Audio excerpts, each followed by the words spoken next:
Chapter 1. 3 packs of instant noodles for a shank of leg. Mother, I crave Liang Chen's rib soup. Pain. Liang Chun trembled violently. At that moment, he was being dismembered by a sharp knife. In the darkness, someone was purchasing his flesh. This was no nightmare, it was reality. In the abruptly arrived apocalypse, food had become the most precious resource. To the onlookers, Liang Chun was the finest delicacy available. Though bound to the table and unable to see, Liang Chun recognized the voices of these individuals. They were the so-called friendly neighbors he had always known. Each one had received Liang Chen's assistance at some point. You wretched dogs, how has Liang Chun treated you all these years? Liang Chun roared through gritted teeth, enduring the excruciating pain. Compared to the agony coursing through his body, the treachery of these people fueled his rage even more. A brief silence enveloped the surroundings, seemingly intimidated by Liang Chen's fury. Slap! A hard blow struck Liang Chen's face, igniting a burning pain. He heard Lin Jinyun's icy voice beside him. Liang Chen, what are you worth? A mere harbinger of misfortune, orphaned and alone? Why do you think you deserve to be with me? Liang Chen's blood boiled with hatred. Lin Jinyun, may you suffer a fate worse than death. Lin Jinyun, once Liang Chen's university classmate, was pursued by countless admirers. Liang Chun was among them. Yet, despite his numerous declarations of love and countless gifts, Lin Jinyun always replied, I'm not ready yet. 6 months prior, upon learning of Liang Chen's parents' untimely demise, Lin Jinyun's demeanor shifted dramatically as she moved into the house left behind by his parents. Before long, Liang Chen's health deteriorated, plagued by frequent headaches, culminating in complete blindness months ago. Even then, Liang Chun never suspected Lin Jinyun. But now, she had shed her facade, cruelly tormenting the blind Liang Chun. It was only then that he realized Lin Jinyun had poisoned him with chemical agents. Her aim was to seize his family's inheritance and then flee abroad to continue her studies. Desperate to kill her, Liang Chun found himself utterly powerless in his blindness. He was confined to a cramped dog cage. Only the remnants of food and filthy water remained. Lin Jinyun had initially planned to slowly poison Liang Chun, then escape the country. However, the sudden apocalypse disrupted her plans. Trapped in Liang Chen's home, she began to sell his flesh as a commodity in the neighborhood group to barter for supplies. Brother Liang Chun, after I finish your rib soup, I want to play with your figurines and video game console. Liang Chun, since you've always treated us so well, why not do the noble thing and let us all fill our bellies? Stop stalling. It's just death after all.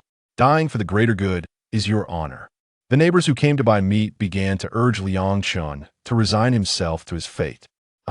You all deserve to die. Liang Chun suddenly erupted into a fit of mad laughter. He laughed at his own failure to see through Lin Jinyun, the scheming vixen. He laughed at these ungrateful beasts. If there is a next life, I will ensure you regret ever being alive. The excruciating pain and loss of blood rendered Liang Chun unable to hold on any longer. His clenched fists slowly relaxed. Time slipped away, and eventually, a warm itch spread across his face. Liang Chun opened his eyes to find a robust Tibetan mastiff licking him. Ergo, you're still alive? Liang Chun lifted Ergo and tossed him aside. Wiping the drool off his face, he glanced out the window. The sun was shining brightly. I can see again. He extended his hand in front of his eyes, momentarily disoriented by the light after months of blindness. Dits-dee-dee? And yet, hey race Ergo. Staring at the wildly wagging tail of Ergo, Liang Chun felt a wave of confusion wash over him. He remembered how Ergo had valiantly shielded him, ultimately being killed and consumed in the process. Suddenly recalling something, Liang Chun quickly grabbed the phone on the table. May 23rd, 2035. I've been reborn. With the memories of his past life, Liang Chun recalled that the global temperature spike occurred on June 23rd. Now, there was just 1 month until the apocalypse began. Unlike the apocalyptic novels he had read, this time, the temperature rise was detected 3 days in advance by scientists worldwide. A global highest-level alert was issued. According to official Chinese reports, solar radiation would increase by 100-fold. Temperatures would soar above 70 degrees Celsius. Panic ensued globally as everyone scrambled for supplies. Resources to combat the heat were depleted within 3 days. But only Liang Chun, having experienced the apocalypse, knew the truth. The experts were wrong, everyone was mistaken. Just 1 week after the temperature spike commenced, humanity would plunge into genuine hell. In a single day, global temperatures would plummet to 0 degrees. And in the following 10 days, it would drop to minus 80 degrees. A true apocalyptic freeze. When Liang Chun was murdered, the extreme cold had persisted for a full 4 months. All preparations for the heat would prove futile. What was genuinely useful were materials for insulation. Countless individuals would perish from exposure and starvation due to a lack of supplies. Some would kill for a single down jacket. Others would betray their wives and daughters for mere lumps of coal. At this time, Lin Jinyun seems yet to reveal her true colors. Liang Chun contemplated as he surveyed his surroundings. He noticed many valuable items were missing from his home. Lin Jinyun, you truly are insatiable. Without needing to think, he knew. Lin Jinyun had undoubtedly taken advantage of his blindness to secretly sell off the household possessions. No wonder during this period of my past life, she always came home late. However, coincidentally, when Liang Chun was reborn, Lin Jinyun was not at home. Since fate has granted me a second chance at life, I shall ensure you do not die easily. Liang Chun exhaled deeply, beginning to strategize on how to survive the apocalypse. He would exact revenge on those who had wronged him, sparing no one. Ding! Detection of hosts pre-apocalypse rebirth apocalypse synthesis system activated. This system allows for the synthesis of 2 similar items into a higher grade item. This is the essential system for a reborn individual. Rubbing his eyes, Liang Chun realized the system interface before him was not an illusion. Filled with excitement, he slapped his thigh hard. This startled ergo, who had been playfully gnawing on a cushion. The apocalypse synthesis system? It sounds rather underwhelming. As if responding to Liang Chun's lament, the system's mechanical voice echoed once more. The initial system can triple the quantity of items and enhance quality at a basic level. Interesting. Having experienced the apocalypse, Liang Chun understood well the importance of resources for survival. If the system can triple the quantity of items, does that mean I will have an infinite supply? After taking a few deep breaths, Liang Chun gradually calmed down and began to analyze the system panel. It was then that he noticed a few lines of small text in the lower left corner. Current level, basic. Remaining synthesis types, 3. There's a limitation on types. Currently, as a basic system, it restricts the types of items to 3. Once selected, that type can be synthesized an unlimited number of times. Fortunately, it's only a limitation on types, not on the number of times. To prepare for the apocalypse, I must carefully consider what to synthesize. After much deliberation, Liang Chun decided to experiment with water first. Clean drinking water is the source of life, especially in the apocalypse. Liang Chun retrieved 2 bottles of Nongfu spring water from the refrigerator. Synthesize. With a thought, a flash of white light enveloped him. The 2 bottles of water on the table vanished into thin air. In their place appeared a compact, pure water container. 1,100 milliliters of pure water, synthesized successfully. Gained 3.3 liters of water, quality upgraded to Avion-level mineral water. Selected type, water. Remaining synthesis types, 2. Liang Chun gazed at the water container with delight. Not only did the quantity of water triple after synthesis, but its quality improved as well. Evian mineral water, sourced from Rooster Country, is rich in various minerals and is among the most popular premium bottled waters worldwide. Successfully unlocked a new type, reward, Safe House Blueprint 1.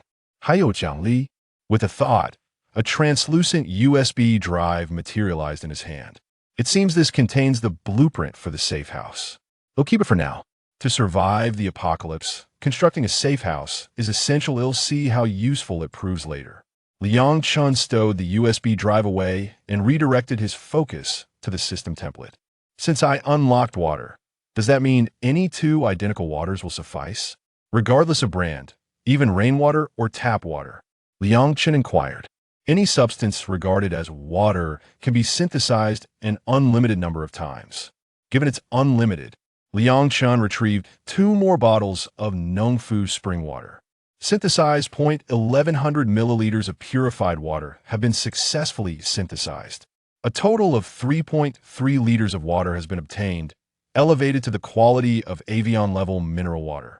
Continue synthesizing. The synthesis of 6.6 liters of Avion-level mineral water has been completed. A total of 19.8 liters of Avion-level mineral water has been acquired. Why hasn't the quality improved this time? Currently, it is a basic system capable of enhancement only once. Liang Chun felt a tinge of frustration. How can I upgrade? This system is an apocalyptic synthesis system. The host merely needs to enhance their comfort in survival to upgrade the system. Comfort in survival.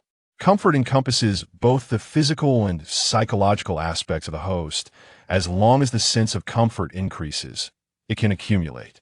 The physical comfort is no issue. It's merely about eating, drinking, and sleeping. Does deriving pleasure from the suffering of my enemies count towards psychological comfort? It is based on what the host perceives as comfort. Liang Chen's spirits lifted immediately as he scrutinized the interface for a considerable time. The apocalypse has yet to commence, rendering survival comfort unmonitorable. Liang Chun suddenly realized, what are the benefits of upgrading? Since the apocalypse has not yet begun, the host is not authorized to view the functionalities of the next level of the system.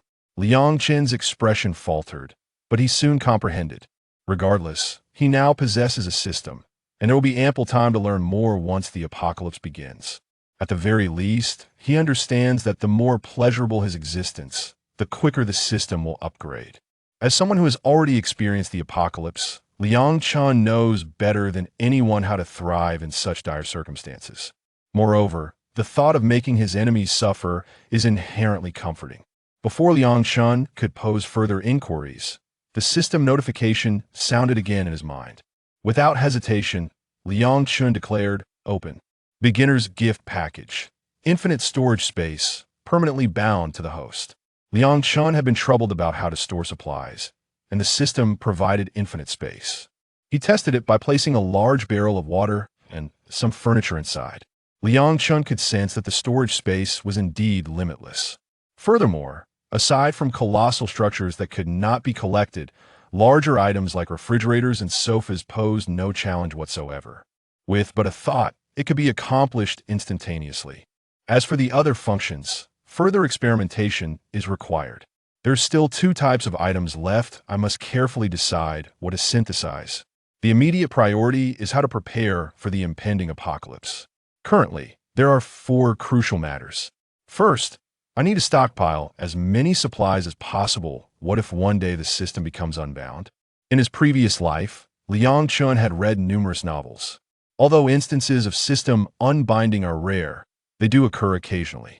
Thus, thorough preparations must be made in the struggle for survival during the apocalypse. Stability must always take precedence. To live comfortably, naturally, the more abundant the supplies, the better. Second, I must construct a safe house. Third, seek revenge on those enemies from my past life. Lastly, the objective is to enhance the so-called comfort in the apocalypse. Although the system has not provided much guidance, as long as I strive to keep my mind and body at ease, that should suffice, right? The immediate concern remains supplies. Without the awakened system and storage space, Liang Chun would undoubtedly find himself in a quandary. However, now, the issue of supplies is, in fact, the easiest for him to resolve. In 28 days, the Chinese government will announce the news of global warming, leading to a frenzy for food and water supplies. Even if no one is aware that extreme cold weather is approaching, chaos will ensue in the country.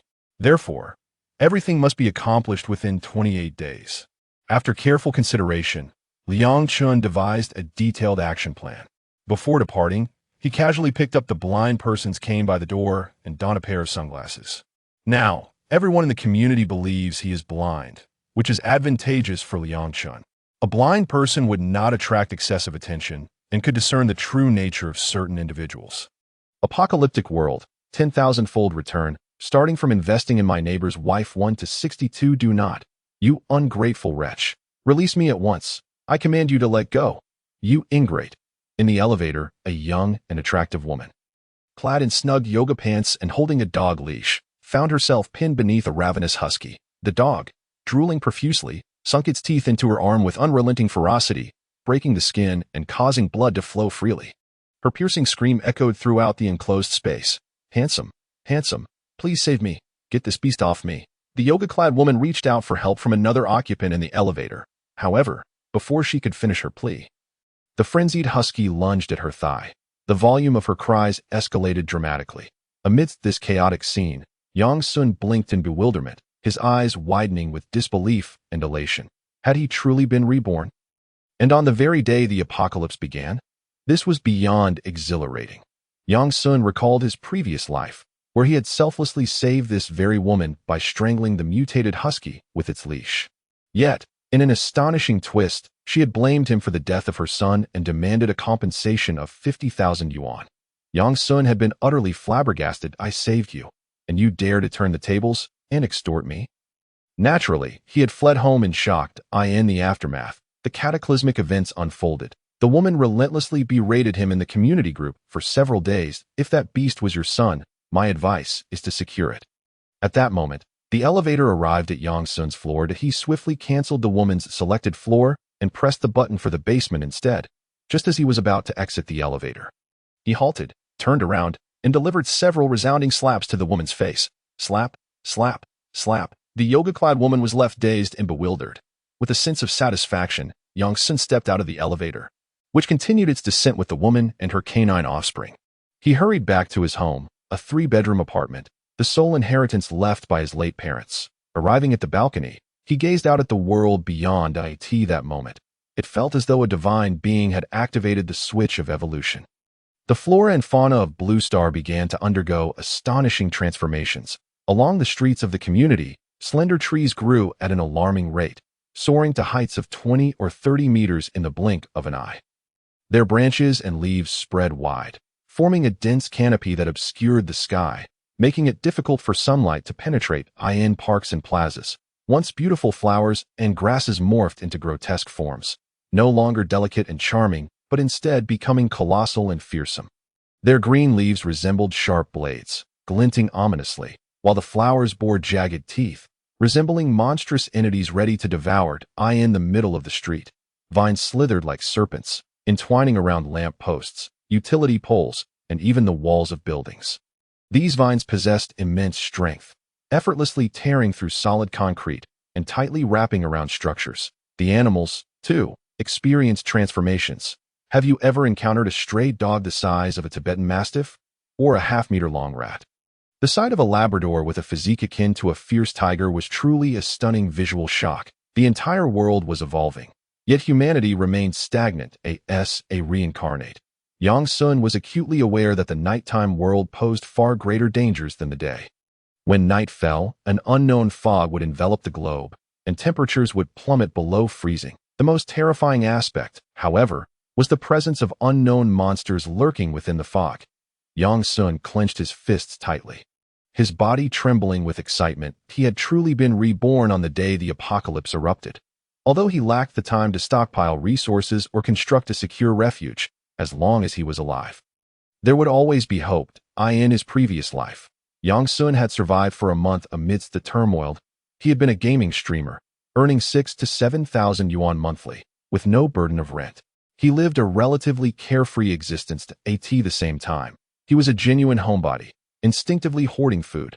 Yang Sun had a penchant for snacks, vegetarian meals, semi-prepared dishes, and instant noodles. His oversized double-door refrigerator was filled to the brim with beverages, fresh vegetables, and fruits. With careful rationing, he could sustain himself for 2 months without issue. However, as the saying goes, a common man is innocent, yet wealth brings calamity. Each time he visited the supermarket to stock up, he made no efforts to conceal his purchases. He would return home with multiple bags, and the neighbors took note. In the peaceful society of the past, people might have asked curiously about his activities. Yet, in the apocalypse, with food scarce and hunger driving them to madness, they viewed Yang Sun as a target. Initially, they attempted to negotiate amicably, but it was evident to any sensible person that their intentions were insincere. Yang Sun resolutely refused their overtures. In time, their patience wore thin, and they revealed their true colors, turning against him. But on the 30th day of the apocalypse, they smashed down his door, leaving him battered and on the brink of death, stealing all his food. Ultimately, they even dismembered him, tearing flesh from bone while laughing wickedly. As Yang Sun closed his eyes for the final time, he felt a strange sensation, and when he opened them again, he discovered he had been reborn. Yet, the problems remained unresolved. That a single pair of fists could not contend with a multitude. In his previous life, Yang Sun had been no match for them, and in this life, he still found himself powerless against them. Cursed. Am I to have been reborn for nothing? He mused. Once they became desperate with hunger, they would undoubtedly set their sights on him again, unless he possessed the strength to protect himself. As the world evolved, what of humanity? Just then, a soft, melodious voice echoed in Yang Sun's mind. Ding! The incredible investment return system has been bound to the host. Ding! Please locate suitable investment targets for rapid investment, yielding 10,000-fold returns. Ding! The infinite space has been activated. Ding! Would you like to activate the scanning function? Yang Sun responded. A system. He had awakened a system. Aside from gaming streams, his greatest passion was indulging in mindless, exhilarating literature. As a devoted fan of such narratives, Yang Sun was well aware of what a system entailed. Investment, 10,000-fold return. System. Introduce yourself. Ding. The host must find targets that meet the system's criteria and invest in them. The system will evaluate based on the investment's quality, quantity, and rarity, then return 10,000-fold to the host. A straightforward system function, merely an investment return mechanism. After comprehending the system's capabilities, Yang Sun was overjoyed. With this system, he could rise swiftly and gain the strength to fend off impending dangers, unlike in his previous life, where he had succumbed to dismemberment. System. Scan for any nearby targets that meet the requirements. Ding. Scanning in progress. Ding. Scan complete. 2 individuals meet the criteria. As the system's voice faded, 2 virtual screens materialized before Yang Sun. Point 1 displayed a 3-dimensional map, with a green dot representing Yang Sun himself. To his left was a pink dot, and another pink dot was located approximately on the 18th floor below him. The second virtual screen revealed the information of the eligible targets. Name: Lin Jinyun.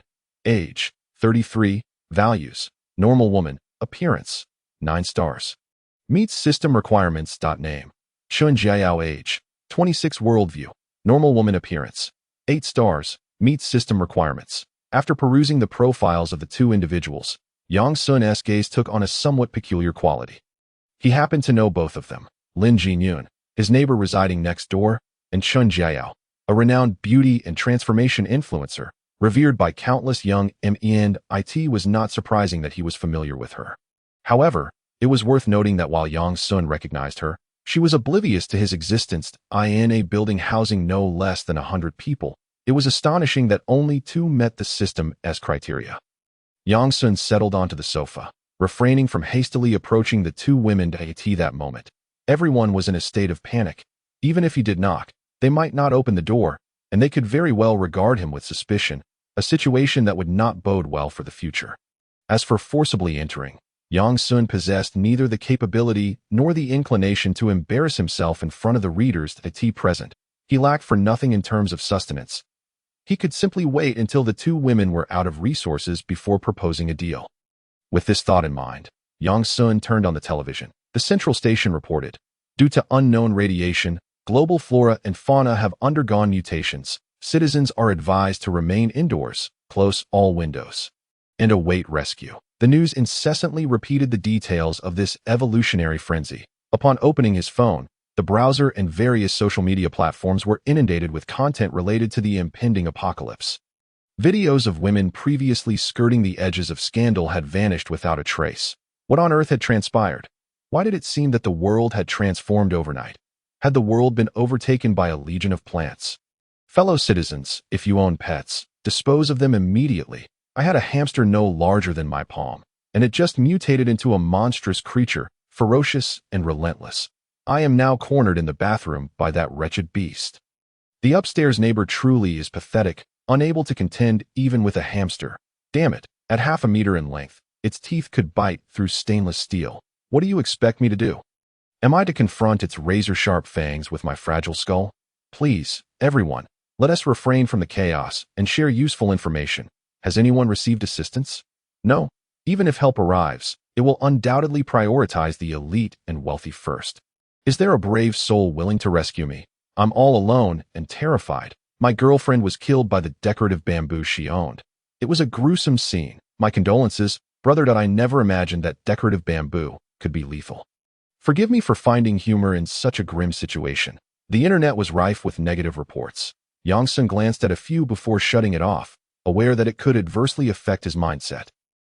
Suddenly, a panicked scream pierced the air. Yang Sun sprang to his feet, directing his gaze towards the kitchen. A small window afforded him a view of Lin Jinyun's balcony. Approaching the kitchen window, he witnessed a startling scene. A mature woman clad in a black lace camisole leaned against the windowsill. Before her, a golden gradient creature was visibly expanding at an alarming rate, swiftly reaching the size of an adult Labrador. Its eyes were blood red, brimming with savagery and ferocity. A mutation. Lin Jinyun's pet had undergone a transformation. No wonder there had been no updates about her in the previous homeowners group or elsewhere. She had likely perished at the claws of her own pet on the very first day of this apocalypse. With little time for contemplation, Yang Sun could not allow Lin Jinyun, one of his targets, to meet such a fate that he flung open the window and shouted to the bewildered woman, "Run! It's mutating. If you don't flee now, it will be too late." Hearing his voice, Lin Jinyun turned abruptly, locking eyes with Yang Sun, her expression fraught with anxiety. "What is mutating?" she inquired, her voice trembling. "Forget the details. Just get out quickly. If you wait until it completes its transformation, you'll be its first meal." Experiencing such a scenario for the first time, Lin Jinyun felt a surge of confusion and panic. "But, if you wish to perish, remain in that room. If you desire to live, come out. I'll be waiting for you at the door." This unexpected opportunity to interact with Lin Jinyun was fortuitous, and he had not anticipated her pet would provide such an impetus. As she stepped across the threshold, Lin Jinyun's mind was a whirlwind of thoughts. That moment, faced with the ferocity of her pet, her instinct compelled her to rush to the door and exit. In the instant she closed the door behind her, she glimpsed her pet, now resembling a Tibetan mastiff, baring its fangs and charging toward her with a menacing snarl. This sight petrified her, prompting her to slam the door shut in fright. The atmosphere was electric, filled with tension and adrenaline. Lin Jinyun leaned against the door, gasping for breath. Suddenly, a tremendous thud reverberated as the golden creature collided with the door. Startled, Lin Jinyun recoiled, distancing herself from the entrance. At that moment, the door to the neighboring apartment opened. A young man from next door beckoned. "Come inside. It's gone mad out here." Recalling the terrifying visage of her pet, Lin Jinyun shuddered, a chill racing up her spine, causing her voluptuous form to tremble. She stepped inside, the door slamming shut with a resounding bang. In her frantic escape, one of her slippers had flown off. After a few moments of calm within the safety of the apartment, she suddenly became acutely aware of her inappropriate attire. How could she appear before a stranger in such revealing sleepwear? As embarrassment washed over her, Lin Jinyun sank onto the sofa, her cheeks flushing a deep crimson. Her long, fair legs instinctively pressed together, her toes curling in self-consciousness. "Thank you for saving me." To alleviate the awkwardness, she sought to initiate conversation. Yang Sun waved his hand dismissively, regarding her with a half-smile. "No need for thanks. I have enough provisions to last over a month, but you can't expect to eat and drink for free, can you?" Upon hearing this, Lin Jinyun quickly replied, "I can pay you." Yang Sun scoffed. "Money? Do you really believe it holds any value in this world? The mutated plants and beasts outside do not recognize currency. In this apocalypse, money is the most useless commodity. Its only purpose is to light a cigarette." Fulfilling a trivial desire, Lin Jinyun clenched her skirt, lowering her gaze. "Then what do you want?" She had nothing left to offer but money, which she no longer possessed, having left her phone at home, rendering her unable to transfer funds. Yang Sun's eyes roamed over the mature woman before him. He could not deny that she was indeed a stunning woman. Her face, exquisitely beautiful, bore no traces of aging. Instead, it radiated a mature allure. Her figure was impeccably maintained, slender where it needed to be and ample where it should be. Standing at 1.72 meters, she exuded an impressive height. Yang Sun spoke, his gaze unabashedly assessing Lin Jinyun. Lin Jinyun blinked in surprise, her cheeks flushing crimson as she belatedly realized the implication of his words. She and T expected this young man, who usually seemed as introverted as herself, to make such a bold suggestion. T was no longer the shy, socially awkward person she had once perceived. Indeed, you? Yang Sun affirmed with a nod. That's unacceptable, Lin Jinyun immediately retorted, without a moment's hesitation. It's quite acceptable, Yang Sun countered, casually gesturing towards the entrance. The door is right there. Feel free to leave. But do heed my warning. Do not venture outside. There are mutated beasts everywhere, just like your pet. And the mutated plants outside are equally perilous, especially at night. Lin Jinyun stood bewildered by his abrupt dismissal. Was he truly so resolute? Wasn't he going to persuade her further? Perhaps she might even agree to his proposition. Initially, her anxiety had subsided, but upon hearing Yang Sun's warning of the monsters lurking outside, her heart plummeted once more. How on earth could one survive in a world filled with such creatures? At home, Nuno has already undergone a transformation. She truly has nowhere else to go. How about we discuss this further? Lin Jinyun suggested, adopting a submissive tone as she pleaded, I can be your housekeeper. I can cook, do laundry, and clean the house. No, was the abrupt response. Lin Jinyun's face fell. Red beauty brings disaster to that moment.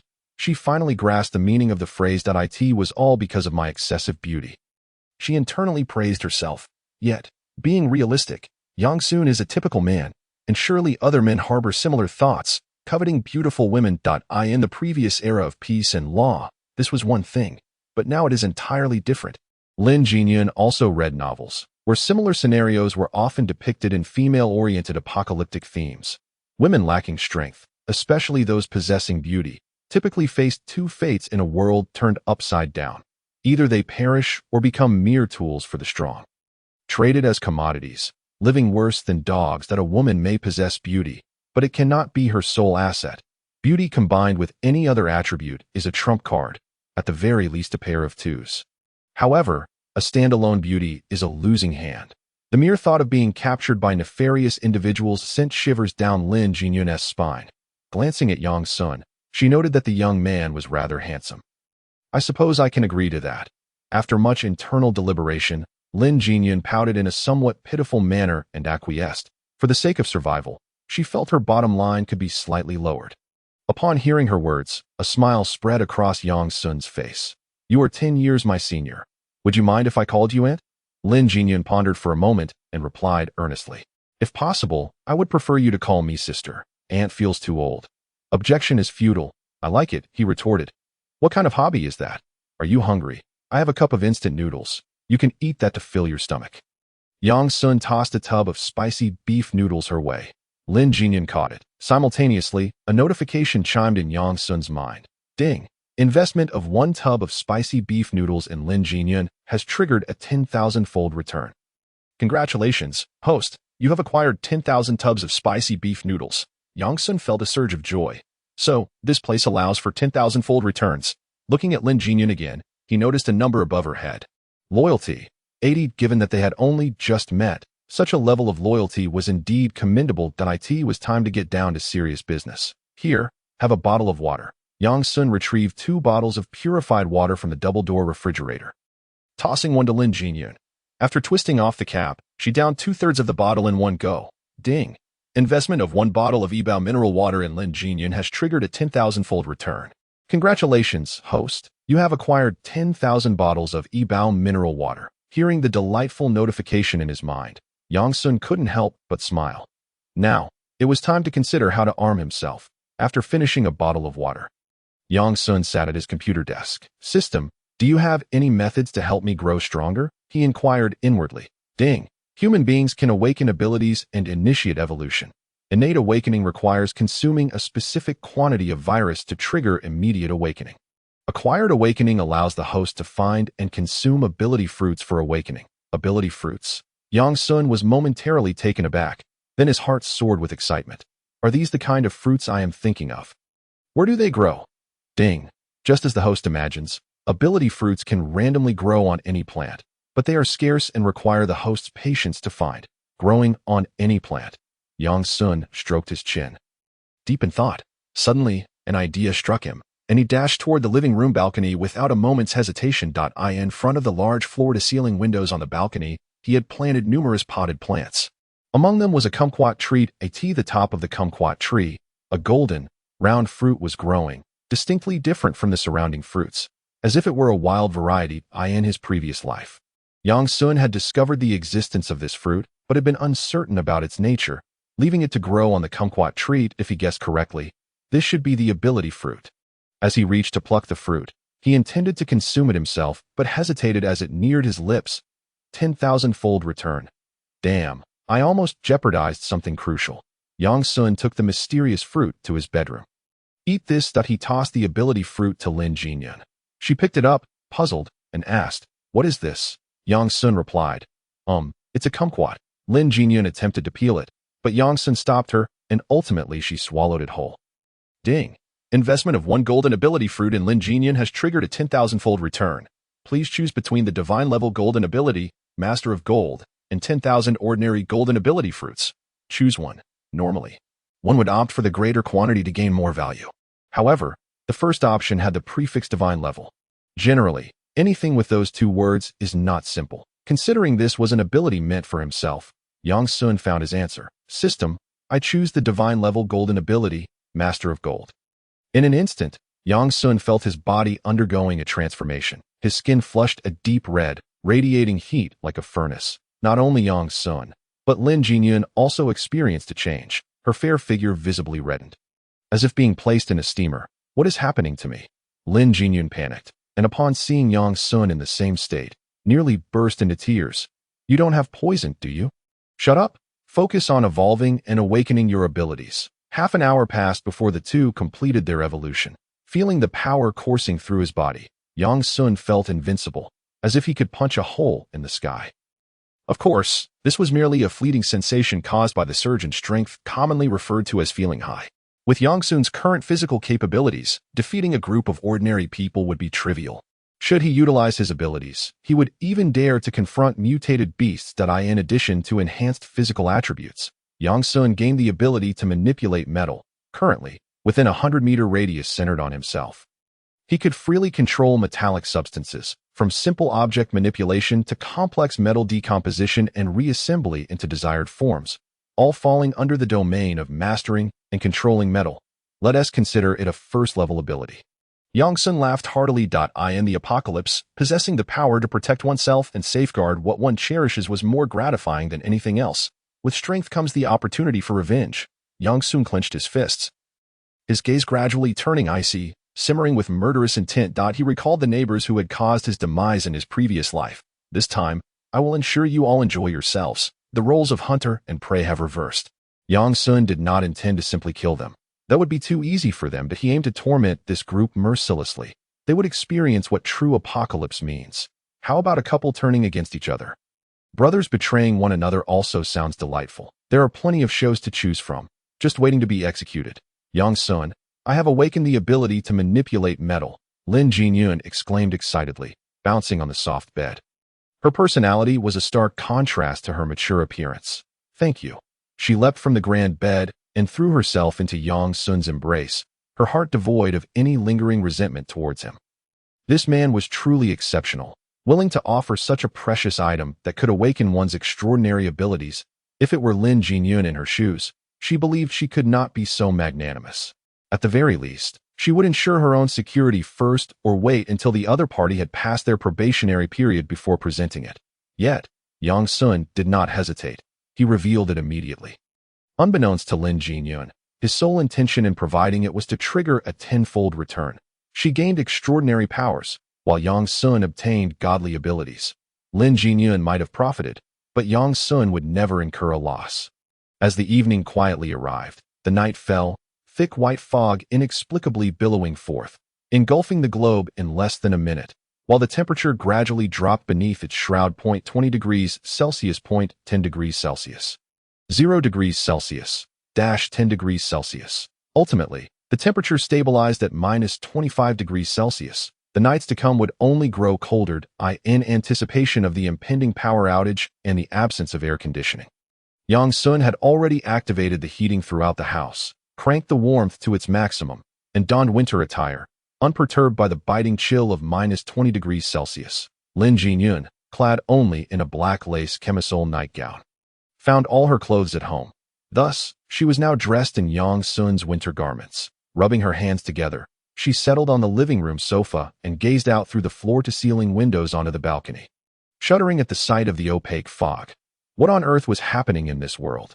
By day, plants grew wildly, animals mutated, and by night, the fog rolled in, with temperatures plummeting below freezing.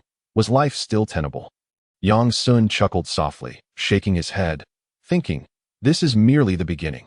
There are unknown monsters lurking within that fog. However, they seemed disinterested in those sheltered within buildings, yet it would be wise to remain cautious. What? Monsters in the fog? Good heavens, what kind of survival mode is this? Lin Jinyun gasped. Is the beef stew ready? Yang Sun inquired. Lin Jinyun rose and headed towards the kitchen. I'll go check. 2.5 minutes later. It's done. After 5 minutes, they laid the dishes on the table.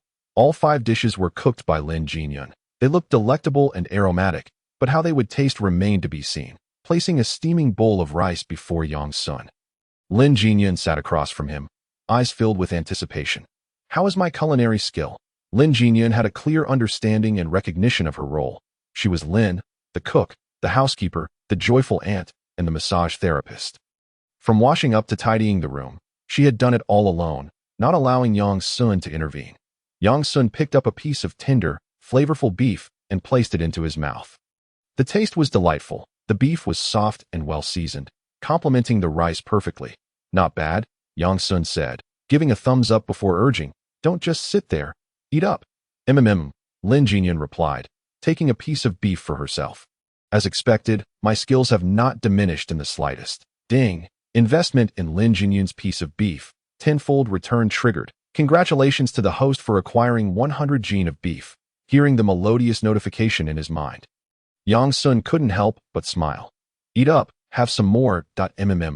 Ding. Investment in Lin Jinyun's piece of potato. Tenfold return triggered. Congratulations to the host for acquiring 100 gene of potatoes. Ding. Investment in Lin Jinyun's scrambled egg.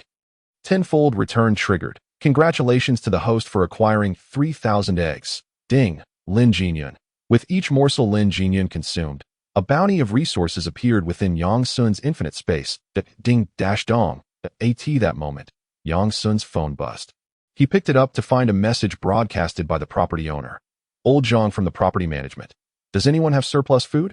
I will purchase at double the market price. Your father? Ridiculous. Who would want extra food in this situation? Everyone is struggling to have enough to eat. You think you can buy it? What a joke. Go for it. A leaky. Upvote. In times like these, supplies are life. I'm exhausted. Let's perish. It's freezing. The temperature has dropped drastically, and my air conditioning is useless. I'm freezing to death. GG Biao. To the one above, I can't even dare to relieve myself. Fearing I might freeze halfway through, then I'd have to hammer while I go. The Society of Hu-Ge. Does anyone have baby formula? I will trade food for it. My child supply is running low. Family and prosperity. We must unite in these trying times. Together we can overcome the challenges ahead. As the saying goes, special situations require special handling. I suggest we pool our resources and distribute them evenly each day, which will allow us to survive longer. I will set an example. Images. Invincible Tyrannosaurus warrior. Ridiculous. With your meager supplies, who would pool together with you? You shameless old fool. The discussion over pooling resources had sparked a heated argument between family and prosperity and invincible Tyrannosaurus warrior in the homeowners group. Yang Sun had not forgotten the grievances of his past life. He remembered clearly who had wronged him. After some contemplation, he sent a message in the group. Late Eastern Han Dynasty, chicken plague. I am in search of a newly discovered fruit. Those who find it may contact me privately for a trade of food. Upon sending this message, some attention was drawn to Yang Sun from the group. People began to inquire about the purpose of the fruit he sought. Yang Sun replied, this fruit has only appeared today, and it is quite peculiar. I intend to research it. The homeowners, unable to think of any other uses, shifted the topic of conversation. Yang Sun chatted with them for a while before going silent, primarily discussing where the extraordinary fruit might grow. Generally, people are reluctant to consume unknown items unless they are extremely hungry, but since Yang Sun offered food in exchange for the extraordinary fruit, it was likely that someone would be willing to trade. Would one strange fruit of unknown utility be difficult to choose over a pile of food? Even if someone did consume the extraordinary fruit and awaken their powers, the loss would not be significant. This method would allow Yang Sun to acquire the extraordinary fruit swiftly, as only a small fraction of people would dare to consume it. Ultimately, acquiring the extraordinary fruit would still benefit Yang Sun. Now that he had awakened his powers, he still felt somewhat lacking in terms of weaponry. After some thought, Yang Sun rose and fetched a small kitchen knife from the kitchen. "This is for you." "A kitchen knife?" Lin Jinyun paused, unsure why Yang Sun would give her a knife out of the blue. Did he want her to cook again because he was hungry? "Thank you."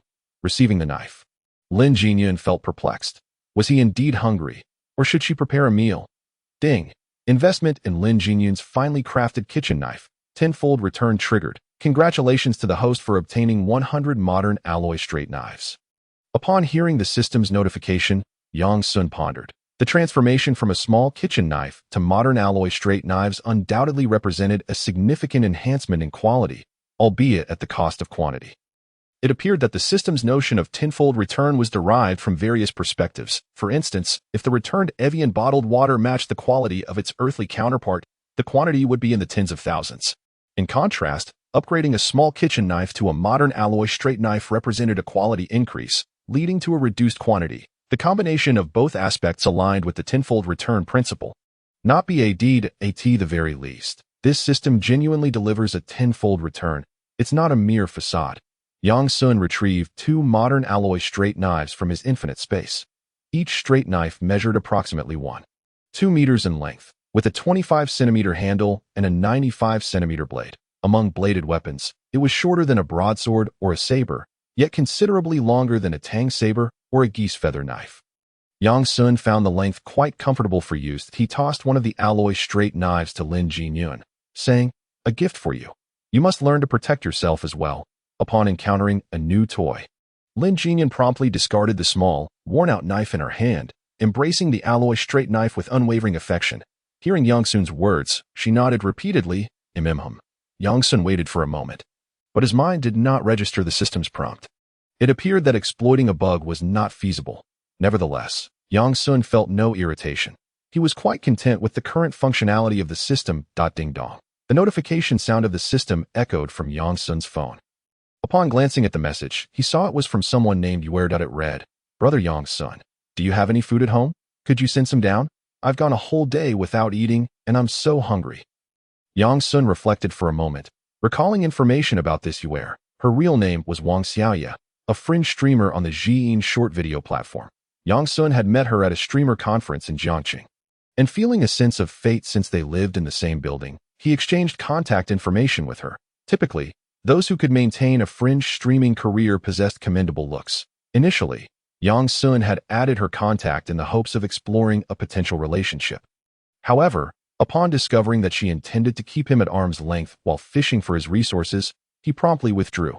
During their brief interaction, Wang Xiaoya had gained a basic understanding of Yang Sun's household. While other neighbors might be oblivious to the extent of his supplies, she certainly had a rough idea. As a fringe streamer, Wang Xiaoya lacked culinary skills and had no habit of stockpiling food at home. In peacetime, her meals were either at upscale restaurants treated by others or takeout. Now, in the wake of the apocalypse, her home contained nothing but tap water and perhaps a few snacks, which certainly wouldn't stave off hunger. At that moment, upon seeing Yang Sun's message in the owner's group, Wang Xiaoya immediately thought of Yang Squirrel's son. Yang Sun, upon reading her message, couldn't help but smirk. In his past life, Wang Xiaoya was among those who breached his doorstep. Even serving as a guide for others in large urban complexes, the relationships between neighbors were seldom close. It was not uncommon for some to live for years without knowing who resided above or below them.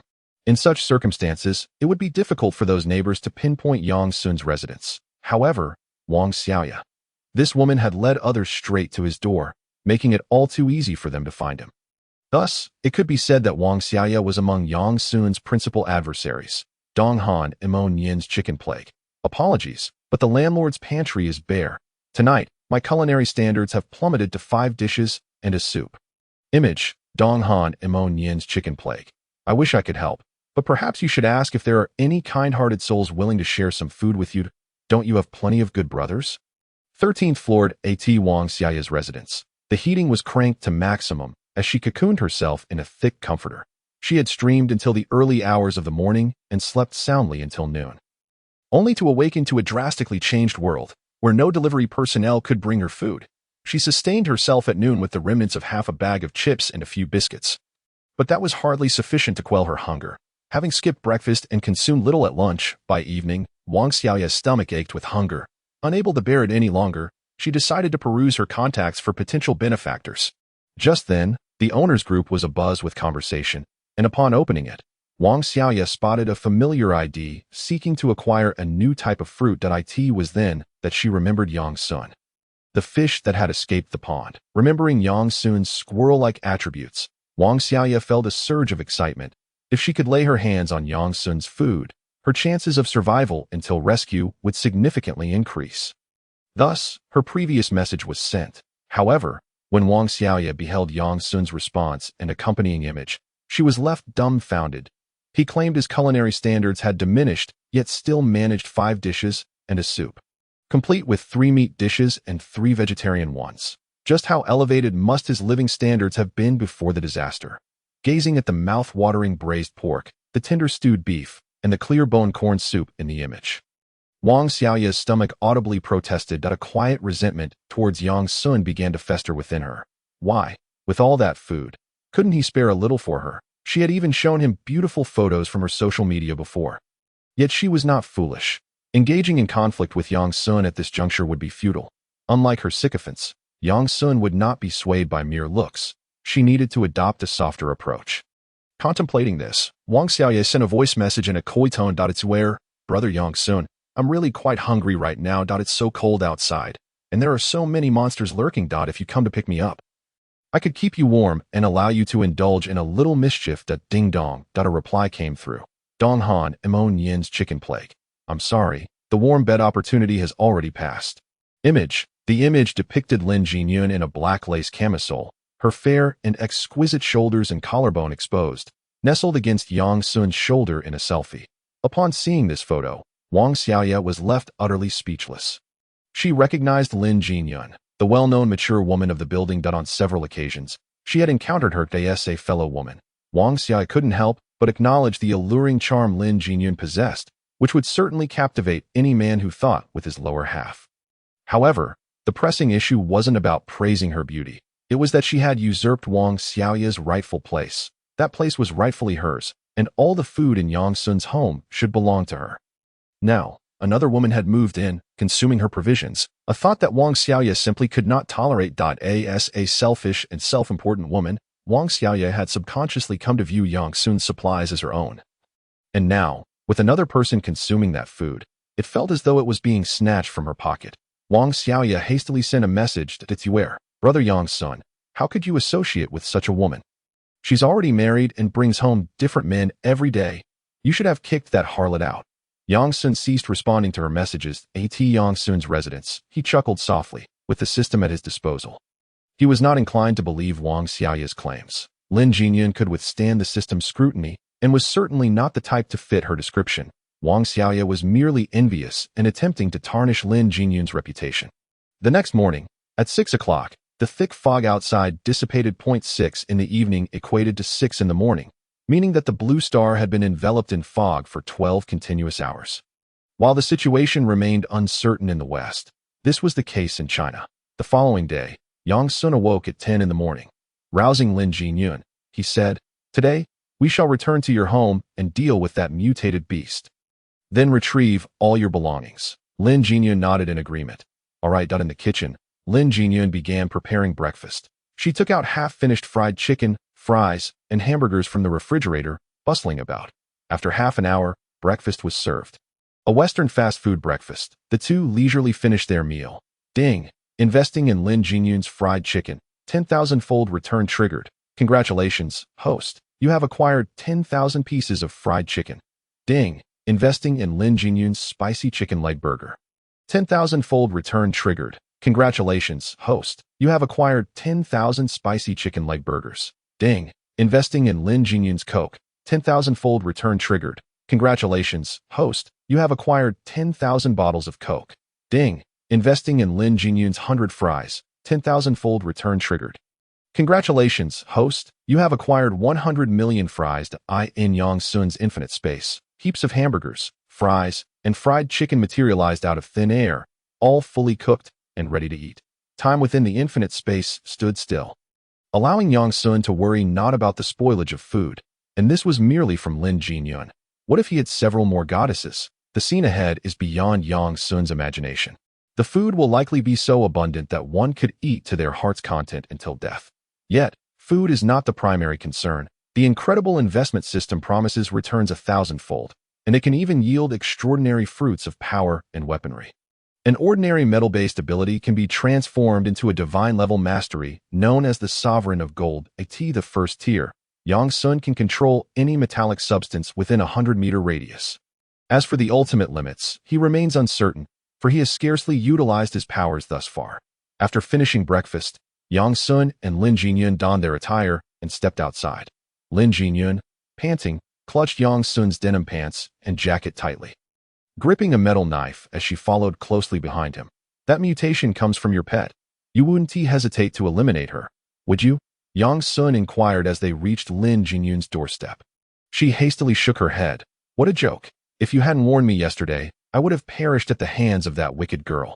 Moreover, she is no longer Nyunyo. Yang Sun nodded in satisfaction. That's good. In this apocalyptic world, the most despised individuals are not the malevolent, but rather the self-righteous and the hypocrites. The self-righteous may lead you into peril, while the hypocrites will assuredly endanger you. In these trying times, if you encounter either type, it is best to eliminate them. The swift act while the slow falter. Yang Sun activated the Sovereign of Gold, centered around him. All metallic substances within a 100-meter diameter fell within his perceptual grasp. He could manipulate all metallic objects within Lin Jinyun's home from afar. However, his vision could not penetrate the iron door, rendering him unable to ascertain the mutation's location that he needed to open the door. Raising his hand in a grasping motion, the security window on Lin Jinyun's balcony was forcefully torn down, disassembled, and reformed into a palm of reinforced steel, which slowly moved near the door. Use your powers to open the door. Yang Sun's ability, the Sovereign of Gold, was invoked. Lin Jinyun, possessing a similar ability called metal manipulation, nodded. Her delicate hand grasped the doorknob, activating her power to unlock the mechanism within. With a gentle twist, the door swung open. Upon entering, they found no trace of the mutated creature. Tentatively, Lin Jinyun called out, "Nyunyo, meow." Suddenly, a piercing cry echoed from above them, but a massive golden tabby with claws as formidable as those of a Tibetan mastiff was firmly embedded in the ceiling. Its imposing body hanging upside down, gazing at the two at the doorway, baring its sharp teeth and emitting a shrill screech. Both turned to the source of the sound, and the sight of the mutation caused their hearts to skip a beat. Even Yang Sun was no exception.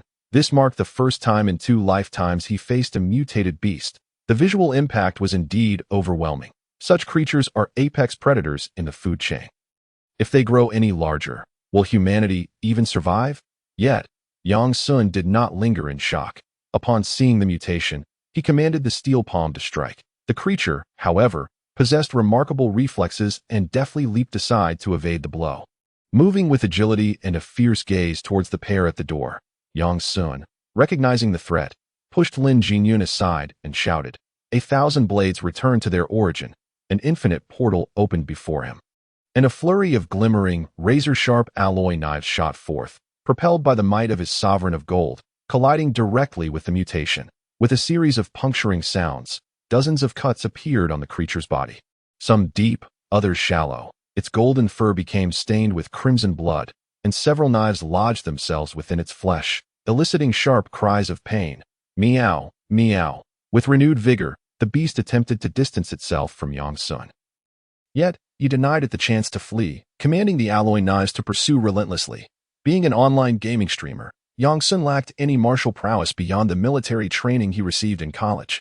With only rudimentary skills, he wielded the alloy knives against the mutation. Was he insane? This method of combat was indeed effective. There was no need for direct contact. The security net at the doorway provided a semblance of defense. With rapid strikes, the mutation's speed and reflexes were impressive, yet it found no escape within the confined space. 98 alloy knives filled the room, ensuring that no matter where the creature darted, it would be met with a barrage of blades. It could shatter windows and leap from the 31st floor, but such a fall would spell certain death. Cunning as it was, the mutation understood that jumping to its demise was not an option. Meow, meow, meow. Yang Sun, resolute and unmerciful, coolly directed the alloy knives to attack the mutation. Increasingly, the knives found their mark, embedding deeper into the creature's flesh. In mere moments, the mutated beast lay gasping on the ground. Blood pooling from its wounds, its body riddled with knives, resembling a porcupine. Ultimately, the creature succumbed. If only I could pair this with a formidable defensive ability, I could become a war machine. Anyone would be met with overwhelming firepower. After dispatching the mutation, Yang Sun retracted the 98 alloy knives into the infinite space, discarding the security net onto the ground before entering the living room with Lin Jinyun, observing the corpse of the mutation. Lin Jinyun's expression was complex, a sigh escaping her lips. After all, it had been a pet for years. To claim there were no emotions would be untrue. However, her beloved Nyonyo was gone, transformed into a beast that preyed upon humanity in this altered reality. Not one to dwell in self-pity, Lin Jinyun quickly adjusted her emotions and smiled at Yang Sun. I still have plenty of food at home. Let us take it all back. All right, Yang Sun nodded, his gaze lingering on the mutation. But first, I need to dispose of this corpse. Living next door to a dead body is unsettling. Lin Jinyun did not protest. First, she retrieved her phone, then gathered the food in the kitchen. Yang Sun grasped the mutated creature by the nape and dragged it towards the balcony window. Unintentionally, his hand brushed against the back of the creature's head. Suddenly, a warm sensation surged from the mutation through his palm and spread throughout his body. In an instant, Yang Sun felt a wave of warmth envelop him. He paused, loosening his grip to carefully sense the changes occurring within him. What was happening? The warmth came swiftly and departed just as quickly. After its disappearance, Yang Sun felt an enhancement in his physical capabilities. His strength, reflexes, and speed were all greater than before. Could it be that the mutated beast's brain harbored substances that could empower abilities? At that moment, Yang Sun found himself tempted to pry open the creature's skull for inspection, yet he refrained from such an action. Dragging the corpse to the balcony, he opened the window and discarded it. After completing this task, Yang Sun washed his hands at the kitchen sink. He then joined Lin Jinyun in gathering the food in the kitchen, with a monthly allowance of 500,000.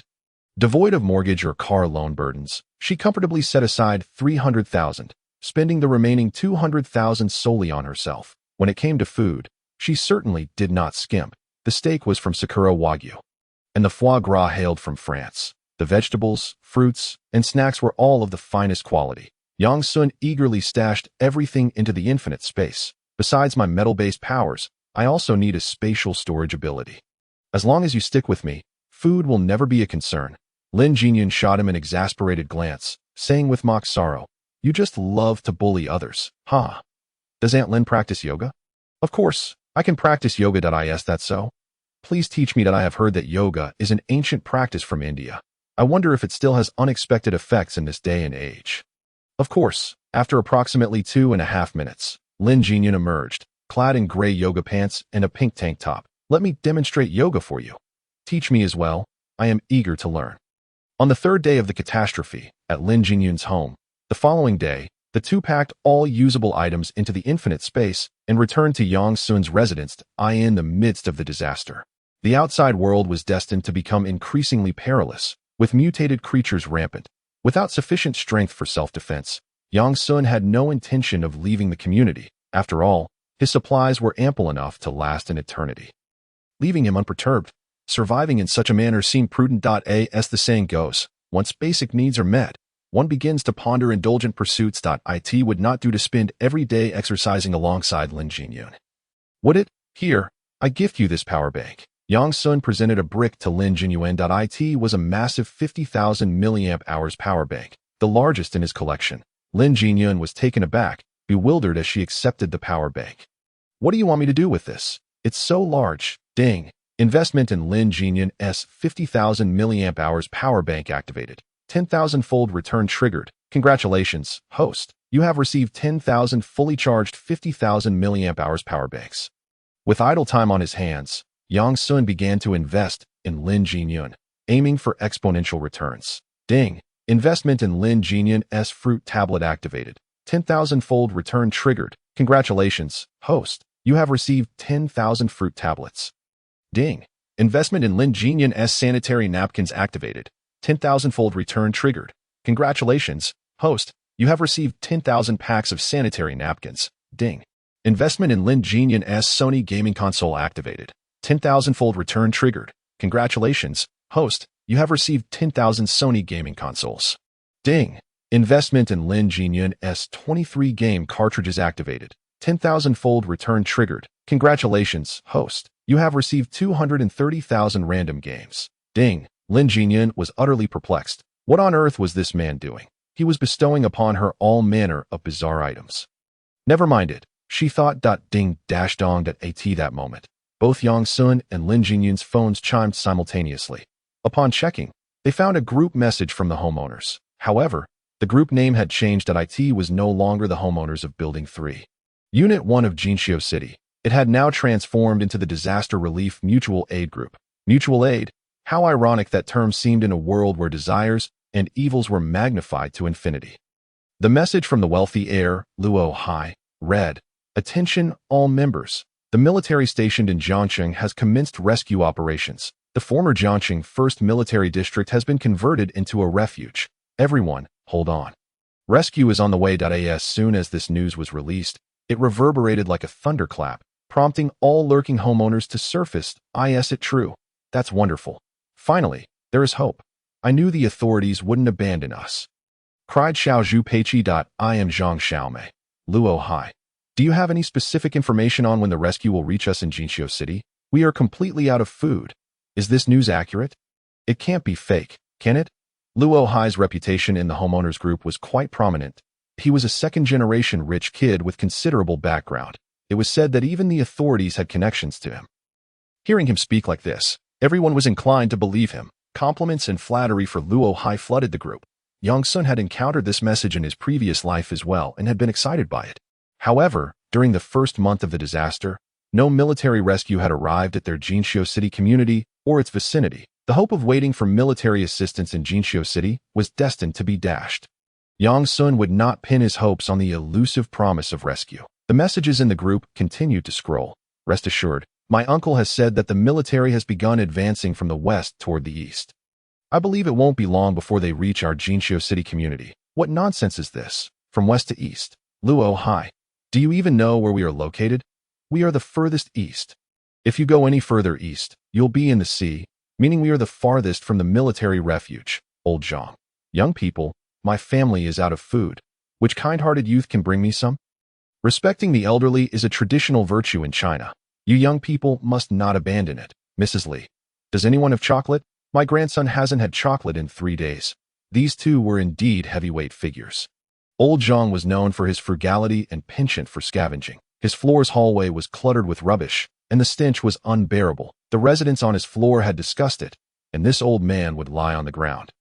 Refusing to get up, attempting to extort others, he often swayed down from above, rummaging through discarded bags left at people's doorsteps, leaving a mess in his wake. I was the leader of the square dance group, dragging her so-called sisters to dance in the community every evening, blasting the volume of her speaker to the maximum, causing serious disturbances. Her grandson was notorious as well, having vandalized others' cars, and when she confronted him, she would throw a fit, making it difficult for the car owners, ultimately leading to police involvement that couldn't resolve the matter. In short, these two were nothing but old scoundrels, exemplifying the saying, it's not that the old have turned bad, it's that the bad have grown old. While the community had tolerated these two old rascals before, seeing them causing trouble now incited outrage. Infuriated, the two old scoundrels began to accuse everyone in the group of lacking filial piety and disrespecting their elders. Filial piety is for one's own elders. What do you count as? Retorted Dong Han's late chicken plague. Exactly, what do you think you are, that we should show you respect? Echoed Xiao Zhu Peiqi. Invincible Tyrannosaurus. I suggest you either drop dead on the spot, or put down your phone and stop affecting everyone's mood in the group. Yang Sun did not exit the group chat immediately. Instead, he took the opportunity to promote himself. Have you noticed any strange fruits growing on your plants? I can exchange food for them. I have a keen interest in peculiar phenomena. This statement shifted the conversation in the group. Brother, I have no plants. Can I trade something else with you? How about some huazi or maotai? I do have plants, but I haven't seen any strange fruits growing. Luo Hai, do you have that much food? Don't let us find out you're deceiving everyone. Seeing is believing. Don't let this guy fool you. I am Zhang Xiaomei. Exactly, Luo Hai is right. Everyone knows that food is precious during these times. Who would trade it? Be careful. He might just be toying with you, treating you like dogs. Seeing this message, Yang Sun smiled. With a thought, the door to the infinite space opened, and a large quantity of food tumbled out, forming a small mountain. Inside were buckets of fried chicken, hamburgers, chips, Pepsi, and blocks of fresh beef weighing dozens of pounds, among other items. Yang Sun snapped a photo and shared it in the group, captioning it, "Here. Have some vegetables." Image. As soon as the photo was posted, the group erupted in excitement. "Wow, brother, are you a squirrel hoarding all this?" exclaimed the invincible Tyrannosaurus. "This food has piled up like a mountain." "Brother, sell me some. I am willing to pay 10 times the market price. My family is out of food." "Yes, my food supply won't last much longer." "Brother, help." "Xenu, can fly anywhere, brother. My drainage pipe seems to be broken. Can you come to fix it? I will pay you." Home, and all things prosper. Young man, in times of disaster, we should work together and support each other. This is the only way to survive longer. My suggestion is to gather supplies for distribution, and much of your food is not suitable for storage. It will spoil if kept too long. You might as well help those in need. Don't you think I am right? Flowers bloom in wealth. Old Sun is correct. Young man, you can't be foolish at this time that my son wants to eat hamburgers. Why not send some over? I won't take advantage of you. I'll give you money. Is $5 enough? I'll give you your mother. Your son wishes to indulge in a hamburger. What concern is that of mine? If he desires one, he should seek it himself. Hua Kai Fu Gui. Young man, how could you speak in such a manner? Regardless of the circumstances, I am your elder, and you dare to insult me. Dong Han O Wen Yin Nao Ji Fun. Damn it. The one I am rebuking is you, old scoundrel. Hua Kai Fu Gui. You. Hua Kai Fu Gui was so enraged that he nearly gasped for breath. Dong Han Mon Yin Nao Ji Fun. If you cannot articulate a response, then hasten to your demise. Do not waste precious air while alive, and do not be buried in the earth. My suggestion is to hang yourself directly. Jia Huan Shixing. Young man. This is where you have erred. What has become of the traditional virtue of respecting the elderly and cherishing the young in China? Dong Han Mon Yin Nao Ji Fun. You too. Begone. Upon sending this message, Yang Sun promptly exited the group chat interface. These individuals were evidently not hungry enough. It is also true that the older generation in China often keeps a reserve of food at home. It was merely the third day of the apocalypse, and they likely still had some supplies. Lin E. Embracing Lin Jinyun's fragrant shoulder, Yang Sun found Chun Jiao's user account in the group chat and said, "Reach out to this woman and see if you can persuade her to join us." Lin Jinyun nodded and added Chun Jiao's Blue Star account using her own phone. The request was quickly accepted. Lin Jinyun did not rush to speak. Instead, she browsed through Chun Jiao's social media posts. Upon seeing Chun Jiao's appearance, Lin Jinyun inquired, "This girl is truly beautiful. Have you taken a liking to her?" Yang Sun did not conceal his feelings, nodding with a smile as he replied, "Do you not think it would be delightful to have a woman who can cosplay? She could embody any character you desire." Lin Jinyun huffed playfully. "Very well then. I shall see if I can bring this sister into our circle. Indeed. Ding-dong. At that moment, Yang Sun's phone chimed with a message notification. Upon checking, he found a friend request. The note read, "I possess the peculiar fruit you seek." Upon seeing the note, Yang Sun's eyes brightened. He accepted the friend request. The other party wasted no time and promptly sent Yang Sun a photo. Opening the image, he was greeted by a daffodil, followed closely by a plump, emerald green fruit. The fruit's appearance matched that of the one Yang Sun had previously obtained, save for its vibrant green hue. This was indeed an ability fruit. Confirming that the other party truly possessed an ability fruit, Yang Sun immediately sent a message. Dong Han Mon Yin Nao Ji Fun. This is undoubtedly the type I desire. How much food do you require in exchange? Ding dong. A response arrived. 1 box of instant noodles, 1 pack of purified water, 10 hamburgers, 10 chocolate bars, and so forth. The other party was indeed asking for a hefty price, listing an array of food items sufficient to sustain one person for over a month. Yang Sun scoffed, unwilling to indulge the other party's demands. Dong Han Imonian now Ji Fun. You may keep that fruit for yourself. He could not afford to appear overly eager for the ability fruit. Agreeing too readily might arouse suspicion and caution from the other party. They might wonder what the fruit was truly capable of, questioning why someone would offer so much food in exchange. Even if he refrained from consuming the ability fruit, the other party would undoubtedly attempt to exploit it to manipulate Yang Sun. Thus, Yang Sun granted no opportunity for such leverage. Moreover, he was reluctant to part with so much food, even if it meant little to him.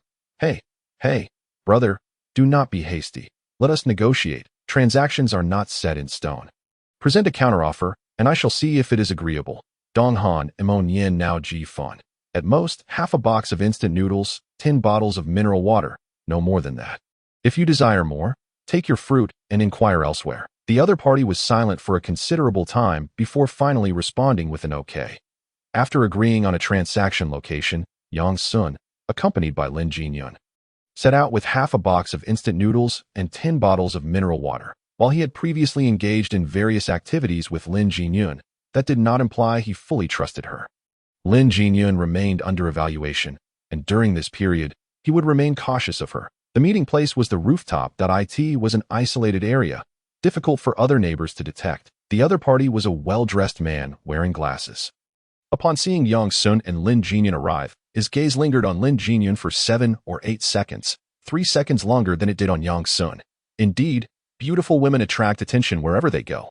The bespectacled man adjusted his glasses and smiled at Yang Sun, inquiring, "Which one of you is now Ji Fun?" "I am," Yang Sun replied coolly, scrutinizing the man before cutting straight to the chase. "Where is the item?" The man did not hesitate. He pulled a tightly wrapped black garbage bag from his pocket and retrieved a vibrant green fruit from within. "Brother, what exactly is this fruit for?" The man asked cheerfully, probing to see if he could extract any information about the fruit from Yang Sun. Yang Sun furrowed his brow, casting a disdainful look at the bespectacled man. "If I knew, would I still be researching it? Are you exchanging this or not? If not, I shall take my leave. Who knows what dangers lurk outside?" Seeing Yang Sun prepare to depart, the bespectacled man immediately panicked.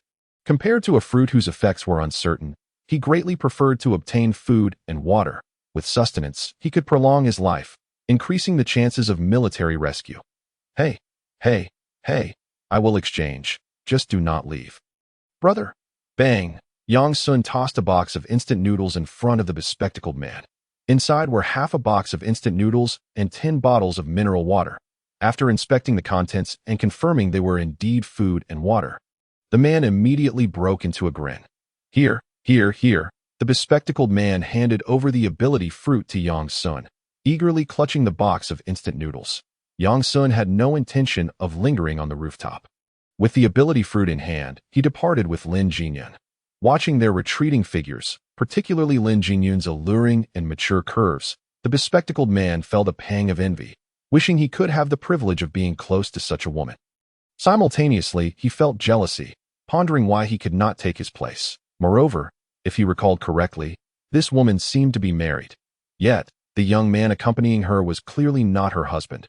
What a situation, in the midst of calamity. Possessing food grants one the freedom to act as one pleases. With a lingering glance at their departing figures, he too clutched the box of instant noodles and hurried down to Yang Sun's residence. He toyed with the ability fruit for a moment. Upon closer inspection, he was even more certain that it was indeed an ability fruit. It resembled the one he had discovered on the first day of the disaster, merely differing in color. Yang Sun mused internally. The fruit on the Four Seasons orange was golden. Both Lin and I awakened gold-type abilities. This one is green. Could it possibly awaken wood-type abilities? It was highly probable that he then inquired in his mind. System, having already awakened an ability, can consuming the ability fruit lead to the awakening of another? The system promptly responded. Yes, the host can collect the 8 elemental abilities and fuse them into the super divine elemental god. Upon hearing this, Yang Sun silently nodded, his astonishment reaching new heights. Initially believing that divine abilities were impressive, he had not anticipated the existence of something even greater. Super divine abilities. Just the thought of it sounded far more formidable than divine abilities. The 8 elements likely encompassed gold, wood, water, fire, earth, thunder, wind, and ice. Now that he possessed gold and wood, he still required 6 more elements. Yang Sun had no intention of giving the wood-type ability fruit to Lin Jinyun, as she already held a gold-type ability. Instead, he planned to reserve it for Chen Jiao. This way, she could acquire an ability, and he would trigger a tenfold return, obtaining a divine wood-type ability, placing the wood-type ability fruit into his infinite space. Yang Sun smiled at Lin Jinyun. "What are you looking at?" Lin Jinyun curiously asked. "Is this the fruit that helped us awaken our abilities before?" Yang Sun nodded. "Indeed." Lin Jinyun smiled. "You are truly wicked. You exchanged half a box of instant noodles and 10 bottles of mineral water for someone else's extraordinary fruit." Yang Sun shrugged nonchalantly, who told him not to recognize value. "Besides, what do you mean by me being wicked? This is clearly a legitimate transaction." Lin Jinyun pouted. "Well, you certainly know how to talk." Yang Sun replied. "Why don't you give it a try?" Lin Jinyun's delicate face flushed with embarrassment. However, upon reflection, it indeed seemed feasible. "I help him. He helps me. Mutual assistance, after all." Seizing the opportunity while the internet and electricity were still functioning, Yang Sun began to research the current state of affairs in various regions of the post-apocalyptic world. Meanwhile, Lin Jinyun was chatting with Chen Jiao on Blue Star, deepening their bond. Time swiftly passed, and in the blink of an eye, 3 days had gone by. During this time, everyone's emotions grew increasingly unstable. Arguments erupted in the group chat over trivial matters that it was hardly surprising. Food supplies were dwindling, while rescue efforts remained distant and uncertain. In the face of such a life-and-death crisis, it would be remarkable if people's emotions were still calm.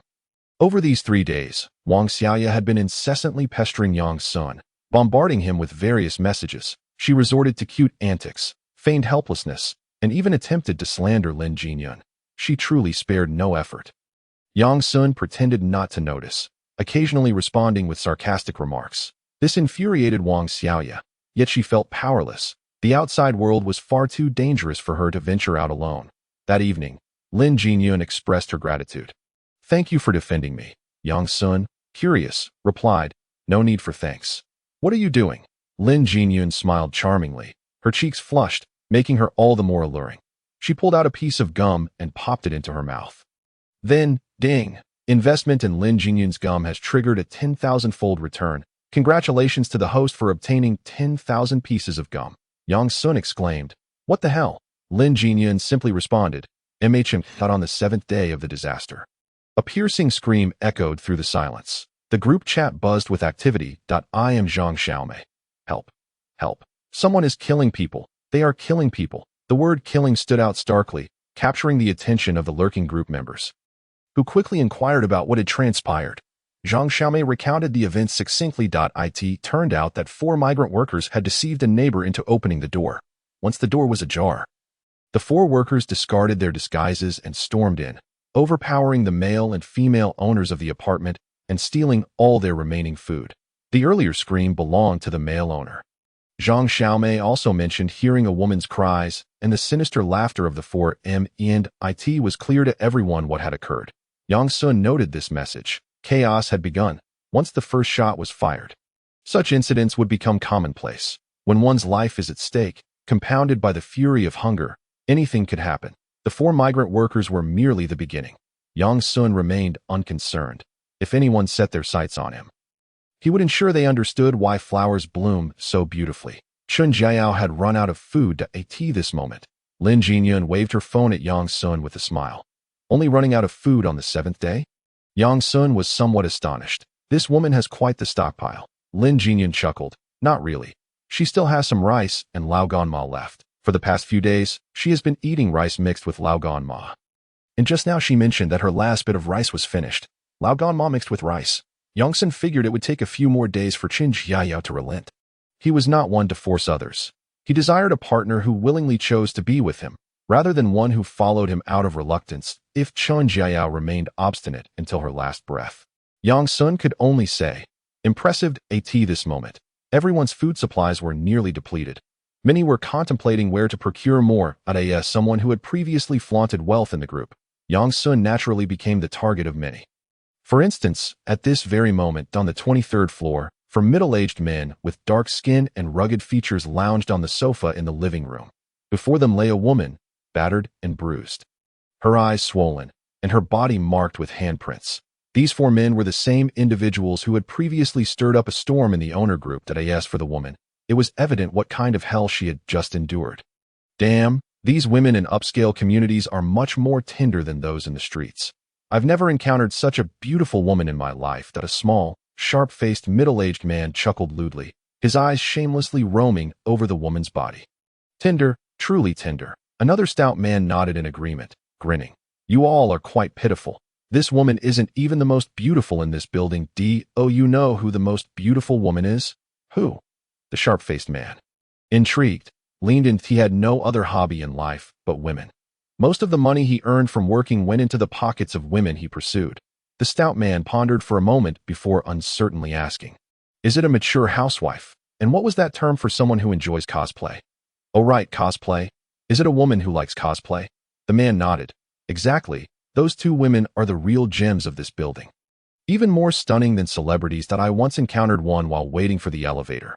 Her appearance and figure were enough to steal my soul. Especially that housewife, so feminine. What are we waiting for? The sharp-faced man stood up eagerly. The stout man also appeared excited at this moment.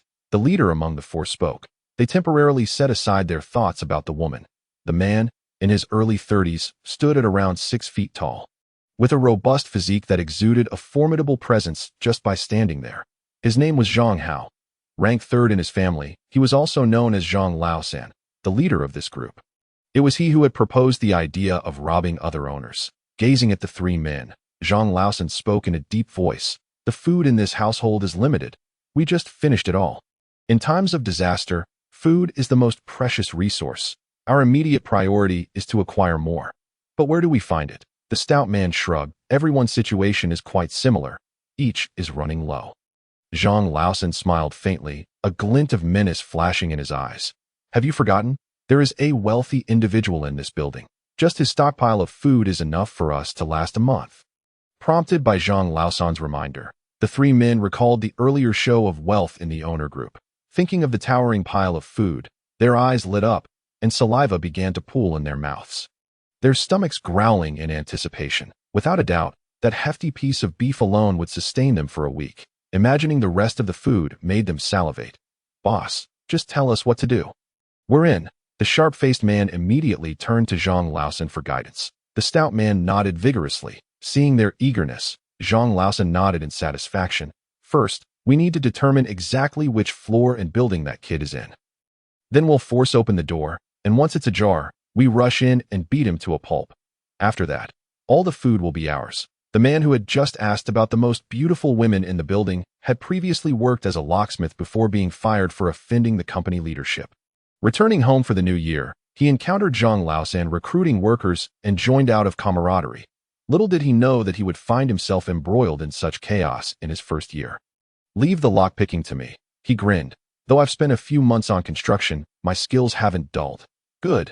Zhang Laosan rose with a hearty laugh. Now we just need to figure out where that kid is located. Ha ha ha. A series of knocks echoed through the air, stirring the 4 individuals inside the room to exchange glances. A middle-aged man with a pointed chin and a gaunt face rose voluntarily to answer the door. Upon catching sight of the woman standing at the threshold, his eyes gleamed with interest. This woman was indeed a step above the one they had dealt with earlier. Was she lost and in need of assistance to find her way home? Shall I escort you back, dear sister? He called out, whistling lewdly as his gaze unabashedly roamed over her figure. The visitor was none other than Wang Xiaoya.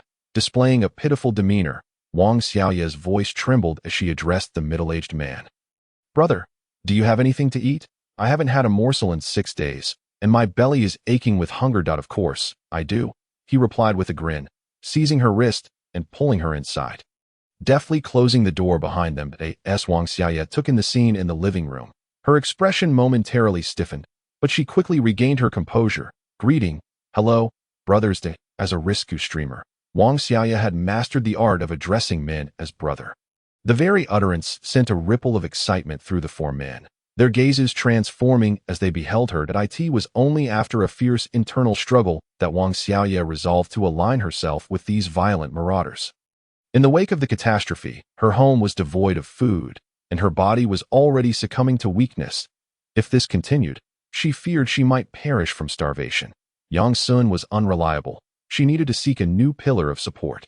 Previously, upon learning of these four men's criminal exploits, she had been filled with dread, fearing she might be their next victim.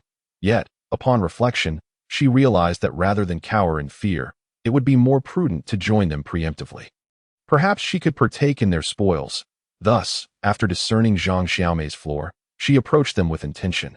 Wang Xiaoya was not a woman overly concerned with chastity. Before the disaster, she had often engaged in confrontations with her top supporter. Believing that as long as it served her interests, she could afford to be accommodating in her eyes. These four men were akin to her previous benefactor. Whether or not physical relations ensued was of little consequence. She merely sought sustenance. Furthermore, she harbored intentions of leveraging these men to exact revenge on Yang Sun. The mere thought of Yang Sun ignited a torrent of resentment within her.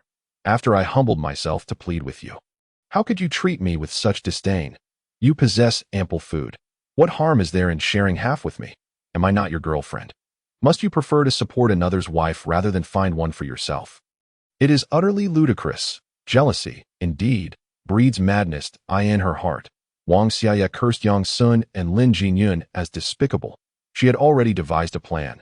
Once she gained control over these four men, she would command them to storm Yang Sun's door. Claiming all his food for herself, she envisioned a scene where Yang Sun would kneel before her in contrition. Come, brother, I have a packet of instant noodles here. Please, have a bite to tide you over. Once we complete this job, I will treat you to a feast, Zhang Laosan chuckled, drawing Wang Xiaoya to his side, and as he handed her the last packet of noodles, his hand intentionally brushed against her skin. Feigning shyness, Wang Xiaoya replied, Brother, what are you doing? Ha ha. Zhang Laosan laughed heartily, his arrogance palpable. As long as you obediently follow us, you shall always have a share of our provisions. Really, brother? She asked, feigning innocence. Absolutely, he assured her. Once we acquire the loot from that chick flu fellow, food will be plentiful.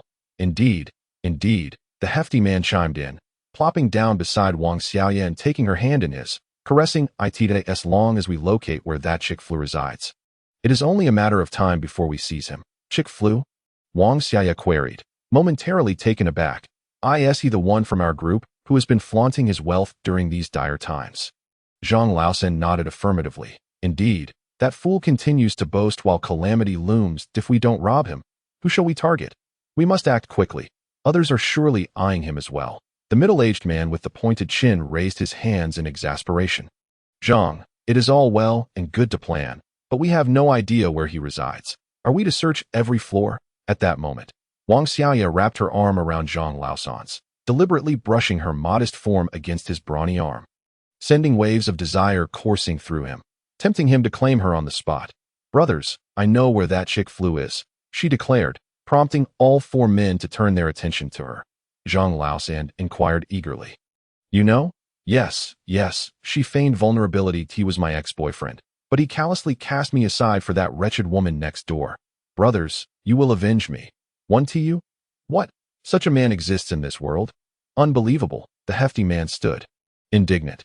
Rest assured, dear sister, just watch how we deal with him, Zhang Laosan reassured her. Initially, we intended to kill Chick Flu on sight, but now I have changed my mind. Once we capture him, I shall leave his fate in your hands. How does that sound? Really? Wang Xiaoya's happiness was genuine this time, as she immediately nestled closer to Zhang Laosan's side. Wang Xiaoya possessed a keen eye. She quickly discerned who among them was the leader. By aligning herself closely with Zhang Laosan, she could ensure a steady supply of food, confident in his ability to protect her. Tonight, they would act. They would catch him off guard. Zhang Laosan decisively finalized their plan. And the others voiced no objections, for Zhang Laosan was indeed their leader. With their course of action established, several hours remained before they could execute their plan. They could not afford to waste time. Zhang Laosan forcefully pressed Wang Xiaoya onto the couch, a sinister grin spreading across his face. That we are helping you deal with that scoundrel. What do you intend to repay us with? Wang Xiaoya remained silent. In the early hours of the morning, Zhang Laosan commanded, let us move. The four men equipped themselves with tools and set out. Wang Xiaoya's eyes still reflected a hint of terror as she muttered, monsters, they are monsters. Following the address Wang Xiaoya provided, Zhang Laosan and his companions, bundled up like dumplings, easily located Yang Sun's door. Observing the closed entrance, Zhang Laosan stepped aside. Can you open it? The old man nodded confidently.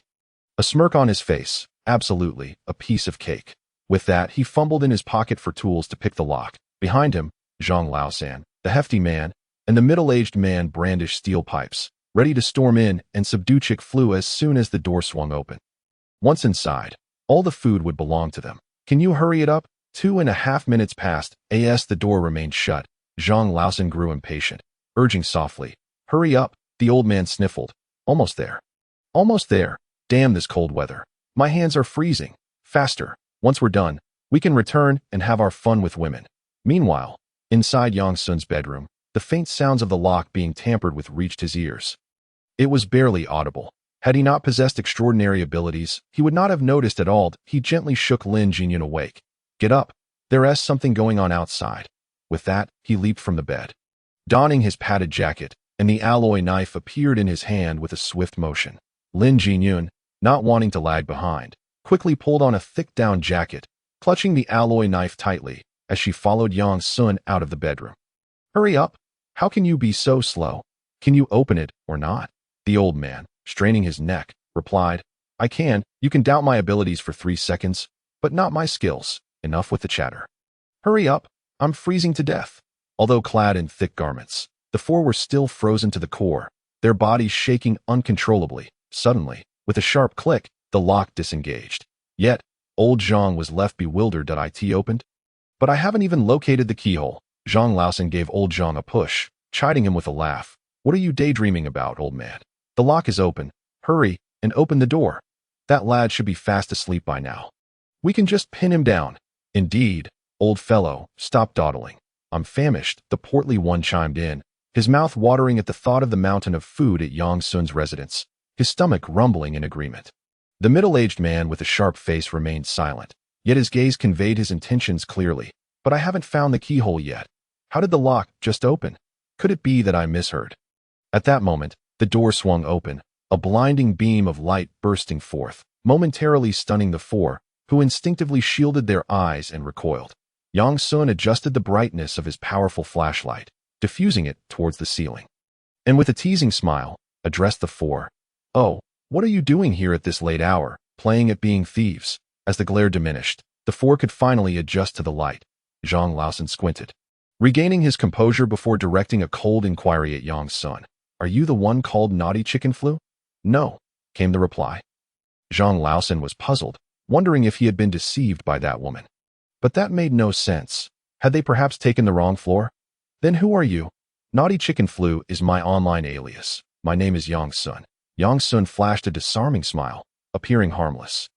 These four were not the neighbors who had broken into his home in a past life. They had stirred the ire of the survivors in the building on the 15th day of the disaster and were subsequently dealt with. Yet, now that they had come to him, Yang Sun saw no harm in indulging them for a while. After all, he had yet to take a life. Wait, aren't you that guy? Zhang Laosan's eyes narrowed as the realization dawned upon him. He glared at Yang Sun, coldly warning, Do you think you can toy with me? Yang Sun shrugged off the threat. I'm merely playing with a dog. How dare you? Zhang Laosan brandished a steel pipe menacingly at Yang Sun. His expression twisted with malice. Listen here, kid, I'll give you a chance. Get out now, and we'll spare your life. This apartment and all the food inside belong to us if you want to die. Feel free to resist, but our steel pipes don't discriminate. The sharp-faced middle-aged man, impatient, interjected, Boss, why waste words on this brat? Just break his limbs and toss him out to fend for himself. The portly one nodded in agreement. No doubt about it. Once he is gone, all the food in this place will be ours. Zhang Laosan raised an eyebrow, smugly declaring, Heard that? Did you? You still have a chance to leave. After all, he was dealing with a grown man and preferred to avoid a direct confrontation that could leave his side injured. In such situations, who had access to doctors or medicines? A minor injury could prove fatal. Hence, Zhang Laosan aimed to win without a fight, hoping to intimidate Yang Sun into retreat. As for Wang Xiaoya, the promise he made to her had long been forgotten. Did he really care about a woman? Suddenly, the sharp-faced middle-aged man noticed Lin Jinyun emerging from behind, his eyes widening in astonishment at her flawless, exquisitely mature visage. A young matron. You are that very matron. The other three were equally captivated. Upon seeing Lin Jinyun's beauty, Their reactions were no less fervent than the sharp-faced man's. Zhang Laosan's eyes gleamed with insatiable greed and lasciviousness. The old man was right. This woman was truly stunning, eclipsing even some celebrities. Had it not been for this catastrophe, he would have never had the chance to encounter such a woman, let alone engage with her more intimately. In an instant, Zhang Laosan entertained the thought of claiming this woman for himself. Kid, Zhang Laosan glared at Yang Sun with malice. I should be wary now. You might as well die. Then, your apartment, food, and woman will all belong to us. Ha! The portly man wiped his mouth, a gluttonous grin spreading across his face. Heh, she is truly beautiful. Thy tea would be even more perfect if we could snag that woman who knows how to spray. Old Zhang discarded the tool in his hand and drew out his steel pipe. Boss, stop wasting time with this brat. Bring him down, and everything will be ours. Observing their arrogant demeanor, Yang Sun couldn't help but chuckle.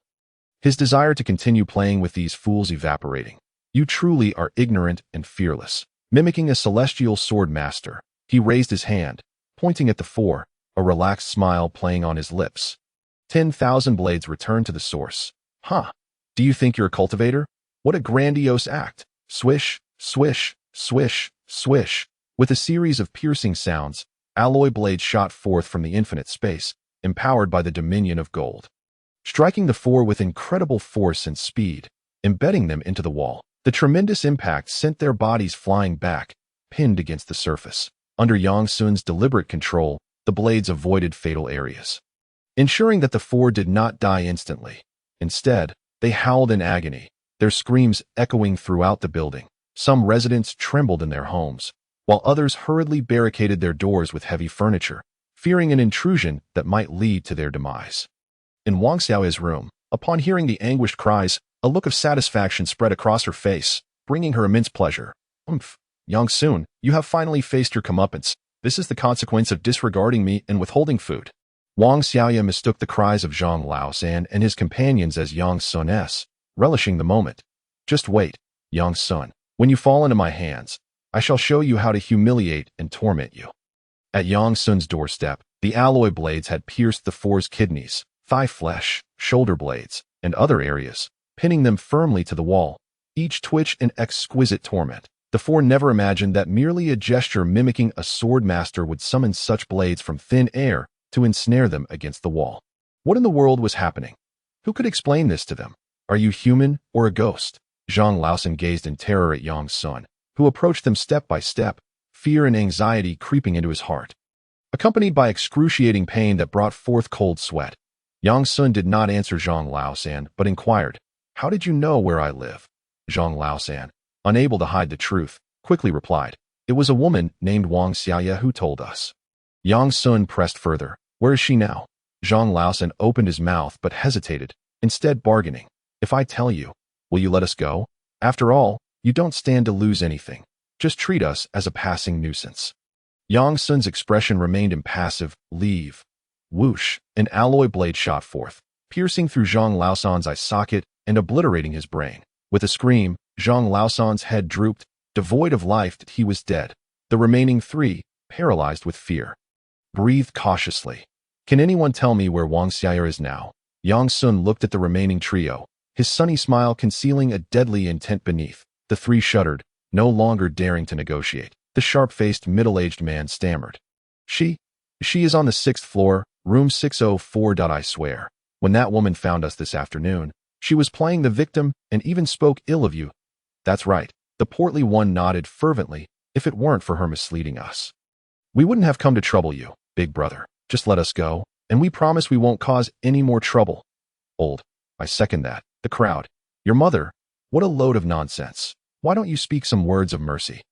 Yang Sun stepped forward with a smile and said, As for me, I am one who repays grievances. Since you intend to make a move against me, be prepared for a counterattack. As he spoke, Yang Sun beckoned with his fingers, and another alloy dagger shot forth. Just as the dagger was about to pierce the forehead of the gaunt, middle-aged man, it halted at his brow.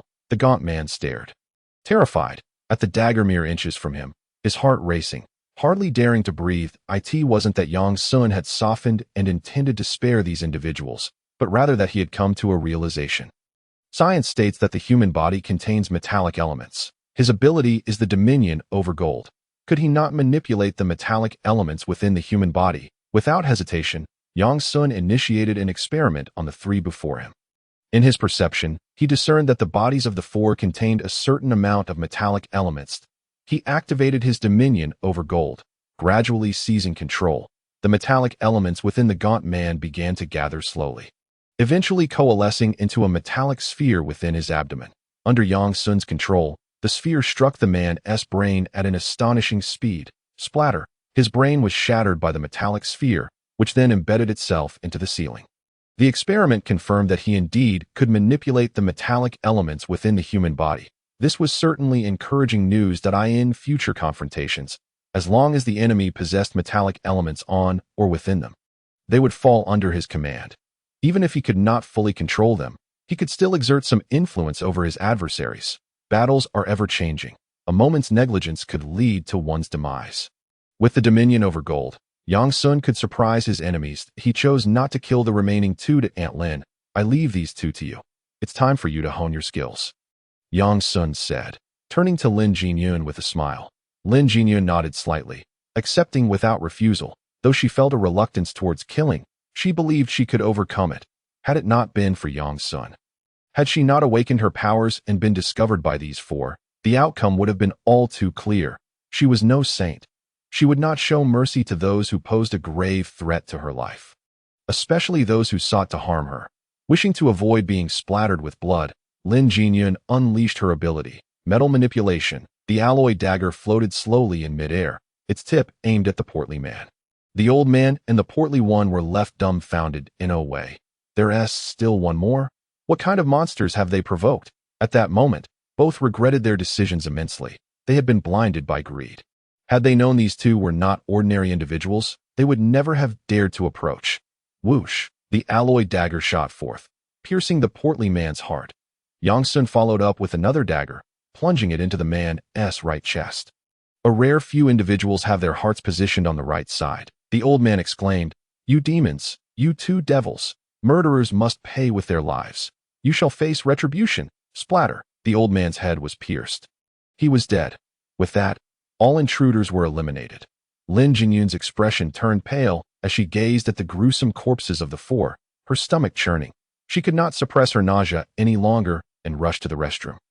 Yang Sun chuckled and shook his head, somewhat satisfied with Lin Jinyun's reaction.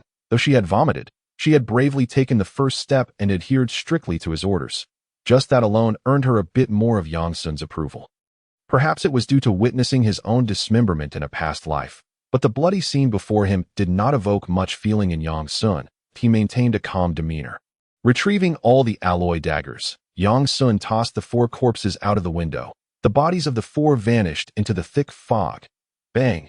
At that moment, a tremendous tremor resonated that a massive appendage materialized from the fog before Yang Sun. No, it was not merely an appendage. It was part of some colossal creature. How enormous must this being be? If just one limb rivaled an entire apartment building, such a size could easily make even Ultraman seem like a mere appetizer. Was this the unknown monster lurking within the fog? Yang Sun pondered. He dared not linger, swiftly shutting the window and retreating back inside at that moment. Lin Jinyun emerged from the restroom, having rinsed her mouth. Her complexion was pale, still reeling from what had just occurred. What just happened? Yang Sun did not conceal the truth, stating plainly, "Do you remember when I mentioned that the fog conceals many unknown monsters?" Lin Jinyun's eyes widened in disbelief. "Are you saying that the tremor was caused by a monster in the fog?"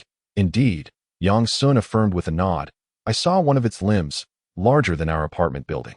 Upon hearing this, Lin Jinyun's expression grew blank. If one limb is comparable to a building, then how large must the entire creature be? Yang Sun shook his head. "That I do not know. Visibility in the fog is quite low, so I could not see clearly. Fortunately, it seems these creatures are not interested in us humans." Boom. Another sound of a massive object collapsing echoed, accompanied by distant screams. The two exchanged worried glances.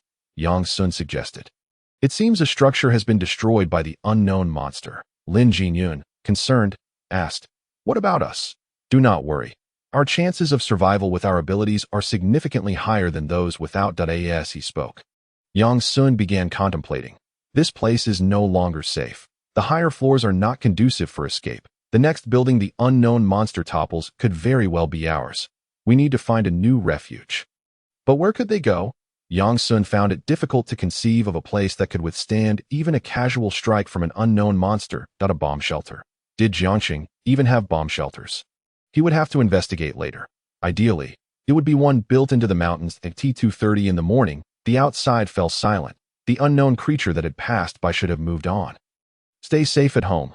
I will head downstairs for a moment. Lin Jinyun understood Yang Sun's intentions and nodded obediently. Okay, I'll wait for you, Aunt. With that, Lin Jinyun planted a kiss on Yang Sun's cheek. He chuckled in surprise, rising to leave, heading down the stairs toward the 6th floor. On the 6th floor, room 604, only 2 women inhabited this apartment, Wang Xiaoye and the owner of the unit. After waiting for a long time without anyone returning, Wang Xiaoye felt a pang of worry that it wasn't for Zhang Laosan and the others. She was concerned about her food. Surely those men wouldn't have changed locations, planning to hog all her supplies. Would they? Damn. Men are indeed unreliable. For a packet of instant noodles, she had allowed herself to be cornered by 4 men. The more she thought about it, the angrier she became. It felt like her lungs were about to explode. In that moment, her expression was one of rage, her teeth clenched, entirely devoid of the goddess-like demeanor she once had as an edgy streamer. Instead, she resembled a furious beast with nowhere to vent her frustrations. In the living room, the owner of the apartment glanced toward the master bedroom, scoffing, "Humph, wretched thing." Just then, a distinct sound of a door opening echoed from the entrance. Startled, the owner of the apartment turned pale, scrambling to hide under the sofa. Upon hearing the door, Wang Xiaoye's spirits lifted, and she quickly threw off her thick blanket, dashing down from her bed. She thought it was Zhang Laosan and his crew returning in triumph. However, when she saw the young man stepping through the door, her smile froze on her face, her eyes wide with disbelief. "Yang Sun, how did you get here? If you're here, then what about those guys?" Yang Sun replied with a gentle smile. "I've already sent them on their way. Considering you're all in cahoots, in the spirit of helping each other out, I'm here to assist you on your journey as well. If you hurry, you might just catch up to them." Wang Xiaoye's expression was one of dazed confusion, her mind momentarily unable to comprehend the situation. However, after 2.5 seconds, clarity dawned upon her. Instantly, her complexion turned ashen, and her body trembled uncontrollably. She understood that Zhang Laosan and his companions were already deceased, and that Yang Sun had come to kill her. No. Yang Sun, please let me explain. I was taken hostage by those people. If you hadn't come to rescue me, I would have been plunged into a hell I could scarcely imagine. You are my knight in shining armor. Wang Xiaoye hastened to defend herself. Do you truly believe I would be swayed by your words? Yang Sun replied with a mocking smile. I warned you before when you attempted to deceive me regarding the house. Don't dare to set your sights on me. I lack any sense of morality, yet it appears you didn't heed my caution. Initially, I contemplated allowing you to starve, but alas, someone insists on courting disaster, out of a misguided sense of benevolence. I have come to see you off. Seeing that Yang Sun's intent to end her life remained resolute, Wang Xiaoye fell to her knees with a thud, her eyes reddening, tears welling up as she pleaded pitifully. I was wrong, Yang Sun. Please spare me this once. If you let me go, I am willing to do anything you ask. Remember when we first met? You wanted me to be your girlfriend. I agree now. Let us start dating.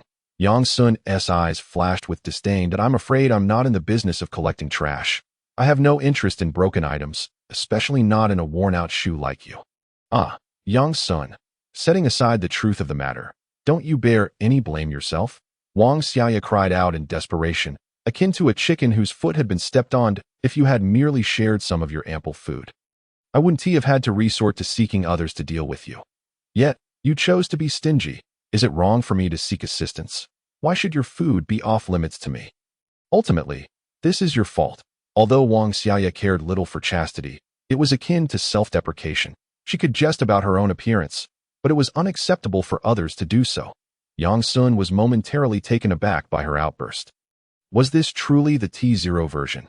Even in the apocalypse, she still had the audacity to prance about.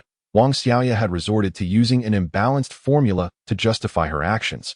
What could Yang Sun do but eliminate the source of the problem? After a moment's contemplation, he refrained from delivering a swift death to Wang Xiaoye, deeming such an end too lenient for her. Instead, he stepped forward and tore the blanket enveloping her away, seizing her hair and marching toward the balcony window. Outside, the temperature plummeted to -40 degrees Celsius, shrouded in thick fog, visibility almost non-existent. With lurking monsters and mutated flora and fauna, it was a veritable hell, where survival was nearly impossible. And suffering was guaranteed. The sixth floor. A fall onto the grass would likely result in survival, provided her head did not strike the ground. Wang Xiaoya struggled fiercely, shouting, "What do you intend to do? Yang Sun, are you planning to kill me? Let me remind you that murder is against the law. The law will not spare you." With an expression devoid of emotion, Yang Sun replied, "Then let the police or the courts come and punish me." As he spoke, he opened the window, and a frigid wind rushed in. The female landlord and Wang Xiaoya shivered uncontrollably from the cold. In that moment, Wang Xiaoya was utterly terrified.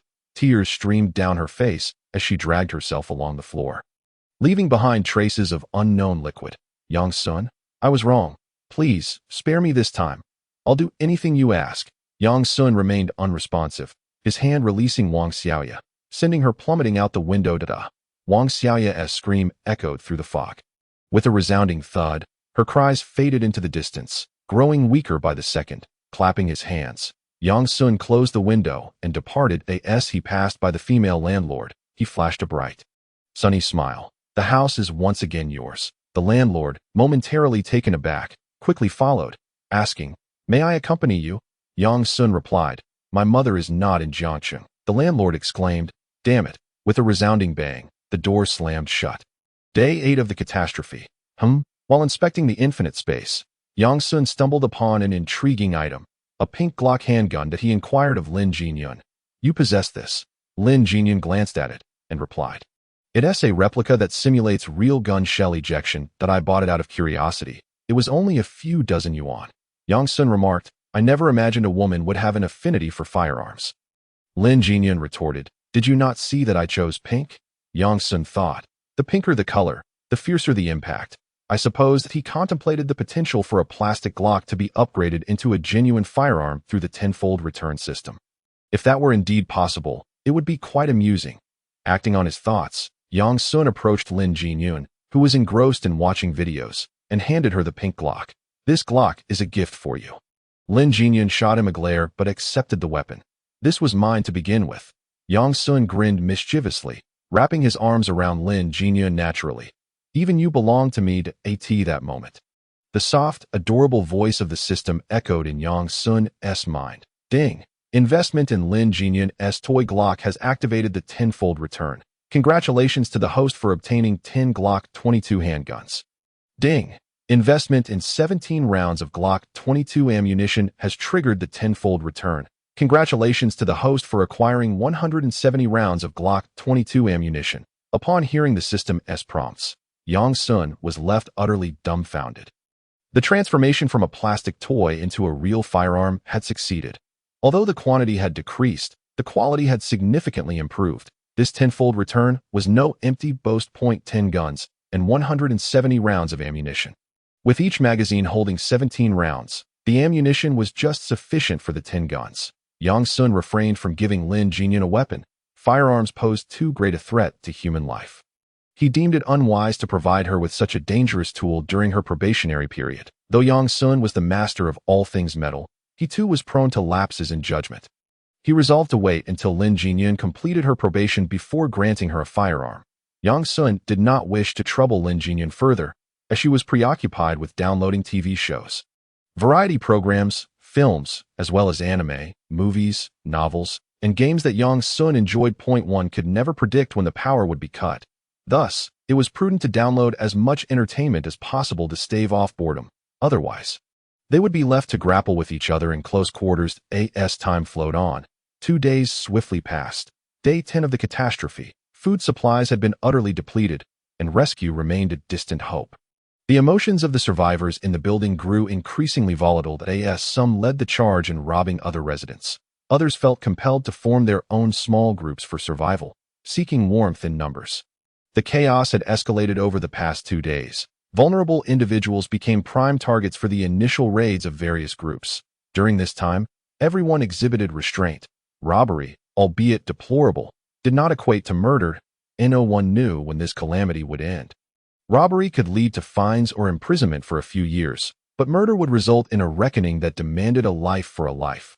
That afternoon, a group of 7 survivors set their sights on the solitary Chen Jiao. A robust young man knocked forcefully on her door, calling out, "Miss Chun, open the door.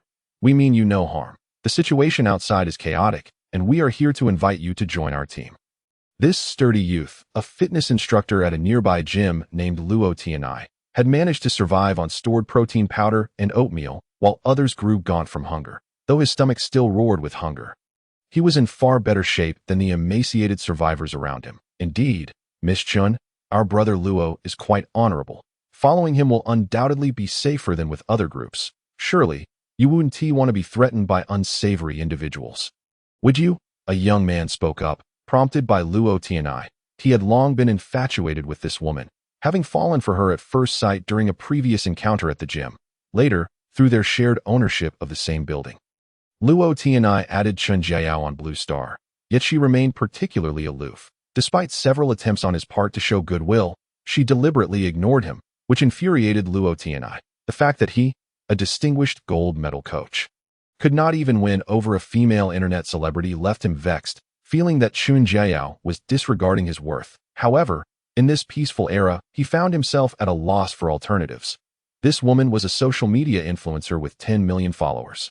Should she reveal herself even slightly, he could be inundated with vitriol from her mindless fans. Now, with the onset of disaster and no sign of rescue after 10 days, Luo Tiany's once dormant heart began to stir again.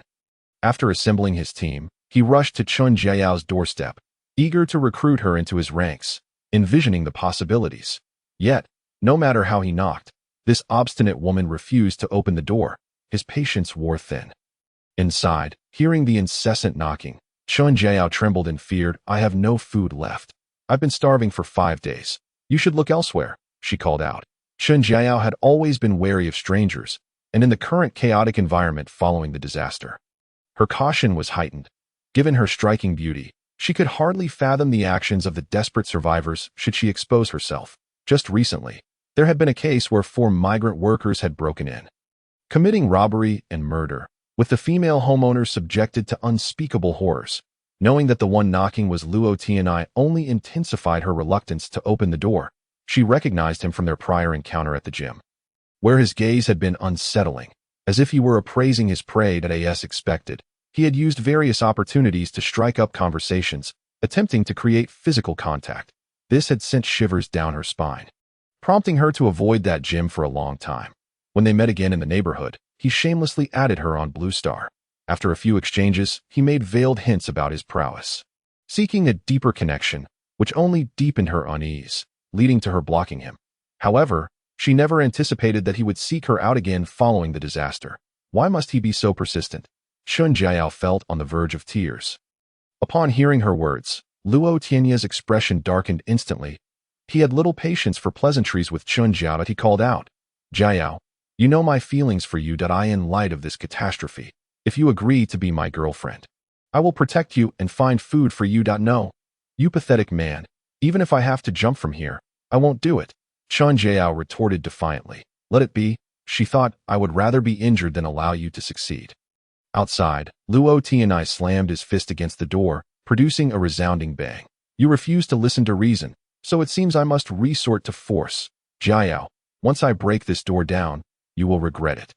With that, his companions began to pound on the door with fervor. The deafening noise brought tears to Chen Jiao's eyes, her pitiable expression eliciting sympathy. She moved to the balcony, gazing at the photo on her phone's wallpaper, featuring a girl who bore a resemblance to her, smiling. "Jai, sister might not make it to see you again." Ding dong. It that moment, a message notification popped up on her phone. It was from a user named Divorced with 2 kids. "How are you considering it, Jiao? I assure you, following this man will not be a loss. Just the prospect of being well fed is worth it, not to mention he is willing to provide you with special powers." This Divorced with 2 kids was none other than Lin Jinyun, tasked by Yang Sun to forge a closer bond with Chen Jiao. Upon reading the message, and considering her perilous situation, Chen Jiao's previously resolute refusal began to waver. She thought, Perhaps I should agree and give it a try. Surviving is certainly better than perishing.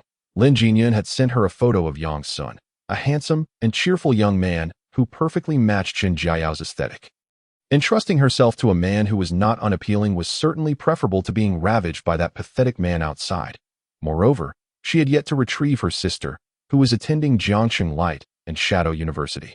Her sister was her only sibling, the one their parents had urged her to protect with their dying breaths. Bang, bang, bang. The pounding grew louder, solidifying Chen Jiao's determination. She rapidly typed a message on her phone and sent it. Don't harm my Jiai. Jinyun, I'm in danger. A pathetic man is breaking down my door. Please send my husband to rescue me. I live on the 27th floor, apartment 2701. Urgent. After sending the message, Chen Jiao anxiously watched the entrance. Her fate hung in the balance at Yang Sun's home. Upon receiving Chen Jiao's message, Lin Jinyun, who had been lounging on the couch, immediately sat up. Yang Sun, we have a situation. Your wife is being attacked. Upon hearing this, Yang Sun, who had been exercising, dropped the dumbbells and rushed over. What happened? Lin Jinyun wasted no time and tossed her phone to Yang Sun. After reading Chen Jiao's message, a gentle smile graced his face as he donned his jacket. How dare someone covet my woman? They are clearly courting death. Chen Jiao's plea for her husband to save her had already revealed the answer. Wait for me. We are going together. You mustn't forget your aunt now that you have a wife. Lin Jinyun hurriedly put on her jacket and followed suit to Chen Jiao's doorstep. The group outside continued their relentless assault. Their tools were rudimentary, the best being a crowbar, which inflicted minimal damage to the door. However, they were not foolish, targeting the lock rather than the door's sturdy surface. If they could destroy the lock and remove the handle, the door would serve no purpose. Luo Tianai, impatient, took the crowbar himself to strike. After a few blows, the handle fell off. He grinned wickedly. Chen Jiao, you ignored my kind words earlier. Now, if you wish to beg for mercy, it will be too late. Just wait until I get in. I shall show you how to be punished. Point one of his lackeys, wearing a sycophantic grin, asked, Boss Luo, once you are done, can we have a taste as well? Luo Tianai laughed heartily, reveling in the flattery. Once I tire of her, this woman will be yours, haha. Another lackey chimed in. Boss Luo, following a leader like you is the wisest choice. That insufferable woman inside should just obediently become your girlfriend. Why must she make herself a plaything? An expressionless middle-aged man in a suit remarked. Don't hit women. Instead, tear the roof off. With someone like her, Boss Luo, you shouldn't waste your breath. A few slaps will bring her to heel. Our ancestors surely had their reasons for such methods. Haha. Luo Tianai boasted to the door. Did you hear that, Chen Jiao? Do you regret rejecting me now? Chen Jiao retorted. If you have the guts, don't run. My husband is coming to save me, and when he gets here, you will see how I deal with you. Upon hearing this, Luo Tianya's expression darkened immediately. Husband? Where did you find a husband? Weren't you always single? Chen Jiao shot back. What business is it of yours? I just found one. Okay. Even if I have to sew myself up or jump off a building, I won't give you a thing, you pathetic man. A coward, regardless. Chen Jiao has already mentally prepared herself. If Yang Sun arrives in time to save her, she will live. If Yang Sun fails to arrive promptly, she will leap from the building. In any case, she refuses to let that despicable fool outside gain the upper hand.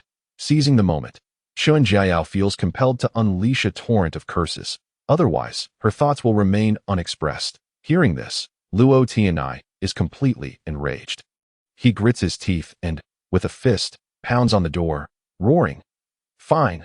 I want to see if your newly recognized husband has the guts to stand before me, if he dares to come. I'll break his limbs and toy with you right in front of him. He continues to batter the door. 2.5 minutes pass. The door lock is in a deplorable state. With a final blow from Luo Tianai, the remnants of the lock are yanked away. At this point, without a lock, the door swings open effortlessly. After a prolonged struggle, Luo Tianai finds himself stymied. Damn it. This filthy woman has barricaded the door. He curses loudly, beckoning those behind him. Hurry up and help me. Do you still want to play with this woman? Oh, we're coming. Brother Luo, we're here to assist you. Ahead out a crowd of people join forces to push against the door, slowly displacing the heavy object behind it. The time is too short, and Chen Jiao lacks the strength. She barely manages to shove the refrigerator from the kitchen to brace against the door before succumbing to fatigue. Bang! The refrigerator topples over. The door is forced open. Luo Tianai bursts inside, a wicked grin plastered on his face as he gazes at Chen Jiao. Why have you stopped screaming? Weren't you quite arrogant just now? Chen Jiao stands by the balcony window, her hands resting on the frame, poised to jump. She casts a look of disdain at Luo Tianai, her sultry lips parting. You despicable fool, shrimp-headed man, this is all you will ever be. Incapable of moving when faced with a woman, akin to a reincarnated teddy bear, why don't you go bother your mother? Even in the face of despair, Chen Jiao's words retain their sharpness.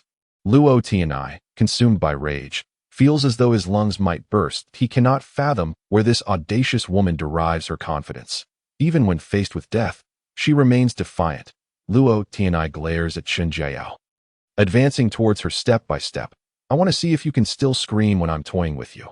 Sensing the gravity of the situation, Chen Jiao steels herself and prepares to leap over the frame, intending to jump from the 27th floor. Just then, a light-hearted voice rings out from the entrance door. So many people. Chen Jiao turns towards the hallway and sees a familiar face standing there, Yang Sun. The newcomer is indeed Yang Sun. Having seen his photograph, she recognizes him immediately. The silent sigh of relief escapes her lips. Thankfully, he is not a catfish. Yang Sun's appearance is undeniably striking, a campus heartthrob even at her Jiangxing Guangying University.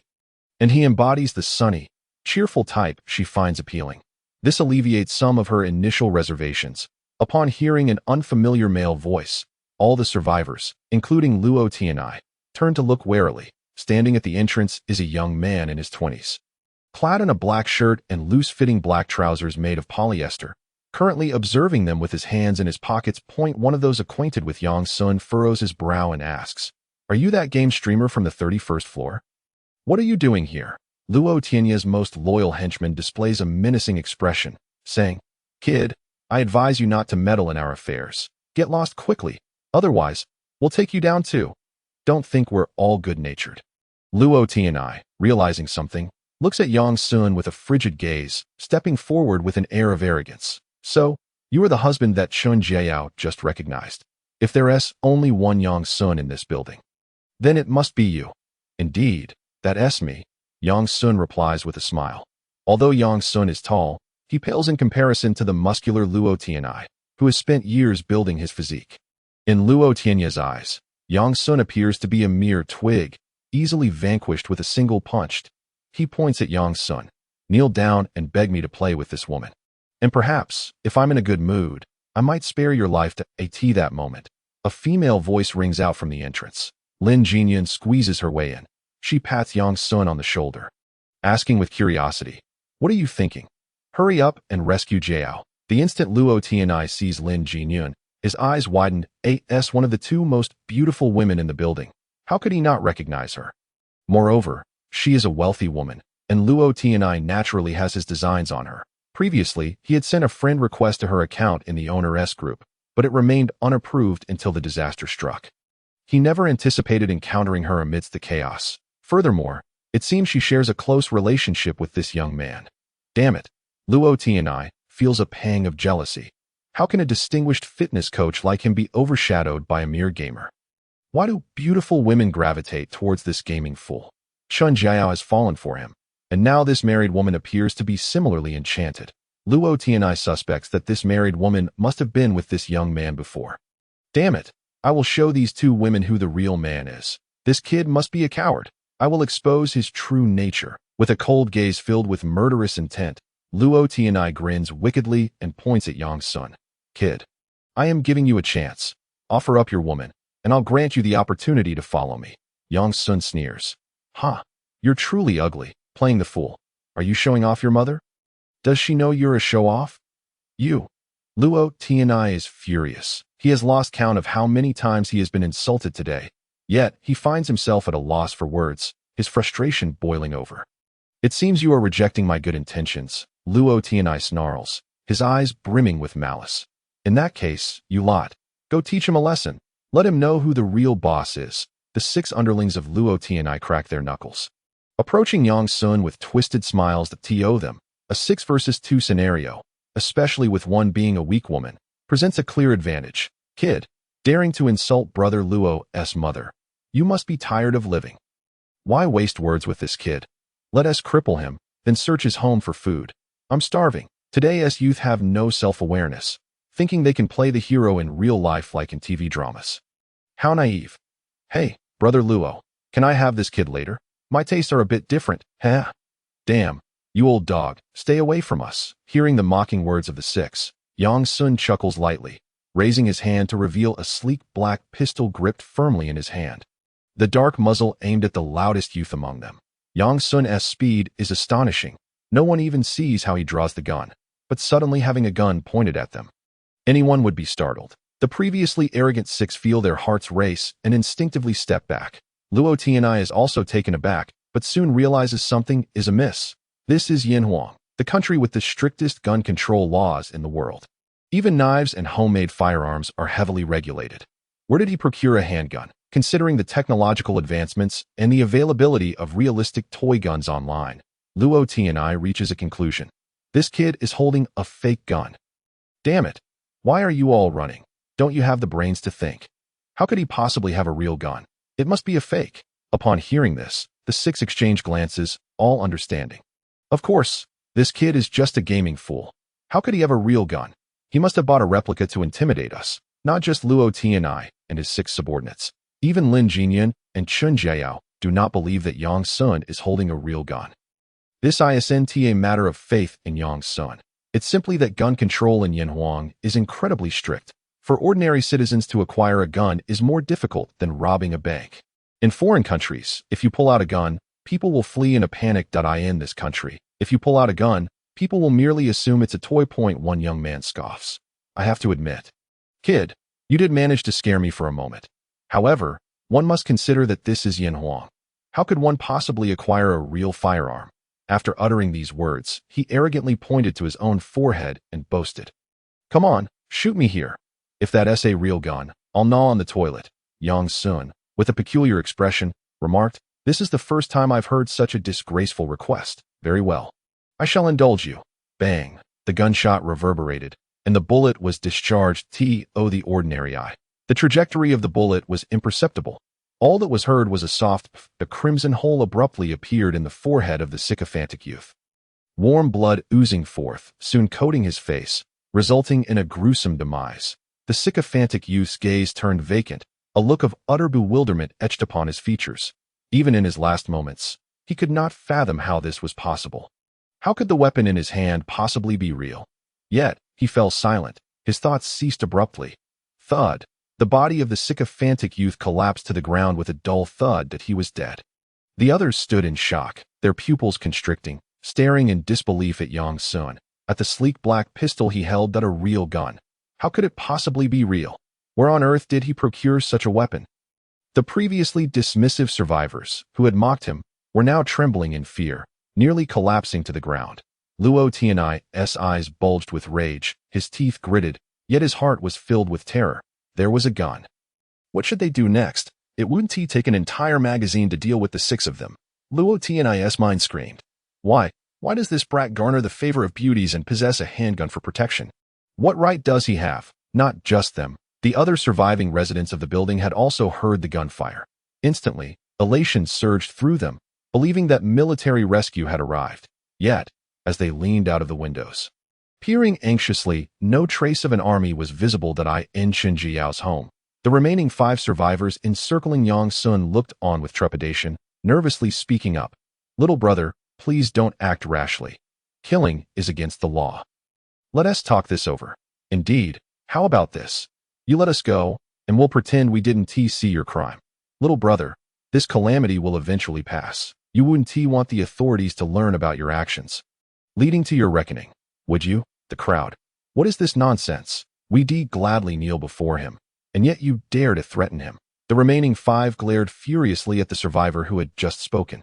This survivor quickly realized he had misspoken. He had intended to plead for mercy and counsel calmness, but somehow his words had morphed into a threat.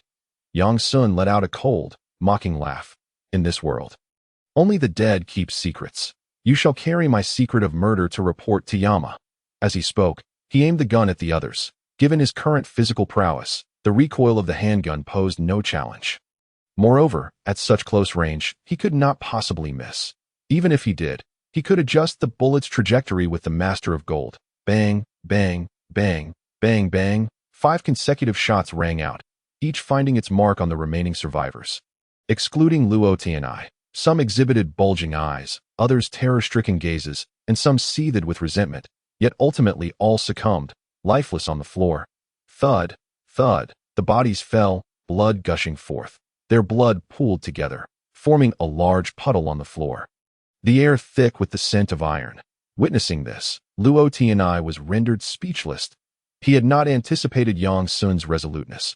With a mere lift of his hand, 6 lives were extinguished, Luo Tianai realized. With all 6 of his subordinates dead, he would be next. He could not sit idly by. Scanning his surroundings, he spotted Chen Jiao on the balcony. His eyes turned fierce as he rushed toward her. Wielding a pickaxe, he planned to kidnap Chen Jiao. "Isn't that man over there your husband? Then you shall serve as my hostage." But just as he charged a few steps, a series of gunshots erupted behind him. Bang, bang, bang, bang, bang. The bullets struck his knees, shoulders, and hips, incapacitating him without causing fatal harm. Luo Tianai stumbled forward, propelled by his momentum, sliding to Chen Jiao's feet. Chen Jiao, terrified, hurriedly leapt away towards Yang Sun. "Ah!" Luo Tianai shrieked in agony. "Kill him," Yang Sun said, handing the handgun to Chen Jiao with a smile. "Huh?" Chen Jiao replied, bewildered. Yang Sun reiterated, "I said, kill him." Trembling, Chen Jiao grasped the handgun. Noticing her shaking hands, Yang Sun covered hers with his own. Stabilizing the gun, aimed at the prone Luo Tianai. "Have you considered your fate? Had I not intervened, he would strip you of your clothes, turning you into a plaything that he might even reduce you to mere sustenance in the absence of food. Do you still harbor any goodwill towards such a man?" This was Yang Sun's test for Chen Jiao. While Yang Sun sought a tenfold return from a stunning goddess, that did not imply he desired a mere ornament devoid of value. Lin Jinyun had already proven her worth. She was capable, alluring, and lethal, executing commands with precision, providing assistance in future battles. However, if Chen Jiao couldn't even bring herself to eliminate her adversary, Yang Sun would lose all interest in her. This was the first trial. The second was to assess whether she possessed a rebellious spirit. Yang Sun had not revealed any of his abilities. The handgun now lay in her hands once more. Yang Sun was keen to see whether she would aim the gun at him or covet the firearm for herself. For safety, Yang Sun had activated the infinite space early on. Moreover, the magazine had been meticulously fired down to the last bullet. Should Chen Jiao eliminate Luo Tianai, the handgun would be rendered useless.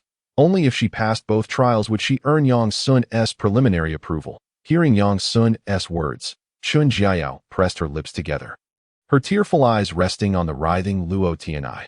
She envisioned the outcome had Yang Sun not come to her rescue. There were only 2 possibilities. Either she would be forced to leap to her death or be captured, subjected to the whims of this despicable man, whose intentions she could easily surmise. Such a fate was utterly abhorrent. This man was unworthy of any compassion. And what of her sister? Surely she would encounter a similar predicament. "I must grow stronger. I will protect my sister." Chen Jiao's resolve solidified, her cold gaze fixed on Luo Tianai, who continued to moan in pain. "Jiao, I beg you, spare my life. I promise I will never appear before you again. I will go as far away as possible." Chen Jiao scoffed. "Die, you vile man." With those words, she pulled the trigger. Yang Sun merely served to steady her aim. The trigger had to be pulled by her own hand. Bang! The bullet discharged, striking true at the center of his forehead. Red and white splattered forth.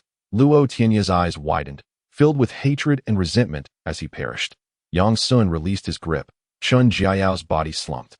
Collapsing onto the cold floor, she gasped for breath, her hands tightly gripping the gun, her state reminiscent of Lin Jinyun after her first kill, both struggling to adapt. After days of hunger, Chen Jiao had nothing left to expel and would have to forego a trip to the restroom.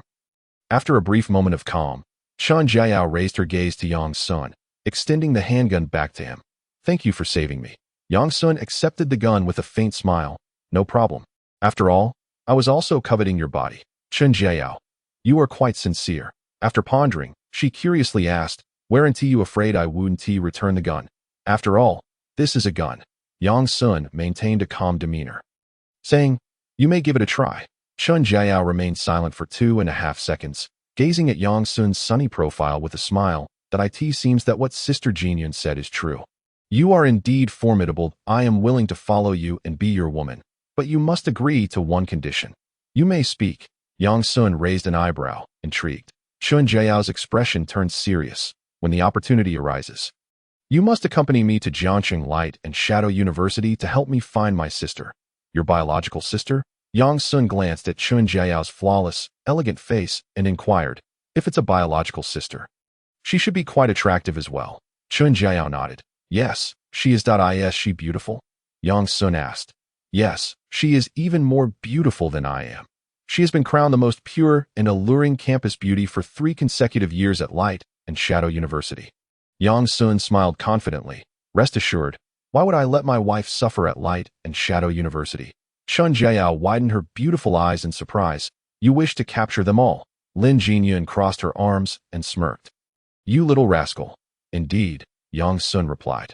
Chun Jiao was struck anew by Yang Sun's audacity. His boldness was truly remarkable. However, if he could safely bring her sister back, Chun Jiao found that acceptable in times of disaster.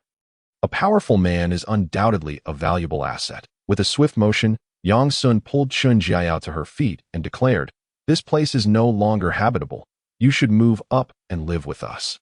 All right. Chun Jiao did not refuse. Is there anything you need to bring? Oh, right.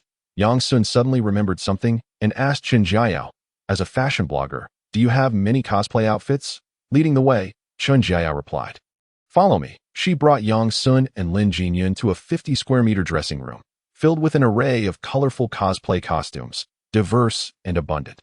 Yang Sun immediately recognized several familiar characters. Thor, the Victory Team uniform, Shen He, Mei Yang, and the Dagger Ultraman suit, among others. Is there really this much? Can you possibly wear them all? Lin Jinyun, also a woman who found it challenging to navigate through clothes, questioned. Chun Jiao proudly replied. Most of them belong to the company. With the outbreak of the disaster, they can't reclaim them, so naturally, they all belong to me now. Sister Jinyun, take a look and see if there's anything you like. I'll gift it to you. I like them. Lin Jinyun was just about to choose when she noticed the row of cosplay outfits before her had vanished. Yang Sun chuckled. What are you picking for? They are all mine now. OJBK. Now we can enjoy role-playing. Chun Jiao's focus was different from Lin Jinyun's. She stuttered, glancing between Yang Sun and the vanished cosplay outfits. Where are my costumes? How did they disappear in the blink of an eye? Yang Sun retrieved a set of cosplay attire from his infinite space. Get acquainted with my infinite space. It contains an endless supply of food, and only I can access it as long as you follow me. You will have food that never runs out. Chun Jiao was utterly astonished. Is this magic? Is this really magic? Lin Jinyun laughed and explained, this is an ability, didn't I tell you before in Blue Star? As long as you agree to be this rascal's woman, he will also provide you with a fruit of ability. Chun Jiao replied. At that time, the situation was urgent. I didn't examine the information closely. All right then, Chun Jiao asked again, Sister Jinyun, do you also possess an ability? Lin Jinyun nodded. Yes, I control metal. Chun Jiao marveled. I can't believe such miraculous abilities exist in this world. Yang Sun chuckled. During the outbreak, flora and fauna mutated. Why shouldn't humanity possess abilities? The two women pondered for a moment and realized the logic behind it. Why should the entire world evolve while leaving humanity behind? Enough chatter. Let us hurry and pack our things. With Yang Sun's assistance, all the items Chun Jiao deemed necessary were stored in the infinite space. After completing everything, they returned to Yang Sun's residence on the 31st floor. At that moment, the surviving residents of the building were anxiously gazing out the window. Gunfire had erupted. It was unreasonable for the military not to show up. Upon returning home, he instructed Lin Jinyun to take Chun Jiao for a shower. After they cleaned up and refreshed themselves, they gathered at the dining table for a meal. The delectable spread included fragrant rice, stir-fried pork with edamame, spicy sour shredded potatoes, and corn rib soup, all light dishes. As the enticing aroma wafted through the air, Chun Jiao's stomach audibly grumbled, causing her to blush with embarrassment, her cheeks a delicate pink. Yang Sun smiled. Don't be shy. All of this is prepared for you. Have a little something to fill your stomach. I will prepare a lavish dinner later. Starving, Chun Jiao could no longer afford to be courteous. She picked up her bowl and chopsticks and began to eat heartily. Having gone too long without food, she neglected her ladylike demeanor, devouring her meal with fervor, her cheeks puffed up like a little hamster, which was quite endearing. Yang Sun and Lin Jinyun were not particularly hungry, so they merely watched Chun Jiao eat. Feeling somewhat self-conscious under their gaze, she asked, "Why are you both looking at me?" Lin Jinyun covered her mouth, giggling, "You eat so delightfully. Would you like me to add a couple more dishes?" Chun Jiao quickly shook her head, her little head bobbing like a rattled drum. No, no. After the meal, Lin Jinyun voluntarily returned to her bedroom, leaving the living room to them. "I'm exhausted. I'm going to take a nap," she declared. Chun Jiao washed the dishes, then found herself standing before Yang Xun at 4:30 in the afternoon, wrapped in a white bathrobe. Chun Jiao emerged from the bathroom, perhaps due to the warm bath. Her delicate face was flushed.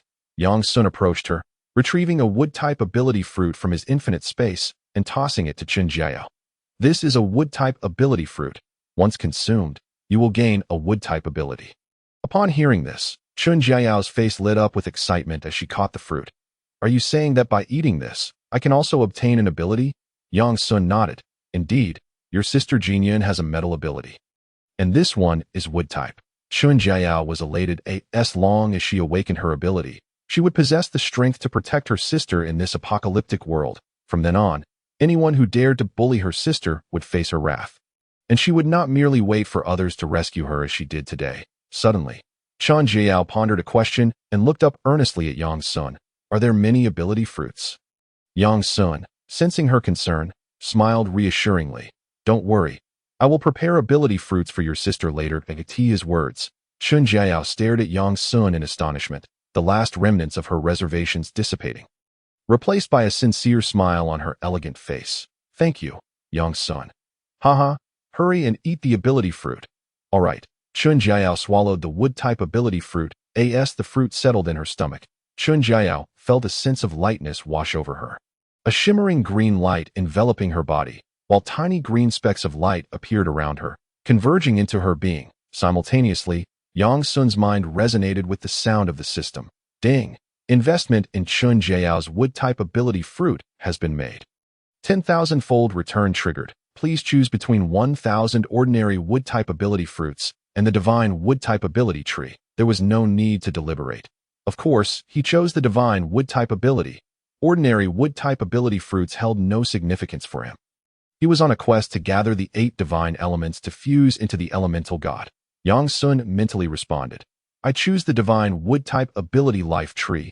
Ding! Selection successful. As soon as the system's words fell, a shimmering green light began to emanate from Yang Sun's body, and the surrounding space seemed to plunge into darkness, with an endless array of green dots surging forth towards his physical form. Half an hour later, the evolution awakening concluded. Chun Jiao successfully acquired the wood-type ability, the Blessing of the Wood. This ability granted her the power to manipulate plants and accelerate their growth. Meanwhile, Yang Sun obtained the God-tier wood ability, the Tree of Life. This extraordinary ability rendered him the sovereign of all wood-type plants, allowing him to command and control them, exerting suppressive effects on lower intelligence mutated plants, while also bestowing upon him formidable vitality. Now, even if his heart were pierced by a bullet, Yang Sun would remain unharmed. He could summon the vast life force to instantaneously mend the wound in his heart. Of course, the brain was a different matter. As it housed consciousness, the life force relied on consciousness for manipulation. If consciousness were lost, he would be unable to wield life force to heal injuries or assist his companions. While this ability did not match the offensive power of the Golden Sovereign, it certainly excelled in control and healing. Quite satisfactory indeed. With 2 of the 8 elemental powers already in his possession and 2 god-tier abilities at his side, Yang Sun felt it was high time to explore the world beyond. Resolute in his decision, he planned to wander around the neighborhood the following day to see what dangers awaited him. Additionally, he meant to pay a visit to the convenience store in the area. Although Yang Sun could rely on a tenfold return to acquire substantial food supplies, the variety remained insufficient. Expanding the diversity of his food sources was an urgent matter. Is this the sensation of awakening an ability? On the sofa, Chun Jiao gazed at her delicate hands, a thrill coursing through her.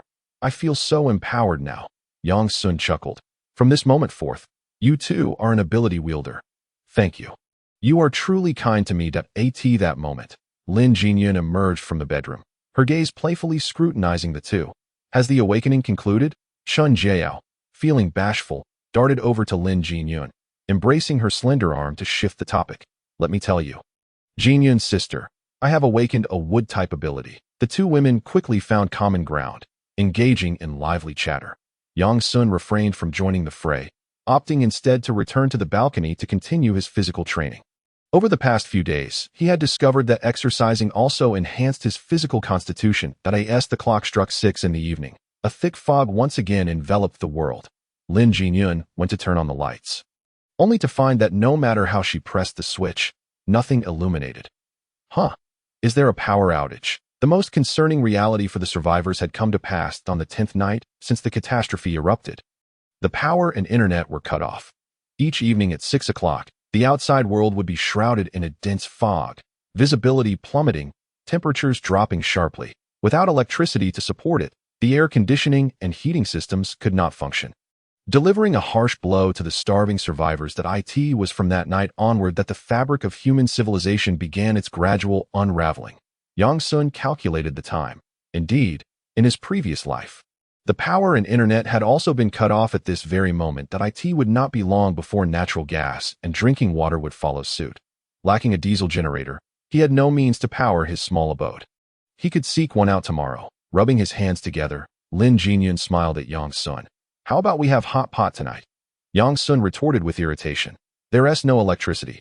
How can we cook hot pot? Lin Jinyun grinned. I stored a copper pot and smokeless charcoal at home. We can enjoy old Beijing hot pot. Upon hearing this, Yang Sun paused in surprise. Let me see where I placed them.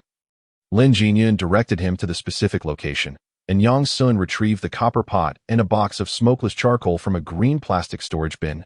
He handed the smokeless charcoal and copper pot to Lin Jinyun and Chun Jiao. Here. These are for you too. Lin Jinyun was already accustomed to Yang Sun's generous nature, while Chun Jiao appeared somewhat bewildered. Weren't we supposed to eat hot pot? Why are you giving me a copper pot? Ding! Investment in Lin Jinyun's box of smokeless charcoal, 10-pound package, triggered a tenfold return. Congratulations, host. You have obtained 10,000 boxes of smokeless charcoal. Ding! Investment in Chun Jiao's copper pot triggered a tenfold return. Congratulations, host. You have obtained 10,000 copper pots. With the tenfold return activated, Yang Sun need not worry about running out of smokeless charcoal for the fire. Let us get started. By the way, should we add some hot pot base to the old Beijing hot pot? I feel like boiling meat in plain water doesn't quite suit my palate. That's perfectly fine. You can eat however you like. The three of them began to bustle about.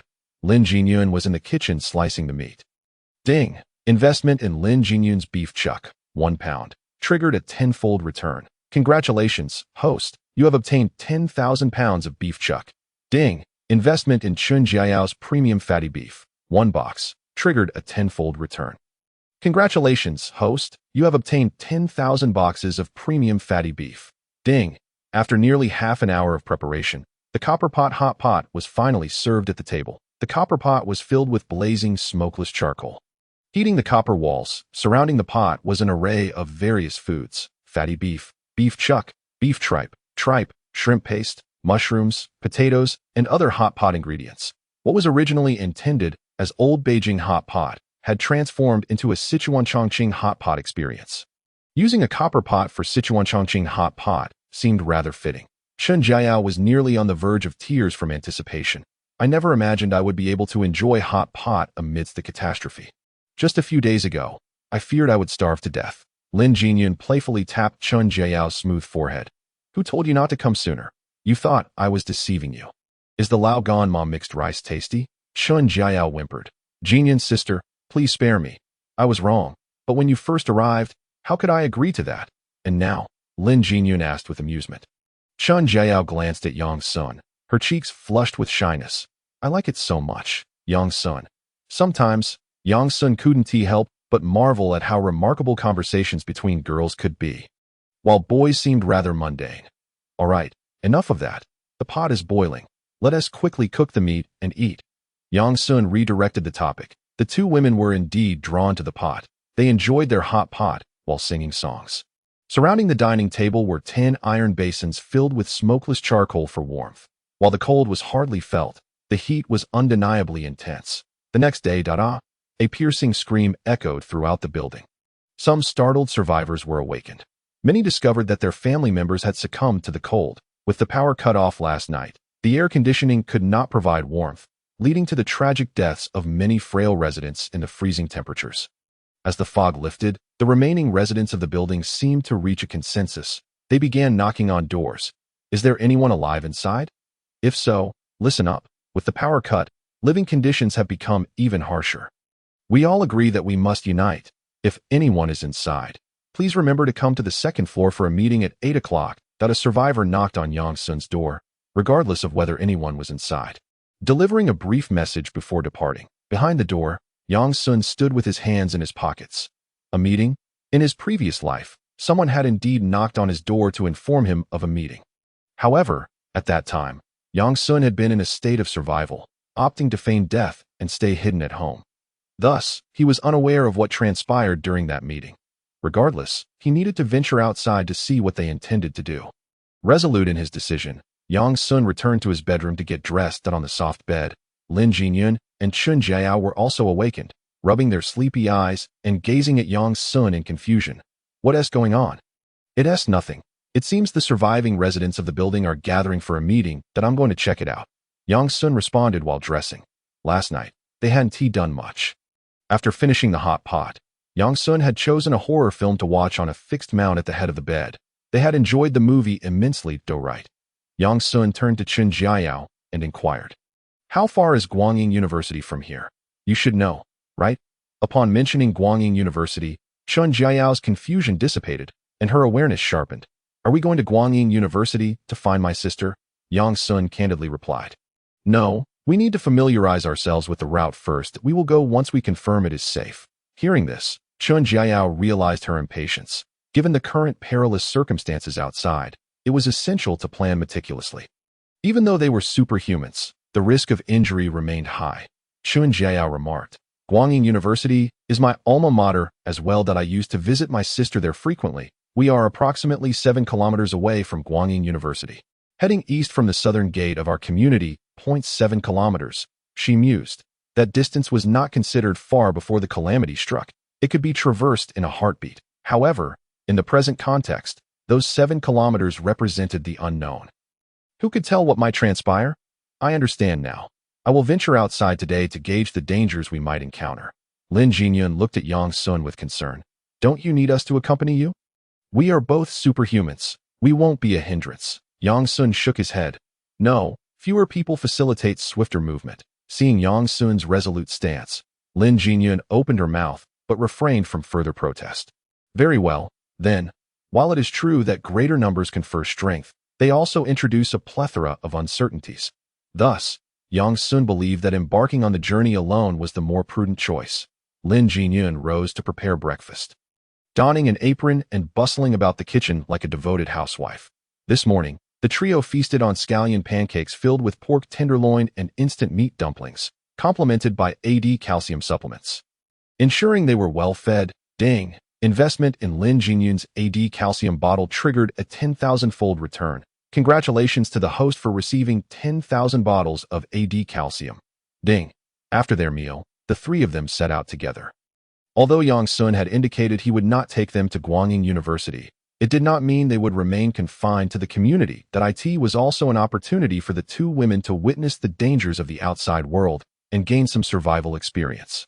The trio did not exit the unit directly, but instead made their way to the second floor. The doors of the two remaining households on the second floor stood wide open, and at least 80% of the surviving residents had gathered. Some, like Yang Sun in his past life, chose to stay indoors, reluctant to venture out. These individuals likely had some supplies at home, allowing them to endure but fearing the risk of being robbed, opting instead to bury their heads in the sand. Nearly 80 people were scattered between the two apartments and the corridor. Each of them appeared pallid and emaciated, their expressions listless and devoid of color, filled with despair, their bodies rendered soft as noodles from prolonged starvation. Do you have any food left at home? If so, please share some with me.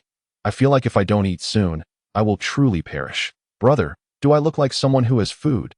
Just look at my waxy face. I am utterly spent. Damn it, Wasn't it promised that the military would come to our rescue? It's been days, and not even a shadow has appeared. Stop dreaming. That wealthy fellow Luo Hai said they would advance from west to east. He doesn't realize our current position. They will undoubtedly prioritize rescuing the nearest disaster-stricken groups that we might as well wait for death. Does anyone have any baby formula?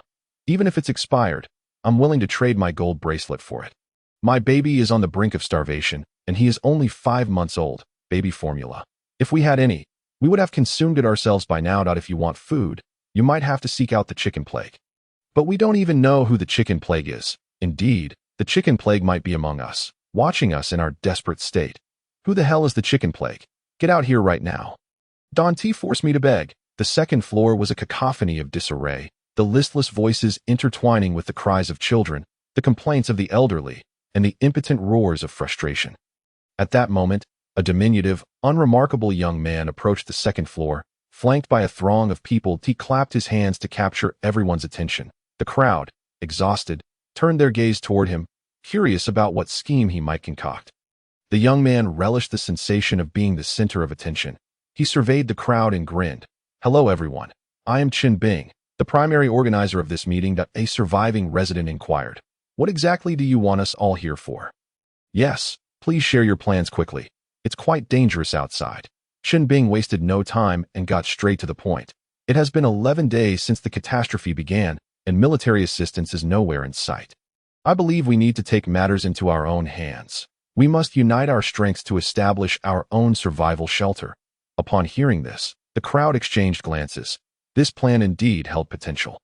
The notion that many hands make light work is universally applicable, especially in times of disaster. However, one question loomed. Who would lead this endeavor? In such uncertain times, trust among strangers was scarce, and no one was eager to let an unfamiliar face take the helm. Many were even inclined to vie for leadership themselves. Another resident posed the question. While forming a shelter is a great idea, who will take on the role of leader? With his hands clasped behind his back and his posture straightened, Chen Bing confidently declared, I, a humble individual, am willing to take on the role of leader for this shelter. The crowd was taken aback. What audacity! Why should you be the leader? Some voiced their discontent. Absolutely. I believe the leader should be elected, someone of high moral standing, fair, and just. Indeed, you think you can just claim the title? You'll have to get through me first. A middle-aged man stepped forward. I am a martial arts instructor. I want to see what skills you possess to lead this shelter. If you cannot defeat me, then the position of leader is mine. This middle-aged man had his own ulterior motives. The privileges of leadership would far exceed those of a mere member. If he became the leader, he could easily appoint his loyal followers and reign supreme in the building. Perfect. This fool has stepped forward. Let him witness my prowess. Boom. Chen Bing clenched his right fist, flames blazing fiercely around it. He swiftly closed the distance to the middle-aged man and delivered a punch to his head. Bang. The physical prowess of a superhuman is at least 5 times that of an average man. Chen Bing's punch shattered half of the middle-aged man's face, igniting flames upon his head. The man let out a heart-wrenching scream, rolling on the ground in agony. Eventually, he fell silent. He is dead. This scene left the surviving residents in shock. Their expressions a mix of disbelief and horror, their gazes toward Chen Bing now tinged with fear. How could this be possible? Is this magic? I can feel otherwise. He would face a salary deduction. Or worse, even dismissal. Chen Bing felt like a dog, stripped of any semblance of dignity. That was until the cataclysm struck. Just days prior, he had suffered from a severe illness, but upon recovery, he discovered he possessed the power to control fire. With this newfound ability and his enhanced physical prowess, Chen Bing swiftly overpowered his dormitory mate, Xiao Zhang, and brazenly toyed with his girlfriend in front of him. This victory inflated Chen Bing's confidence. He felt like the chosen one. Awakened with superpowers, he was certain he would make a mark during the impending disaster. Thus, the events of this morning unfolded, with individuals knocking at his door one by one. These were the people who had followed him after being subdued. Now, he had risen to the position of leader of the shelter, overseeing dozens of individuals, a sensation that filled Chen Bing with unparalleled exhilaration, an experience he had never known before. Finally, he was no longer a mere dog. He intended to treat others as such. With a sly smile, Chen Bing declared, Now, let us consolidate all provisions within this building. Bring forth any remaining food from your homes. And for those owners who have yet to comply, If they refuse to join us, kindly ask them to vacate the premises. Upon hearing this, the expressions of the crowd shifted dramatically, with some of the hidden survivors growing increasingly sullen. They were willing to accept food, but to have it taken from their pockets felt like a death sentence. N01 was inclined to part with their precious rations for the so-called shelter. Noticing the silence, Chun Bing's countenance darkened. He sensed his authority was being disregarded. Had everyone gone deaf? Could they not hear their leader's commands? Chun Bing, we truly have no food left. Perhaps you could lead some people to the convenience store in the neighborhood to procure some supplies? An elderly man with graying hair suggested, rubbing his hands together with a nervous smile. Will you accompany me? Chun Bing shot a glance at the old man, who immediately waved his hands in fright. No, no, no. My old bones can barely manage a walk. You should take some young people. We old folks won't be a hindrance. Indeed, chimed in a supporter of the old man. Most of them were elderly. I believe Director Sun's suggestion holds merit. Young people possess the stamina to do the heavy lifting while we wait here for a share, an elderly woman stated, as if it were a matter of course. How dare you? Chun Bing erupted. Why should you old folks get a share? I risked my life to find food, and you expect me to hand over a portion. Have you no shame? He scornfully glared at them. This type of unfairness is something only a fool would tolerate. Respect for the elderly? Why should I respect you? If you had been kind-hearted in the past, perhaps I would consider it, but you all have a history of causing trouble. It's already merciful that I haven't dealt with you more harshly. Chun Bing was at a loss for words. Had they truly mistaken him for a pushover? He was here to be the master, to command others, not to play the caretaker. Those over 50, kindly vacate this building. My shelter does not accommodate the useless. His words. The elderly in attendance erupted in protest. How dare you? Our homes are here. What gives you the right to expel us? Young people today have no manners, lacking even a shred of compassion. Call to surrender all your provisions to the collective, and I shall spare your life. Unlike these two unfortunate souls who could not retain even a semblance of their existence, Chun Bing, with a flourish, summoned flames, showcasing his martial prowess. The crowd wore expressions of resignation. Some lamented, not out of concern for Yang Sun's fate, but rather out of fear that they might miss out on the spoils. They were no fools. That it was evident that Chun Bing was not a paragon of selflessness and fairness.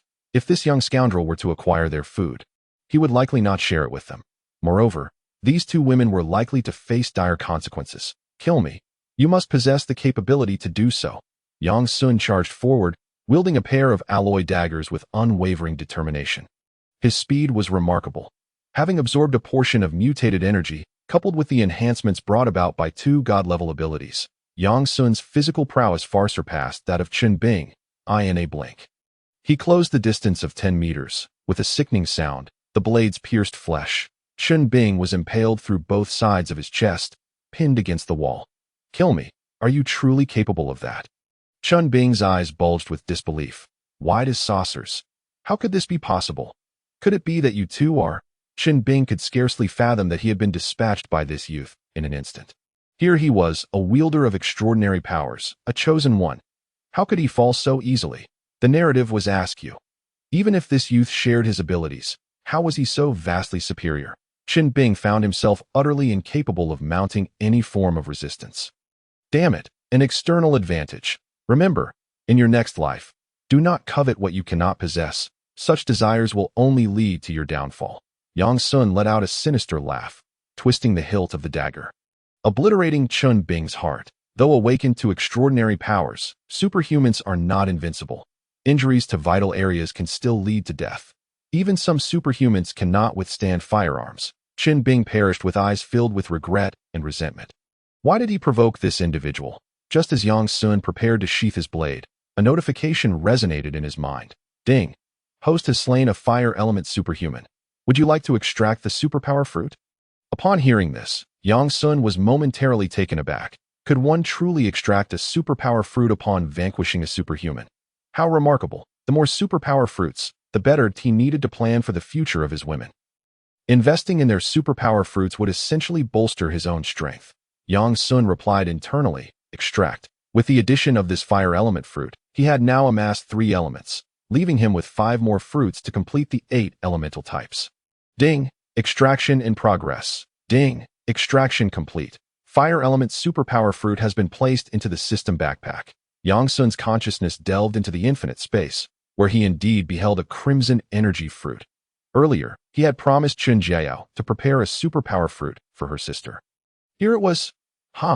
Although it seemed like an eternity, the system's extraction of the fire element fruit took merely a second. Yang Sun withdrew the alloy dagger and returned it to its sheath at that moment. He recalled the golden tabby cat raised by Lin Jinyun. When he had killed the mutated golden tabby, he had inadvertently touched its head, and a surge of warmth had penetrated his body, clearly enhancing his strength. The mutated golden tabby underwent evolution, as did superhumans. Could it be that superhumans also contained such a warm flow within? Yang Sun, being a man of action, grasped Chun Bing's head. Indeed, as his palm made contact with Chun Bing's skull, a warm current surged from it into his hand, coursing through his entire being.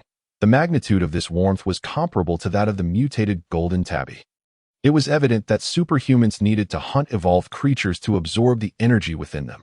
Yang Sun concluded that he classified superhumans, mutated beasts, and mutated plants all as evolved beings, discarding Chun Bing's lifeless form. Yang Sun disdainfully wiped his hands.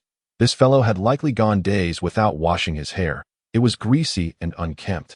With the source of his troubles resolved, Yang Sun had no intention of lingering. Just as he prepared to depart with Lin Jinyun and Chen Jiao, an elderly man stepped forward, calling them to halt. Young brother, wait. Yang Sun turned, his tone indifferent. Is there something you require?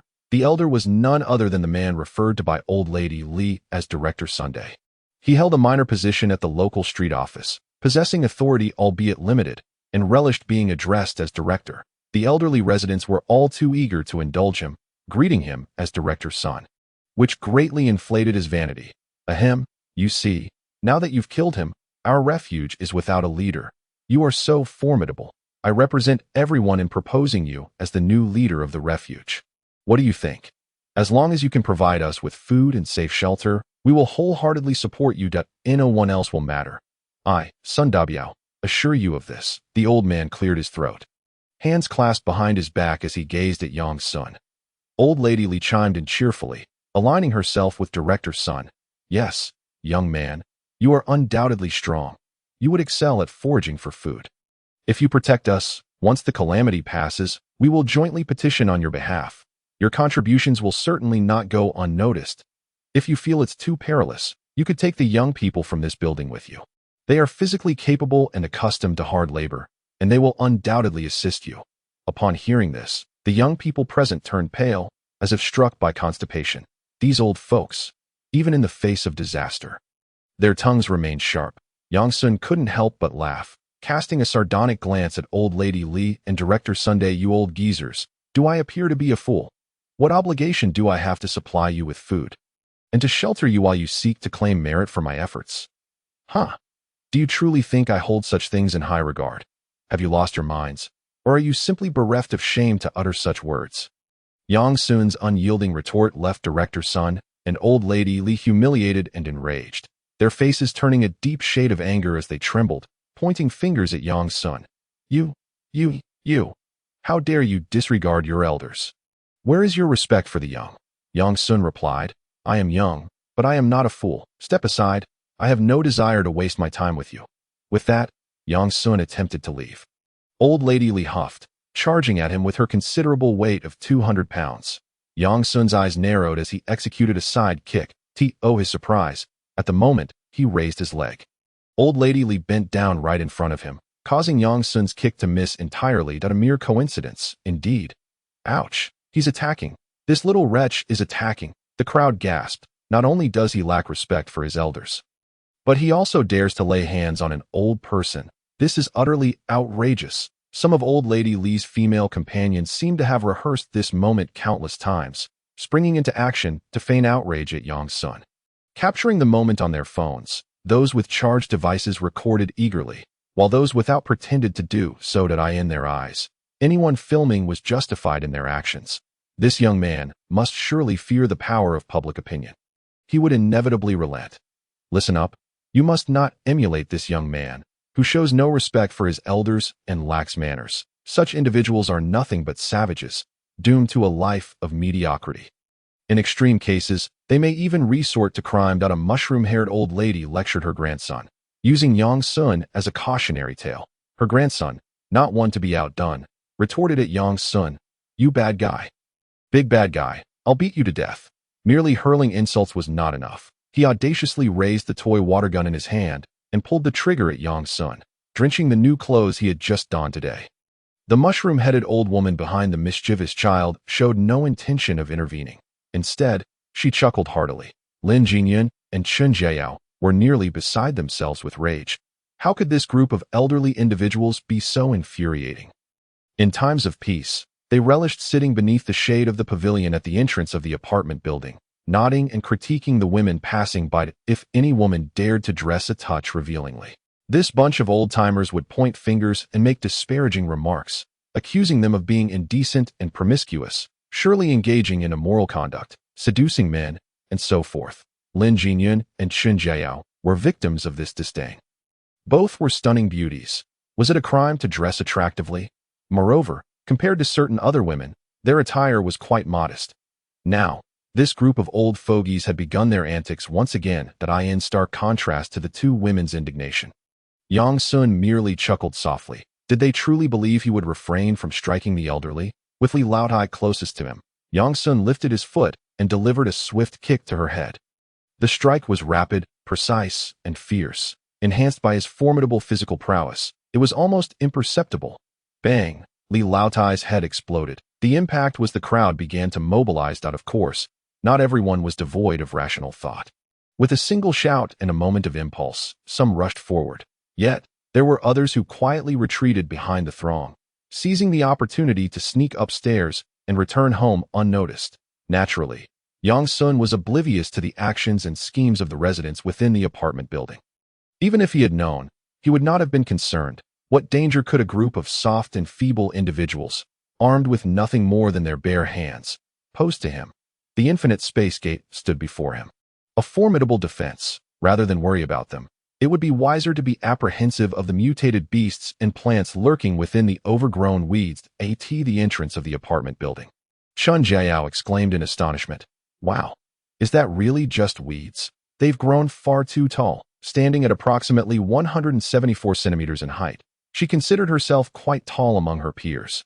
Yet now, the lush green weeds towered well above her waist. The three of them had no doubt that if these weeds continued to grow, they could easily reach 2 meters in height, that we should either set these weeds ablaze or risk being ambushed. As we cannot discern what lies within the thicket, suggested one of them. Standing at the entrance, they were met with a sea of rampant weeds, which had overtaken every inch of the ground. The weeds exceeded 1 meter in height, densely carpeting the entire community, obscuring the original pathways and trails. Amidst this verdant chaos stood towering trees, their trunks so thick that several people would be needed to encircle them.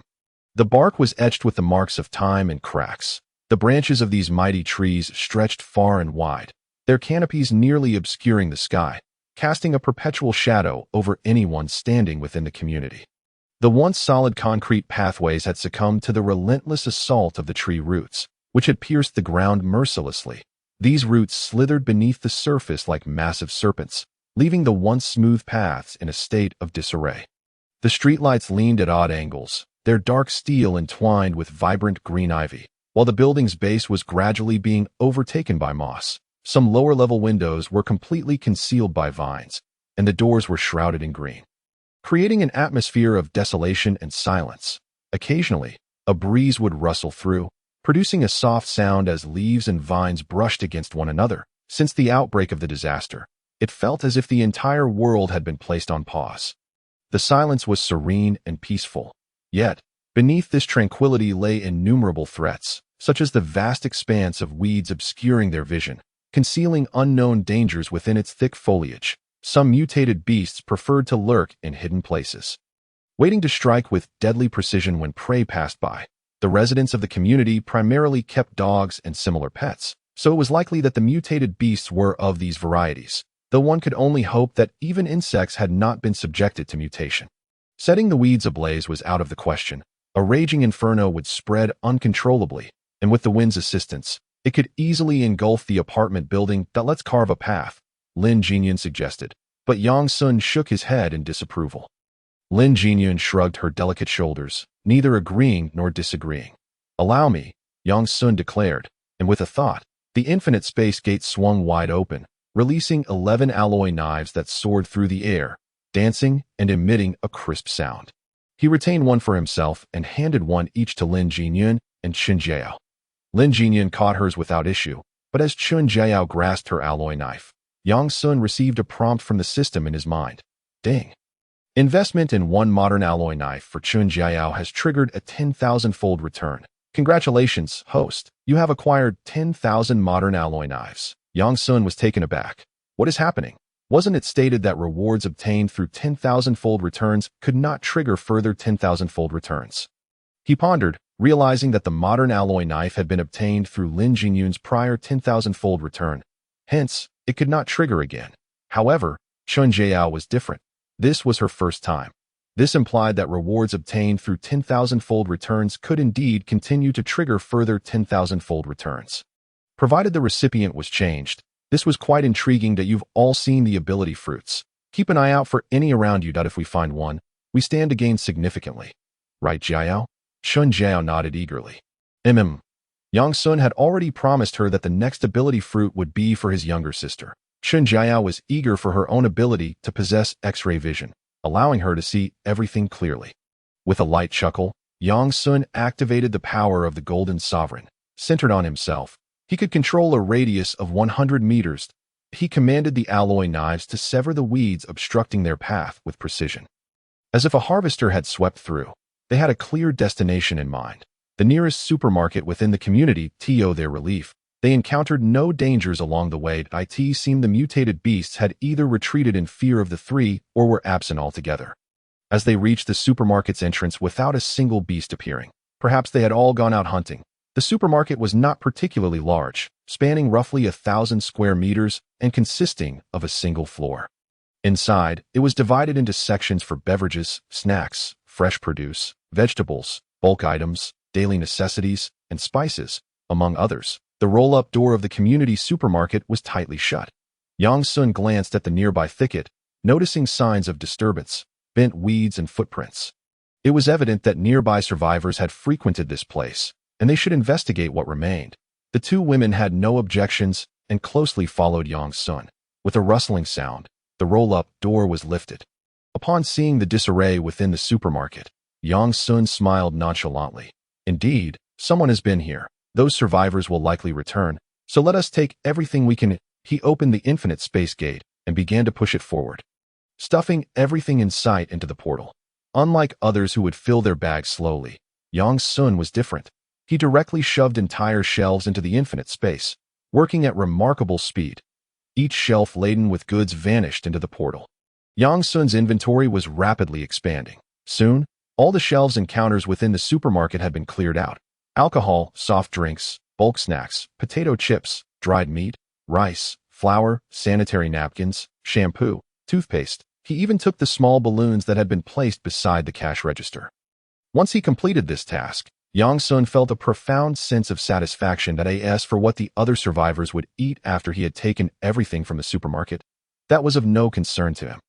In this post-apocalyptic world, one must prioritize the well-being of oneself and those close to them.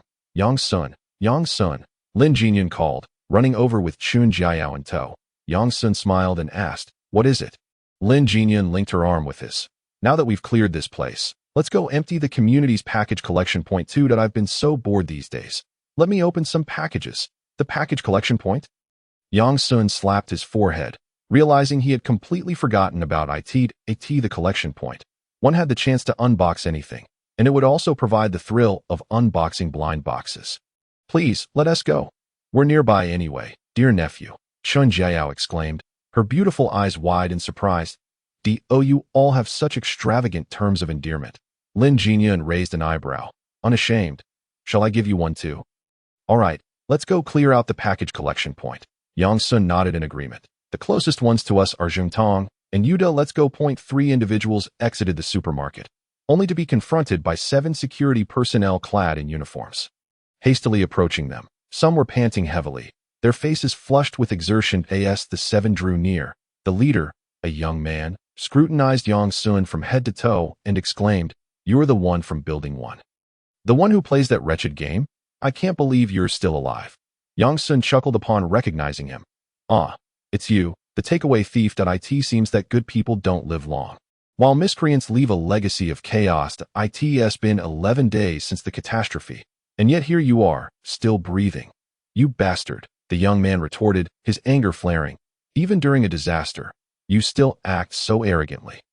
Do you really think I won't dare to take action against you just because you're a resident? The supplies in this supermarket belong to our Building 7. Hand over the food you've taken. And if I'm in a good mood, I might spare you a beating." Yang Sun shrugged nonchalantly, regarding the young man with a look of incredulity. "Are you truly that dim-witted? Do you honestly believe I could be concealing food on my person?" The young man fell silent, realizing his folly. Indeed, the trio before him was empty-handed, lacking even a backpack. Where could they possibly hide any food? This young man, named Yi Zhong, was a security guard in the community. Relying on his uncle, the property manager, to act with impunity, he had previously clashed with Yang Sun, harboring a grudge ever since. After discovering Yang Sun's apartment number and name, he had taken to lurking outside to pilfer his takeout meals. Eventually, Yang Sun recorded a video of the incident and shared it online, igniting a public outcry. Yi Zhong had approached him, demanding the video be deleted, but Yang Sun had resolutely refused, even as Yi Zhong attempted to resort to violence. Indeed, Yi Zhong had taken to the role of a security guard, not merely patrolling but also harassing residents like Xiao Dan, while also meting out punishment to those who defied him. His actions of stealing takeout and seeking a private settlement had brought infamy to the community, leading to the property management eventually apologizing to Yang Sun on Yi Zhong's behalf. Yang Sun vividly recalled the look of seething rage on Yi Zhong's face at that time. Yi Zhong, skeptical, remarked, "You all exited the supermarket without any food. Are you out of your minds?" Yang Sun replied with a calm smile, "There's nothing left in the supermarket." "Nothing?" Yi Zhong was incredulous. "That's impossible. We were here 3 times yesterday, and there was plenty of stock when we left. Why not go take a look for yourself?" Yang Sun suggested. Yi Zhong signaled to a middle-aged man, who immediately scurried towards the supermarket. The door was ajar, and upon peering inside, he was left utterly astonished. "Which bandit has ransacked this place? They've even left the shelves bare." The supermarket was devoid of supplies, save for the fixed cash register and some refuse. It was utterly empty. The middle-aged man hurried back to Yi Zhong, panic-stricken, reporting, "Brother Yi, the supermarket is completely cleaned out. Even the shelves are gone." "What?" Yi Zhong was taken aback. Their Building 7 was the closest to the supermarket, and they had relied on the supplies to live comfortably. Now to be told they were gone. Furious, Yi Zhong refused to believe it and rushed to see for himself. The sight that greeted him left him speechless. Everything was gone. How was this possible? Who could have stealthily taken such a large quantity of supplies right under their noses? Was it the work of ghosts, or perhaps those mysterious creatures lurking in the fog at night? But with the supplies vanished, he found himself at a loss. How could he trace who had taken them? Yi Zhong cast a disdainful glance at Yang Sun and the 2 women beside him. Smirking, since the supplies were gone, he would take out his frustration on this young man. "How dare you oppose me before the disaster? Now that you've fallen into my hands, you'll regret it." And these 2 women are truly beautiful. Yi Zhong had never encountered such stunning women before, even more striking than certain celebrities on television. With a sly grin, Yi Zhong taunted, "Yang Sun, did you ever consider that opposing me would lead to this predicament? You, a mere resident, dared to defy a security guard. Today, you will pay for your insolence." The group of security guards Yi Zhong had brought had completely fallen under his influence, now echoing his sentiments without reservation. "Brother Yi is right. How dare a mere resident offend us security guards? They must be tired of living." They laughed at us for disobedient residents. "I suggest we teach them a lesson until they learn to behave." Do they truly think that purchasing a home here grants them ownership of the place? Residents? We've dealt with quite a few of them lately, especially the female residents. Upon hearing this, Lin Jinyun rolled her eyes in disbelief, muttering, "What a bunch of fools." Chen Jiao also expressed her disdain. "Do they not screen security guard candidates? It seems anyone can get hired." As the 2 women spoke, Yi Zhong's gaze unabashedly roamed over them. A sinister smile on his face. "I seriously suspect you're hiding our food. That I'm going to search you, and I suggest you don't resist." As he spoke, he signaled to several security guards. "You lot, Search this young man thoroughly and teach him what our rules entail. As for these two women, I'll handle them myself. Swish, swish, swish. Before Yizhong could finish his sentence, several alloy blades whizzed past him, piercing into the bodies of the security guards behind him with pinpoint accuracy. Yizhong's expression froze in shock, the cruel smile fading from his face as he was splattered with blood, helplessly watching his comrades collapse to the ground, barking like dogs. Continue your barking. Yang Sun had not left because he had no intention of letting Yizhong off the hook before the apocalypse. The law had restricted him from taking action against this scoundrel, but now that the tables had turned, he would make Yizhong pay dearly. Yizhong stiffly turned to face Yang Sun, his eyes wide with terror, stammering, "Why you also a superhuman?" Superhuman? Yang Sun was intrigued. "So you've encountered others like me." As he spoke, Yang Sun raised his hand, activating the Dominator of Gold. The blades embedded in the security guards' bodies began to soar into the air, swirling menacingly around Yizhong, their tips aimed at him. With a mere thought, he could create several new wounds on Yizhong's body that if all went according to plan, he would acquire yet another ability fruit today. How delightful, Yang Sun mused, surprised by this unexpected turn of events. To encounter an enemy who knew of other superhumans was quite the boon. Yizhong, witnessing Yang Sun's manipulation of objects, was utterly convinced. The resident he held a grudge against was indeed a superhuman. Jealousy and fear filled his eyes as he internally raged. Why him? Why does this wretched brat possess such powers? What right does he have?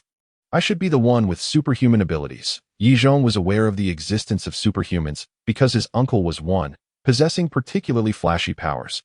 Remembering his uncle bolstered Yizhong's confidence. Hey, I may not be a superhuman, but my uncle is. Yizhong scoffed, threatening Yang Sun. Yang Sun, don't think that just because you're a superhuman, you can act with impunity. My uncle, Wu Dakong, he's a superhuman as well. And he dotes on me. If you dare to kill me, he won't let you off the hook. Yang Sun was unfazed by Yizhong's threats, smiling lightly as he countered. And where is your uncle now? Hearing this, Yizhong puffed up with pride. Humph, are you scared? You think I'm afraid of you asking about my uncle's whereabouts so you can avoid him? My uncle is right in Building 7. The undisputed ruler of the place, destined to be the uncrowned king of this community. Yang Sun, is this child a character from a novel? Why does he sound so juvenile? However, Yang Sun had already achieved what he desired. In light of this, Yizhong, this fool, had become redundant. Thank you for the information. I will send you on your way first, and later, I shall escort your uncle to accompany you. Upon hearing this, Yizhong's spirit nearly fled in terror. He erupted at Yang Sun. Can't you comprehend what I'm saying? My uncle is a superpower user. If you kill me, you are directly opposing him, and he will not let you off the hook. Yang Sun scoffed, as if anyone else isn't a power user. We have 3 on our side. 3 against 1. The advantage lies with me. Yang Sun, ever modest, had absorbed 2 streams of warmth, coupled with 2 divine-level abilities at his disposal, making him more than capable of single-handedly dealing with Yizhong's uncle. Yang Sun was well aware that Yizhong's uncle was the manager of the property department, always wearing a smile. Yet, in reality, he was an unadulterated smiling tiger. When Yang Sun had initially clashed with Yizhong, he had indirectly crossed paths with him. How could someone as cautious as Yang Sun allow such a threat to linger nearby? Once he had dealt with all the parcel collection points surrounding the community and investigated the situation beyond the neighborhood, Yang Sun would return to resolve this matter. Yizhong suspected he had misheard. A power user? 3. Could it be? He gazed in horror at the 2 stunning women behind Yang Sun, disbelief flooding his eyes. How can this be possible? Superpower users are so rare. How could all 3 of you be superpower users? Yang Sun chuckled lightly. Go ask your mother. No. Yizhong let out a heart-wrenching scream. Puffed. Yet, in the end, he could not escape the fate of being pierced through. Thud, the alloy knife returned to the infinite space, and Yizhong's lifeless body slumped to the ground. Blood stained the shattered concrete, his eyes wide open, forever unclosed. Let us go. Yang Sun turned to the 2 women with a smile. They both giggled sweetly. Linking arms with Yang Sun, Lin Jinyun teased him in a playful tone. Little Sun, Jiao, and I always seem to bring you trouble. Do you find it bothersome? Though Lin Jinyun and Chen Jiao had done nothing, their beauty served as the greatest temptation for those who coveted them. How could it be? Being beautiful is not their fault. Yang Sun chuckled. All enemies that come my way shall be vanquished. The more beautiful you are, the happier I feel. Beautiful women are not only useful but also delightful to behold, pleasing to both the refined and the common. Lin Jinyun laughed, so hard she trembled, playfully punching Yang Sun on the chest. You're annoying. Yang Sun jolted. Who could withstand such treatment? This was merely outside that if they were at home, he would undoubtedly administer a thorough lesson to Lin Jinyun. If Yang Sun went on a killing spree, Chun Jiao, who was merely watching, would also face punishment. The trio made their way towards the nearest parcel collection point. Unbeknownst to them, on a certain floor of Building 7, someone had been observing the entrance of the supermarket with binoculars, witnessing everything that had transpired. When he saw Yi Zhong get killed, his face turned ashen, drenched in sweat. This is bad. This is terrible. Brother Kong's nephew has been killed. Brother Kong is sure to go mad. This individual dared not delay and hurried back to report to Wu Dakong. Not good, Brother Kong. On the 7th floor of Building 7. Inside a lavishly decorated room, Wu Dakong was exercising shirtless, a serious workout. Previously, he had discovered that exercising could enhance his physical prowess. Once he realized this, he devoted his spare time to intense training. Striving to grow stronger, Wu Dakong was not like Yi Zhong, that fooled if he could awaken a superpower, then surely others could as well, even if it were a mere 1 in 10,000 chance. Given China's impressive population, superpower users would undoubtedly be abundant. Since they were all superpower users, there would be varying strengths. The strong would remain strong while the weak would be insignificant. Wu Dakong had no desire to become prey for others. While his subordinates indulged in leisure, he was training. While they played mahjong, he was training. Even when they were lost in drunken stupor, he was still training. In short, out of 24 hours, he spent 16 hours exercising. He entrusted all affairs of the building to his nephew. When someone rushed in, Wu Dakong frowned, displeased. What is going on? Brother Kong, young Master Yi has been killed. The one reporting trembled, fearful of inciting Wu Dakong's wrath. Upon hearing this, Wu Dakong, who was doing push-ups, collapsed to the ground. What? I didn't catch that. Say it again. Wu Dakong asked uncertainly. Young Master Yi was killed, right outside the supermarket, by 2 women and a man. The reporter reiterated, this time adding many details. I saw the man controlling knives flying through the air. He must be a superpower user like you. Brother Kong this. Wu Dakong hurriedly sprang up from the ground, rushing to the reporter, lifting him by his collar. Why didn't you say so sooner? I asked you to observe the situation. This is how you observe. The reporter was so frightened he wet himself. Brother Kong, spare me. The man was too fast. I didn't react in time, and young Master Yi was killed. I reported as quickly as I could. Wu Dakong's eyes gleamed with murderous intent as he gravely asked, where did those 3 go? The reporter hastily answered. Once he obtained the information he sought, Wu Dakong crushed the reporter's neck. My nephew is dead. You shall accompany him to the grave as punishment for your failure to report in time. Wu Dakong donned his coat and strode out with purpose. Dare to kill my nephew? I, Wu Dakong, will pursue you to the ends of the earth and make you pay. Gather. Wu Dakong swiftly assembled his subordinates as they descended. Upon reaching the entrance of the supermarket, Wu Dakong immediately spotted his nephew's lifeless body. No matter who you are, I will kill you. Search. Whoever finds him will be rewarded with a box of instant noodles. Upon hearing this, the surviving members went into a frenzy. That was a box of instant noodles. If saved, it could last one person a month. Rest assured, Brother Kong, young Master Yi is our young Master Yi.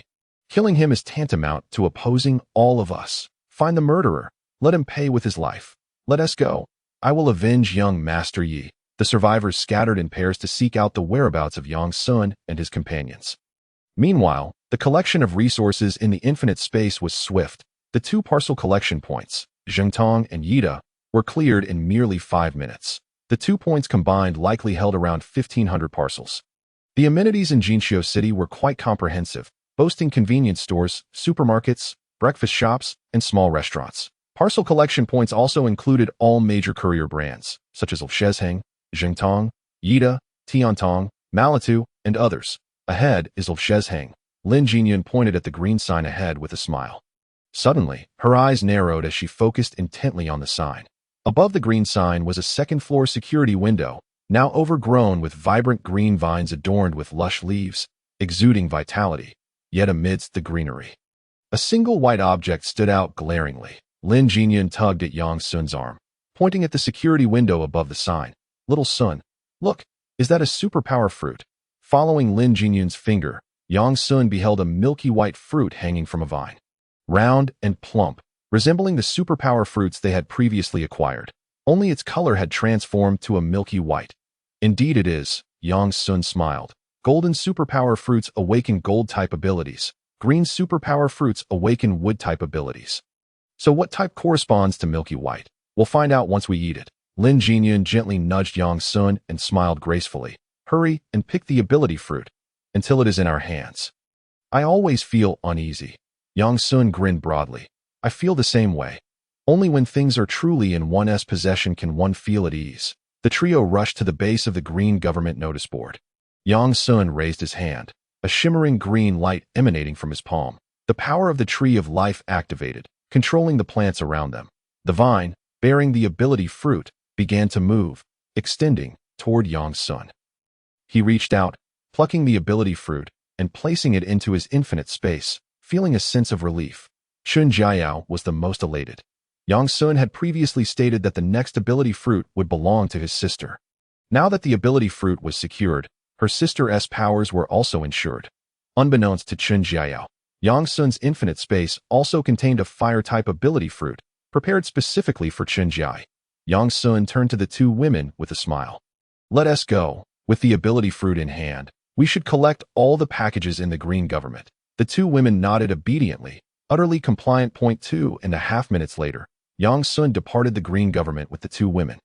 His infinite space now brimming with over 800 packages. Shortly after their departure, a 4-person team arrived at the green government. Upon entering, they noticed that the shelves of package boxes had vanished. Instantly recalling the situation at the supermarket and that mysterious ability user, just like at the supermarket, it was undoubtedly the work of those three. Let us hurry back and inform Brother Kong. Yes, we finally found it. The instant noodles are ours. Haha. After collecting from the green government, Yang Sun led the two women to raid the remaining package collection points, including the white event and spicy rabbit. The number of packages in Yang Sun's infinite space surged to over 4,500. Merely unboxing them would keep the two women occupied for 2 days and nights. Passing by a convenience store, Yang Sun also seized the opportunity to gather its supplies. Cigarettes, alcohol, beverages, snacks, and balloons all found their way into his infinite space. Now that we've collected the packages and gathered supplies, let us head out of the community and see the situation outside. I wonder how extensive the area overtaken by mutated plants is, Yang Sun suggested. The two women nodded, ready to comply with Yang Sun's every word. Just as they prepared to exit through the south gate of the community, a group of survivors emerged from all directions, surrounding the trio. Finally found you. A middle-aged man in a suit grinned wickedly at Yang Sun and the others. Are you from the Wild Seed? Yang Sun questioned uncertainly, though he was nearly certain. How fast? He hadn't even sought them out, yet they had come to him. He wondered if Wu Dakong had come in person. If he had, it would save Yang Sun a great deal of trouble. It's Yizhong, not Wild Seed. Pronounce it clearly. The man in the suit retorted angrily. At that moment, a gap opened in the encirclement, and a burly middle-aged man in a thin shirt, his chest muscles prominent, strode forward. Each step he took resonated like a heavy hammer striking the chests of those present. Wu Dakong squinted, fixating intently on Yang Sun. Didn't he expect it to be you? Oh, we meet again, Manager Wu. Where's your nephew? I recall him being called Wild Seed, right? Why haven't I seen him? Perhaps he dislikes the blazing sun outside? Yang Sun's words struck like a blow, akin to salt rubbed into Wu Dakong's wounds. He had killed Yi Zhong, and now they were locked in a deadly feud. Wu Dakong's heart clenched, a dull pain emerging. Are you provoking me? Yang Sun nodded. You could say that. Wu Dakong coldly inquired. Did you kill my nephew? Yang Sun responded honestly, his sunny smile reminiscent of a neighborly boy. Indeed, your nephew was a blight on the world. I did you a favor by clearing the way. You needn't be overly grateful. Wu Dakong. Humph. Wu Dakong snorted, tearing off his shirt to reveal a physique of powerful muscles. You think having some abilities makes you untouchable? Today, I will show you that there are always greater powers beyond your own. Don't worry, I won't kill you. I'll keep you alive, torturing you daily in tribute to my nephew's spirit. Yang Sun chuckled lightly. Rest assured, with a wretch like your nephew, he wouldn't even make it to the heavens. He'd be assigned to wander through the 18 layers of hell. You. Humph. Wu Dakong pointed at Yang Sun. Seize this brat. The two women are yours to dispose of afterward. As soon as these words were uttered, the dozen or so survivors Wu Dakong brought surged with frenzy. They brandished their weapons, grinning wickedly as they tightened the encirclement. Their greedy eyes glimmered with malice. Kid, offending our brother Kong is the most foolish choice you could make. Those two women are quite lovely, far surpassing the female owner of our building. Hey, wait a minute. Doesn't Tishi look familiar? Wow. Isn't Tishi the one who said don't touch my Jiayan Jin? She has over 10 million fans across the internet, a major internet celebrity. Indeed, I didn't expect there to be a big internet star among us. I've never had the chance to interact with one. Yeah, and both of these women are stunning. Even some celebrities pale in comparison. Hearing these vile remarks, Lin Jinyun and Chun Jiao's expression soured. They could act freely in front of Yang Sun, but that didn't mean any stranger could comment on them with impunity. Lin Jinyun, her face expressionless, coldly declared, Sun, leave these small fry to us. Chun Jiao huffed. Humph, Sister Jinyun is right. Let us handle them. I can try out my abilities on them. Yang Sun nodded in agreement with the two women's request. You both lack any physical techniques, so avoid close combat. Simply crush them with your powers. Understood. The two women stepped forward. Yang Sun opened his infinite space, and a dozen alloy daggers flew out. Lin Jinyun's metal manipulation was a weakened version of his golden sovereign ability. At the first tier, he could control a range of up to 100 meters, with no limit on the number of objects. Lin Jinyun, at the first tier, could only control within a 20-meter radius and a maximum of 10 objects. Nevertheless, this was more than sufficient. Lin Jinyun's palm glimmered with golden light as 10 alloy daggers hovered above her head, their tips aimed at the survivors, reflecting a cold glint under the sunlight. Go! Wu Dakong's pupils contracted, alarm bells ringing in his mind. An ability user. This woman is also an ability user. Chun Jiao interlocked her fingers, a shimmering green light illuminating. Bang, bang, bang. The surrounding earth erupted as several thick vines broke through the soil, ensnaring the nearest individuals and lifting them into the air. Observing this, Lin Jinyun formed her fingers into a sword-like gesture aimed at the survivors ensnared by Chun Jiao, commanding, Go! Puffed, puffed. The alloy daggers, sharp beyond compare, effortlessly pierced through their bodies under Lin Jinyun's control. The air was filled with piercing screams and the sharp sounds of terror. Those not bound by the vines were left dumbfounded, staring in shock at the display of power from the two women. Regaining their senses, they screamed and turned to flee.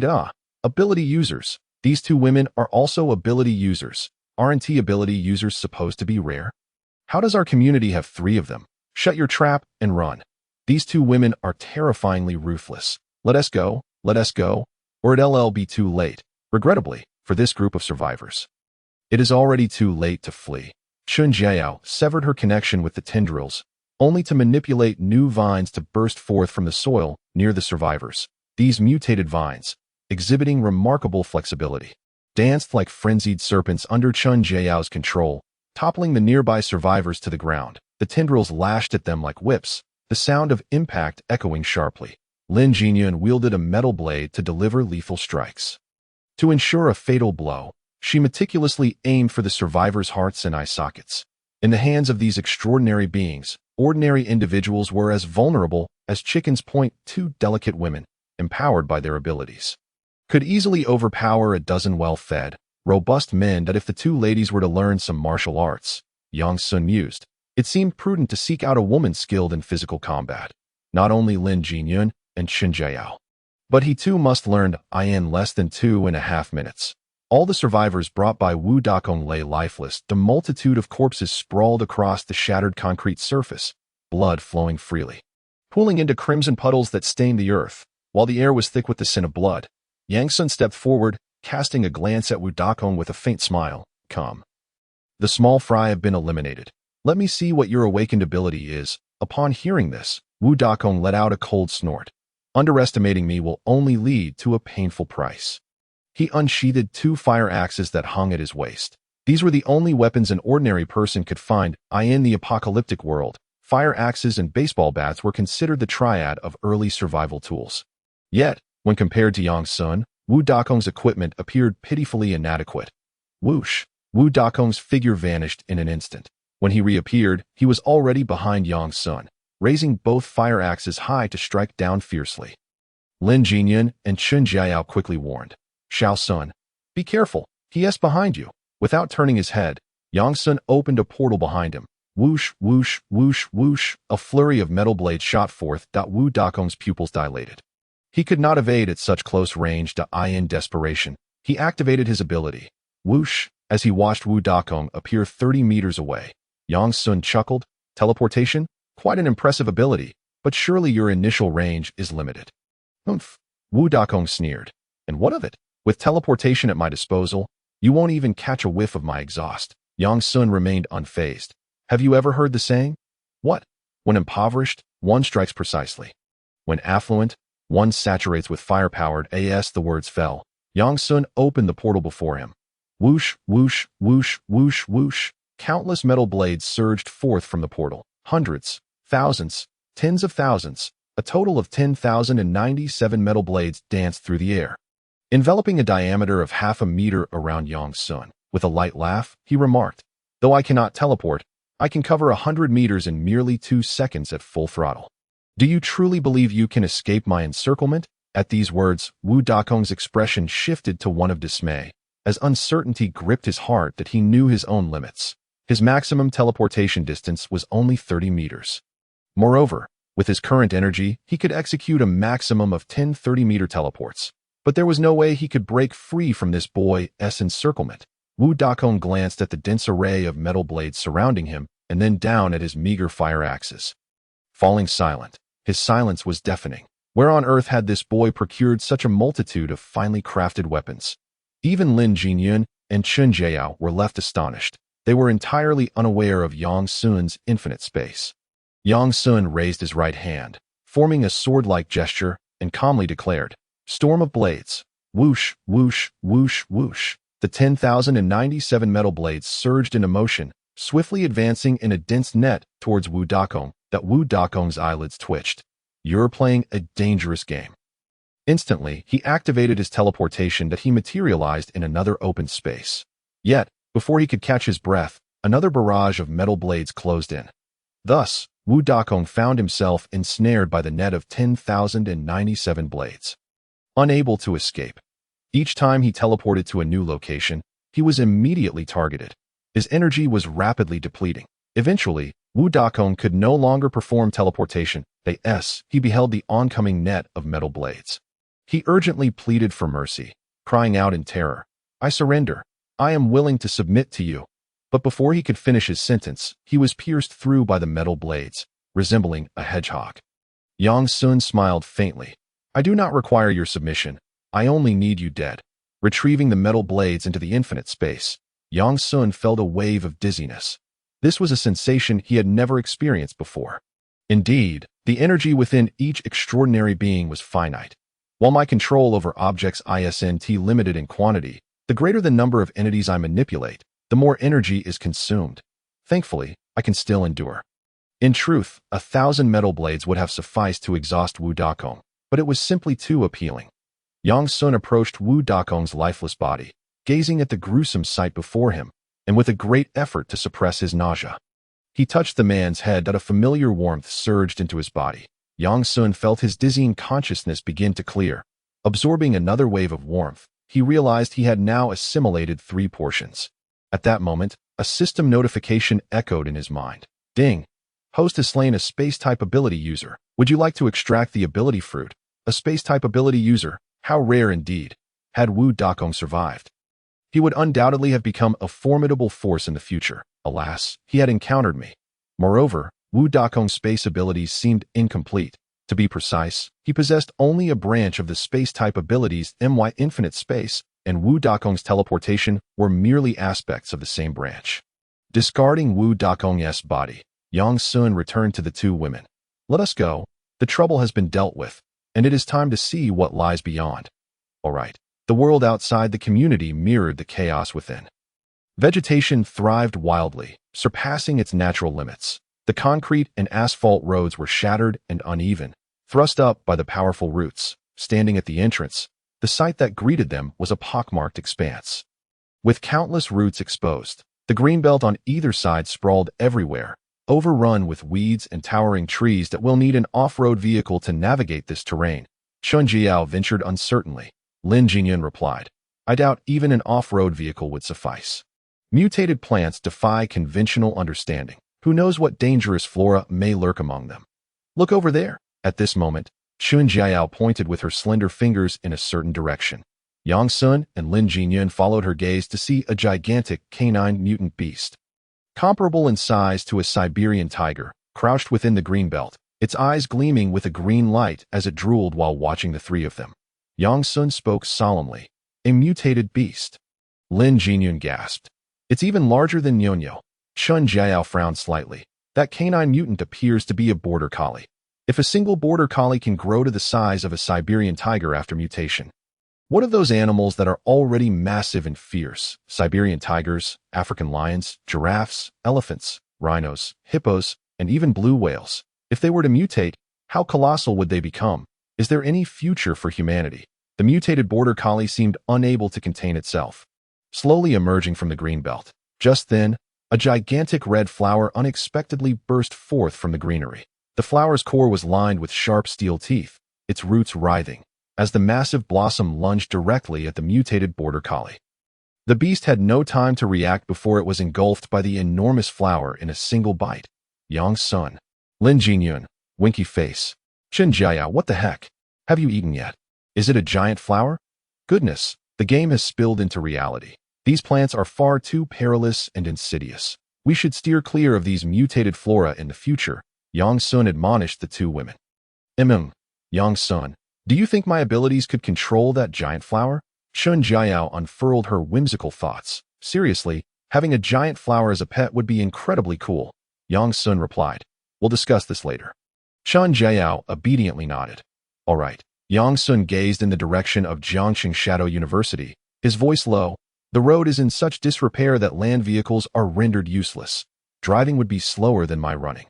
As long as we remain cautious of the mutated beasts and plants on the road, the danger is minimal. The primary concern remains the dense fog that descends precisely at 6 o'clock. However, we should make it back to the community before the fog rolls in, and if unforeseen circumstances arise, I anticipate needing to stay outside for a day. Yang Sun turned to Chun Jiao. Has your sister mentioned her location? Chun Jiao gently nodded. Yes, our last communication was just before the power and internet went out. At that time, Jai informed me that she had joined the main group from the dormitory heading to the north canteen of the school. Chun Jiao relayed the specific location of the north canteen to Yang Sun. Yang Sun nodded. I will check out Shadow University tomorrow. Chun Jiao lifted her alabaster swan-like neck to gaze at Yang Sun, tears shimmering in her eyes, her expression earnest. Thank you, Yang Sun. Not at all, Yang Sun jested. The rescue of my beloved cannot be delayed. Puffed. Lin Jinyun could not help but laugh. Chun Jai probably never anticipated that she suddenly gained a husband. Haha. Yang Sun shrugged. Let us head back. After such a long time, it was nearing midnight. It was also time for lunch. The three returned to Building 1 together. Upstairs, someone spotted the trio's return and immediately dashed back to inform the others. The troublemaker is back. Everyone, take cover. Prepare yourselves, ready to ambush the troublemaker. Once we eliminate the troublemaker, food and women will be ours. With the power out, the elevator was, of course, out of service. The three could only ascend the stairs. Fortunately, being ability users, climbing these stairs was a mere trifle for them. How apart from the regret of having let the ability fruit slip through his fingers, Dulei's mind was clouded with confusion as his life hung by a thread. At this moment, only hatred for Yang Sun consumed his thoughts. Previously, when he had exchanged food with Yang Sun, he felt quite satisfied, believing he had struck a remarkable deal by trading a peculiar fruit for half a box of instant noodles and 10 bottles of purified water. He even considered Yang Sun a fool for parting with so much sustenance for an item of uncertain effect, deeming it a sign of mental deficiency. However, on the day of the power outage, his elder brother called to inform him of the existence and utility of the ability fruit, and in that instant, the world seemed to collapse around him. He had unwittingly bartered away a fruit that could awaken supernatural powers for mere food supplies. It was he who was the true fool. With the power to harness abilities, what bounty of sustenance could he not acquire? Yet, such a golden opportunity had slipped from his grasp. Instead of introspection, Dulé cast all the blame upon Yang Sun, convinced that Yang Sun had known the fruit's true potential all along and had deceived him. This incident had sown the seeds of deep-seated resentment within him. Culminating in the earlier confrontation, Yang Sun shook his head. Engaging in conversation with someone as mentally deficient as you is futile. I must teach you a lesson with the instrument of equality for all beings. As he spoke, Yang Sun raised his hand, revealing a sleek black handgun, its ominous barrel aimed squarely at Dulé. Heaven granted you an opportunity, but if you cannot seize it, who can you blame? Bang! A spark erupted from the gun's muzzle, and the bullet soared forth. Thud! A crimson hole appeared in Dulé's forehead. Yang Sun holstered the weapon. Had Dulé refused the exchange, Yang Sun would have had no inclination to devise a scheme for that fruit. However, Dulé had willingly traded the ability fruit for life-sustaining food and water. Whom could he blame? It was merely a transaction, but if blame were to be assigned, it would be for his failure to recognize value. Today he had slain over 30 individuals. The number of survivors in this building was dwindling. Upon closer examination, it became evident that Yang Sun had truly provoked very few. Most of those he killed had first initiated conflict with him. The chicken plague, he muttered. I have answered all your inquiries honestly. Can you spare my life now? The remaining survivor gazed at Yang Sun with eyes filled with hope, an intense yearning for life shining through.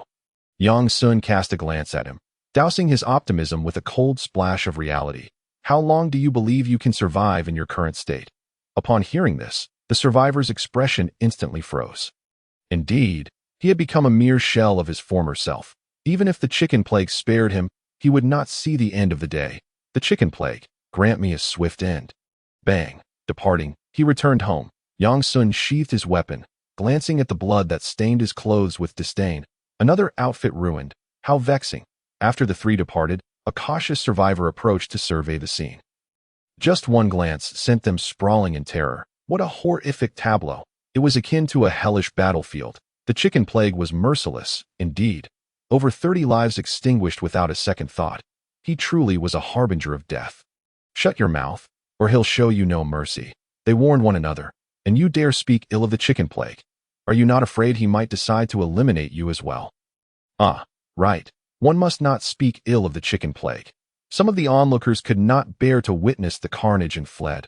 Others, however, stared at the fresh corpses, lost in contemplation. Two among them exchanged glances, tentatively broaching the subject. Shall we? Indeed. Is it truly feasible? What choice do we have? Starve to death.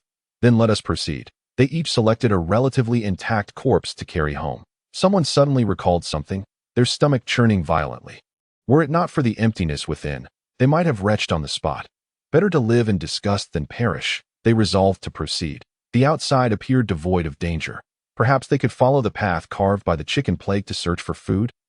Agreed. At Yang Sun's residence, upon returning home, the trio first took cleansing baths. After a long day of bloodshed, they were drenched in a mixture of sweat and the stench of blood. Fortunately, water remained available, though the absence of electricity hindered heating.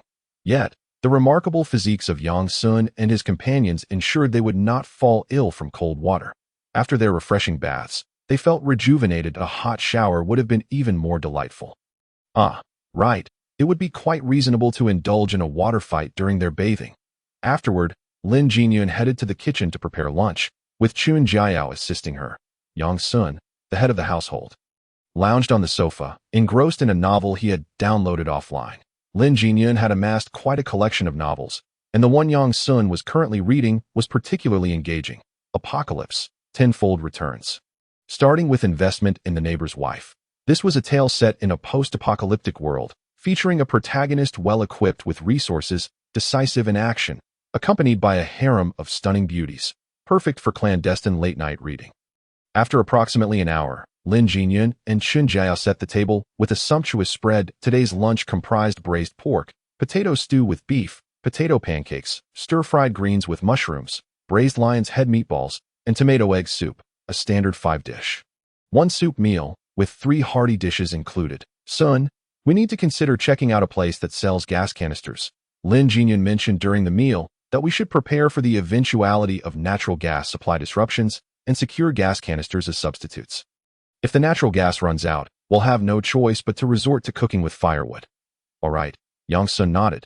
When we have time, we can search for one. However, locating a store selling gas canisters in such a large city as Jiangxing might prove challenging. At least, I haven't heard of any. Chen Jiayao chimed in, taking a sip of her orange juice. We might find some in urban villages or nearby suburbs, as many older buildings in those areas lack natural gas, relying instead on gas for cooking. Indeed, Yang Sun nodded, committing this matter to memory. Contemplating the idea of relocating, Yang Sun turned to the two women and inquired, if we were to change our base of operations, where do you think would be suitable for us to live in Jiangxing? The question piqued the interest of both women. Lin Jinyun curiously asked, what prompted this sudden desire to move? Yang Sun replied candidly, I just feel that this place isn't very secure. Chen Jiayao tilted her head in thought. Do you have any specific requirements? Yang Sun articulated, secluded, distanced from crowds, yet not isolated from the world. And no towering buildings. He outlined his thoughts and needs. Lin Jinyun pondered for a brief moment before suggesting, what do you think of the villas on the hillside of Mount Lin? The hillside villas of Mount Lin? Mount Lin is a peak within Jiangxing, once a barren mountain before the millennium, but later transformed into a picturesque landscape through joint efforts by the authorities and developers. In recent years, real estate developers have begun constructing villas at the foot of Mount Lin. The hillside villa complex, though limited to only 10 units, offers ample space and the most scenic views. It was rumored that construction had been completed last year, and they were likely sold out by now. Lin Jinyun explained to Yang Sun. Each villa in the hillside complex is spaced far apart, fulfilling your desire for seclusion without complete isolation. The area is sparsely populated, boasting beautiful scenery. Living there would undoubtedly be comfortable and delightful. Upon hearing this, Yang Sun contemplated for a moment before nodding. Very well. Once I retrieve Qinjiai, we shall commence preparations for our relocation. Yang Sun has come to a clear realization. The monstrous entities lurking within the dense fog cannot be resisted by mere human effort. In the unfortunate event of an encounter, even seeking refuge in the mountains would prove futile. Take, for instance, the colossal unknown creature that appeared the previous night. Its single limb could rival the height of their entire apartment building.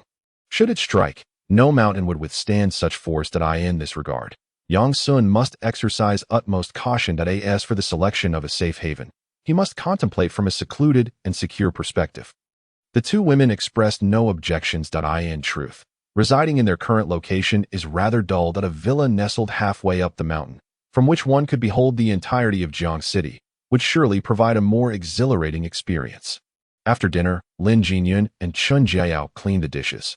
Yang Sun summoned them to the living room. Lin Jinyun wiped her hands on her apron and inquired, Xiao Sun, did you call for something? Yes, Yang Sun nodded. Please, have a seat. All right. Lin Jinyun removed her apron and, along with Chen Jiayao, settled onto the carpet, facing Yang Sun. From his infinite space, Yang Sun produced two ability fruits. He handed the milky white one to Chen Jiayao and the transparent one to Lin Jinyun. You both should consume these ability fruits. Upon hearing this, Lin Jinyun expressed her astonishment. Can we eat them again after having consumed one before? Indeed, Yang Sun replied with a gentle smile, noticing Chen Jiayao's hesitation. He retrieved a red fire-type ability fruit from his infinite space. As I promised. This is for your sister, a fire-type ability fruit. Seeing this, Chen Jiayao finally exhaled in relief. Go ahead and eat it. Once Annie awakens her new ability, I'll treat you well. Thank you, Yang Sun. Both women ingested their respective ability fruits. Simultaneously, a system notification resonated in Yang Sun's mind. Ding! Investment in Lin Jinyun's space branch teleportation ability fruit has triggered a 10,000-fold return. Please choose between 10,000 teleportation ability fruits and a complete space ability. I choose the latter, complete space ability. Ding! Investment in Chen Jiayao's telekinetic perception ability fruit has triggered a 10,000-fold return. Please choose between 10,000 telekinetic perception ability fruits and a god-level telekinetic ability. I choose the system. Is telekinetic perception a branch of telekinetic abilities? Ding! Correct. Does this imply there are other branches of telekinetic ability fruits? Ding! Yes, host. In that moment, Yang Sun resolved to choose option 1. 10,000 telekinetic perception ability fruits, but he wished for those around him to possess this risk-averse ability. As for the god-level telekinetic ability, he could only wait until he found other telekinetic ability fruits to decide. After making his choice, Yang Sun consumed a telekinetic perception ability fruit, commencing the process of awakening his powers. Time flew by, and 2.5 hours passed. Lin Jinyun and Chen Jiao were the first to open their beautiful eyes. They exchanged glances, both revealing unmasked joy in their expressions. "I'll go first," they declared in unison. A brief silence enveloped the room. "You go first." Lin Jinyun smiled warmly. "I'll start. I have awakened the ability to teleport." "Teleportation?" Chen Jiao exclaimed in surprise. "Is it the same ability as that of the martial arts master from this morning?" "Exactly, Jiao. What ability have you awakened?" Chen Jiao grinned. "I have awakened the telekinetic perception ability, allowing me to perceive everything within a 30-meter radius centered on myself. This includes all directions." "How impressive. You'll be our early warning system from now on." Chen Jiao clenched her small fist. "Great. From now on, please call me Chen Early Warning Jiao." At that moment, Yang Sun completed his own awakening. He felt an overwhelming surge of power within him, as if his strength had doubled. As it stood, Yang Sun possessed the following abilities: a God-level gold-type ability, the Master of Gold, a God-level wood-type ability, the Tree of Life, space ability, and telekinetic perception ability. Furthermore, he had absorbed a fraction of warm energy, rendering him without a reference point for his current strength. "Just how powerful am I?" "Have you awakened, Xiao Sun?" "Yes." Yang Sun turned to the two women and inquired with a smile. "Was your awakening smooth?" The two women beamed as they shared their joy with Yang Xun at that moment. Yang Sun produced a milky white ability fruit and tossed it into Lin Jinyun's hands. "This is the same ability as Jiao's. You will also serve as our early warning system." Lin Jinyun. Chen Jiao. Huh. At this moment, both women were puzzled. Why was it that the ability fruits, which were exceedingly precious to others, seemed to be in endless supply for Yang Sun? What exactly was stored in his infinite space? After a moment of confusion, Lin Jinyun regained her composure and joyfully exclaimed, "Xiao Sun, you're truly wonderful." Chen Jiao gave Lin Jinyun a thumbs up, praising, "Sister Jinyun, you're amazing." Yang Sun's lips curled into a smile as he revealed two more ability fruits from his hand, one crimson and one milky white. He turned to Chen Jiao with a mischievous smile.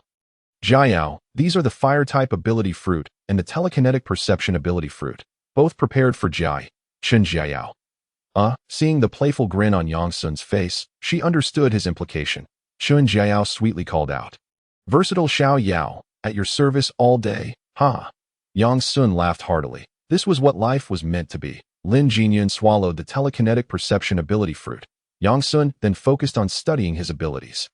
First, he examined his space ability. Yang Sun could utilize both instantaneous movement and spatial barriers, and the number of infinite space doors had increased by 1 to 8 as his strength grew. The capabilities of his space ability would expand and strengthen, potentially allowing for space cutting, group teleportation, warp bubbles, and even the creation of worlds. The space ability was indeed one with boundless potential. The fundamental framework of this universe is rooted in space. Yang Sun smiled.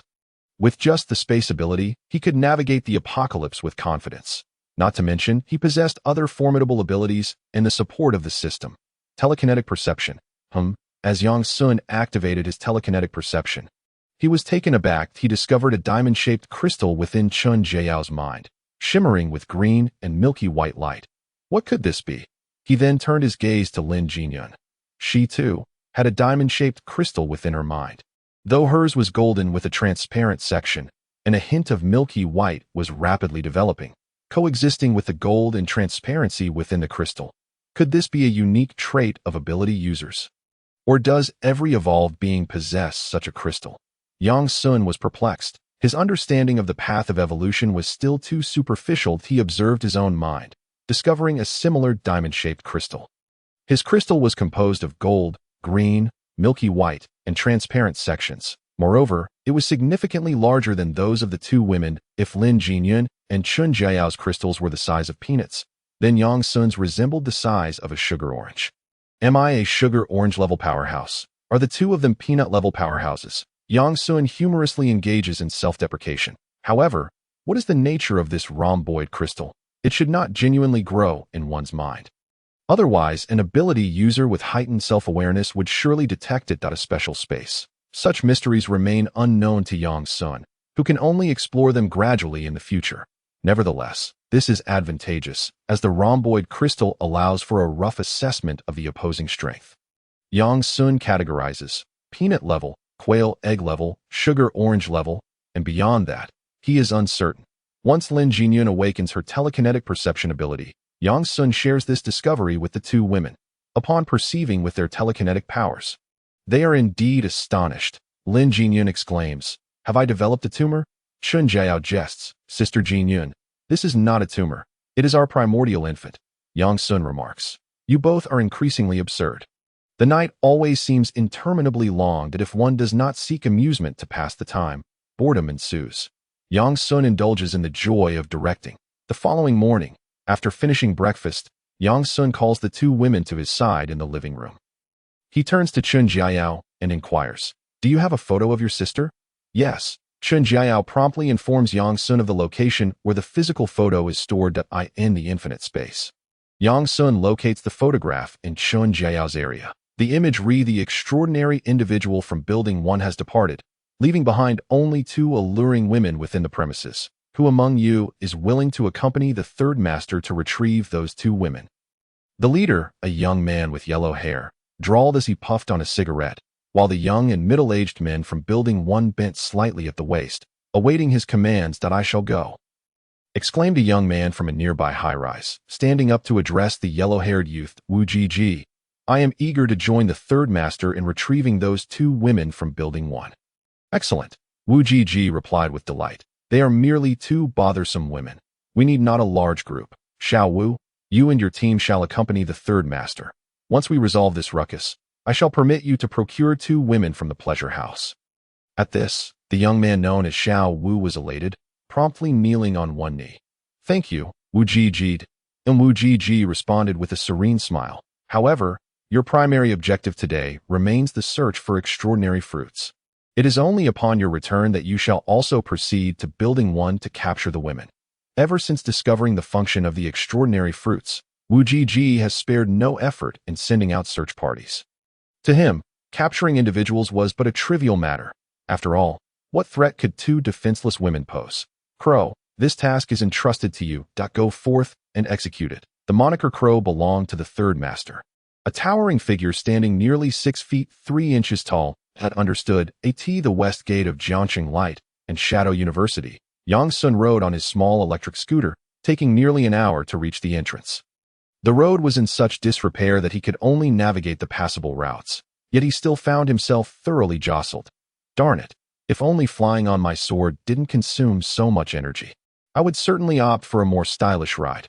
Abandoning the scooter, Yang Sun cursed as he approached the west gate. That moment, Yang Sun heard the hissing sound of a snake flicking its tongue. Following the sound, he spotted a colossal python, as thick as an adult's thigh, coiled around a nearby tree branch, its cold, emotionless vertical pupils fixed intently on him. A mutated snake. It appeared to be a rat snake. What the hell?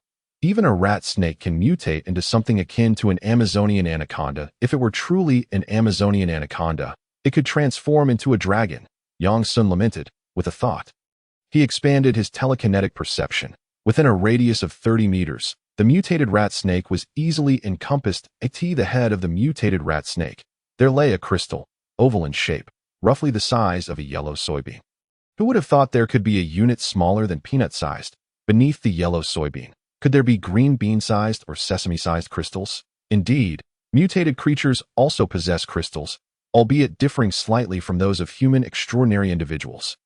The warm currents I previously absorbed must have been released from these crystals. Yang Sun speculated. That moment, the mutated rat snake launched an attack on Yang Xun. It shot off the tree branch like a cannonball, opening its massive jaws to bite at Yang Sun's head. With a swift teleportation, Yang Sun evaded the strike, causing the mutated rat snake to crash forcefully to the ground with a resounding thud. "Since I'm here, I might as well eliminate you and absorb some warm currents." Yang Sun formed a sword gesture with his right hand, while his left hand reached out toward the mutated rat snake. "Come!" From the surrounding earth, robust vines burst forth. The vines ensnared the mutated rat snake. However, to Yang Sun's surprise, the snake wriggled free as though it were an eel. "Is it really that slippery? Then let me test my new move on you."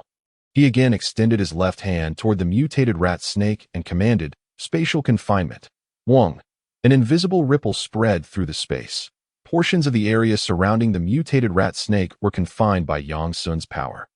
100 steps flying dagger. Go. The vast expanse of space opened, and several alloy straight blades shot forth at incredible speed, piercing into the body of the mutated rat snake, pinning it to the ground. Multiple blades struck the snake's head, tail, and various parts of its body, firmly nailing it down. As he lifted the spatial confinement, the body of the mutated rat snake writhed violently, but it soon lost its strength and ceased to breathe. It was dead. Yang Sun approached, placing his palm upon the snake's head. Wong. The familiar warm current surged forth once more, leaving Yang Sun feeling invigorated. This must be the fourth one, he mused, using his telekinetic perception to examine his sugar orange. Comparing it to yesterday, he noticed that his sugar orange had grown another size, its current volume. 3 or 4 more cycles should suffice for it to reach the size of a normal orange. Wait, if the diamond-shaped crystal grows to the size of a watermelon, then wouldn't my inner vision resemble a watermelon head? Shaking his head, Yang Sun dismissed this distracting thought. The diamond-shaped crystal is likely situated within my consciousness. Not within my literal brain. If it were to grow within my brain, what would extraordinary individuals become? Watermelon people. The mere thought of such an image was absurdly delightful. Yang Sun chose not to collect the corpse of the mutated rat snake. Logically, snake meat is edible, but he harbored an innate aversion to creatures covered in dense scales. Furthermore, he had no need for such meat. Retrieving his alloy straight blades, he kept 2 tucked at his waist and strolled leisurely into Jiangxing Light and Shadow University. This institution is an art academy, categorized into 3 disciplines: performance, dance, and music. Chun Jiao graduated from the music department of Jiangxing Light and Shadow University, while her sister Chun Jiai studied dance. Yang Sun was unsure of the specifics of her dance studies, as Chun Jiao had not mentioned it, and he had not inquired further. That being said, there is a notion circulating online that having a girlfriend who is a dancer is an enjoyable experience. Though Yang Sun remained oblivious to the appeal. Perhaps I should bring Chun Jiai back to see for myself. Following the detailed address provided by Chun Jiao, Yang Sun made his way towards the northern cafeteria. Meanwhile, in the northern cafeteria of Jiangxing Light and Shadow University, the number of students and teachers present was sparse, totaling just over 100, with the vast majority being students. At that moment, the northern cafeteria was under siege. Listen closely. We shall give you one last chance. Hand over the beautiful Miss Chun, and we will leave immediately. At the entrance of the cafeteria, a yellow-haired foreigner shouted in less than fluent Chinese, flanked by a dozen or so Western faces and individuals of African descent. They were all foreign students at the Light and Shadow University, who had enjoyed luxurious single-room accommodations and generous scholarships before the cataclysm. The institution had nearly revered them as deities. Yet, when disaster struck, these foreign individuals turned against their fellow students. How ironic. The more disheartening fact was that the 100 or so students within the cafeteria lacked any fighting spirit. The disparity in the number of extraordinary individuals was simply too vast. There were only 2 extraordinary individuals among the students in the cafeteria, while the foreign invaders boasted 5 extraordinary individuals among their ranks. How could they possibly contend against such odds? To ordinary people, extraordinary beings were akin to mere fodder, completely incomparable. They ve coward, truly pathetic. You unworthy beings do not deserve Miss Chun. One foreigner jeered. If any of you would care to call me father, I would gladly accept a few servants. While the foreign invaders aimed to capture individuals, their primary objective was the students and food within the cafeteria. Should the people inside buckle under the pressure and prepare to capitulate, the moment they opened the door would present the best opportunity for a strike. At that point, the rapid extraordinary individuals would spring into action, seizing control of the cafeteria entrance to prevent anyone inside from closing the door. Then, they would rush in masse, capturing everyone within to serve as their slaves. Indulging in a life of luxury amidst the chaos. Inside the northern cafeteria, hearing the taunts and insults of the foreign invaders, the students and teachers wore expressions of utter dismay, their fists clenched in anger. Damn it! I can no longer endure this. A young man rose to his feet and exclaimed, "Open the door, teacher. Let us confront them.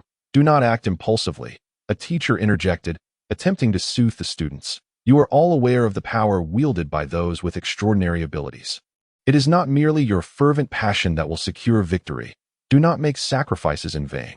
The young man slammed his fist down on the stainless steel dining table. Are we to do nothing?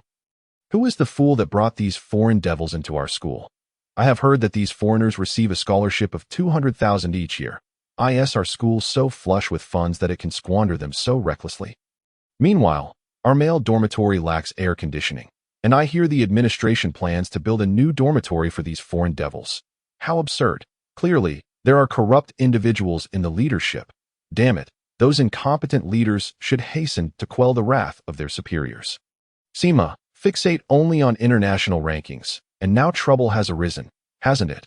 Malagobi, damned it, as the students' discontent echoed in the room. The faces of several administrators who had advocated for the introduction of foreign students and the increase of their scholarships darkened.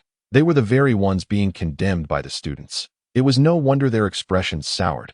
Amidst the cacophony of harsh invectives, a rotund, middle-aged man stepped forward, frowning in displeasure. Enough. The school provides you with education. Not to allow you to insult it in this manner. One must learn to be grateful. A student retorted. What? A Haven T paid tuition. Damn it. With so many universities across the nation, is this wretched school my only choice? How ridiculous. The corrupt individuals in the administration have revealed themselves. The insults grew more fervent. A teacher barked. Silence. Is this the time for bickering? We must focus on how to resolve this situation. Once more, it was the rotund school administrator who addressed a group of girls, focusing on one with a pure appearance but visibly dispirited demeanor. In my opinion, we should surrender Chin to them.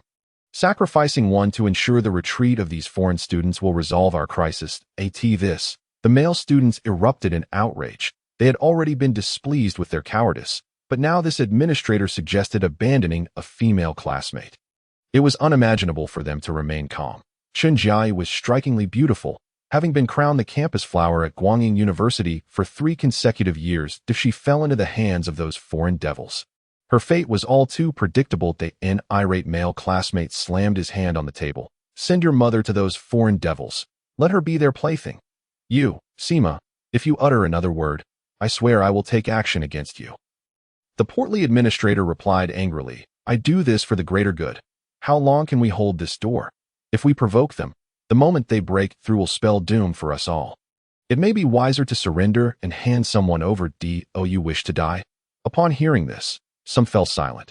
After 2.5 minutes of silence, a short-haired girl in the group shot a resentful glance at Xinjiai. Whoever caused this mess should be the one to resolve it. Why did these foreigners come to the North Canteen if not for you? Xinjiai, with a leader emerging, other girls began to speak. Indeed, Xinjiai is always so flamboyantly dressed. Who knows what lies beneath her innocent facade? She might be even more promiscuous than we imagine. Otherwise, why would these foreigners risk everything to seek her out? Xinjiai, if you cause trouble, you must bear the consequences. I do not wish to die. I truly do not. I have a younger brother to take care of. Someone sobbed that my boyfriend is a foreign student. They are not all bad. Surely, we can reach an understanding. Perhaps we can even ally with them, given their formidable strength. Those speaking were mostly envious girls of Xinjiai's beauty, faced with their current predicament. They believed sacrificing one for the happiness of all was a fair trade. After all, it was not they who would be sacrificed. This sentiment grew. Even some of the less resolute boys began to entertain similar thoughts. The rotund administrator smiled at Xinjiai, his eyes gleaming with regret. If not for the disruption caused by the foreign devils, he would have sought to claim this woman for himself. Alas, the unpredictability of fate. Xinjiai, for the sake of us all, please make this sacrifice. After all, those outside came because of you, the portly administrator stated. Xinjiai's eyes dimmed, devoid of spirit. Hearing the surrounding accusations filled her with an overwhelming sense of injustice. Why were they casting blame upon her for something she had not done? This is a facet of human nature.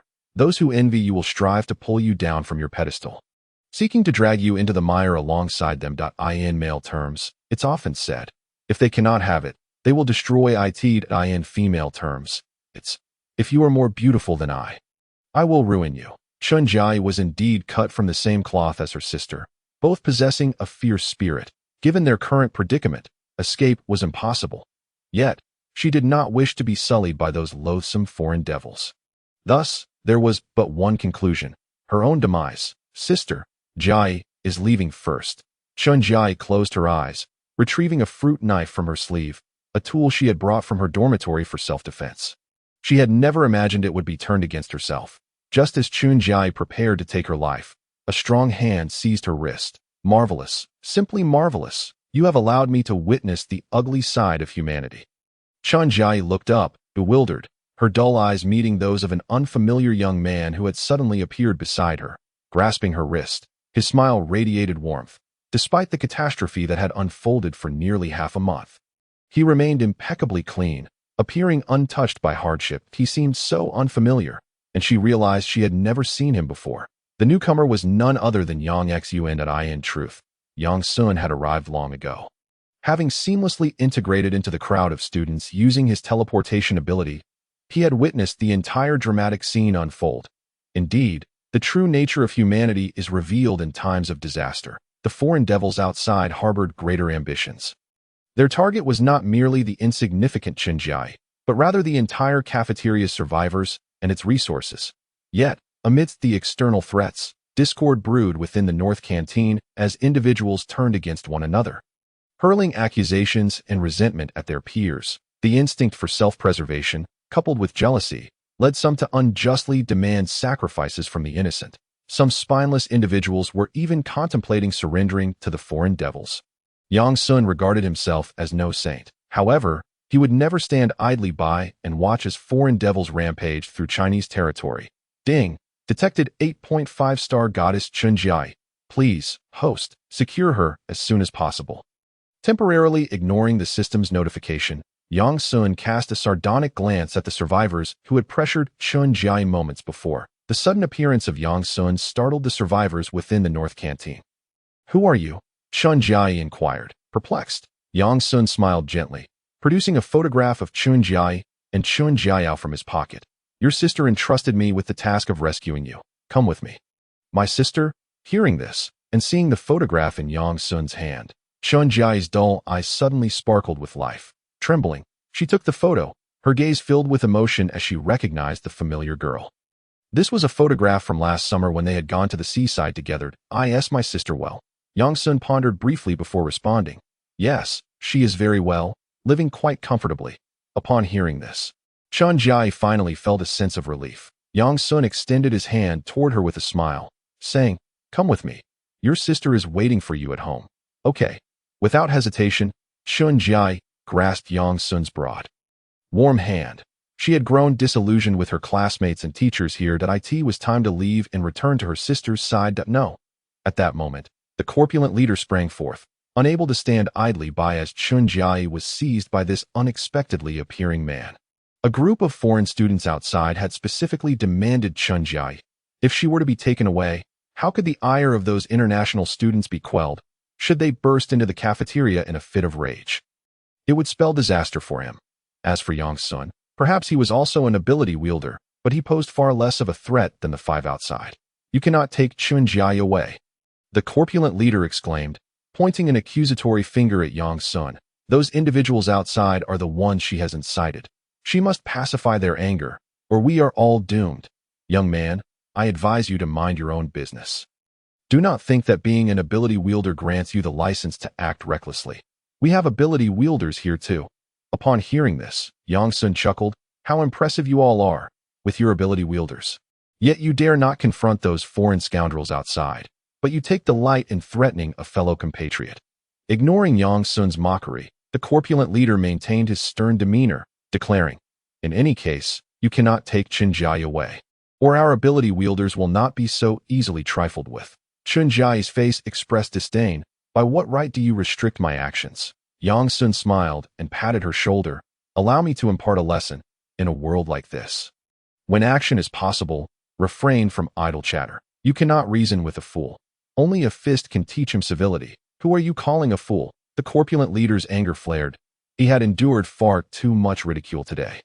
It was one thing to be insulted by the students, but now this stranger was hurling insults as well, which infuriated him beyond measure. Which department are you from?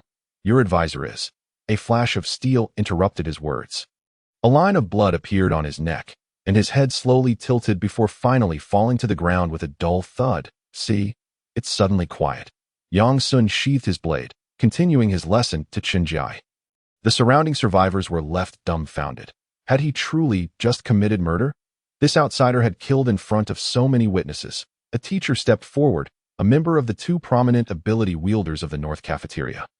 He opened his mouth to speak, but Yang Sun's icy gaze silenced him. If you utter a single word, your fate will be the same as you have slain us.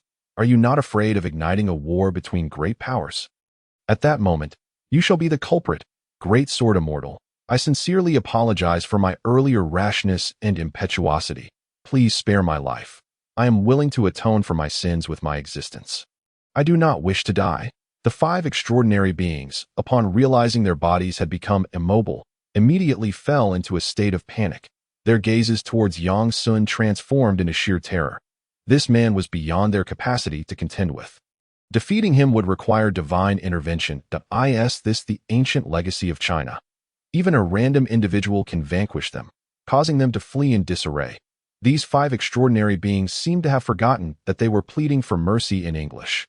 Yang Sun, however, was fervently patriotic and had never bothered to learn the trivialities of English since childhood.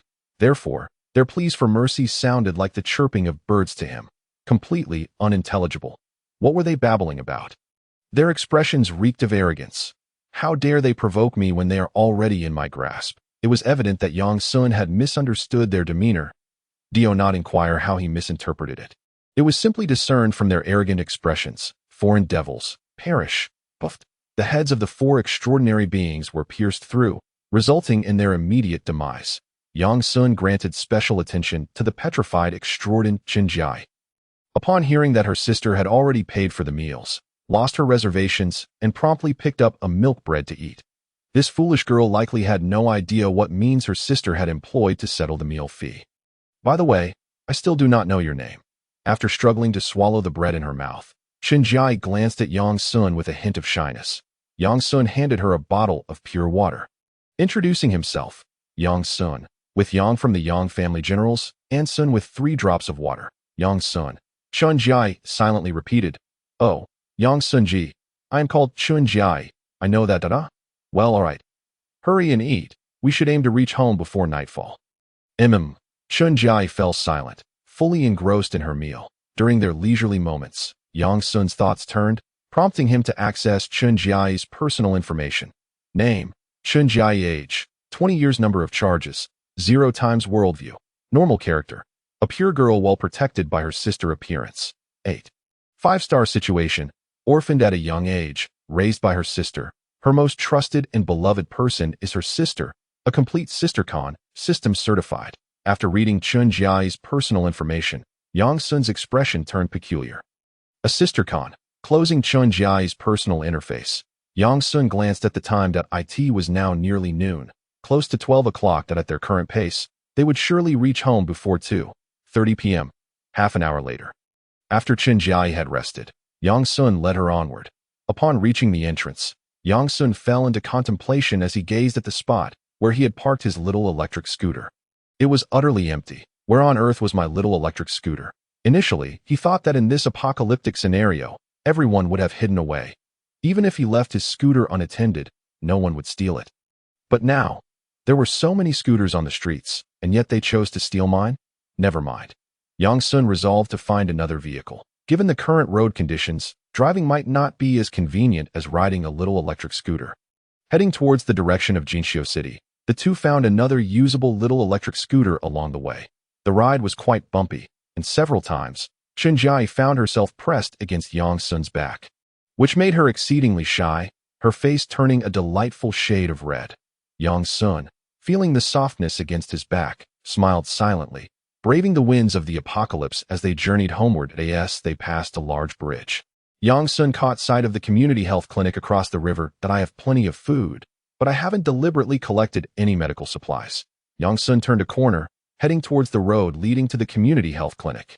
Since they were already there, he decided to gather some medical supplies and equipment to take back. Following the principle of making the most of the opportunity, Yang Sun entered the clinic's lobby with Chinjai. This lobby served as a hub for registration, payment, medication retrieval, and consultations. Logically, there should be many survivors in the clinic. How could it possibly be so eerily quiet? Goodness, where have all the survivors gone? Could it be that they all fled home at the onset of the disaster? Never mind. Whether people are here or not does not matter. As long as the medical supplies and equipment remain, I shall be content. It would be even better if a beautiful doctor who knows how to treat illnesses could stay behind. Yang Sun did not recklessly explore. Instead, he first used his telekinetic abilities to scan the surrounding area within a 30-meter radius, confirming that there was indeed no danger before leading Chun Jiai into the pharmacy. Regardless of whether they were modern Western medicines or traditional Chinese herbal remedies, Yang Sun indiscriminately stuffed them into his system space. The Western medicines, complete with packaging and instructions, were packed carelessly. However, when it came to the Chinese herbal medicines, he had to be more meticulous. If he mixed them up, he wouldn't be able to sort them out later. After nearly 10 minutes, all the medicines in the approximately 50 square meter pharmacy were safely stored in Yang Sun's infinite space. Let's go. We should take everything usable from the clinic. That, if I'm not mistaken, there should be a storage room for medical supplies here. His telekinetic perception moved along with Yang Sun. The 30-meter radius encompassing all directions was within his sensory range. Resembling a sphere. At that moment, a smirk crept across Yang Sun's lips as he discovered something intriguing. Meanwhile, in the pharmacy's storage room, darkness enveloped the area after the power outage, rendering visibility non-existent. During the day, they could only rely on the meager sunlight streaming through a small window above, and at night, it would be plunged into complete darkness. The thick fog hung in the air, blocking out the moonlight. In the innermost part of the storage room, large cardboard boxes filled with medicines were piled up, creating a small space. With a hospital blanket laid on the ground, two women huddled together, staring vacantly at the wall before them. "Chonner, I'm so hungry. Glucose is hardly filling," said one coldly elegant woman in a white coat with short hair. The woman addressed as Chonner was a nurse in her mid-20s named Yang Chan. Sharing a name with the three holy mothers, she did not possess their formidable powers. Yang Chan rolled her eyes at the doctor, letting out a resigned sigh. "Is it just you who is hungry?" "I'm hungry too, but what can two weak women do? Fight that strange tree in the backyard? Or contend with that foul beast wandering near the clinic? We can't even handle the zombies that come out at night." The doctor, named Lu Ruyan, exuded an air of cold beauty, but her current expression, behavior, and words were far from aloof. She tightened her embrace around Yang Chan and said pitifully, "Chonner, now it's just the two of us relying on each other. I feel that if this continues, I will starve to death. Could you promise me one thing?"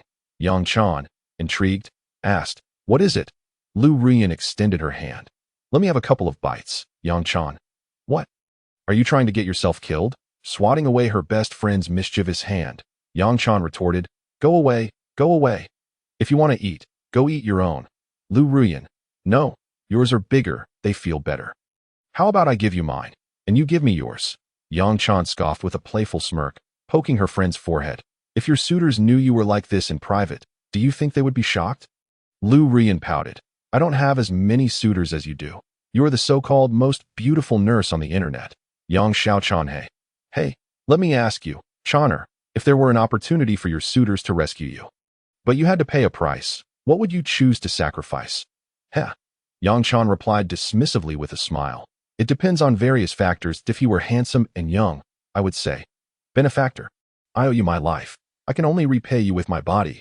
If you were ugly and sleazy, or old and sleazy, then I would say, benefactor, I owe you my life. I can only repay you in my next life as a cow or horse for you." Yang Chan was unequivocally a superficial person. Her primary criterion for choosing a partner was their looks. Anyone unattractive was immediately dismissed. Lu Ruyan asked again, "What if it were an old, ugly, and sleazy man who forced you to become his wife?" Yang Chan, "There's a river next to the clinic. I would dive right in. Lu Ruyan, can you please stop talking and save your strength?"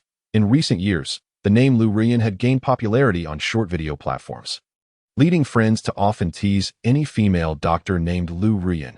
"Heaven did not give birth to me.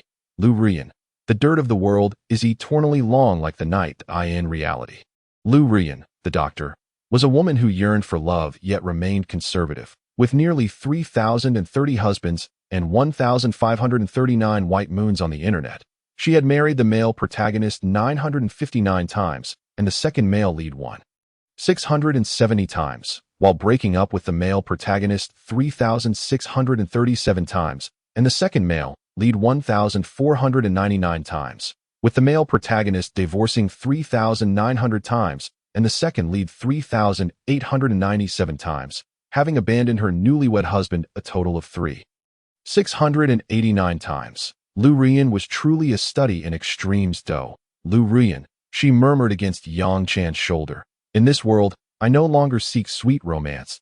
If a guy could save us now, as long as he isn't hideously ugly, I would be willing to be his woman. Sister, am I not loyal enough, willing to exchange my life for both of ours? Indeed, indeed, Yang Chan replied weakly, if a man were to come and rescue us right now. As long as he isn't hideously ugly, I, Yang Chan, would not only be willing to be his woman, but I would also gladly provide him and his mistress with descendants. Lu Ruyan interjected. Mistress, are you referring to me? Yang Chan retorted, how could that be, my darling? Just then, a click sounded from the storage room door. Moments later, the door swung open, revealing a man silhouetted against the light, observing the two women leaning against the wall with an enigmatic smile. Yang Chan and Lu Ruyan exchanged glances, exclaiming in disbelief, wow, someone actually returned. Please tell me he didn't overhear our entire conversation. Goodness, could it be that the miraculous conch has heard our wishes? After a long silence, it was the sociable Yang Chan who broke the ice. May I ask who you are? She and Lu Ruyan supported each other to stand up, their eyes warily fixed on the man at the door. Although they had joked earlier, reality was far more serious. Who knew what kind of person this man might be? What if he had ulterior motives? The two women, frail and unarmed, were no match for a grown man. I am here to retrieve medicine, and I mean no disturbance. I will leave once I have what I need. The man was none other than Yang Sun, who had been searching for supplies at the clinic with Chinjai. Possessing the ability of telepathic perception, he had overheard the entire conversation between the two women. It was rather intriguing, to say the least. That moment, a system notification chimed in Yang Sun's mind. Ding. Detected a 9-star goddess, Yang Chan. Ding. Detected an 8-star goddess, Lu Ruyan.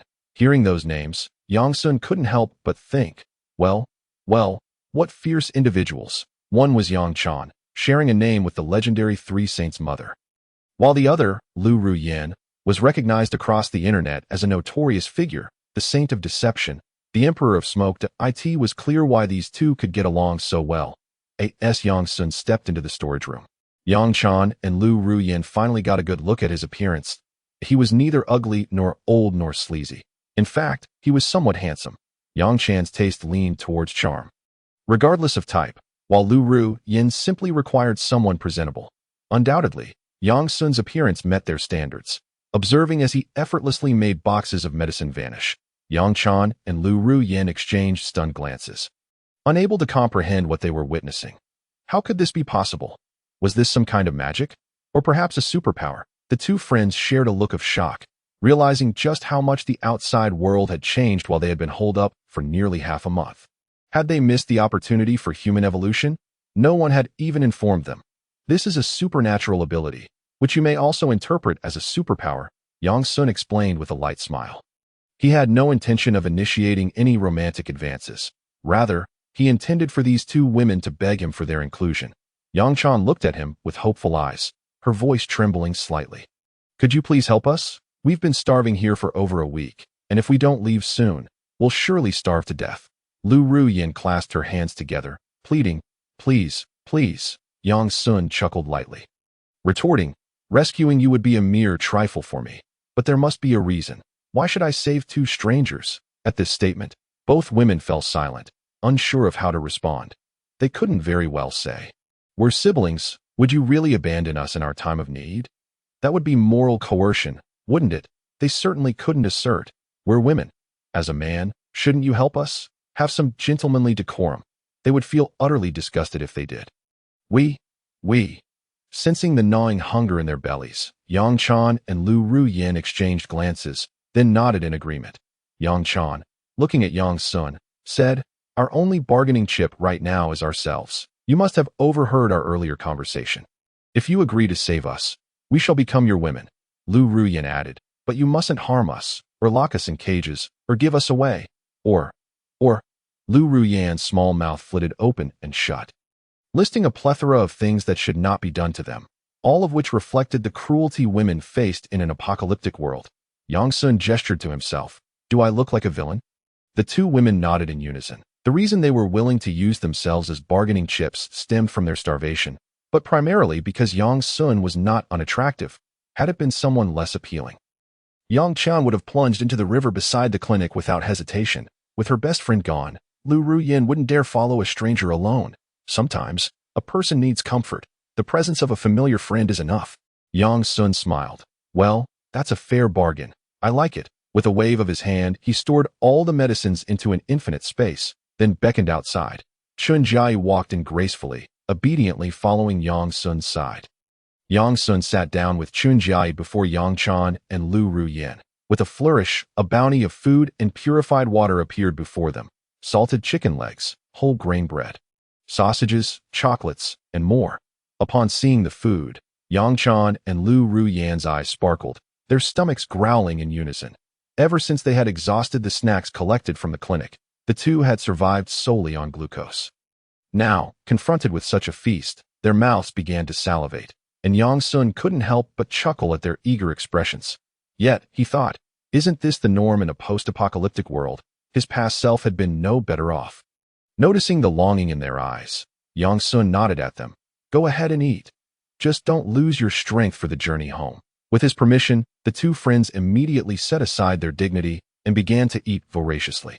Yang Sun inquired, tell me, what about the strange tree in the backyard, the lurking monsters nearby, and the zombies that appear at night? While the strange tree and monsters were understandable, likely mutated plants and beasts, the origin of the zombies was puzzling. He had never heard of a zombie outbreak before, and wasn't this supposed to be a post-apocalyptic scenario?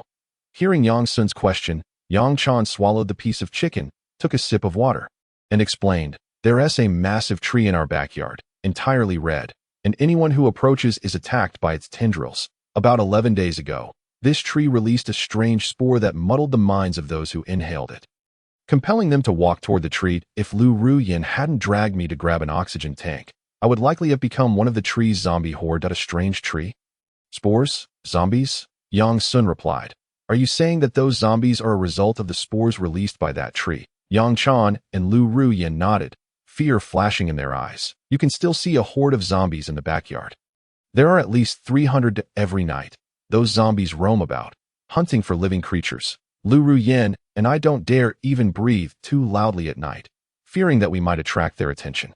After listening to Yang Chan's account, Yang Sun pondered thoughtfully, realizing those zombies were likely not the traditional kind. They were probably merely corpses controlled by parasitic spores, entirely different from the species found in typical zombie apocalypses. With the topic of the strange tree and zombies concluded, Yang Sun pressed on.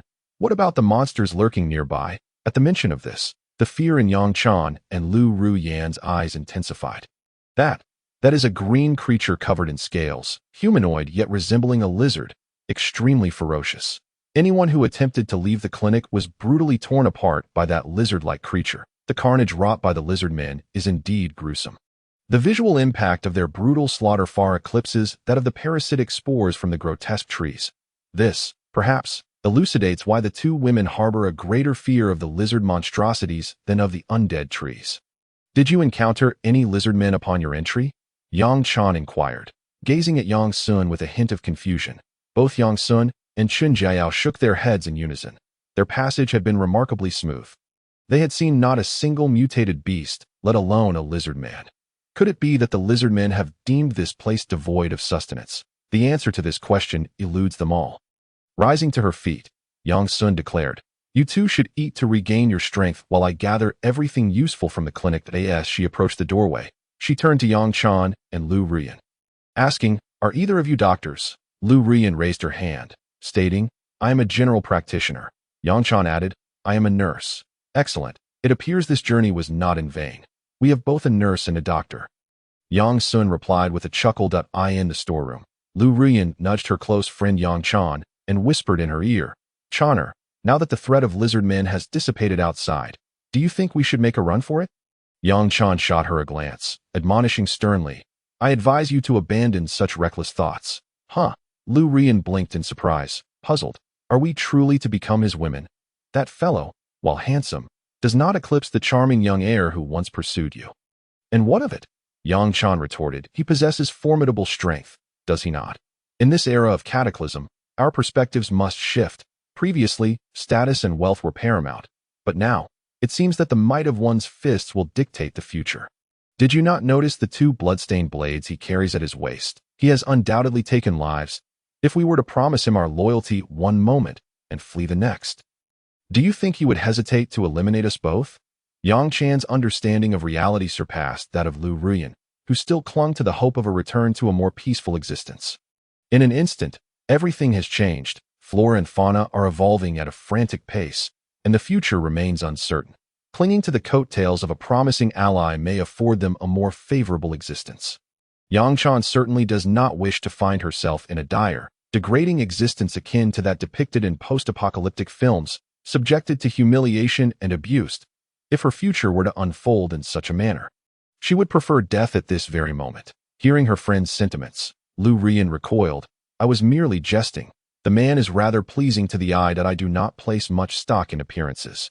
If it means I can eat my fill, then so be it. In truth, Lu Ruyan was merely venting her frustrations to a woman. It is understandable to feel reluctance at the prospect of surrendering oneself to a stranger. Compared to Yang Chan, her thoughts remained somewhat naive, as she maintained a more optimistic view of circumstances. Do not utter such reckless words again, Yang Chan cautioned earnestly. You must not emulate Lu Ruyan the Great. Who knows what the future holds? Should you betray him, he may very well take your life. Rest assured, I, Lu Ruyan, am not that base a woman, she laughed, patting her chest. As long as he does not harm me or hand me over to another, I will remain loyal. Yang Chan's gaze darkened. Speak your mind, but refrain from patting your chest. That moment, both women sensed a pair of eyes upon them. They turned to see Chun Jia blinking and observing them from a distance. You haven't left? Lu Ruyan stammered. No. Chun Jia replied. Yang Sun asked me to wait for him here. Before Lu Ruyan could finish her sentence, Yang Chan swiftly covered her mouth, offering Chun Jia a warm smile. His name is Yang Sun. We share the same surname. Perhaps, centuries ago, we were kin. Chun Jia remarked. Yang Sun said as Yang refers to the Yang family generals. Could he be a descendant of theirs? Yang Chan thought. This girl appears somewhat dim-witted. Has he ever taken a life? I noticed blood on his scabbard. Yes. Chun Jia recounted the events that transpired at school. The revelation that superhumans had emerged in the outside world left the two women utterly astounded. Indeed, humanity has evolved beyond recognition. Yet, they had been excluded from the fray. When they learned that Yang Sun single-handedly subdued 5 superhumans without breaking a sweat, their perception of his strength began to crystallize. This man is exceptionally powerful, far more so than the average superhuman. They have struck gold. Feigning ferocity, Yang Chan grabbed Lu Ruyan's arm, declaring, Lu Ruyan, you are henceforth forbidden from uttering such blasphemous words, or I shall take it upon myself to rectify your transgressions.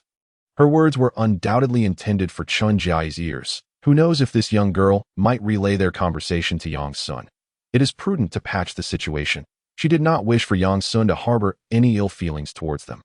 In truth, she had intended to say, Lu Ruyan, you must never utter such treasonous words again, or I, Yang Chan, will take it upon myself to protect my husband. But with Chun Jia present, even Yang Chan's boldness had its limits.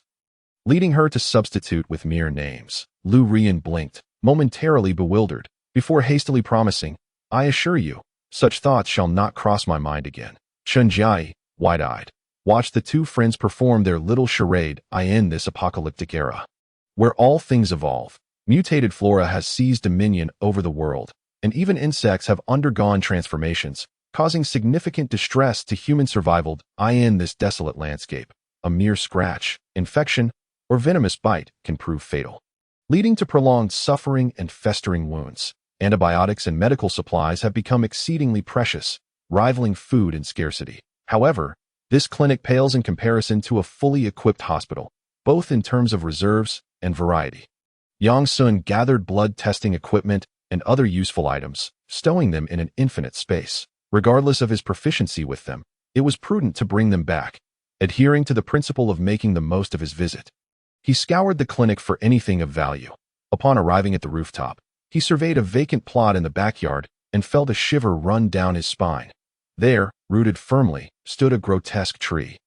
Its thick trunk and expansive canopy adorned with crimson leaves and flowers. Surrounding this monstrous tree lay a multitude of corpses.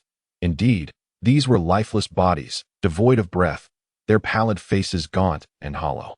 As though drained of all their blood, they were undeniably deceased. From his vantage point, he estimated there to be 300 or 400 zombies. The dissemination of spores is alarmingly subtle, should this tree continue to flourish. The spores may well spread for several kilometers or more, rendering the entire city of Jinxiu perilous. Relocating must be expedited, yet the monstrous tree cannot be ignored.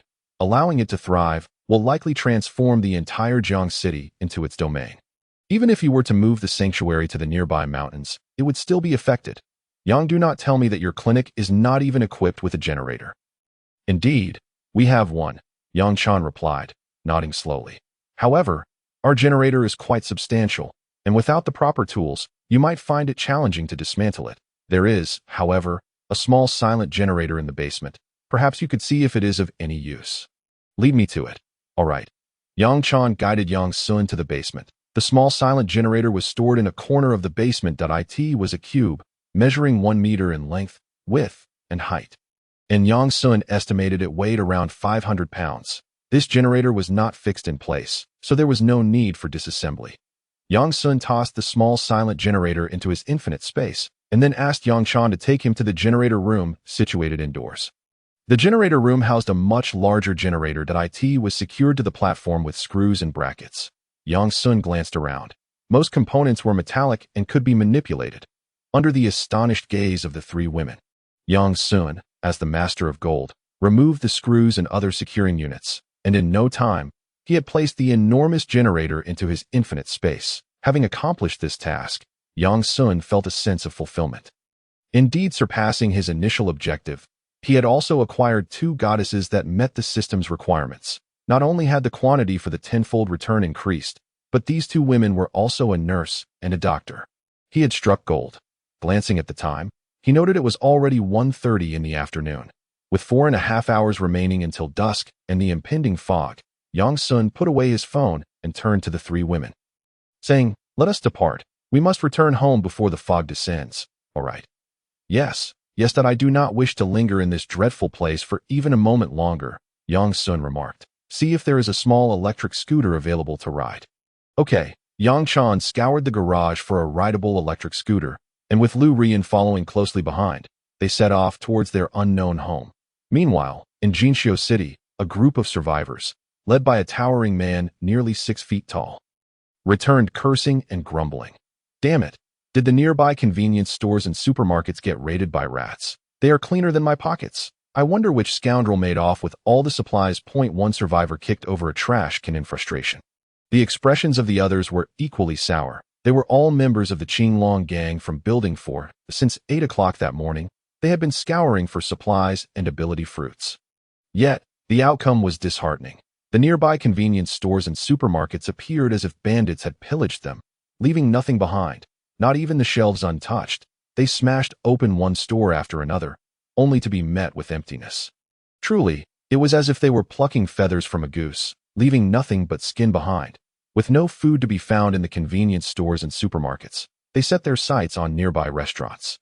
Unfortunately, the imbalanced day-night temperature had spoiled the vegetables and meats stored there. Only sealed beverages and prepackaged meals remained edible. What terrified them most was that the spoiled food had attracted mutated rats, cockroaches, and ants. Good heavens, the sight of those countless creatures nearly made them wet themselves. Have you ever seen a rat the size of a fully grown blue whale? Or cockroaches the size of size 40 slippers? Not to mention the mutated ants as thick as a finger? Most alarmingly, these were all swarming creatures. They felt as if the world had turned upside down the moment those mutated monsters laid eyes on them. They went into a frenzy, attacking. Were it not for their swift escape, they might have perished in the restaurant. Returning in high spirits only to find their hopes dashed, left the Qinglong gang members feeling exceedingly frustrated and angry. Fortunately, on their way back, they discovered an ability fruit, which spared them from returning empty-handed. The crow glanced at Building 1, licking his lips in a sinister grin. "Enough of the complaints. Follow me." "Brother Crow, and let us take down Building 1. According to those two, there are two extraordinarily beautiful women inside. Even more stunning than some celebrities. I must see just how beautiful they truly are if they do not measure up to the stars. I shall return and crush their skulls. This. The group of survivors became intrigued, their faces twisting into cruel smiles. Ha ha, with Brother Crow in action, it will be a piece of cake. Brother Crow, since we are here, let us search all of Building 1 and see if there are any women left. You feast, and leave some broth for your brothers. Indeed, Brother Crow, the women in the pleasure houses are far too pricey. I haven't touched a woman in days. Heh, while you seek women, I'm on the lookout for a few toys. The last bunch didn't last long. I only managed to saw off their limbs before they died. Such a letdown. They bantered back and forth. They casually divided the survivors of Building 1 among themselves, as if they were discussing mere playthings rather than human lives. Brother Crow laughed heartily. Excellent. Once we capture those two women, I permit you all to wreak havoc in Building 1. Brother Crow is magnificent. Long live Brother Crow. Brother Crow, why should he, a member of the Crow clan, be the leader while you remain in the shadows? At your command, I shall follow you into rebellion. Brother Crow, the crowd. Could it be that one among them is a fool? Meanwhile, at Yang Sun's residence, Yang Sun lived on the 31st floor. Ha ha, how amusing. How can this fellow be so wicked? I can't take it anymore. I might die from laughter. Lin Jinyun chuckled, clutching her stomach as she shook with mirth. Before them on the coffee table lay a tablet, displaying a comedy film. With nothing else to do at home, Lin Jinyun had resorted to binge-watching shows with Chun Jiao. However, Chun Jiao appeared somewhat distracted. Although she was watching the show, her thoughts had drifted elsewhere. She wondered if Yang Sun had found Jia yet. Lin Jinyun pinched her delicate, fair face and smiled. Are you not aware of Xiaoxuan's capabilities? No need to worry. With him on the job, he will surely bring Jia back safely. Just then, Chun Jiao abruptly rose from the sofa. Not good, Sister Jinyun. A group of people has entered my telepathic perception range, and one of them is a peanut. No, a yellow bean-level ability user. Upon hearing this, Lin Jinyun's smile vanished entirely, and she released her own telepathic perception, quickly confirming the presence of a dozen individuals climbing the stairs. The faces of these individuals twisted into malicious grins, their mouths spewing vile words. Those two who stirred up trouble. This could only refer to them. Their target was indeed the two of them. Humph, Lin Jinyun huffed coldly, her eyes glinting with icy resolve. These people truly do not fear death. After all we did yesterday, they still dare to provoke us. Oh, they truly think we are defenseless women. Chun Jiao observed for a few seconds and remarked, wait, their strides are strong. They do not appear to be those who have long endured hunger. They must be survivors from nearby buildings, not from our own. Lin Jinyun rushed to her bedroom, quickly donning her formal attire before re-emerging. Regardless of which building they hail from, if they choose to provoke us, they must be prepared to pay with their lives. Jiao, let us teach them a lesson. All right. Chun Jiao nodded. There was still a distance between the survivors and the two women, granting them time to prepare. After changing into her formal attire, Chun Jiao picked up two fully loaded handguns. There is only one ability user on the opposing side, Sister Jinyun. We will use our guns to eliminate the ordinary ones first. Then team up to deal with the ability user. That ability user is merely at the yellow bean level. With both of us nearing the quail egg level, we can easily take him down 2 against 1. Lin Jinyun nodded. Remember to leave one alive for questioning, as Xiaoxuan would say. Since we have encountered them, we must be ready to eradicate the root of the problem. The two women stepped out together.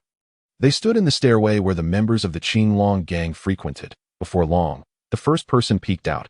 Crow observed the two stunning beauties standing on the stair landing, his eyes wide with astonishment. How breathtakingly beautiful. They were on an entirely different level compared to the female owner of their building. Crow rubbed his hands together with a mischievous grin, his eyes glinting with malice. Were these two beauties waiting here specifically for us? Perhaps they had run out of supplies at home? Come with me, dear sisters. I have plenty of food to ensure you won't go hungry. As he spoke, other members of the Qinglong gang joined Crow on the central stair platform. Lin Jinyun and Chun Jiao looked down at them. Which building are you from? Chun Jiao asked coldly. Crow replied, you'll find out when you come back with me. Lin Jinyun sighed. Indeed, Xiaoxuan was right. If we can act, we shouldn't hesitate. Let's get to it. Jiao. Chun Jiao nodded. All right. Ha. What are these two women saying? They want to confront my crow, ha. Hey, let me remind you, Crow is an ability user. I advise you to embrace him early on. With Crow's protection, you will undoubtedly live more lavishly than any other woman. Wait, with such beauty, could they potentially be the women causing the commotion? Ah, it's quite possible. They have indeed delivered themselves to us. Enough dawdling. Let's capture them quickly. I can't wait to hunt for prey. Despite the crude words from the survivors, the two women remained unfazed. Would you let the taunts of a dead man provoke you?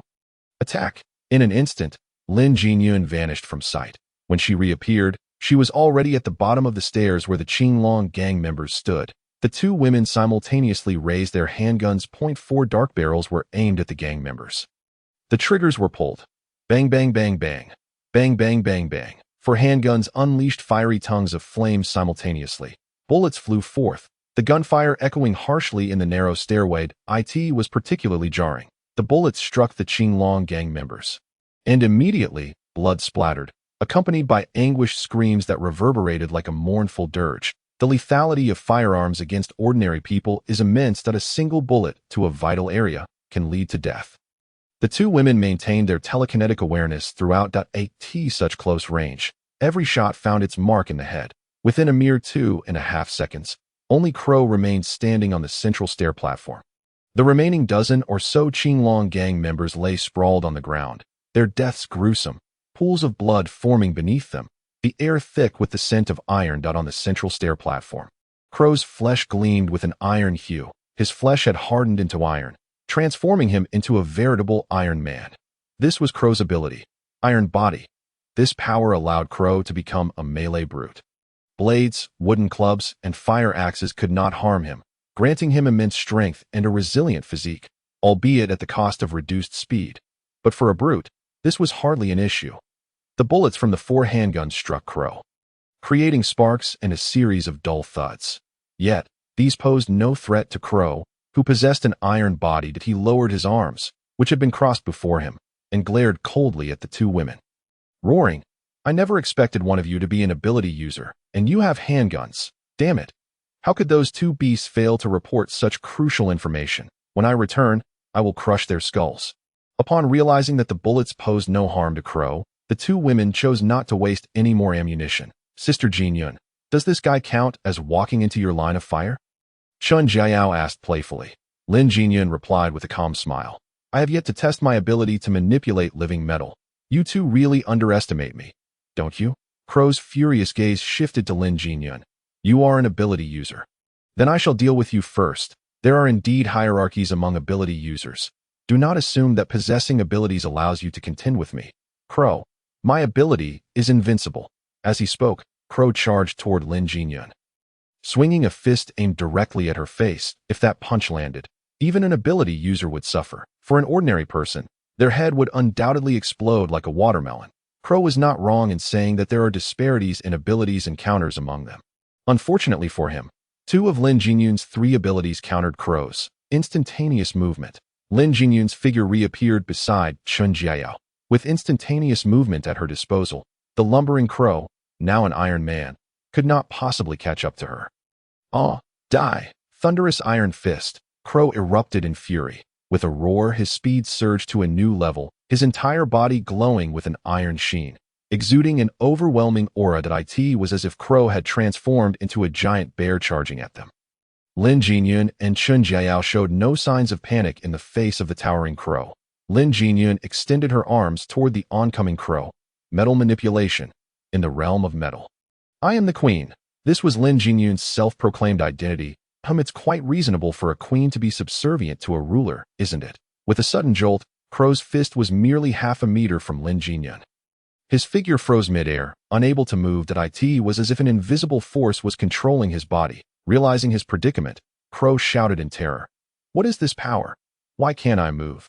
No matter how he struggled, he could not break free from Lin Jinyun's grasp. His meager abilities could not compare to Lin Jinyun, who was on the verge of a much greater level of power.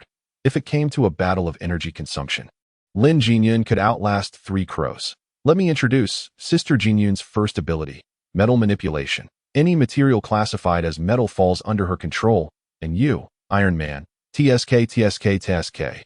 Lin Jinyun smiled. I thought this guy was preparing something big with that loud roar. Turns out he just let out a big one. Oh dear, Sister Jinyun, your words are quite disgusting. The two women chatted leisurely. Meanwhile, Crow was utterly bewildered. He felt as though his worldview was shattering. How could it be? How could one person possess multiple abilities? Where did you acquire so many ability fruits? Lin Jinyun sneered, dragging Crow out of the stairway.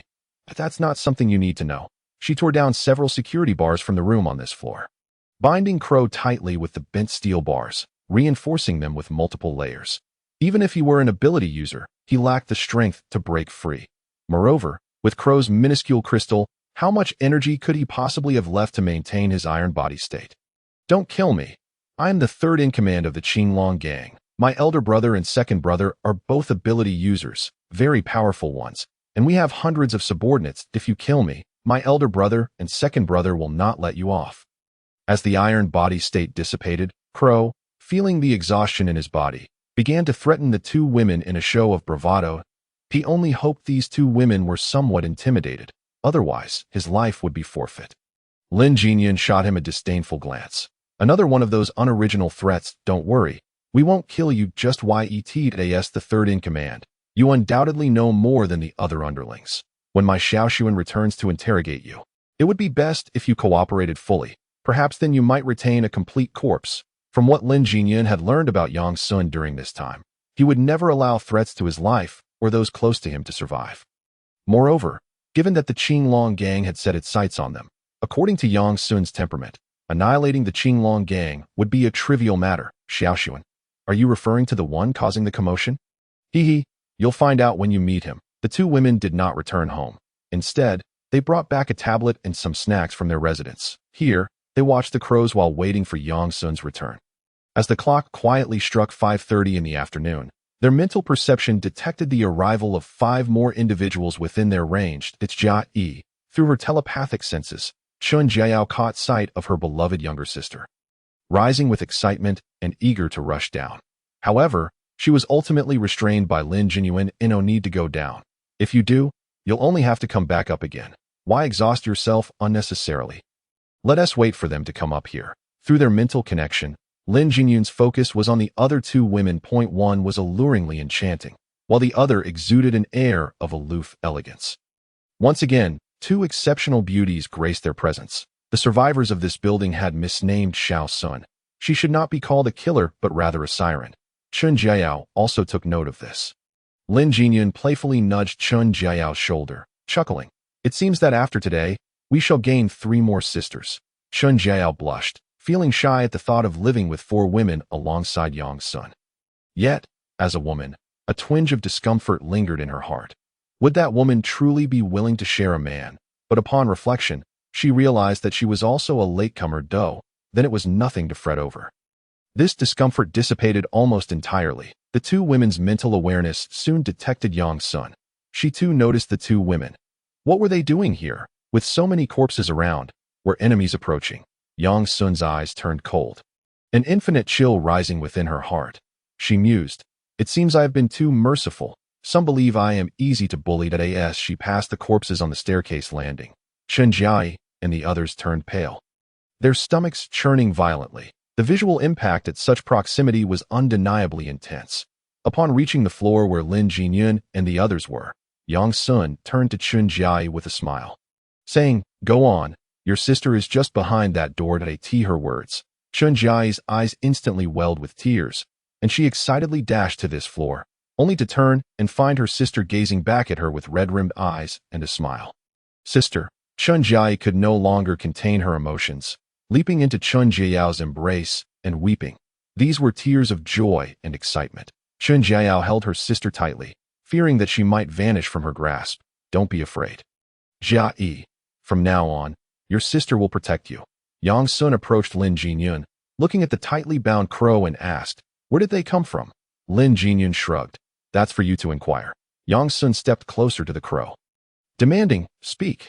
Which building survivors are you? Why have you targeted me? How did you know which floor I live on? From her conversation with Lin Jinyun, Yang Sun had gleaned some insights that it was peculiar that these individuals arrived precisely when she was out. One could say it was a coincidence. However, their purposeful ascent to her home was evident. When these elements combined, the first point ceased to be mere coincidence. Either they had sent someone to observe Building 1, or there was an undercover agent within. Both scenarios could account for them spotting her as she left. Humph. The crow scoffed, staring at Yang Sun. So you are the one causing trouble? Yang Sun smiled lightly. It appears that the people from this building have shared my information with you. The nickname Troublemaker is known only to the residents of this building. The fact that an outsider can accurately relay it indicates that someone from this building reported me. What they valued were merely two things: food and women. However, the knowledge possessed by the residents of this building only skimmed the surface. The crow shifted slightly, speaking in a low tone. You'd best release me. Otherwise, my Azure Dragon gang will ensure you regret it. Slap.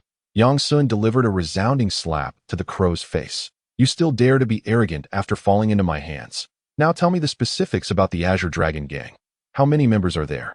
How many possess abilities, and what weapons do you have? My patience is limited.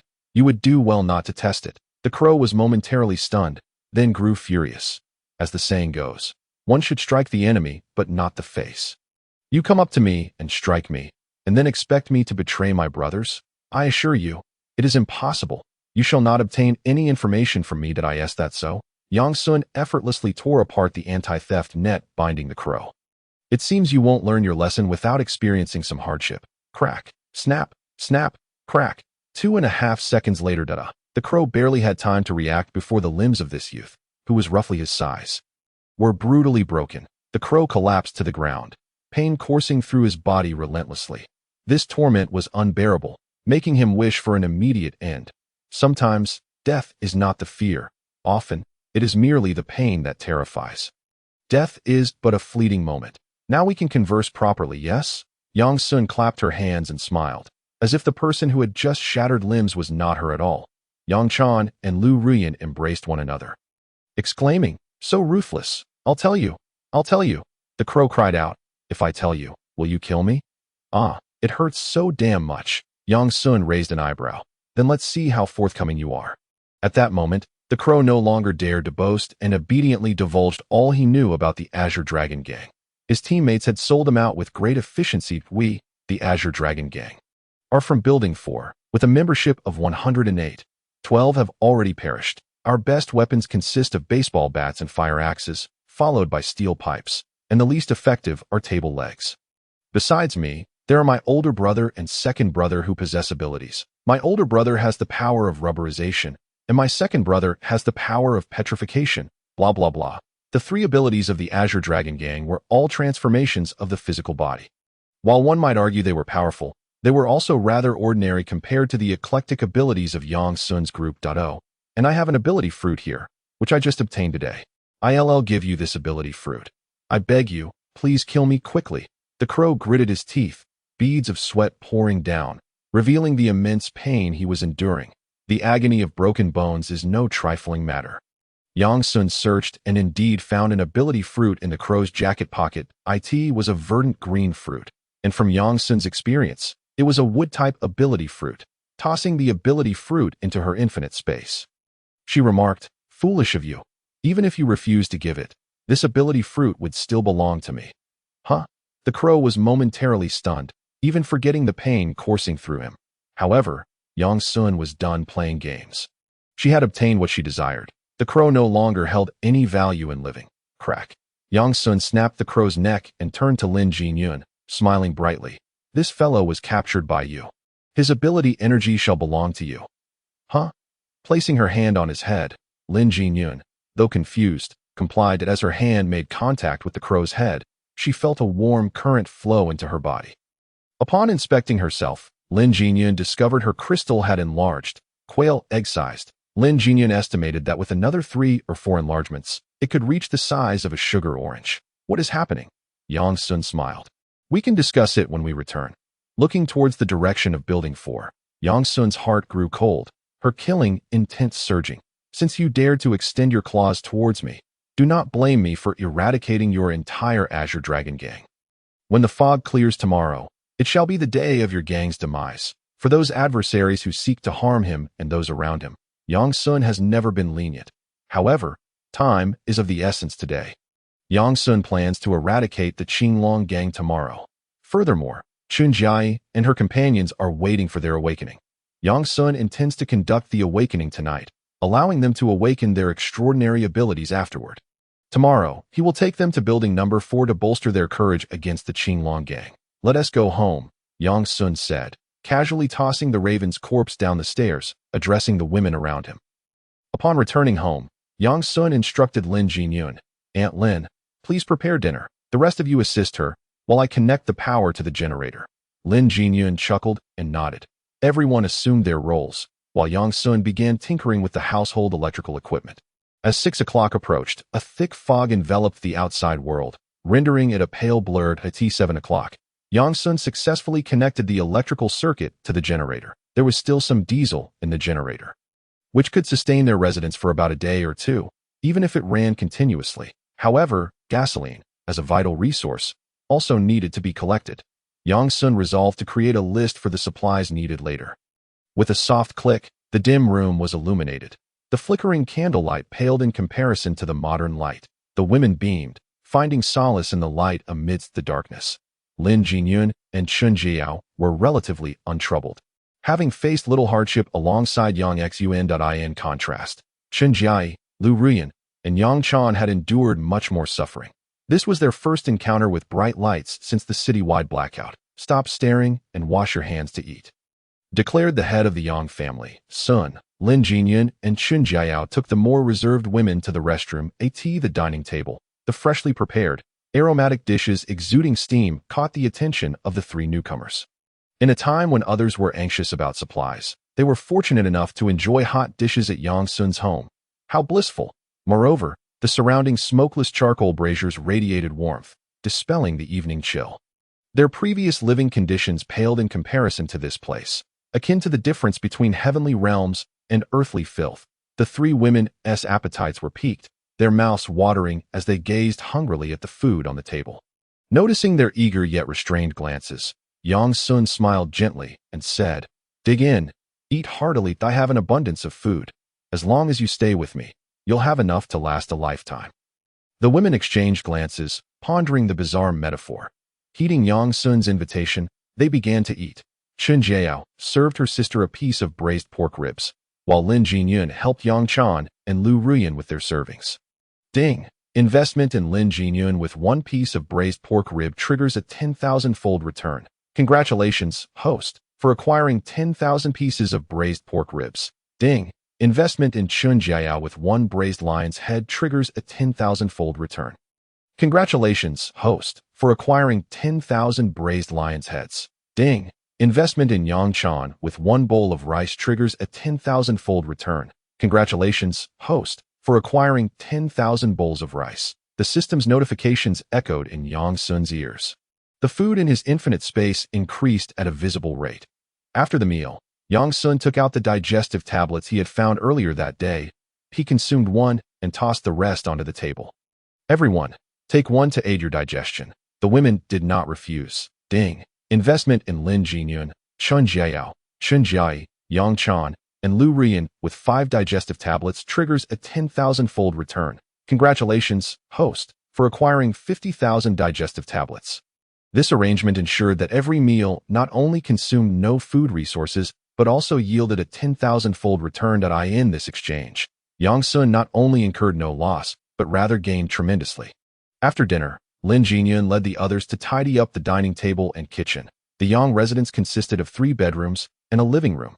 Next, it was time to help Chun Jia and the others awaken their powers. Yang Sun first entered the guest bedroom. He put away the playing cards and took out a fire-type ability fruit and a telekinesis perception ability fruit from his infinite space, opening his palm. The 2 distinct fruits lay quietly, emitting a faint glow in the dim light.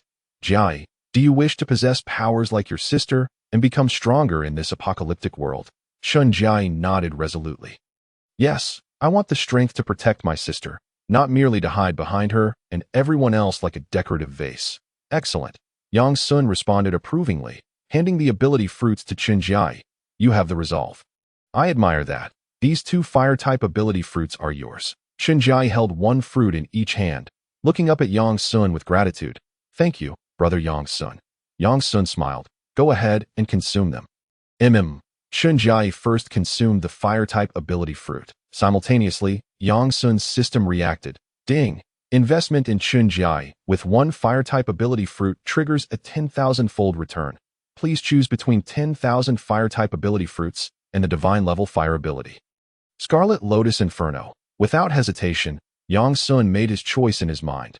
System, I choose option 2, the divine level fire ability. Scarlet Lotus Inferno. Ding! The host has made a choice. The words faded. Yang Sun sat cross-legged by the iron basin fire, beginning his own awakening. Half an hour later, Yang Sun opened his eyes first. The initial task upon completing his awakening was to use his telekinesis perception ability to introspect. His orange crystal core had expanded significantly. With a couple more attempts, it should reach the level of an orange core. Specifically, after the orange level, there is a cantaloupe level, and beyond that, he can disperse the crystal core to refine the star map. Delightful. What a thrilling sensation. Yang Sun felt his strength soaring to unprecedented heights. He wondered what the current level of the official ability users was. The nearest military refuge was located in the western outskirts of Jiangqing. But it was too distant, and Yang Sun had no intention of relying on the military. Next, he was headed to Linshan, situated to the north of Jiangqing, bordering the northern city of Anyang at that moment. Chunjai, sitting cross-legged on the other side, also opened her eyes that a brilliant red flame erupted from her fair hands, radiating intense heat that dispelled the surrounding cold. This is my ability, Chunjiao eagerly inquired. Jai, what is the name of your awakened ability? When ability users awaken, the name of their power often appears in their subconscious that I think it's called Phoenix's Divine Flame. Yang Sun. Chunjai. Goodness, why does that name sound even more impressive than my Scarlet Lotus Inferno? Yang Sun mused. Surely, the system must be mistaken. Jai's ability was undoubtedly divine-level fire, as if sensing Yang Sun's inner thoughts. The system provided a timely response. Ding! Elemental ability fruits do not have a grading system. The strength of the awakened powers relies solely on luck. Ding! Please do not belittle yourself. Your Scarlet Lotus Inferno is indeed a divine-level fire ability. However, Chunjai's Phoenix's Divine Flame is no less impressive, being the strongest fire ability beneath the divine level. Yang Sun. Why was he so skeptical? Regardless, Chunjai was his partner. Her growth into a powerful being was, in essence, a boon for him. Under her sister's urging, Chunjai consumed the telekinesis perception ability fruit. Ding! Investment in Chunjai with one telekinesis perception ability fruit triggers a 10,000-fold return. Please choose between 10,000 telekinesis perception ability fruits and the divine level telekinesis ability. I choose the divine level telekinesis. Suddenly, Yang Sun's telekinesis perception ability began its transformation, evolving towards a complete divine level form. The guest bedroom once again fell into silence. Chunjiao stood guard for the two. Another half hour passed, and Yang Sun's crystal core expanded once more. What a thrill! My power has increased again. Yang Sun seems to have discovered an alternative path to advancement. Once the matters here are settled, he should make his way to the master bedroom. Rest well. Tomorrow I will take you all to the Qinglong gang to practice against some minor opponents. With a smile, Yang Sun took his leave. Jia Yi, you are so warm. From now on, consider yourself my personal warm baby every night. Sure, sister, let us hug. After assisting Chunjia Yi in awakening her supernatural abilities, Yang Sun went on to help Yang Chan and Lu Ruyin achieve the same. To his surprise, he stumbled upon some candy cigarettes, which he hadn't seen since graduating from middle school. With one dangling from his mouth, he tossed 2 pieces of psychic perception fruit to the 2 women, who gazed at him with eager eyes. This is the psychic perception fruit. They happily caught them. Yang Chan curiously asked, so we just eat these to awaken our abilities? Yang Sun nodded. Indeed. Upon receiving confirmation, Yang Chan and Lu Ruyin consumed the supernatural fruit. Yang Sun heard a chime in his ears. Ding! Investment in Chan and Yin. 2 pieces of psychic perception fruit. 10,000-fold return triggered. Congratulations to the host for obtaining 20,000 pieces of psychic perception energy. Hearing this notification, Yang Sun could only shrug in resignation. I haven't even finished using the last 10,000, and now I have another 20,000 that it's simply too much. The next day at 6 o'clock, the fog had lifted. Everyone had a quick meal of instant food for breakfast.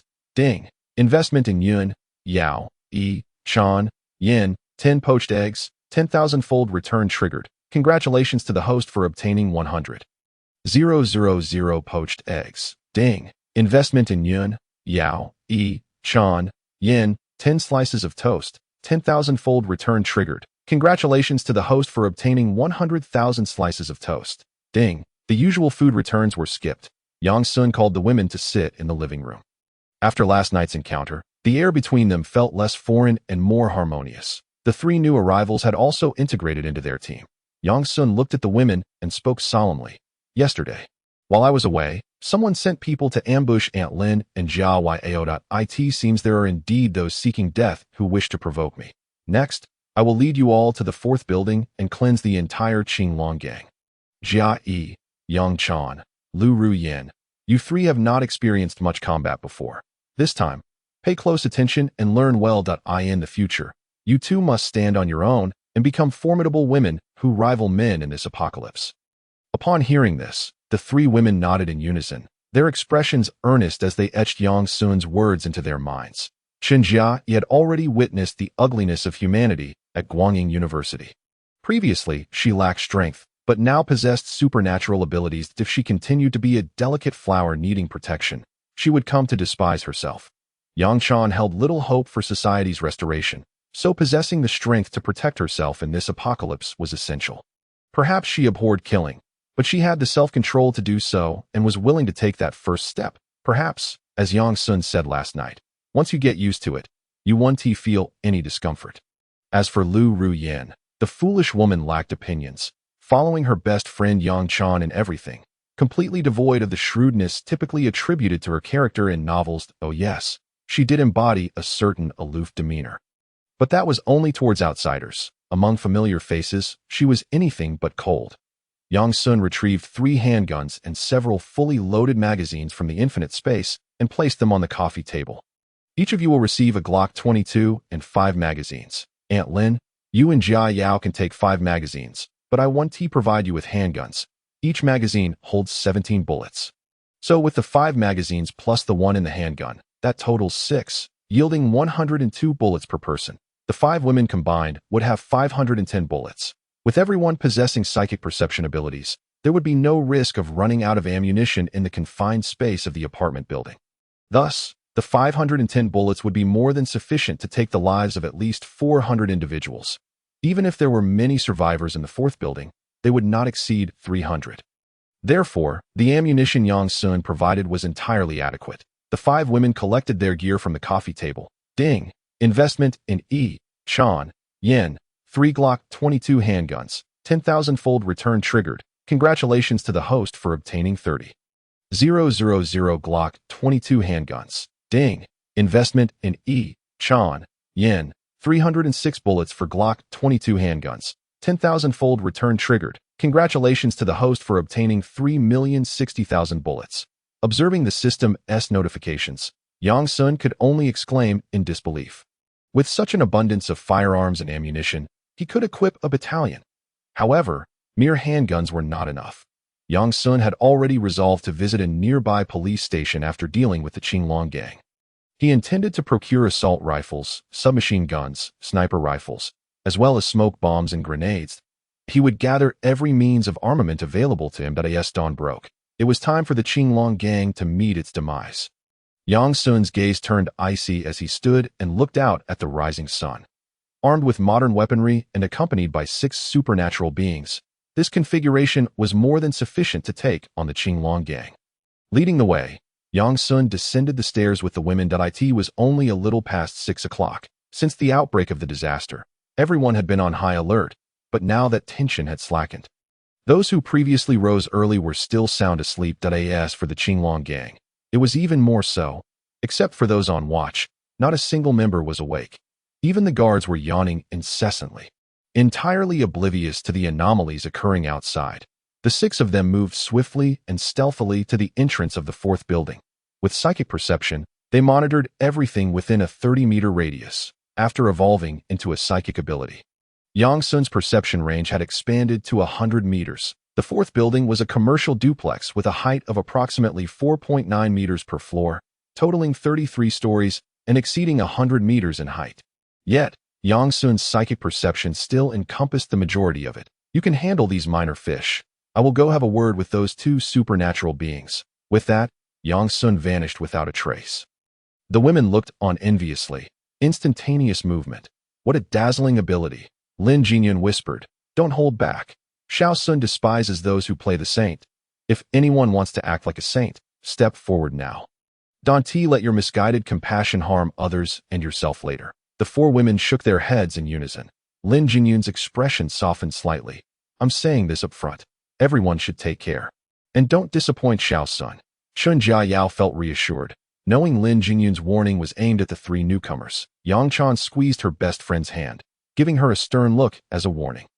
As a doctor, she believed a saintly heart, no, an altruistic heart, should weigh more than that of an ordinary person, and Yang Chan feared her best friend might act foolishly in a critical moment, which would be a minor issue.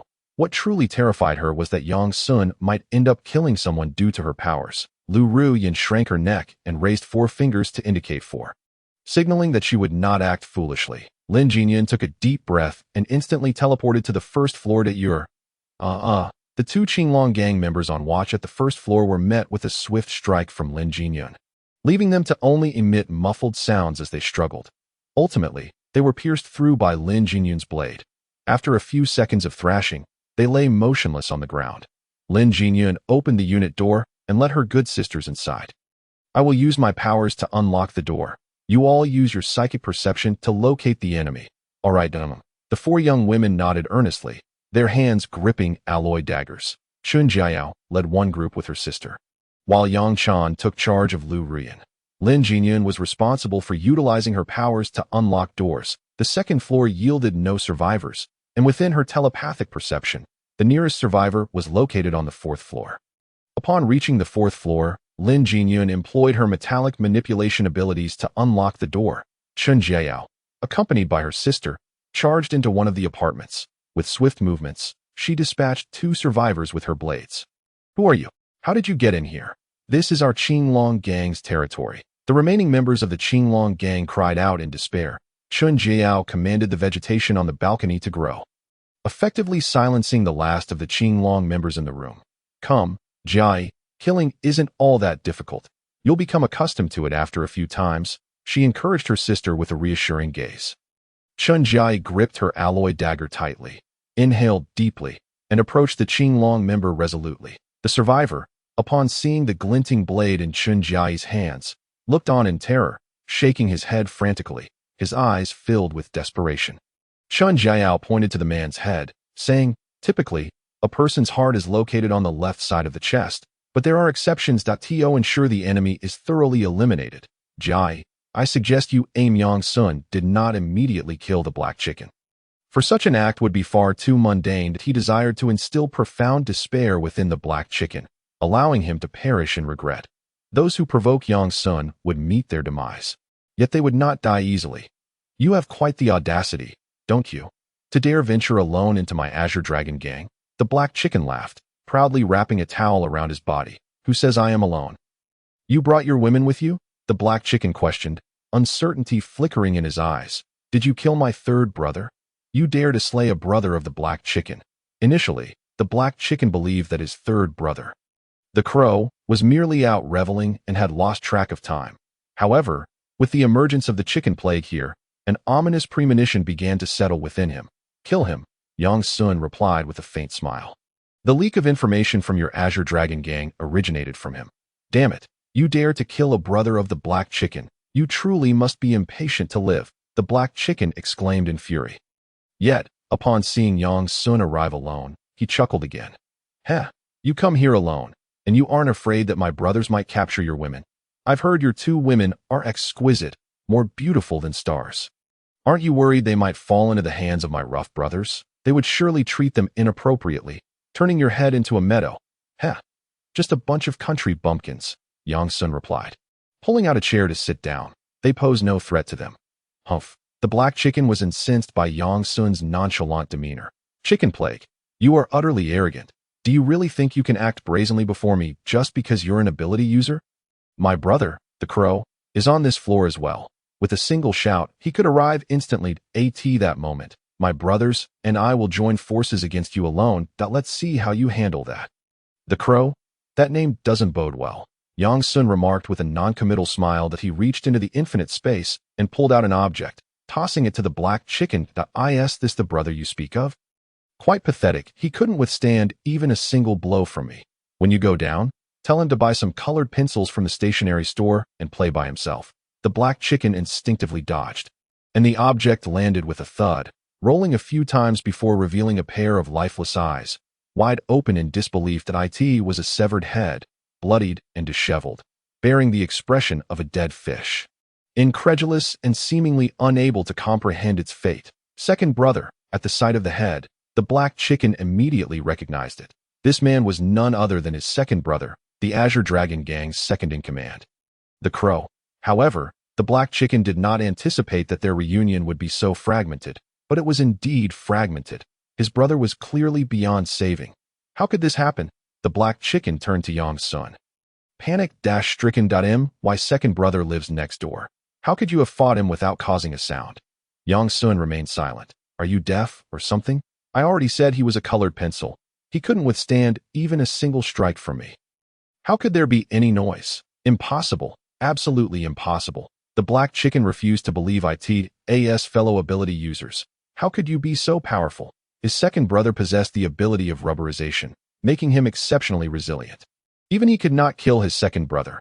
How could this unknown chicken plague accomplish such a feat? A frog at the bottom of a well? Yang Sun sneered. Not just him.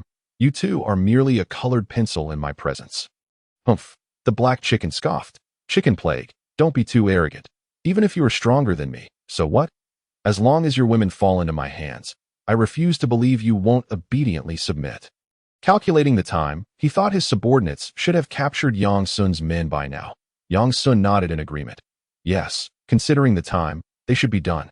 Within Yang Sun's telepathic perception, all members of the Azure Dragon Gang had already been slain.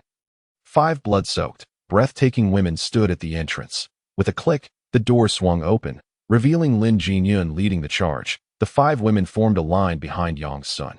Yang Sun stood up, palms outstretched, wearing an irritatingly smug expression. I am waiting for someone. What are you waiting for? Waiting to die? The black chicken was dumbfounded, staring in disbelief at the 5 women who had appeared in the room. How can this be? How is this possible? How did you all end up here? Lin Jinyun coldly laughed. What my little Sun said is true. Just a bunch of country bumpkins. You think you can capture us? They are not worthy. Yang Sun turned to the black chicken, coldly stating, All right, enough of this chatter.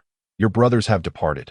Now it's time for me to send you to join them, but if you hurry, you might catch the first batch of oil. No, you cannot kill me. I am an ability user. I am a scarce resource in this apocalyptic world. Killing me would diminish humanity's overall strength. As Yang Sun prepared to strike, the black chicken was utterly panicked. If the opponent could kill his second brother in a single blow, then killing him would surely be effortless. The black chicken never imagined that the little lamb he had always perceived was actually a great dinosaur. He had truly kicked a steel plate this time. Losing a brother was one thing, but he could not afford to die himself. You think too highly of yourself, Yang Sun said, flames of a fierce red erupting from his right hand. The flames resembled blood, taking the shape of a blossoming lotus. Just by its appearance, one could tell it was formidable. Red Lotus Inferno.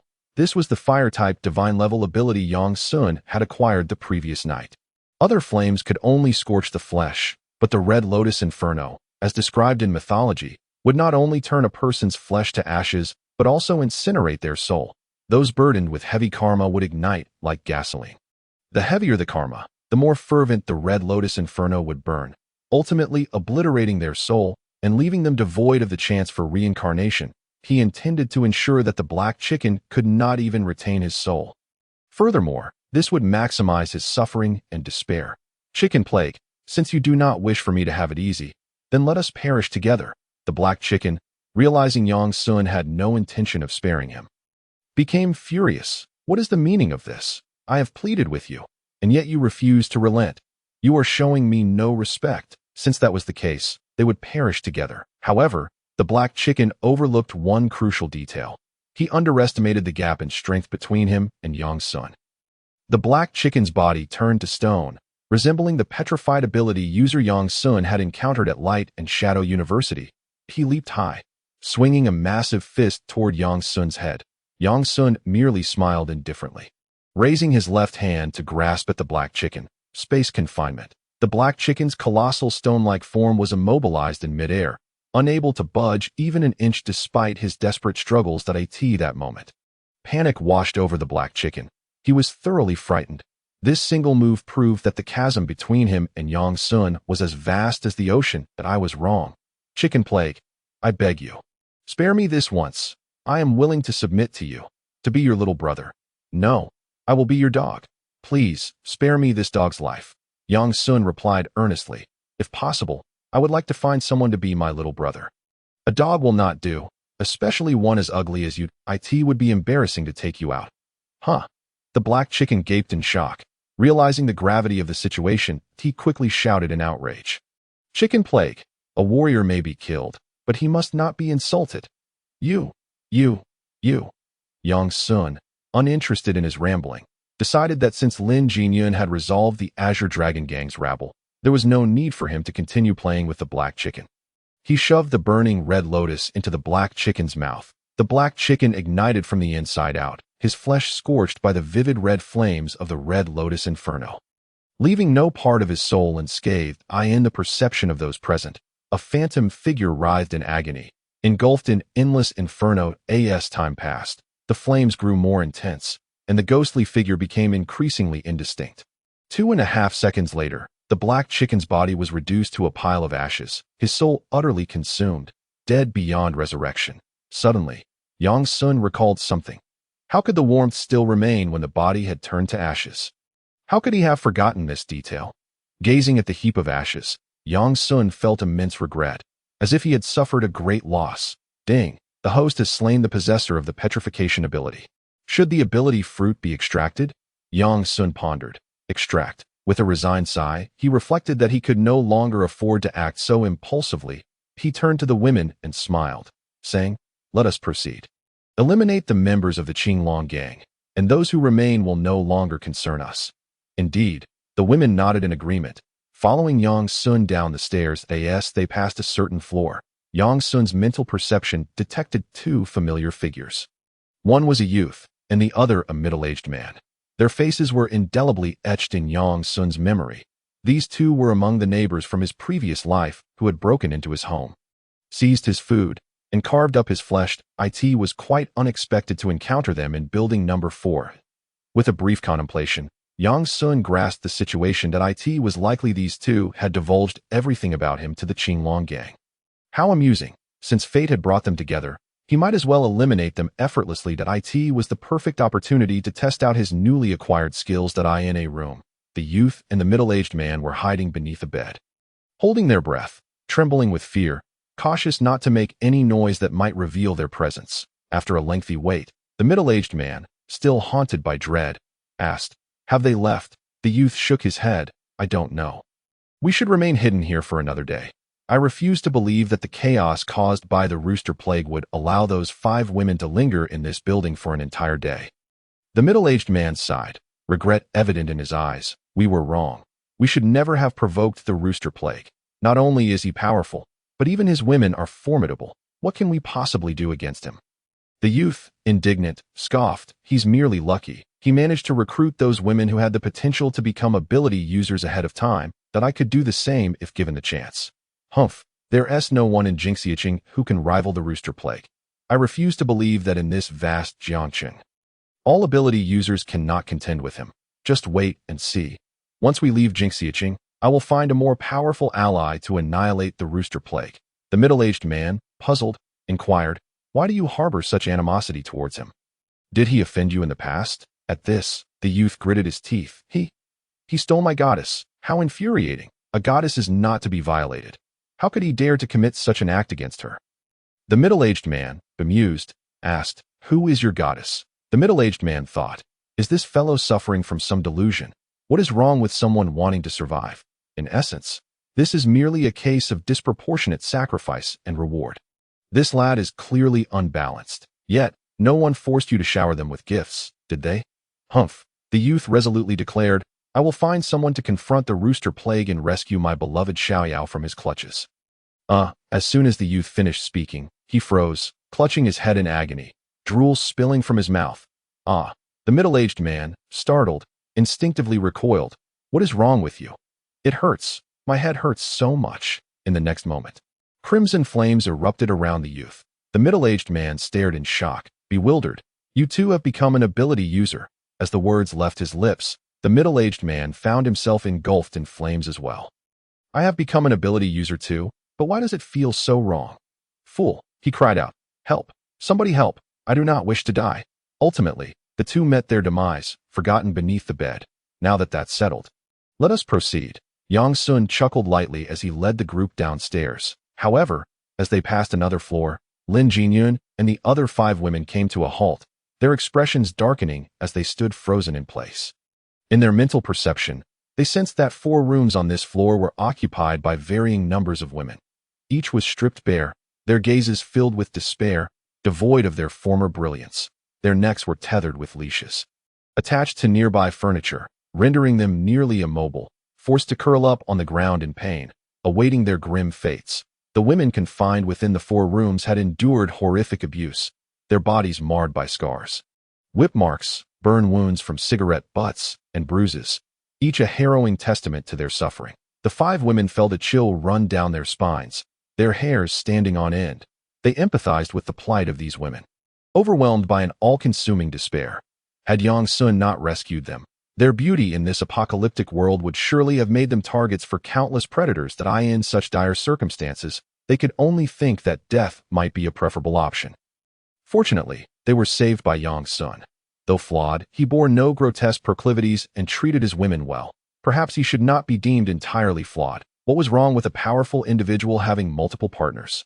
In that moment, the 5 women once again grasped the brutal reality of the catastrophe's outbreak and the twisted nature of humanity that flourished amidst the apocalypse. They had previously only encountered such darkness in novels.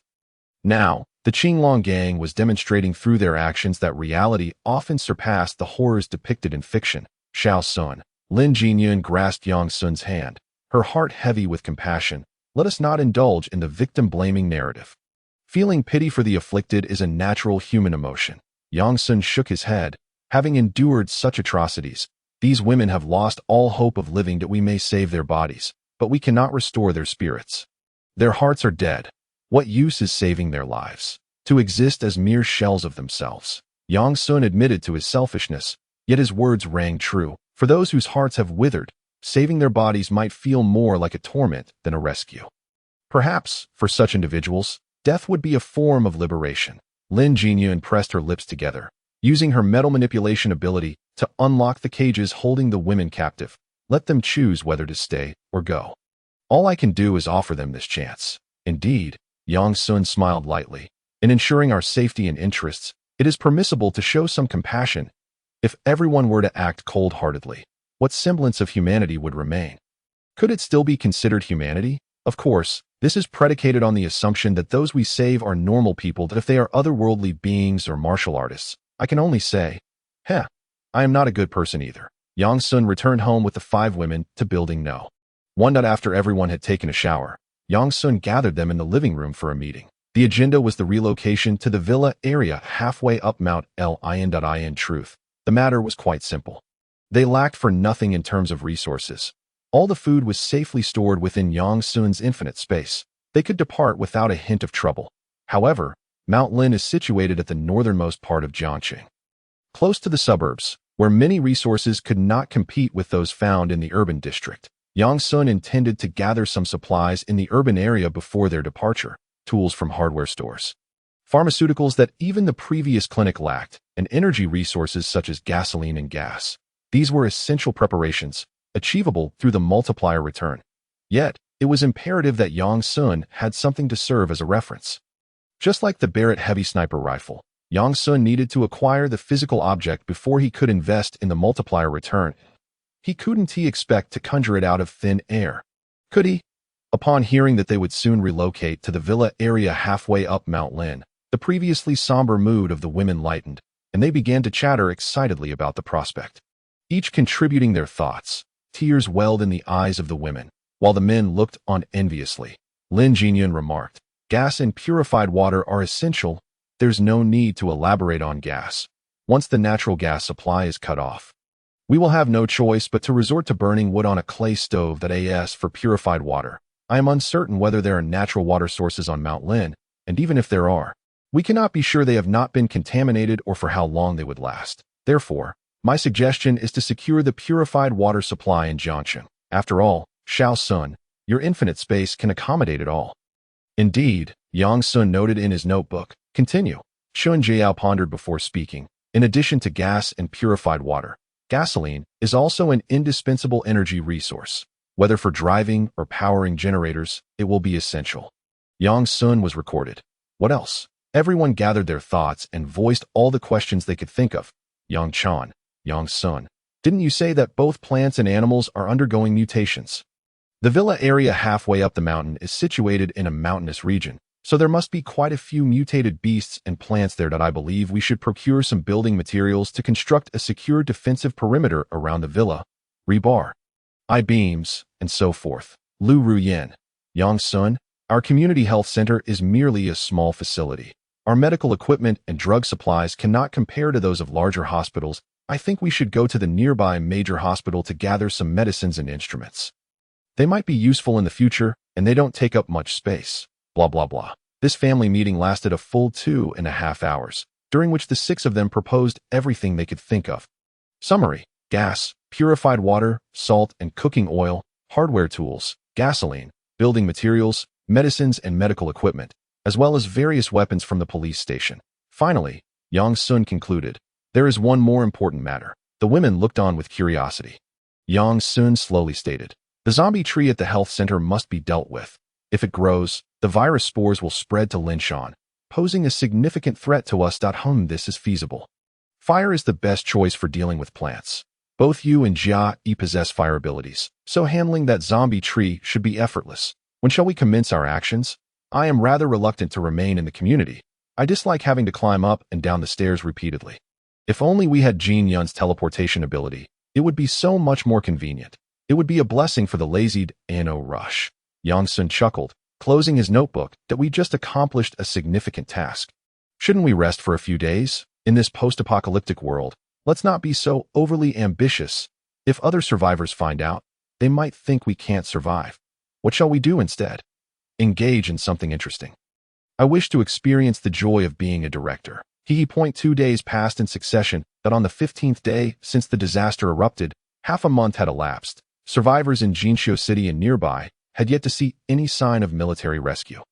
They lived in dire conditions, struggling to find food, enduring hunger and cold, their spirits almost breaking.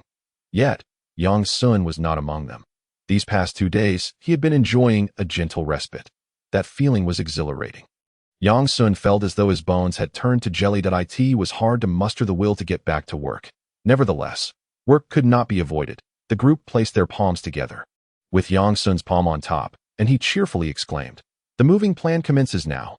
I aim to gather all the supplies on the list within 5 days. At that point, we can head to the villa area halfway up Linshan to establish our new home. Each time I go out, I will take one person with me, and the rest of you should not remain idle. You can scout around for mutated beasts to hunt, whether they are mutated beasts or ability users. Upon killing them and touching their heads, one can absorb a surge of energy, which can enhance the abilities of the ability users." Yang Sun explained the process of enhancing abilities to the women. They listened in astonishment, realizing that the path to strength for ability users was not as they had imagined, like devouring crystal cores in novels. On the first day, Jia Yi will accompany me. Yang Sun called out Chun Jia Yi's name. Chun Jia Yi looked momentarily confused, pointing to herself in a bewildered manner. "Me? Yes, indeed. You. Come here." Yang Sun pulled her into his embrace as she collided with his broad chest. Chun Jia Yi's face flushed crimson, overwhelmed with shyness. "Aunt Lin, I leave the 4 of them in your care." Lin Jinyun smiled gently, giving Yang Sun a reassuring glance. "Leave it to me. I promise to help them all grow." "All right." Before Lin Jinyun and the other 3 were ready, Yang Sun took Chun Jia Yi out first. However, right outside the building, Yang Sun encountered someone unexpected. The wealthy young master, Luo Hai. He was the one who previously spread rescue information in the owner group that in his past life. Yang Sun had not lived to see military rescue. Therefore, he was unaware of whether Luo Hai's disseminated information was genuine. Now, however, this wealthy young master stopped Yang Sun. Hey, wait a moment. Brother, are you causing a ruckus? Do you mean the chicken plague? Is there something you need? In his past life, Yang Sun recalled that there was no Luo Hai among the neighbors who broke into his home. But one could never be sure he wasn't hiding. Luo Hai approached with a woman clad in a bodycon dress. The woman looked clean, as if she had tidied herself up in advance. Yet after so many days of hunger, her skin appeared somewhat sallow, her lips pale, and her gaze dull. Brother, I am Luo Hai. You should know me, right? Luo Hai was a young man in his late 20s. Dressed in an expensive coat and jeans, with shoes worth thousands. His entire outfit likely cost over 100,000 before the disaster. If he stood at the university gate, he would attract many starry-eyed female students. But regrettably, this was now a post-apocalyptic world that I know. You were the one who questioned me in the group earlier. Yang Sun replied nonchalantly. He was curious about what Luo Hai was plotting. Luo Hai's expression grew awkward as he quickly added, I was reckless before. Please don't take it to heart. Now, what can I do for you? Seeing Yang Sun inquire, Luo Hai cut to the chase. Do you remember the information I shared in the group? I wasn't lying. My uncle is a colonel in the Jiangqing military district, and it was he who informed me. However, after the power and internet were cut off, I lost contact with him, and military rescue seems far off. I want to hire you as my bodyguard to escort me to the Jiangqing military district. What do you think? At this point, Luo Hai's intentions had finally been revealed. He pushed the woman in the bodycon dress forward. Grinning, I've heard that you have a fondness for beauty. This is my girlfriend, the campus belle of Jiangqing University. I offer her to you as a down payment. Rest assured, once we reach the military district shelter, I'll ensure you have a job under my uncle. You won't go hungry, and perhaps you could even rise to prominence. Though he spoke thus, Luo Hai had no intention of fulfilling his promise. This is to repay the humiliation you caused me in the group. You should practice more if you can't handle it. In this world, it ultimately comes down to connections. You, young man, still hold some value. But once we reach the military district shelter, just wait and see how I will humiliate you. As for your beautiful women, I will gladly accept them, though they may no longer be pure. They are merely slaves. Cleanliness is of no consequence. That indeed that I in Luo Hai's mind. He never intended to keep his promise. Instead, he was plotting revenge. He was merely pretending to be friendly with Yang Sun to have him escort him to the military district shelter. Once there, it would be his turf. With his connections, Luo Hai was confident he could outmaneuver Yang Xun at AS if fearing Yang Sun would refuse. Luo Hai continued to coax. Brother, this world is unsafe. Only the military district shelter can provide safety. My suggestion is that you accompany me to the military district shelter. With my uncle's protection, a respectable position will be within your grasp, and beautiful women can be taken at will. Upon hearing this, the woman in the bodycon dress seemed indifferent, as if numbed by the circumstances. Chen Jia, however, had yet to experience such cruelty, and in anger, she retorted, You, scoundrel, treat women as mere commodities for trade? Luo Hai chuckled. Little sister, this is how the world operates now. Chen Jia wanted to say more, but Yang Sun stopped her. Yang Sun looked at Luo Hai and smiled.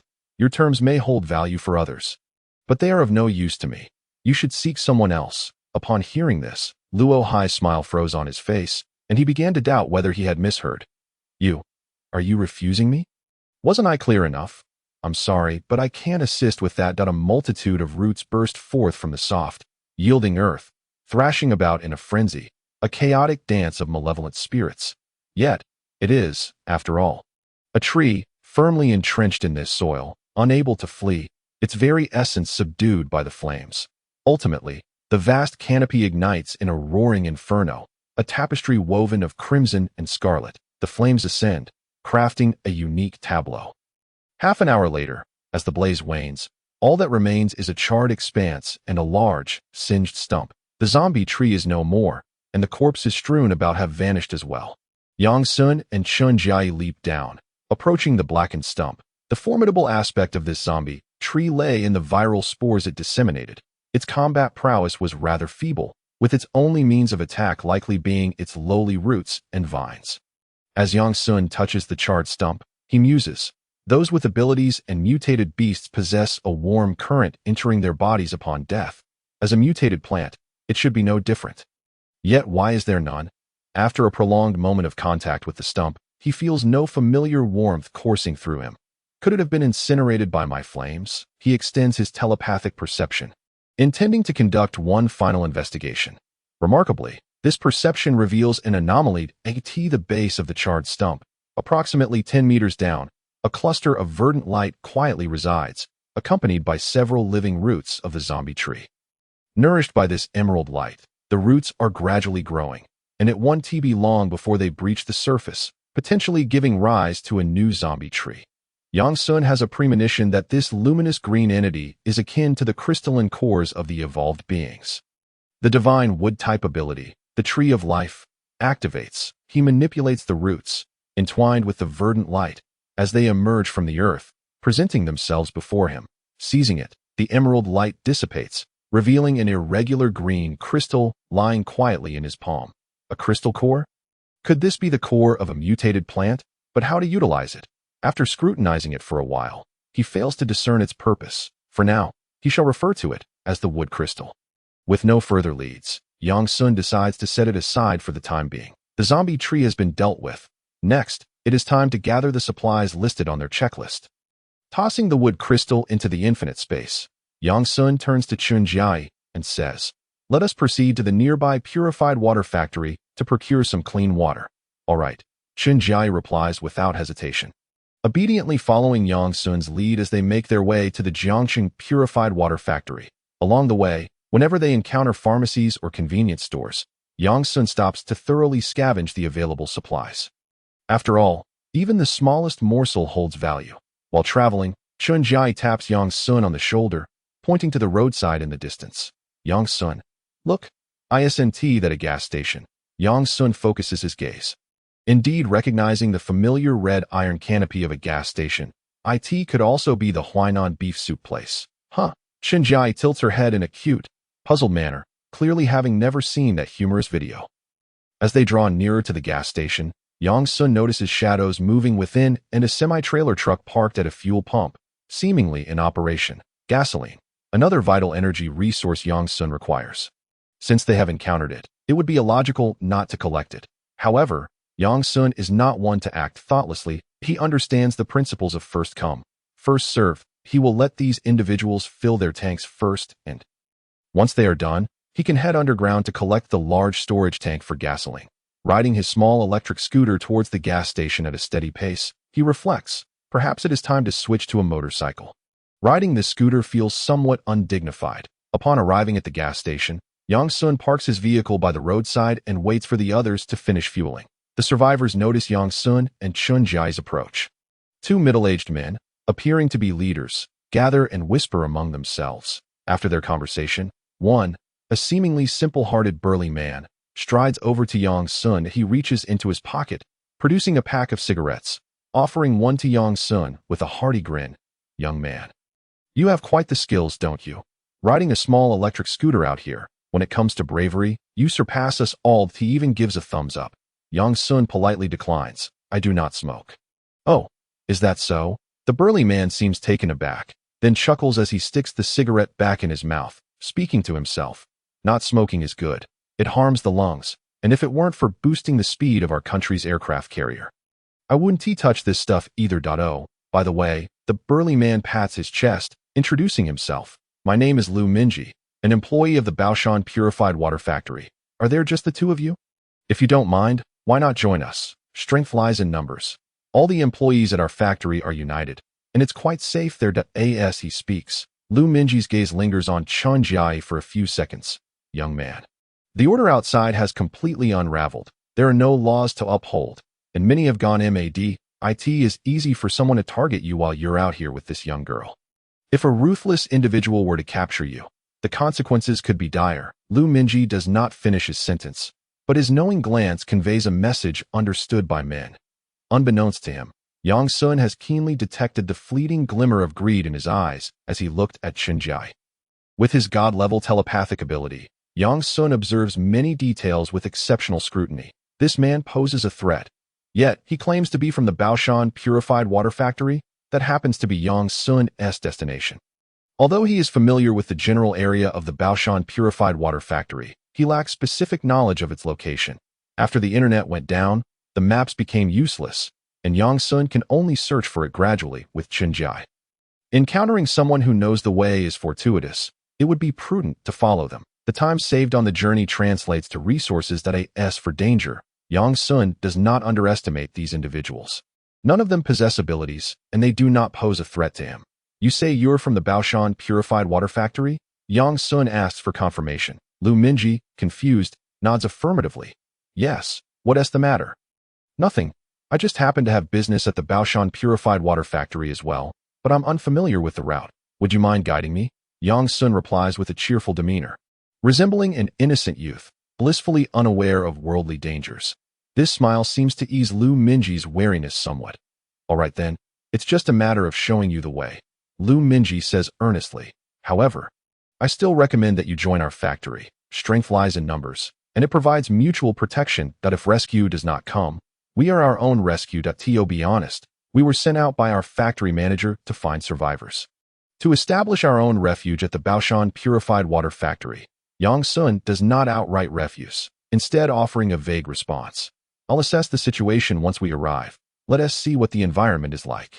The underlying meaning of this statement is, if the survivor group at the Baoshan Purified Water Factory seems decent, he will take it easy and collect some bottled water. If the Baoshan Purified Water Factory is like the Qinglong gang or harbors ill intentions, Yang Sun would not hesitate to eradicate the survivor group just as he did with the Qinglong gang. Yes, that encapsulates his sentiment. Lu Minji smiles. That's fine. Once we finish fueling, you can come with us. This naive fool is easy to deceive, Yang Sun thinks, returning the smile. All right, and I hope your survivor group does not disappoint me, for I, Yang, do not relish the thought of taking lives that a few minutes later. Lu Minji's group has finished refueling their semi-trailer truck. Lu Minji calls out to Yang Sun. Young man, why not ride with us? Your little scooter looks a bit shabby. Yang Sun pretends to clutch his stomach in pain. Lu, go. Give me 2.5 minutes. I suddenly have a stomach ache that I ask for changing vehicles. Let's not. Our little ride has its advantages. Lu Minji, harboring no suspicions, nodded in agreement. All right, then hurry up. Understood. Chun Jiao remained in the vehicle. Yang Sun sought out a secluded corner, swiftly teleporting to the location of the large underground oil drums. Were some of them fully buried, or were they akin to those in basements? Or is it the case that all large fuel tanks at gas stations across the nation are buried underground? Yang Sun paid no mind to the remaining fuel inside. With a grand gesture, he summoned all of it into his infinite space. Each standard oil drum held a capacity of 1,000 liters of gasoline, and this gas station was not insignificant, boasting a total of 30 such drums, amounting to an impressive 30,000 liters of gasoline. Naturally, the tanks would not be entirely full, yet they would certainly contain no less than 15,000 liters of gasoline. In addition to the gasoline, there were also 5,000 liters of diesel. All these oil drums found their way into Yang Sun's pocket. Having completed this task, Yang Sun reappeared at his original location, adjusting his belt as he stepped out. All right, Lu, go. We can set off now. This trip has certainly not been in vain. Just the gasoline and diesel we've acquired will sustain us for quite some time. Yet, that was not enough. Yang Sun was as insatiable as a mythical Pishio. He craved more. The semi-truck roared to life. Yang Sun rode his small electric scooter, with Chun Jai nestled closely behind, trailing after the semi-truck. Occasionally, individuals would peer into the truck's cabin, seemingly wary of the two making a sudden escape. Chun Jai tightened her grip around Yang Sun's waist, whispering in his ear, Yang Sun, go. I don't think these people are good. Yang Sun maintained a nonchalant smile, asking, why do you say that? Chun Jai replied softly. When you went to the restroom, those people looked at me in a strange way. It was as if they were eyeing their prey. That I recognized that look well. It's the same as the foreign devils I encountered before. Yang Sun remarked, it seems this Baoshan Purified Water Factory is destined to disappoint me. Alas, I truly do not wish to become a butcher. Chun Jai tilted her head in confusion, gazing at Yang Sun. What are you talking about? Yang Sun, go. Nothing. Yang Sun chuckled lightly. With someone guiding them, they arrived at their destination in less than a quarter of an hour. The sign for the Baoshan Purified Water Factory came into view. As the semi-truck entered, a dozen survivors clad in work uniforms appeared along the main road of the factory, their eyes filled with mockery and their smiles tinged with amusement as they regarded the slowly approaching convoy. Here they come. Despite sensing something amiss with this group and their ill intentions, Yang Sun nonetheless followed the semi-truck into the factory grounds, for possessing strength truly allows one to act with impunity. Among this crowd, there was only one ability user, and merely a low-tier one at that. To Yang Sun, it was as inconsequential as crushing a chicken by the roadside. As the semi-truck and Yang Sun's electric scooter entered the factory, the main gate was pushed shut, the semi-truck halted on the concrete path, and Lu Minji along with several survivors jumped down. Lu Minji approached Yang Sun, introducing him and Chun Jai to the front. Haha, let me introduce you to our factory supervisor. He's an ability user. You know what that means, right? Superhumans with extraordinary abilities. I am aware. Yang Sun surveyed the surroundings, noticing the workers wielding steel pipes, and inquired, "What are they doing? Surely a welcome does not involve brandishing steel pipes." Lu Minji grinned widely. "Well, this is our factory's special welcome. You can go to hell." Upon returning to his home turf, Lu Minji no longer felt the need to feign friendliness.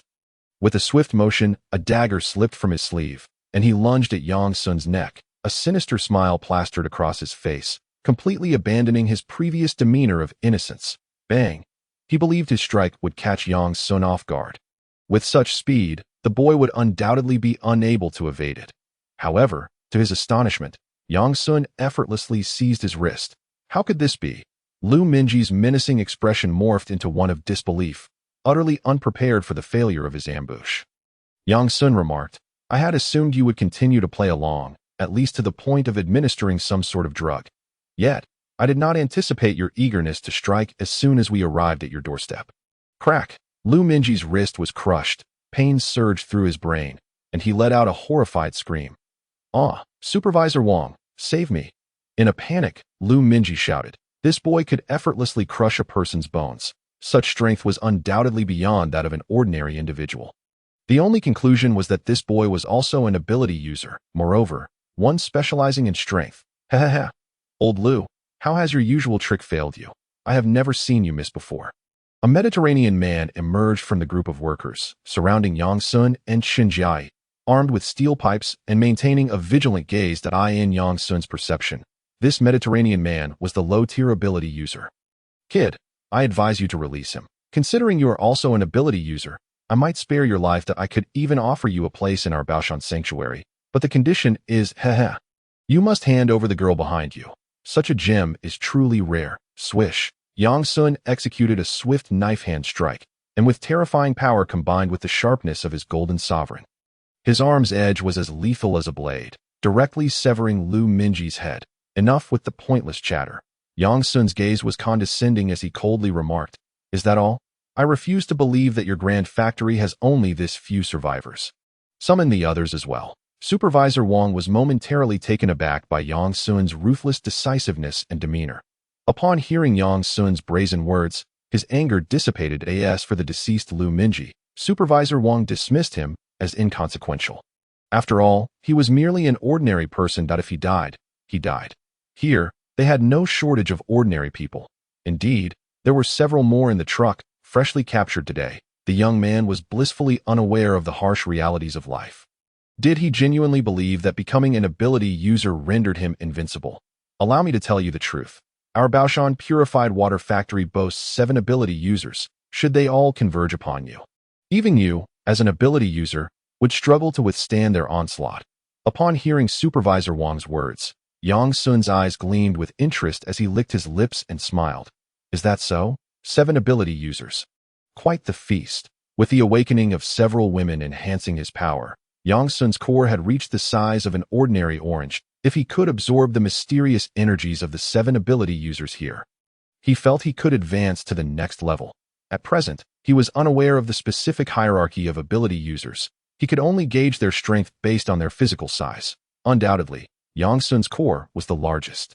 The ability users he had encountered thus far had cores typically hovering around the size of soybeans or peanuts. He had yet to find anyone near the size of a quail egg. Perhaps it was also due to the scarcity of ability users Yang Sun had encountered. Observing Yang Sun's unflappable demeanor, Supervisor Wong's irritation grew. Young man, do not be overly arrogant, Yang Sun replied. Can a young man be anything less than arrogant?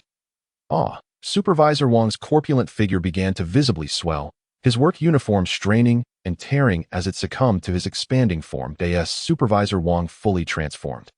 A towering figure, standing at 4 meters tall and covered in brown fur, emerged upon the concrete floor. With massive paws pounding its chest, the creature bellowed in human speech. Kid, today, I will teach you how to show respect to your elders. An ability of beast transformation, no less. The variety of abilities truly knows no bounds. Even beast transformation exists. Yang Sun was taken aback that it was indeed his first encounter with a beast transformation ability, which inevitably sparked his curiosity. However, even in his transformed state, Supervisor Wang's strength appeared trivial to Yang Sun. The disparity between peanuts and oranges could be discerned merely by placing them side by side. One could not bridge such a gap simply by transforming. With limbs flailing, Supervisor Wang charged at Yang Sun while roaring. The surrounding survivors, witnessing this spectacle, wore expressions of confident indifference, as if they had unwavering faith in Supervisor Wang. With his enhanced power post-transformation, if this young man were to foolishly confront Supervisor Wang head-on, I could easily foresee his demise. And what would that entail? Being reduced to a pulp, of course. There had been a water-type ability user who thought himself invincible, boasting loudly. Yet what was the outcome? Was he not also turned into a mere mush by Supervisor Wang after his transformation? The ability users outside are nothing extraordinary. Our Baoshan refuge boasts 7 guardians with abilities, undoubtedly surpassing any military district shelter in safety. Let us watch the show. I am quite curious about the expression on that young man's beautiful companion when he is turned into a pulp. Will she be frightened to tears? I wager a pack of instant noodles that she will be so terrified she might even wet herself. Almost everyone believed that Yang Sun would be turned into a mushy mess by Supervisor Wang's slap. Even Supervisor Wang shared this conviction, for he had precedent that as he approached Yang Sun, his massive bare paw came crashing down. Yang Sun, however, remained steadfast, executing a swift chop. With a whoosh, the blade of light clashed, and snowflakes of flesh erupted. Supervisor Wang's bare paw was entirely severed. When the paw thudded to the ground, both Supervisor Wang and the surrounding survivors of the Baoshan refuge were left dumbfounded.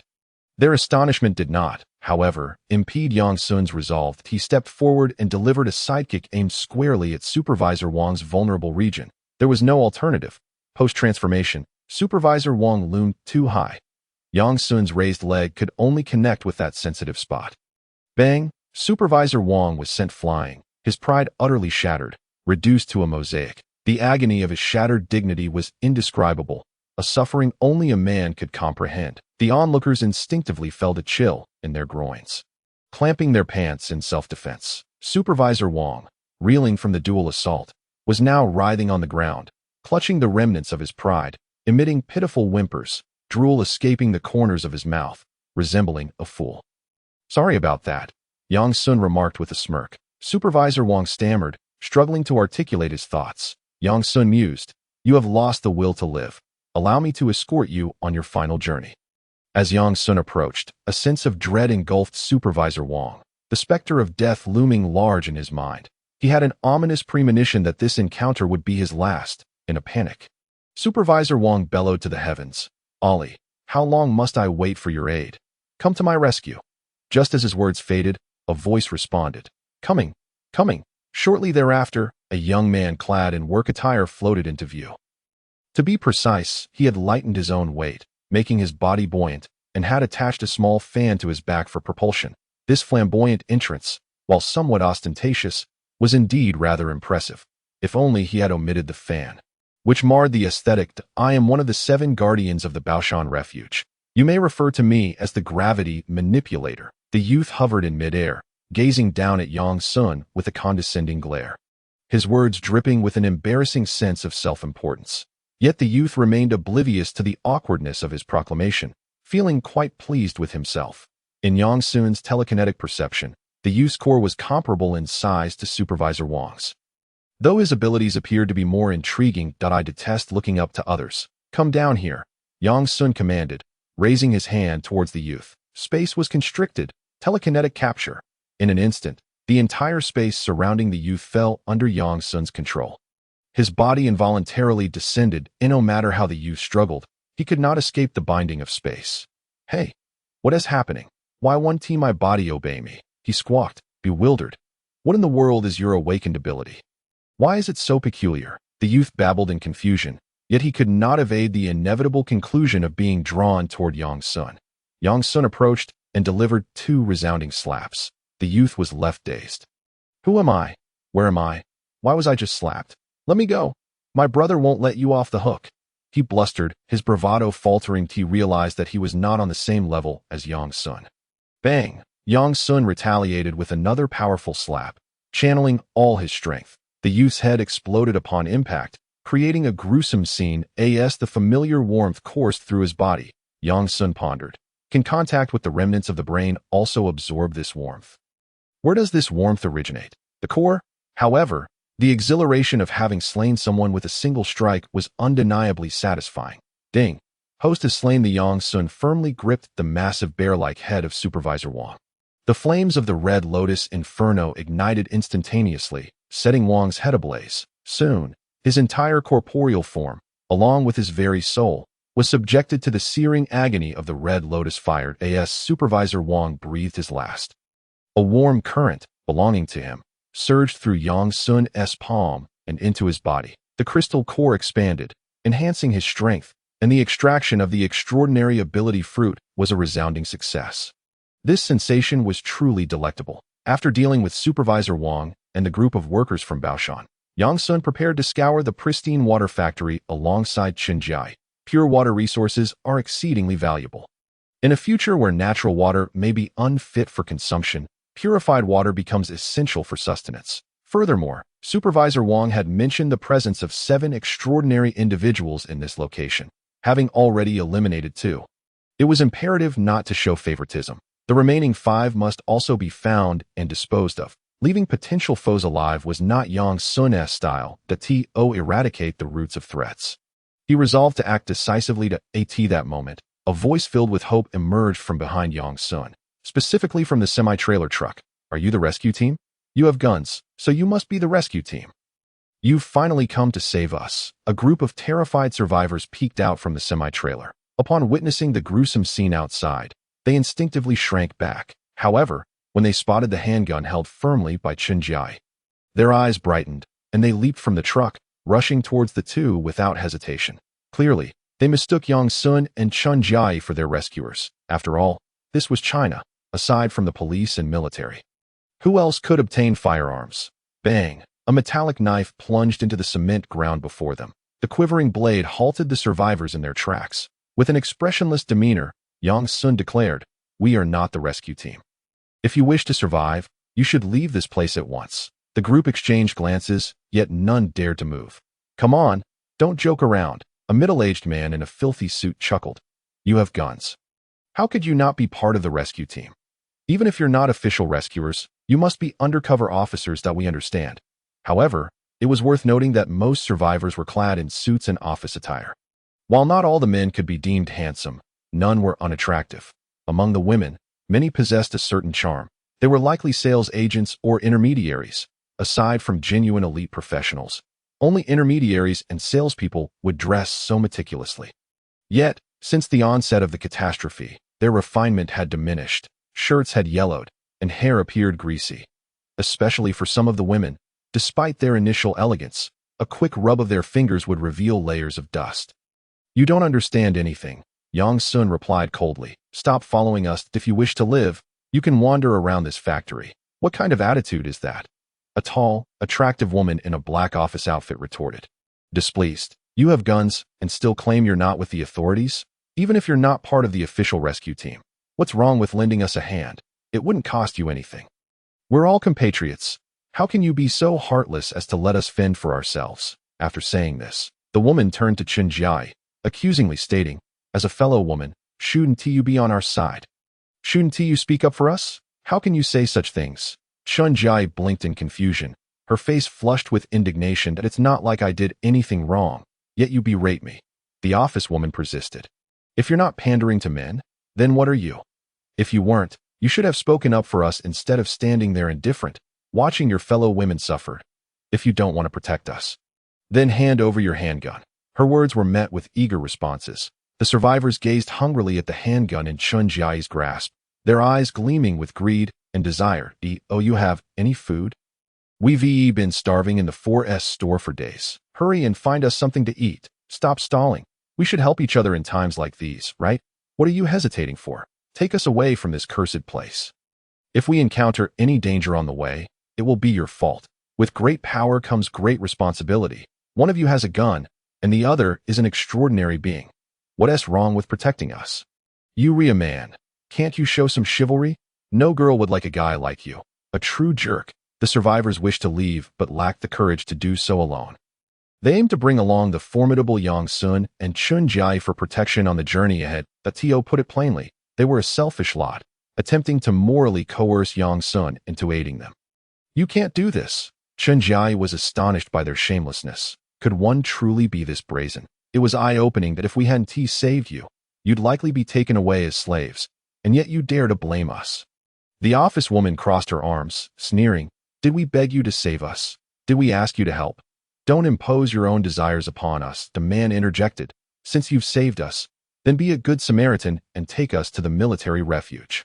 Rest assured, we won't forget your kindness. We'll ensure you receive a reward of 500 yuan and a small banner for your efforts. You all." Chun Jai attempted to say more, but was interrupted by Yang Sun.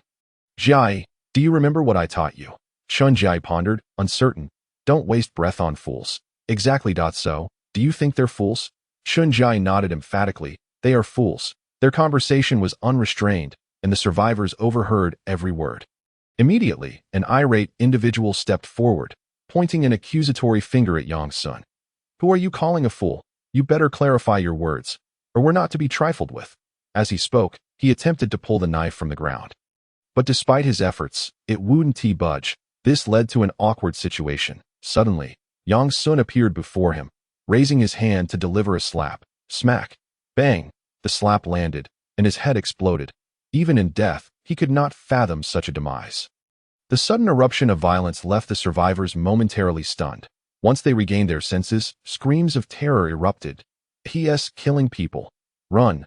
What the hell? This guy has gone mad, committing murder in broad daylight. Does he not fear retribution once the disaster passes? I'll remember this punk.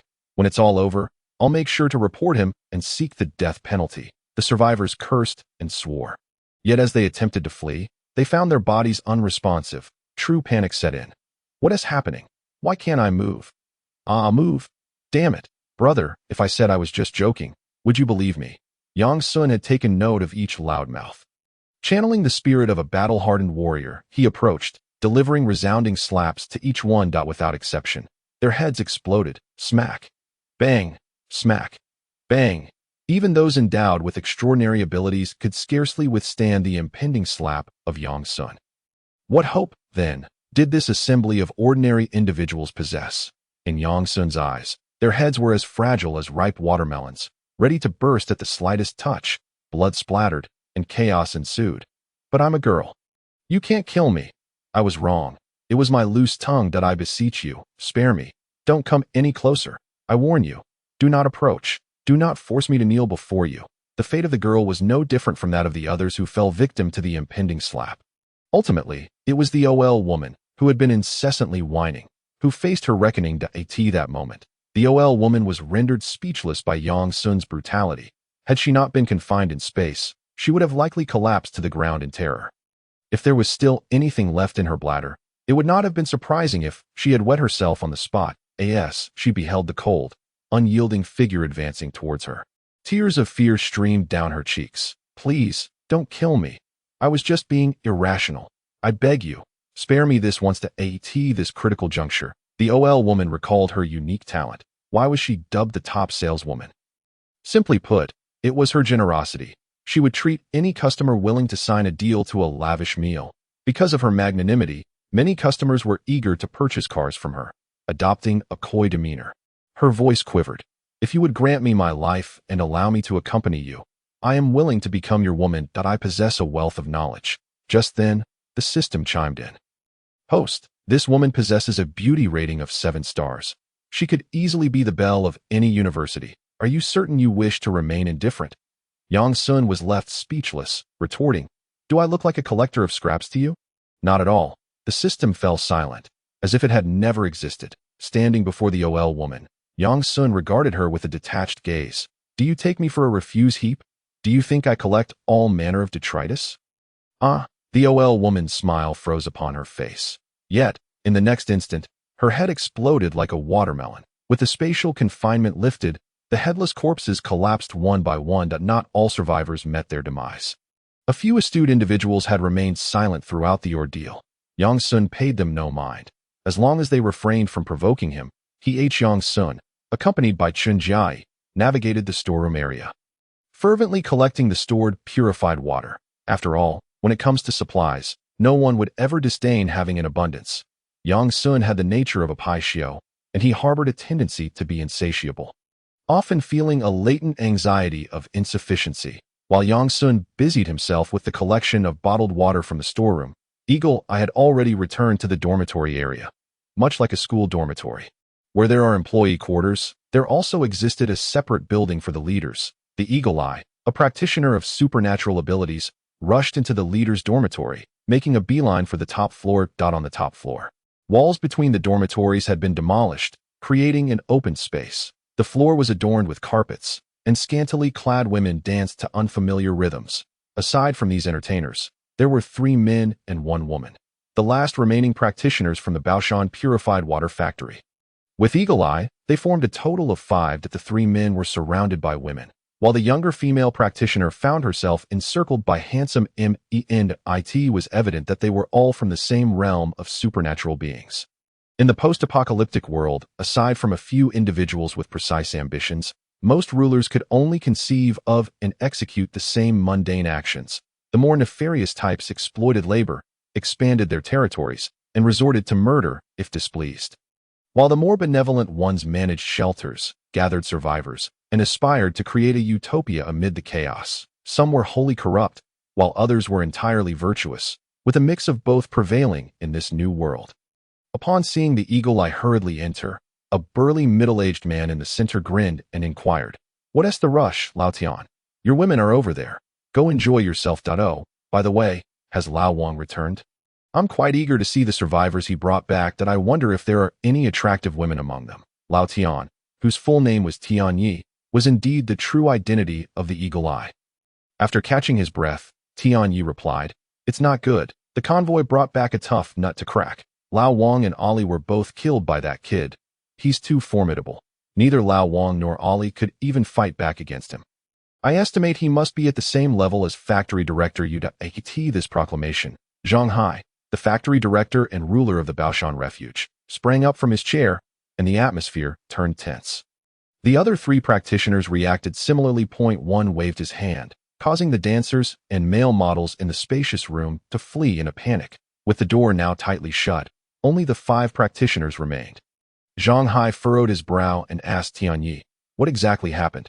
Explain it all from the beginning. Without hesitation, Tian Yi recounted everything that transpired since the convoy entered the factory area. Yes, he finished. The 3 practitioners collectively gasped. What? Ollie was killed instantly upon entering the scene. Surely the director could not have done that. Tian Yi shook his head. I don't know. All I know is that Ollie was brutally killed. His head literally exploded. A heavy silence fell over them. Suddenly, Zhang Hai's lips curled into a smile, and he chuckled. Hee, an interesting young man has arrived. I wonder if he can compel me to unleash my full pot. The 2 extraordinary individuals, one middle-aged and the other youthful, wore expressions of utter bewilderment. They pointed at themselves, gazing at Zhang Hai with an incredulous look, as if to say, You cannot be serious. Goodness, Tian Yi had already proclaimed this fellow to be exceptionally formidable, having effortlessly dispatched Lao Wang and Ali. Now, you expect us to confront such a character? Are you hoping for our swift demise? Sensing the silence behind him, Zhang Hai felt his dignity slipping away. It was unacceptable for his subordinates to disregard his commands, especially in front of so many ordinary followers and outsiders. That he turned to the 2, his voice low and threatening. Did you 2 fools not hear what I said? Get moving. Yes, with no other choice. The 2 reluctantly complied. In their eyes, the authority of their leader far outweighed that of this young man. Disobeying his orders would likely lead to dire consequences. The young man looked back earnestly at Zhang Hai, saying, "Director, remember to save us in our time of need." Zhang Hai thought, "This fool." The moment those words left his lips, the atmosphere on their side immediately diminished by a third. Displaying cowardice before the battle had even begun was quite something. "Hurry, stop dawdling." These words practically erupted from Zhang Hai's clenched teeth. Yes, the two wasted no further time and immediately activated their abilities. The young man's power belonged to the metal category, named Sharp Edge, which allowed him to enhance any object, including himself, with an extraordinary sharpness, rendering it capable of slicing through steel as if it were butter. Presently, he imbued his steel pipe with the effect of Sharp Edge. The middle-aged man's ability was giantization, which caused his body to swell dramatically, increasing the density of his muscles and bones, endowing him with immense strength and enhanced defense. He was akin to a tank among extraordinary beings. Yang Sun regarded the Sharp Edge with disdain, but found the giantization somewhat intriguing. However, it was unsuitable for his woman. He had no use for it himself, yet perhaps it could be preserved for the potential formation of an elite squad in the future. As the two approached him, flanking him from both sides, Yang Sun maintained a serene smile, seemingly dismissive of the two extraordinary beings that in truth, this was entirely justified. Given Yang Sun's prowess, no extraordinary individual had yet emerged to instill any fear in him. It was likely that such beings had all but vanished from civilian ranks. Those capable of rivaling him would surely be found within the military. After all, the armed forces possessed an array of firearms capable of sweeping away mutated beasts, gathering their remains to be offered to a warrior. The disparity in weaponry and numbers was something Yang Sun could not hope to match. "Behold my fist," the giant roared, his fist resembling a massive iron pot, as it came crashing toward Yang Sun's head. Yang Sun raised his palm into a fist and unleashed a blow, the sheer force creating a sonic boom as their fists collided with tremendous impact. Puff! Crack! Yang Sun's fist penetrated the giant's iron pot-sized fist, accompanied by a faint sound of bone fracturing that in stark contrast. Yang Sun remained unscathed. Retracting his fist, he shook off the blood that had splattered onto his hand. That moment, the young man's steel pipe, now enhanced with Sharp Edge, struck toward him. Yet, it halted a mere half-meter away, as if obstructed by some invisible force. "What is happening? Why can't my attack land?" The young man gasped in disbelief, staring at the steel pipe in his hands. A spatial barrier. This was a power Yang Sun had yet to employ, spatial confinement, without paying heed to the giant, who was now howling and clutching his arms. Yang Sun seized the young man's steel pipe from him. Weighing it in his hands, Yang Sun positioned it over the young man's neck, not his head, for shattering it would dissipate the warmth, before swinging down. As the steel pipe loomed larger before him, the young man screamed in terror, "Director, save me." Zhang Hai froze, realizing it was too late. Puffed. The young man's neck was severed cleanly, the cut smooth as if made by a knife. His head flew high, landing in Yang Sun's grasp. A rush of warmth enveloped him, and his crystal core swelled. The system's voice echoed in his mind. "Ding! Host has slain the wielder of Sharp Edge.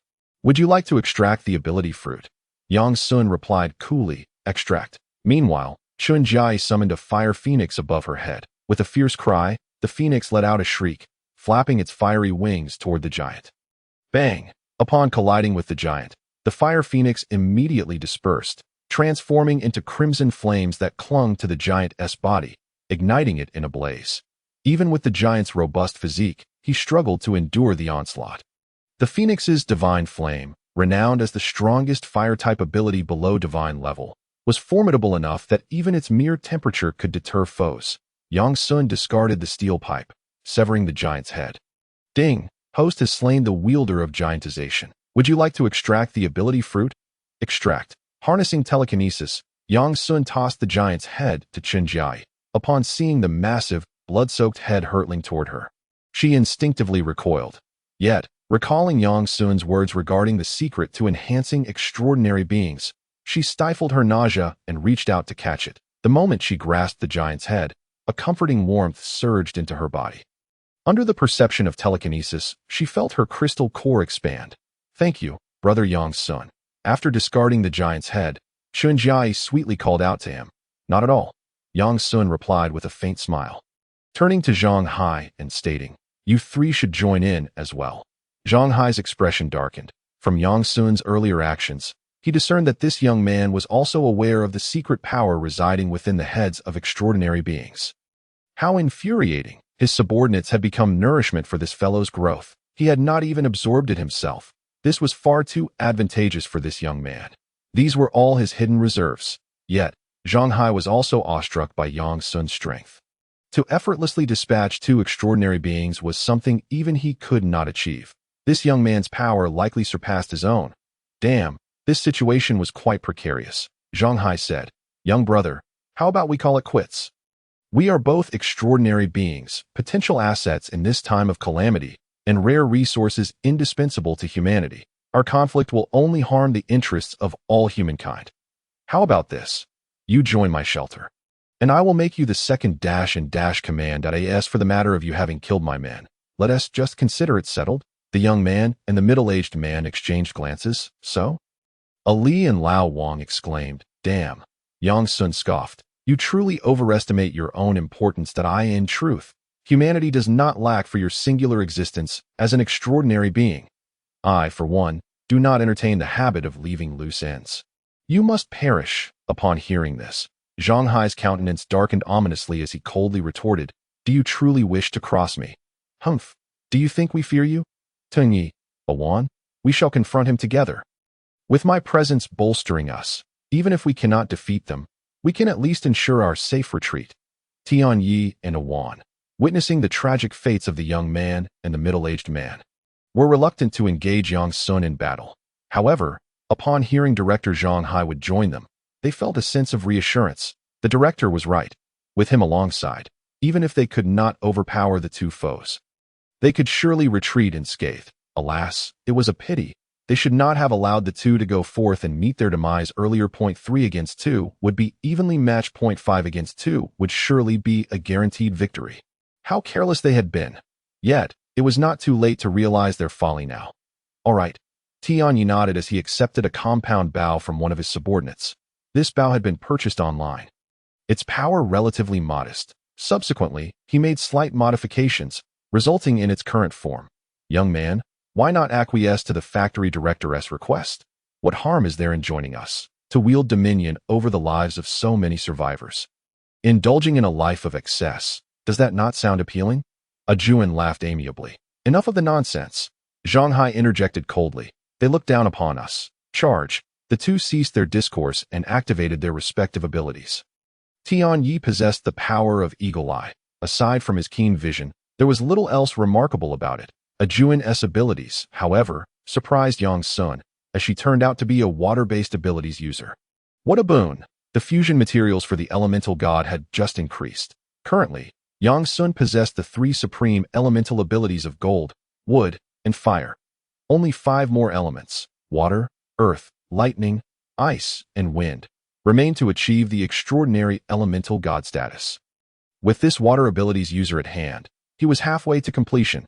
Yang Sun had not anticipated such a fortuitous encounter during this outing. "Charge!" Tianyi shouted furiously, maneuvering as he knocked an arrow.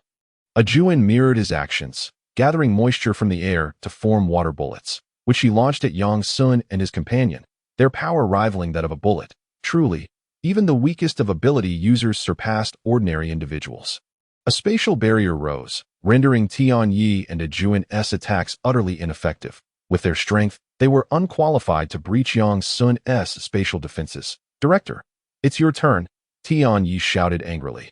Jinyun scanned the surroundings, but found no trace of Zhang Hai. Instead, she spotted a distant dark figure sprinting away. Tianyi utilized his Eagle Eye ability to take a closer look, nearly choking on his fury. That dark figure was none other than the fleeing Zhang Hai. "Damn it, that scoundrel Zhang Hai has abandoned us as bait." Jinyun, upon realizing this, exclaimed, "What a despicable creature. Zhang Hai even seeks to betray us on his way out. I even treated him to seafood." Zhang Hai's flight was an outcome Yang Sun had not anticipated. He found the situation both amusing and absurd. This Zhang Hai was indeed decisive, recognizing his defeat and opting to flee. Yet, the notion that he could escape from Yang Sun was utterly delusional. In an instant, Yang Sun activated his teleportation ability, spanning a distance of 1 kilometer. his figure abruptly appeared before Zhang Hai. Halting the latter's frantic charge, he skidded to a stop. Terror etched across his face as he beheld Yang Sun's sudden appearance. How is this possible? How can you be so fast? Have you heard of Blink? Yang Sun replied with a faint smile, a smile that sent a chill down Zhang Hai's spine, an icy sensation racing from his feet to his brain. Young brother, let us speak civilly. There is no issue we cannot discuss, right? What is it you desire? I shall grant you everything I possess. Yang Sun responded, I desire the energy within your mind. Zhang Hai, taken aback, forced a smile. Could we perhaps negotiate for something else? Not an option, Yang Sun declared, raising his hand. Spatial confinement ensued. Immobilizing Zhang Hai, he stepped forward, placing his palm atop Zhang Hai's head. The red lotus karma fire ignited instantly, engulfing him in mere moments. Zhang Hai succumbed to the flames, his flesh and soul obliterated. The anguished cries filled Yang Sun's ears, yet he remained unmoved. Zhang Hai's body crumbled into ashes, his essence merging with Yang Sun, who felt the warmth flowing into him. Ding! Host has slain a physique enhancement user. Would you like to extract the ability fruit? Extract, Yang Sun commanded, delving into his own being to observe the crystal core's transformation. It had swelled beyond the orange level, evolving towards the cantaloupe level. Yang Sun estimated that 3 more streams of energy from ordinary ability users would suffice for his crystal core to metamorphose. He pondered the ultimate limit of the crystal core. Would it reach watermelon size, or perhaps jackfruit? The mere thought of envisioning such a scene sent shivers down his spine, having dealt with Zhang Hai. Yang Sun teleported back to Chunjia's side. These two were so frightened they could scarcely move. Am I truly that terrifying? Chunjia smiled and shook her head. Not at all. Yang Sun turned his gaze towards Tianyi and Ijun. He had no intention of letting them go. They represented 2 more streams of energy. Thud, thud, the sound of 2 bodies hitting the ground echoed. Tianyi and Ijun knelt before Yang Sun. Brother, we were coerced into this by Zhang Hai. We bear no ill will towards you. Please spare us this once that we are willing to support you as the new leader of the Baoshan shelter. From now on, you shall be the sovereign here, and we shall obey your every command. Zhang Hai has been searching for survivors, among whom are many beautiful women, all of them yours. Ijun added, we are sincere. Please show us mercy. Seeing the remaining 2 ability users kneel, the dozens of survivors they had brought along also knelt, trembling in fear. All were pleading for Yang Sun's clemency. However, Yang Sun had little interest in these ordinary survivors. His focus lay solely on the ability users. Do you truly wish to support me as the new leader? Tianyi and Ijun replied, absolutely. Yang Sun grinned widely, but I am not inclined to accept. With a wave of his hand, he confined the 2 in place. With a surge of telekinetic force, he drew them closer. The alloy blade glinted ominously as it descended in one swift motion. Ijun's head was severed. Yet, due to the height difference, while Ijun's head fell, the blade merely grazed Tianyi's side. Thus, Yang Sun was compelled to deliver a second strike. With a sickening squelch, the deed was done. Thus, all 7 ability users from the Baoshan Pure Water Factory had perished. Yang Sun collected their severed heads, absorbing their energy. After extracting their ability fruits, he cast a cold glance at the remaining ordinary survivors, refraining from executing them. To slay ordinary individuals would yield no profit. Unless truly provoked, he had no desire to engage with them. With the matter of the Pure Water Factory resolved, there was no need for him to linger. He retrieved his small electric vehicle and, with Chunjia, departed the factory amidst the watchful eyes of the survivors. Once their figures vanished from sight, the remaining survivors dared to exhale deeply, truly terrifying. Those 2 were utterly formidable. Why is it that, despite being ability users ourselves, we are so inferior? Let us not dwell on that we should be grateful for our silence. Had anyone spoken thoughtlessly as in the novels, we might not have survived. On a stretch of asphalt road, the surrounding vegetation is sparse, which has spared this thoroughfare from significant damage. Its surface remains as smooth as ever, albeit cluttered with an abundance of abandoned vehicles. The scene is rife with remnants of accidents, resulting in minor congestion on the road. Fortunately, Yang Sun rides a small electric scooter, allowing him to weave through the narrowest of passages. It has been half a month since the outbreak of the catastrophe. Survivors, who once cowered within buildings, have begun to emerge in search of sustenance. Strangely, The mutated beasts within the city are not as numerous as Yang Sun had envisioned. Instead, mutated plants abound. The vast majority of those venturing out for food or seeking new shelters have met their demise at the hands of the aberrant flora, such as the lurking giant flytrap in the grass. The thorn-covered vine-like tendrils, the willow branches reminiscent of octopus tentacles, and the bizarre blood-sucking limbs. Since the disaster, the flora of Blue Star has grown increasingly peculiar. Passing by a chain pharmacy, Yang Sun and Chun Jiai collected all the medicinal supplies within. However, upon their exit, they discovered an unexpected passenger on Yang Sun's electric scooter, a woman. Her appearance, while not outright unattractive, certainly lacked any semblance of beauty. Her hair was matted and greasy, her complexion a ghastly yellow. And a fly, having taken a dive, landed squarely on her mouth. Upon seeing Yang Sun and Chun Jiai emerge, she brazenly shot Yang Sun a flirtatious glance, sending shivers down his spine. It was utterly revolting. Accustomed to the finer delicacies, Yang Sun felt nauseated. "Hey, I'm all alone and frightened. Would you take me with you? If you agree, I could even consider dating you," she cooed, her voice sounding as though it were choked with phlegm. Yang Sun glanced at the glamorous Chun Jiai, who was renowned for her pure and innocent allure, and fell silent.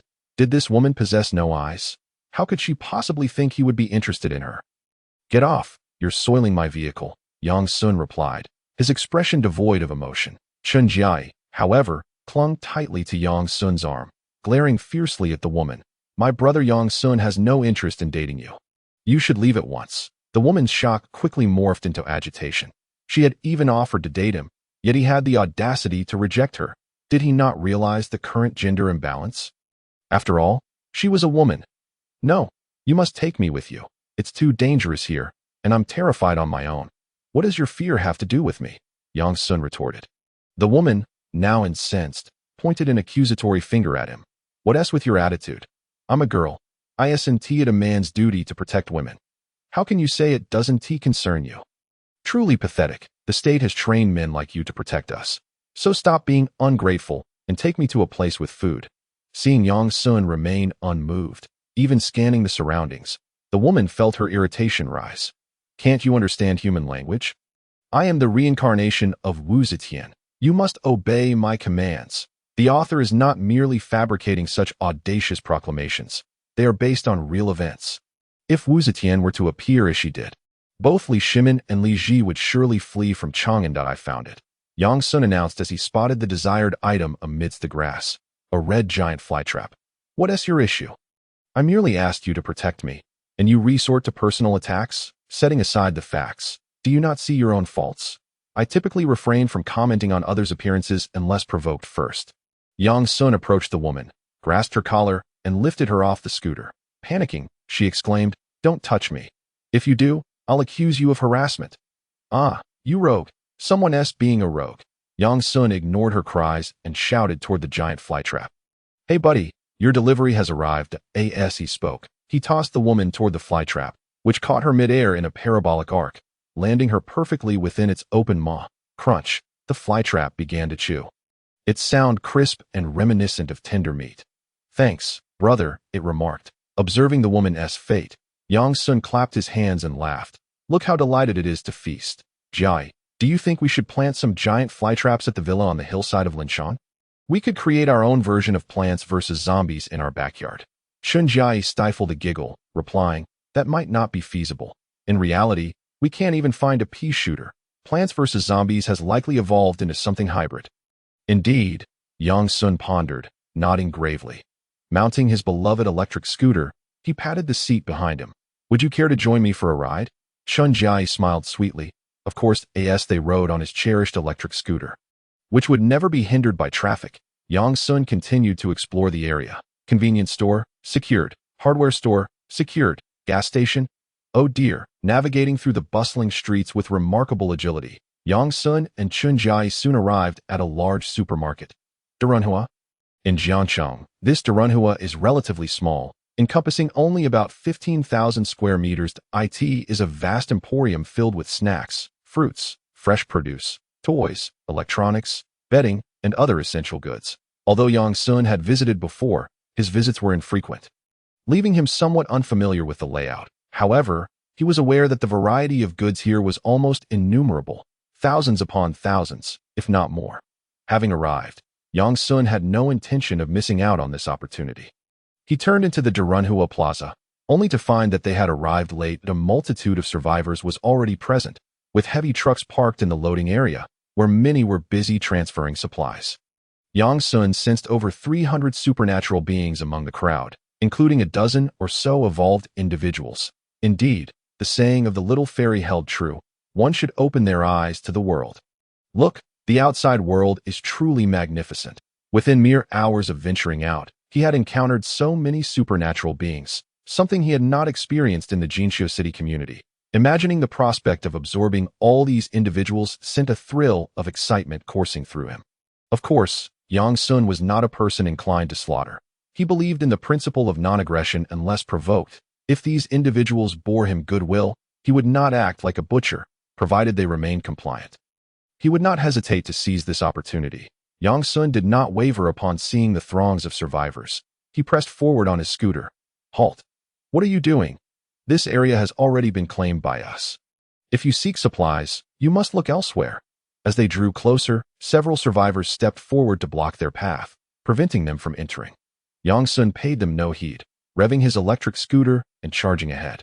The sight of his approaching scooter caused the survivors to pale. They scrambled to the sides, fearing they might be struck. They were merely ordinary people, lacking the ability to intercept the scooter with bare hands. One misstep could even result in being dragged along. Thus, they could only watch helplessly as Yang Sun and his companion sped past them. Wow, this guy is incredibly arrogant. We're so many, yet he is not the least bit intimidated. Does he have genuine confidence, or is he merely posturing? One survivor muttered, clearly a spirited young man. Humph. The world today is no longer the peaceful society of yore. This brash fellow dares to confront us without fear of being dragged down and beaten to death. What do you say? Shall we teach them a lesson? Stop your nonsense. Those daring enough to roam alone in these perilous times are no ordinary individuals. That lad is likely an ability user. And matters concerning such individuals are beyond our control, that we should report to Donggu and let him handle it. A relatively composed survivor stated that a young man replied earnestly, but there are two of them. Not just one, the composed survivor retorted. Doesn't that only further indicate their complexity, you fool? Would you dare to ride an electric bike with a girl down these treacherous streets alone? The honest young man shook his head. I wouldn't dare. Then that's settled. Let's inform Dong He. In truth, there was no need for them to report. The leader of this survivor team had already noticed Yang Sun and his companion, a middle-aged man, clad in casual attire and puffing on a cigarette, stepped in front of the two, grinning as he said, Gentlemen, take it slow. Through Yang Sun's psychic perception, he discerned that this man was a quail egg-level ability user. As long as the other party did not display overt hostility, Yang Sun had no intention of engaging in a confrontation. He was not out to make enemies of the world, killing indiscriminately wherever he went.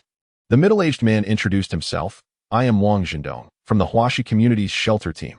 You two are ability users, I presume, since the onset of the apocalypse. Wang Zhendong, indeed, all ability users, had significantly enhanced their perception and observational skills. He sensed a faint yet formidable aura emanating from Yang Sun and, judging by his calm demeanor, concluded that he was not to be trifled with.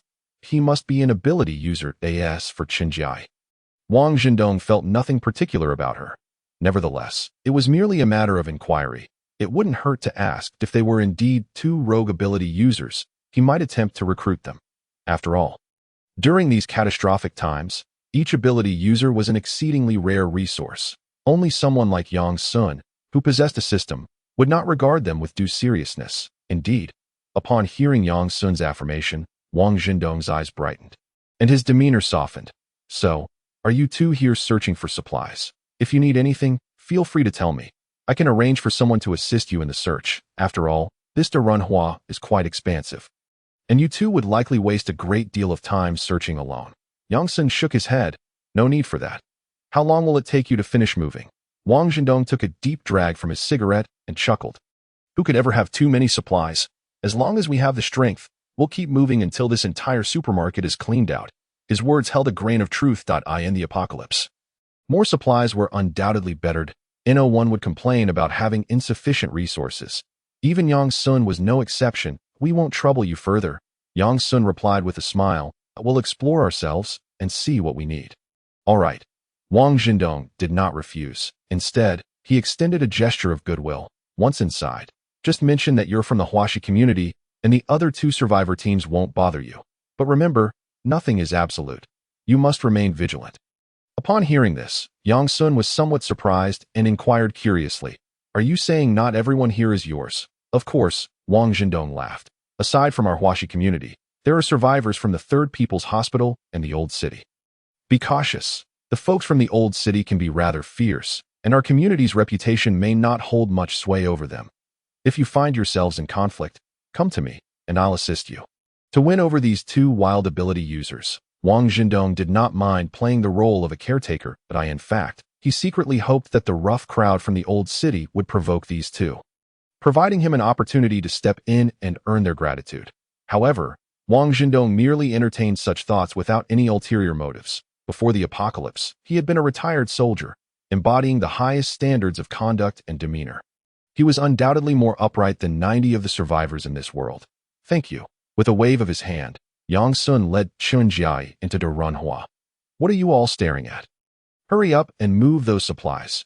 If you dawdle, the other two teams will have taken everything. Wang Jindong shouted irritably. The onlooking survivors chuckled and resumed their work. Inside the supermarket, the first floor was filled with fruits, fresh produce, snacks, vegetables, daily necessities, and semi-finished dishes. Yang Sun go. I'm going to check the sanitary napkins. My sister said there's a particular brand she often uses that you didn't find, so I'll see if they have it here. Chun Jiai said with a smile. Yang Sun paused. What do you mean? I've collected so many supermarkets. Not a single one had what she likes. Chun Jiai stuck out her tongue. Yang Sun go. The supermarkets and convenience stores you collected mostly feature well-known brands, and many stores have duplicates. The one my sister uses is quite rare. I see. Yang Sun nodded in understanding. Then go ahead. If you need anything, just call for me. Okay. Yang Sun made his way to the seasoning section. Lao Gan Ma, hot pot base, sea salt, pepper, black pepper sauce, and various spices. Everything he lacked, he stored in his infinite space. After finishing with the seasonings, Yang Sun proceeded to the beverage section. Meanwhile, Chun Jiai diligently searched for sanitary napkins. Before long, she spotted a familiar packaging. Found it. She tossed the entire package of sanitary napkins into her shopping cart, along with some others she deemed satisfactory. At that moment, several unfamiliar voices rang out nearby. Move it. You lot. There are only so many supplies. If you dawdle, you'll be left with nothing but the wind. A furious voice shouted from the side. Chun Jiai glanced over to see a bald, muscular man cursing and pointing in a certain direction, a menacing scar adorning his shoulder. As he caught sight of her, the scarred bald man's eyes brightened. Where did this gem come from? How come I haven't seen her before? The men surrounding him exchanged glances, shaking their heads. One of them stepped forward, saying, She's not one of us. Our crew is all men. Then she must belong to one of the other two survivor teams. The scarred bald man scoffed.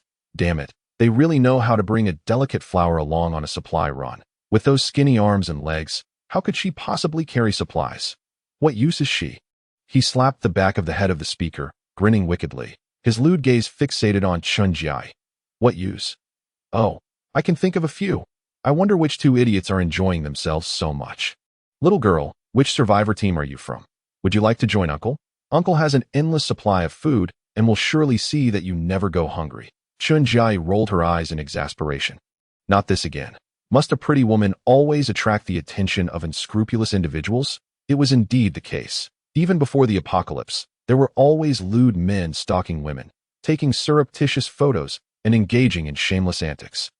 Now that order had collapsed, laws ceased to exist, and morality had decayed, many individuals had twisted souls that no longer resembled their former selves, leading to an increase in such occurrences. Chun Jiai retorted. Can't you come up with better lines? I'm so tired of hearing such unoriginal drivel. Back at Shadow University, she had grown accustomed to hearing such vulgarities that in the past, she would have felt angered by such remarks. But now she had developed an immunity. As Yang Sun often said, don't pay attention to the words of a dying man. He was on the brink of death. Why bother quarreling with him? The scarred bald man approached Chun Jiai, grinning. Hey there, little girl. I see you're quite fresh and tender. I can't bear to see you mistreated by other men. Just stick with me. and I guarantee you'll live comfortably in this post-apocalyptic world. Ah, would you be so kind as to hold my hand? Chun Jia smiled, a smile so innocent and easily deceived. Gazing at her outstretched, delicate hand, Sang Biao swallowed hard, feeling a surge of heat and excitement within. Hee. If you know what's good for you, follow me, and I assure you will thrive in this post-apocalyptic world. As he spoke, Sang Biao leered and approached Chun Jia. Just as he was about to grasp her hand, her small fist suddenly clenched, and a scorching crimson flame ignited upon her dainty knuckles. With a powerful punch, she struck directly at Sang Biao's chest. The immense force sent him staggering back several meters, barely managing to steady himself by clutching the nearby shelves. Humph, you think you can lay a hand on me? You are not even worth a single finger of my brother Yang's son. Chun Jia huffed, her face radiating pride at the mention of Yang's son. Sang Biao, regaining his balance, looked down at the still-burning crimson flames on his chest, his expression darkening, cold sweat beading on his forehead.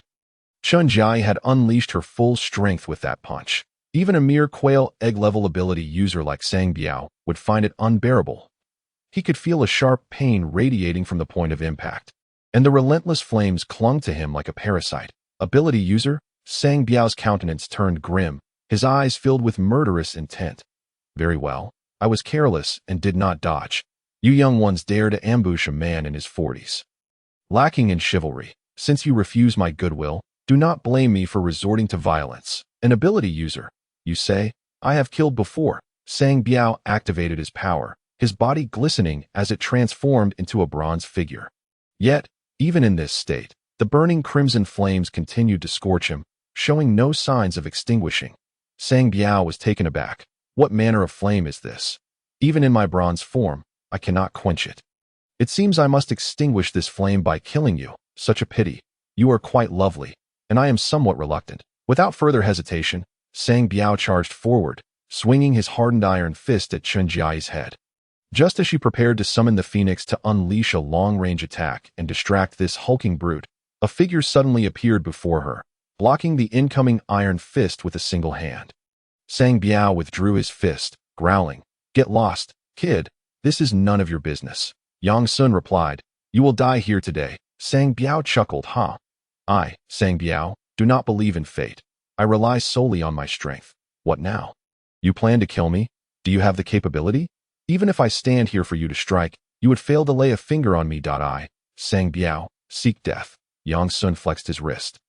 "I have never heard a more deserving request for a beating in my life." The commotion drew the attention of many, including survivors from Huashi community, recognizing the two as the youths who had previously greeted their leader. Donggu, they rushed to report the incident. Upon learning of the confrontation, Wang Zhendong immediately rose from his recliner, the relaxed expression on his face vanishing, replaced by shock and anxiety. What? How did they come to confront Sang Biao?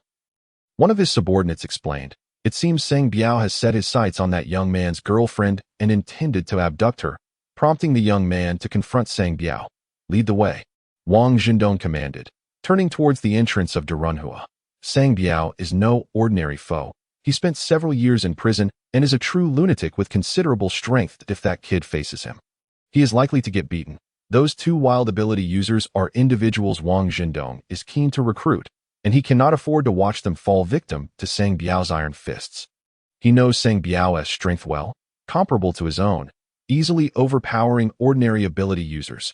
Even he could only suppress Sang Biao with his physical skills. As Wang Zhendong worried about Yang Sun and the others. The sounds of impact echoed. Bang, bang, bang, bang.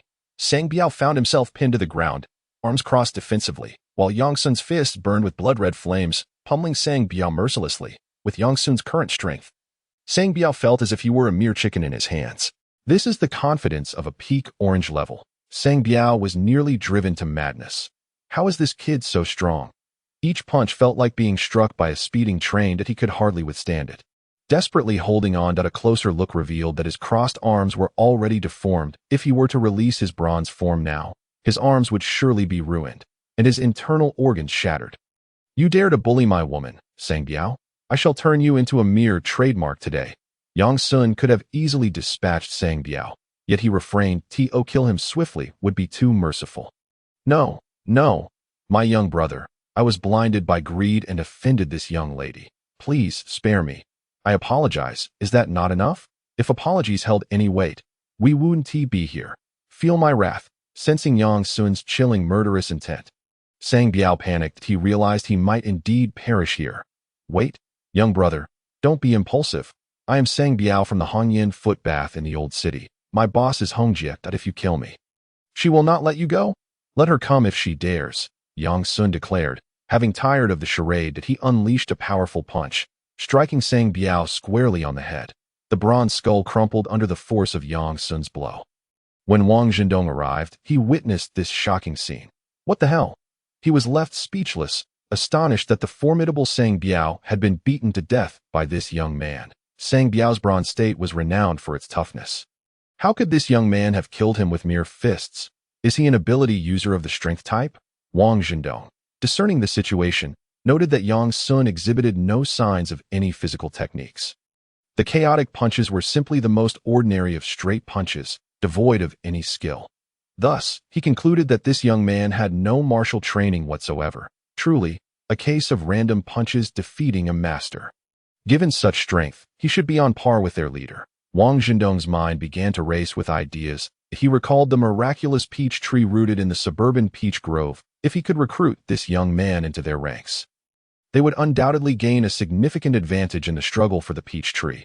Wang Zhendong started to organize his words, preparing to invite Yang Sun and his companion to join them. Even if they could not join, cooperation was still possible. One thing Wang Zhendong guessed correctly. Yang Sun indeed possessed no martial skills. He had nearly forgotten the military boxing learned during university training. Not only Wang Zhendong, but the surrounding survivors were equally stunned, mouths agape. The leader of the old city survivor group had been defeated by a mere youth. The scene was so shocking that they briefly questioned their own eyesight. Yet, the fallen Sang Biao, his head now flattened, was no joke. Everything they witnessed was real. The expression of the old city survivors shifted as they quietly departed from the scene. Yang Sun placed his hand on Sang Biao's flattened head. A warm current flowing into his body as the warmth coursed through him. Yang Sun's crystal core finally expanded to the size of a melon. In that moment, clarity washed over him, and he understood his next steps. Ding! Host has slain the bronze form user. Would you like to extract the ability fruit?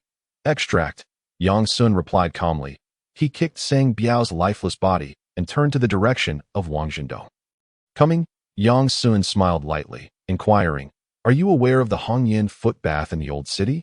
Wang Zhendong approached, nodding. Yes, Sang Biao hails from the Hongyan foot bath in the old city. Their leader, Hongjie, possesses strength comparable to our own leader and is said to have the ability to control blood. Control blood, you say? Yang Sun was skeptical that the crystal core of this Hongjie had reached the level of a fragrant melon. If it hadn't, then it posed no threat to him whatsoever. Even if it had, Yang Sun could effortlessly suppress the opponent. The disparity between abilities was simply vast that a mere ability to manipulate blood could hardly stir up trouble in the face of his formidable powers. How many ability users were there? And how many ordinary people? What was the specific location? Upon hearing this, Wang Zhendong was taken aback and retorted, "What are you planning to do? If I kill Sang Biao, does that mean I have a vendetta with that Hongjie? Indeed, should I then resolve this matter with her? Whether to negotiate or fight, it requires some discussion, does it not? There's no need for such complications." Wang Zhendong chuckled. "The day after tomorrow, we will all gather in the peach orchard on the western outskirts of the city. You can discuss matters there." The peach orchard on the western outskirts? It seems there is indeed an area there dedicated to cultivating peach trees, contracted by a prominent businessman from Jiangxing. But what purpose does it serve? Is there something special going on, since the topic of the peach orchard had arisen? Wang Zhendong decided to get straight to the point. "Little brother, I see you possess considerable strength. You should be on par with our leader. May I ask if you are a lone wolf or fortunate enough to have a survivor team?" Yang Sun discerned the implication in his words that he sought to recruit him. Yang Sun replied candidly, "Joining you is out of the question. I have my own team." "Very well," Wang Zhendong sighed with a hint of regret. "Then I wonder if you would be willing to collaborate on a certain endeavor." Yang Sun raised an eyebrow and chuckled. "Do tell," Wang Zhendong explained. "Recently, an ability user obtained a miraculous peach from the peach orchard on the western outskirts, which we shall call a spirit peach for now. That he claims that after consuming this peach, His depleted energy and stamina were instantly restored, and all fatigue vanished. Even his injuries showed improvement. He mentioned that in the center of that orchard stands a colossal peach tree, towering over 100 meters, with a canopy spreading 500 meters wide, from which the spirit peaches are born at present. That tree still bears many of these spirit peaches. However, numerous mutated beasts lurk nearby, and he alone lacks the strength to seize the spirit peaches from them. Consequently, he has disseminated the news, hoping to unite everyone's strength to combat those mutated beasts and secure the spirit peach tree for humanity. The spirit peach tree, it should be a mutated plant akin to the zombie tree, albeit with a different direction of mutation. The name spirit peach sounds rather fantastical, Yang Sun teased. Wang Zhendong waved his hand dismissively. It's merely a code name. If you prefer, you may refer to it as an energy fruit or a miraculous peach. Fair enough. Yang Sun nodded with a light laugh. I am open to collaborating with you. What are the specific details regarding the location and time? Upon hearing this, Wang Zhendong's expression brightened. It's settled then. At that time, you two will be considered part of our Huaxi survivor shelter. After all, there will be many ability users participating, and once we clear out the mutated beasts, it will be time to divide the spoils. Agreed. It was merely a collaboration, Yang Sun thought, not an allegiance to them. Wang Zhendong continued. The specific location is the Shuangshuang Peach Garden on the western outskirts of the city. You should be familiar with it, as any local from Jiangcheng would know. The time has been set for the day after tomorrow, during which everyone will be recruiting powerful ability users. Dealing with the mutated beasts is one aspect, and when it comes time to allocate the benefits, having a strong fist ensures a stronger voice. Does it not? Understood. Yang Sun replied that I will see you at the entrance of Shuangshuang Peach Garden. Excellent. Wang Zhendong laughed heartily. You all carry on with your business. Feel free to take any supplies you fancy here. For with your strength, you need not fear anyone. Oh, by the way, would you like me to find someone to arrange a large truck for you? No need for that. Very well. Wang Zhendong departed. Yang Sun and Chun Jai continued to browse around Dazhonghua. Anything they desired that was lacking was tossed into the infinite space as of now.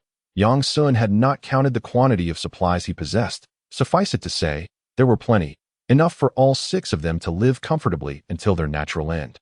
After gathering their supplies, Yang Sun bid farewell to Wang Zhendong and took Qin Jai with him as they left on the 2nd floor of Dazhonghua. A shadowy young man stood by the window, watching Yang Sun and Chun Jai depart, his expression fluctuating with uncertainty. Lost in thought, he was the second in command of the survivor team from the old district. After Sang Biao's death, he had ascended to the top position.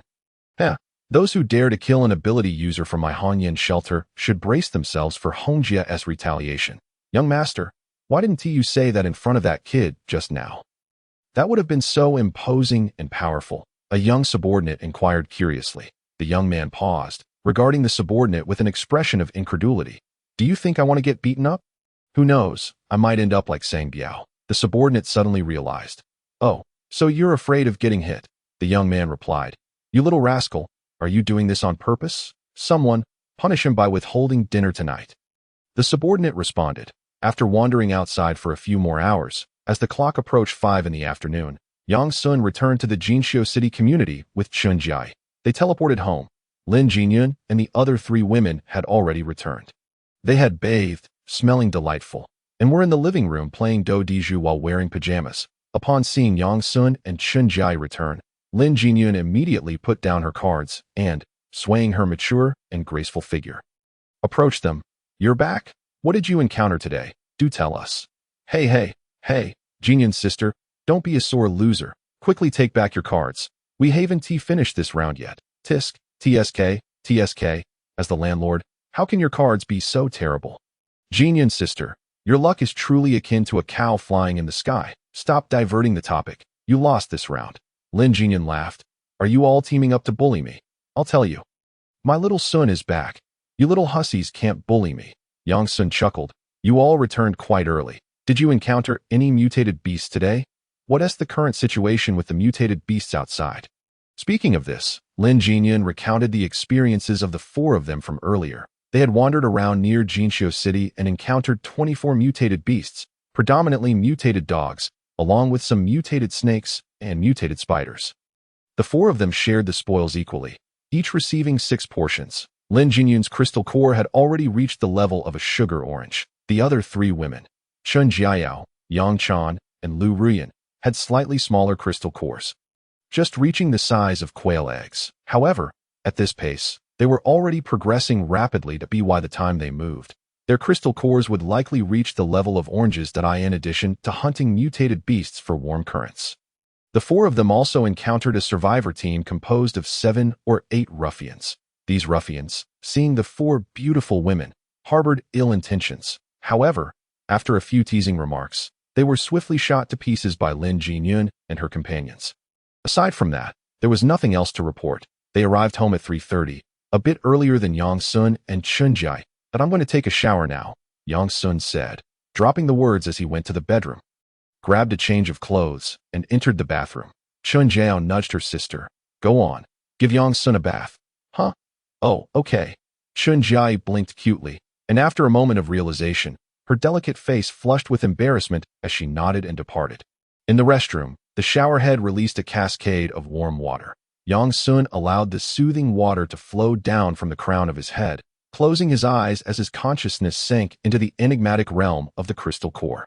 Following an instinctual urge, he gradually decomposed the crystal core, the size of a cantaloupe, into specks of starlight that shimmered in the pitch-black void. Soon after, these fragments of starlight coalesced before Yang Sun, forming a magnificent tapestry that sparkled with celestial brilliance. The tapestry depicted 9 stars against a backdrop reminiscent of the cosmic expanse.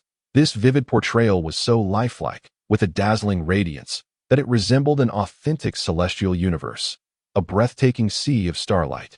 Ethereal and dreamlike, among the 9 stars, 8 appeared devoid of any signs of life, rendered in a muted gray, while only the first star shone brightly as the tapestry usurped the crystal core within his consciousness. Yang Sun felt his physical form rejuvenated by a comforting warmth, an exquisite sensation that exceeded mere pleasure. His physical capabilities surged exponentially. The energy harnessed for the manifestation of his extraordinary abilities increased by at least tenfold.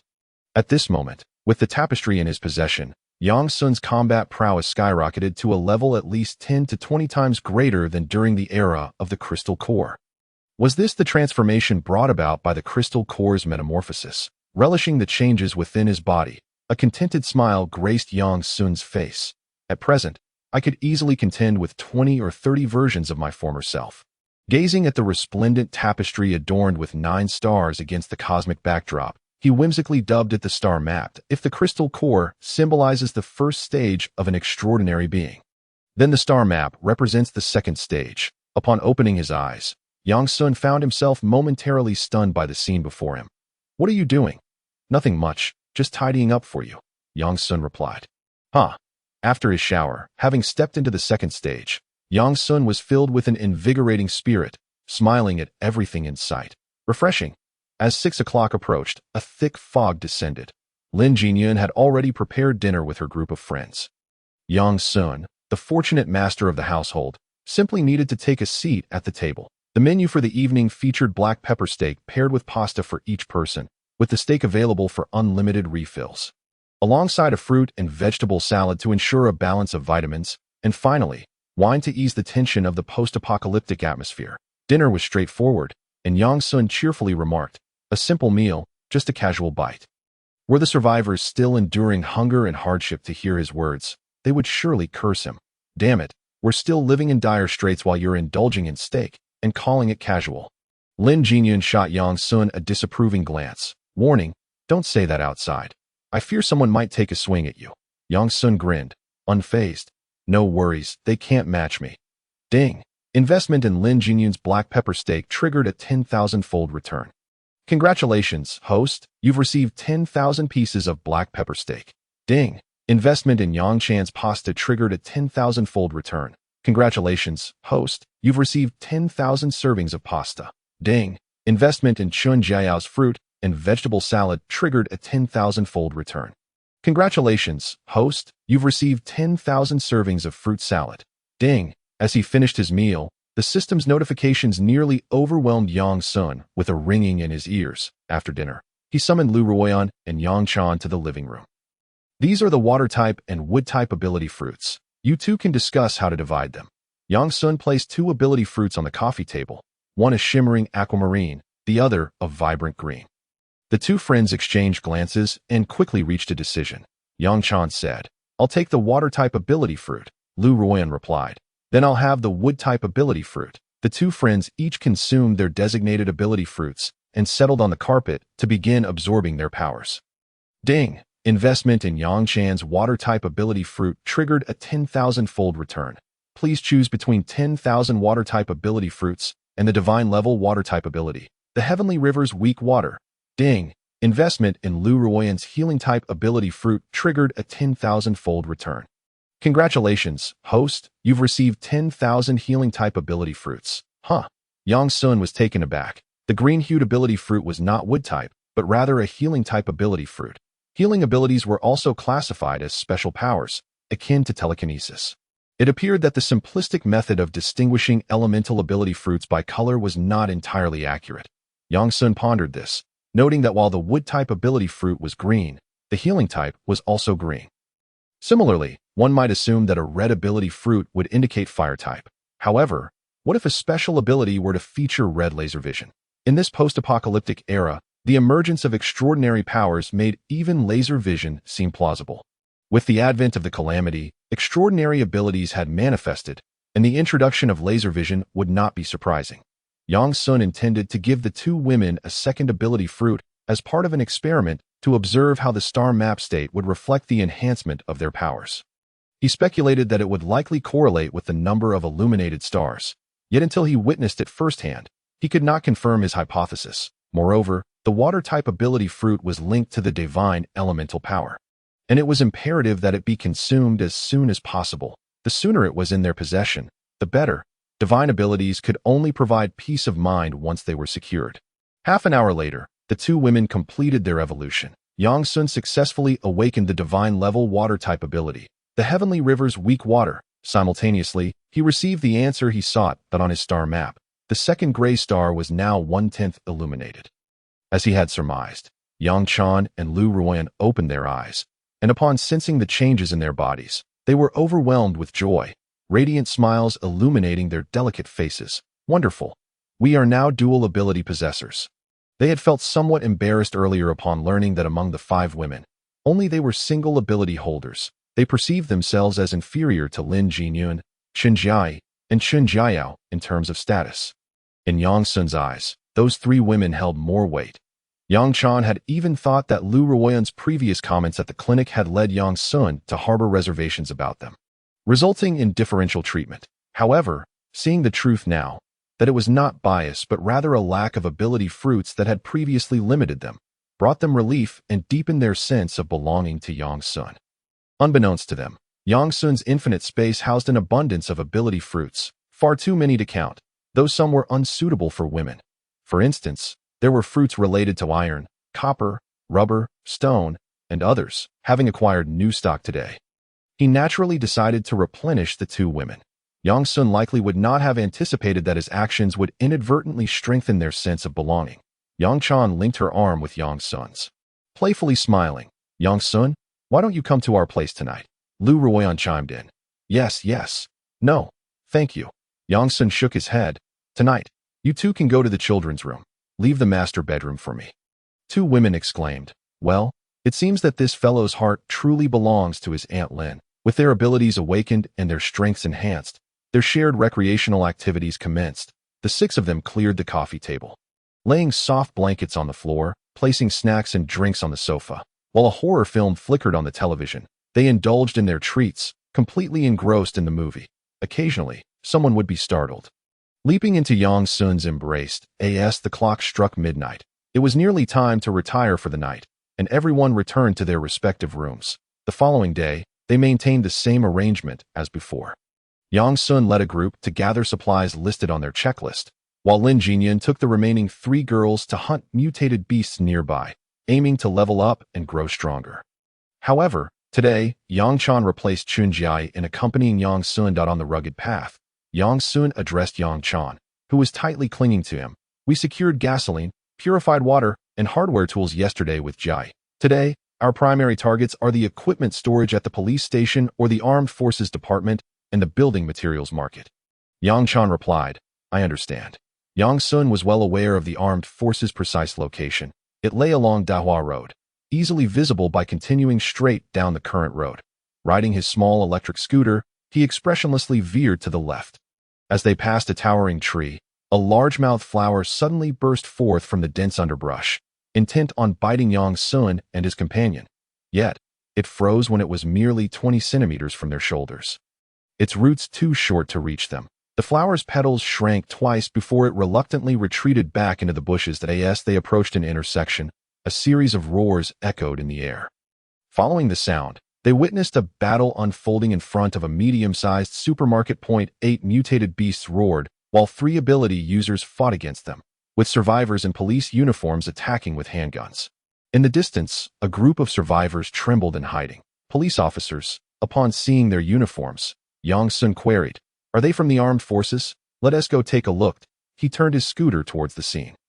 The 3 ability users were clearly at a disadvantage against the 8 mutated beasts, a model citizen. How could Yang Sun stand idly by and watch law enforcement personnel perish at the hands of these beasts? Spotting the approaching scooter, a female police officer in uniform, gripping a dark handgun, frantically waved her arms and shouted, Go! Quickly leave. This place is unsafe. Hurry away. They were already struggling against the 8 frenzied beasts. Adding 2 more clueless burdens would only worsen their predicament. Yang Sun disregarded the officer's warning. The power of these ability users was substantial. The strongest among them had already reached the peak strength of the sugar orange level. On par with Wang Zhendong and the deceased Zombio, 16 days had passed since the apocalypse began, and the ability users should have developed by now. Those bold enough would likely have discovered that defeating evolved creatures yielded warmth. Similarly, as ability users grew stronger, mutated beasts and plants could not remain stagnant. They too had evolved. Yang Sun parked next to the female officer and smiled. Need assistance. For a price. The officer was taken aback, but soon responded with delight. You re-ability users? That's wonderful. We need your help.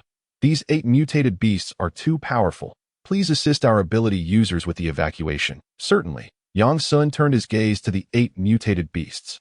Sensing his murderous intent and threat, 2 of the beasts stepped forward, glaring at Yang Sun with bared fangs. Their eyes filled with a savage bloodlust.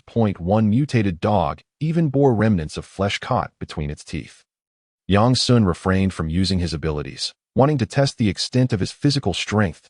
He had felt a significant enhancement in his physique yesterday, but he sought clarity on its precise improvement. Bark, bark, meow, meow. The mutated dog and another creature issued their cries. They charged at Yang Sun with powerful limbs, moving at an astonishing speed. Yet he remained unmoving. The surrounding officers, watching in horror, urged, Hey, don't just stand there. Get out of the way. The female officer assumed Yang Sun was momentarily stunned by the beast's speed. As one of the creatures loomed dangerously close above him, she anxiously shouted to warn him of the impending threat. Unbeknownst to them, what seemed lightning fast to their eyes appeared to Yang Sun as slow as a grandmother's stroll. There was no possibility of him being caught off guard. Just as the 2 beasts lunged at him, Yang Sun executed a whip kick with a speed imperceptible to the average person. Bang! The mutated beast was struck sideways, its massive body hurtling in the opposite direction. The mutated dog followed suit. Sent sprawling from the impact, they crashed to the ground, skidding several meters. The female officer was left dumbfounded. The other armed officers stood agape, their mouths agape, eyes wide, staring at the tumbling beasts. Such ferocious creatures. 2 of them. He had repelled them with a single kick? Yet, no abilities were observed. Could it be some form of powerful physical enhancement? This, the female officer stammered. The mutated dog, having shaken off the shock, stood up, but the other beast appeared to have broken ribs. Struggling to regain its footing, Yang Sun mused that if that kick had connected with its head, it might have shattered it completely. Casually, he strolled towards the 2 mutated beasts, who roared with fury. Their fierce eyes fixed on him. They did not retreat or flee. 1 leaped, sharp claws aimed for Yang Sun's neck. He remained unfazed, delivering a simple punch. Bang! His fist collided with the claws, which were instantly reduced to pulp. The force of his punch continued, incapacitating one of the creature's limbs. As his fist neared the beast's head, He shifted from a punch to a grip, seizing the creature's skull with a surge of strength. He crushed its head with a resounding crack. Warmth surged into his body, merging with the star chart in his consciousness. The second star was faintly illuminated. This was significantly less than the overwhelming surge from awakening a divine-level water ability. It seemed that it would take a great deal of warmth to illuminate the remaining 8 stars. Nonetheless, his physical strength was impressive. He emerged unscathed from the clash with the beast's sharp claws. His fist remained intact. This was merely the enhancement from leveling up. What if he had physical enhancement abilities? If memory served, he had a fruit that could augment his physique in his infinite space. He would have to look for it tonight. With the mutated beast dispatched, Yang Sun now turned his attention to the mutated dog. The creature whimpered and turned to flee, but could Yang Sun allow it to escape? In a flash, he appeared before it, gripping its enormous head and pinning its water buffalo-sized body to the ground. Bang! The mind is in a state of explosion that a warm current flows into the body. Merging with the star map, the scene of Yang Sun effortlessly annihilating 2 mutated beasts is utterly shocking, plunging the 3 ability users engaged in a fierce struggle with 6 mutated beasts on the other side into profound self-doubt. Why is he so powerful? Just how much of the warm current has he absorbed? It is a conundrum they cannot fathom. After dispatching the mutated dogs and other creatures, Yang Sun set his sights on the remaining 6 mutated beasts. He assisted the 3 ability users from the armed department in slaying these 6 beasts, leaving them with 3 corpses while he tossed the remaining 3 to Yang Chan, who eagerly began to absorb them. Once the battle was concluded, everyone breathed a sigh of relief. Before Yang Sun's appearance, they had feared they would suffer heavy losses, perhaps even casualties among the ability users. Fortunately, this divine intervention had arrived. Performing a remarkable rescue, a burly man with a buzz cut turned to Yang Sun and said with a smile, "Hello, I am Su Tianyang, the captain of the armed team. Thank you for assisting us in eliminating the mutated beasts. Or else we might have faced injuries." Yang Sun smiled and waved his hand dismissively. "It's nothing." That Su Tianyang chuckled heartily and politely replied, "Regardless, we owe you our gratitude. Our armed department is not far from here. Would you like to come and rest with us?" Yang Sun's lips curled into a sly smile as he replied, "That suits me perfectly." Su Tianyang was taken aback. "Brother, was your original goal to come to our armed department?" "Indeed." Su Tianyang inquired further, "What do you wish to do at our armed department? Are you seeking refuge? With your strength, it seems you would not need protection." That he pondered for a moment and suddenly considered a possibility. "Is your aim the equipment storage?" Yang Sun nodded, openly admitting it. Regardless of Su Tianyang's reaction, he was determined to obtain the weapons from the armed department storage, by whatever means necessary. Now, it all depended on Su Tianyang's attitude. Su Tianyang's expression grew somewhat awkward as he candidly stated, "Brother, it's not that I'm stingy, but given the current situation, survivors wielding weapons are undoubtedly doing so for self-defense. If we had any, we would certainly share some with you as a token of gratitude for saving us today. The problem is, we don't have any." Seemingly concerned that Yang Sun might not believe him, Su Tianyang continued, "The equipment storage is a crucial area within the armed department, secured with a safety door comparable to that of a bank vault. Without the key and the minister's identity card, it cannot be opened. The day the disaster struck, the minister happened to be away, hence we haven't been able to access the storage. If we could, we wouldn't be relying on these shabby weapons." He gestured toward the meager firearms in the hands of the others. Indeed, they were no match for the standard weapons of the armed department. Hearing this, Yang Sun was somewhat surprised and curiously asked, "So, none of your ability users can enter?" Su Tianyang explained, "My ability is gravity, which is not particularly effective against the safety door, and my 2 companions possess abilities of speed and invisibility, neither of which can bypass the heavy, sturdy alloy door. There are a few other ability users in the courtyard, but none can circumvent the formidable security." Listening to Su Tianyang's words, Yang Sun suddenly understood and smiled nonchalantly. "That's fine. I'll just go in and retrieve the items. That I'll share a portion with you when I do." Upon hearing this, Su Tianyang exclaimed with delight, "Brother, your ability allows you to enter? That's wonderful. The weapons in the storage are quite plentiful. High-caliber firearms can inflict damage on mutated beasts, which would be a significant boon for us right now. If you can bring some out, you would be doing us a tremendous favor. I assure you. You can take whatever weapons you desire from the storage. Let us forget about any rules. What time is it? Special circumstances warrant special measures." Should we allow those weapons to gather dust in the storage due to regulations? At this stage, firearms still pose a threat to both ability users and mutated beasts, except for a few whose abilities are defensive. Both ability users and mutated beasts can bleed when struck by high-caliber bullets, and some frail ones can be easily obliterated. There is even an anti-material sniper rifle in the storage. If one were to launch a surprise attack from hundreds of meters away, it could potentially eliminate an ability user or a mutated beast. However, Su Tianyang's statement contained a slight flaw. What if this young man took away the majority of the firearms? Su Tianyang quickly added, "Of course, brother, you see our numbers are considerable when it comes to the distribution of weapons. Please show some leniency and leave us a bit, as we have 300 to 400 survivors to protect, which requires a substantial security force." Certainly, Yang Sun readily agreed. The quantity posed no issue for him. Even if he could only take one of each weapon, he could conjure thousands or even millions. Investing would yield exponential returns.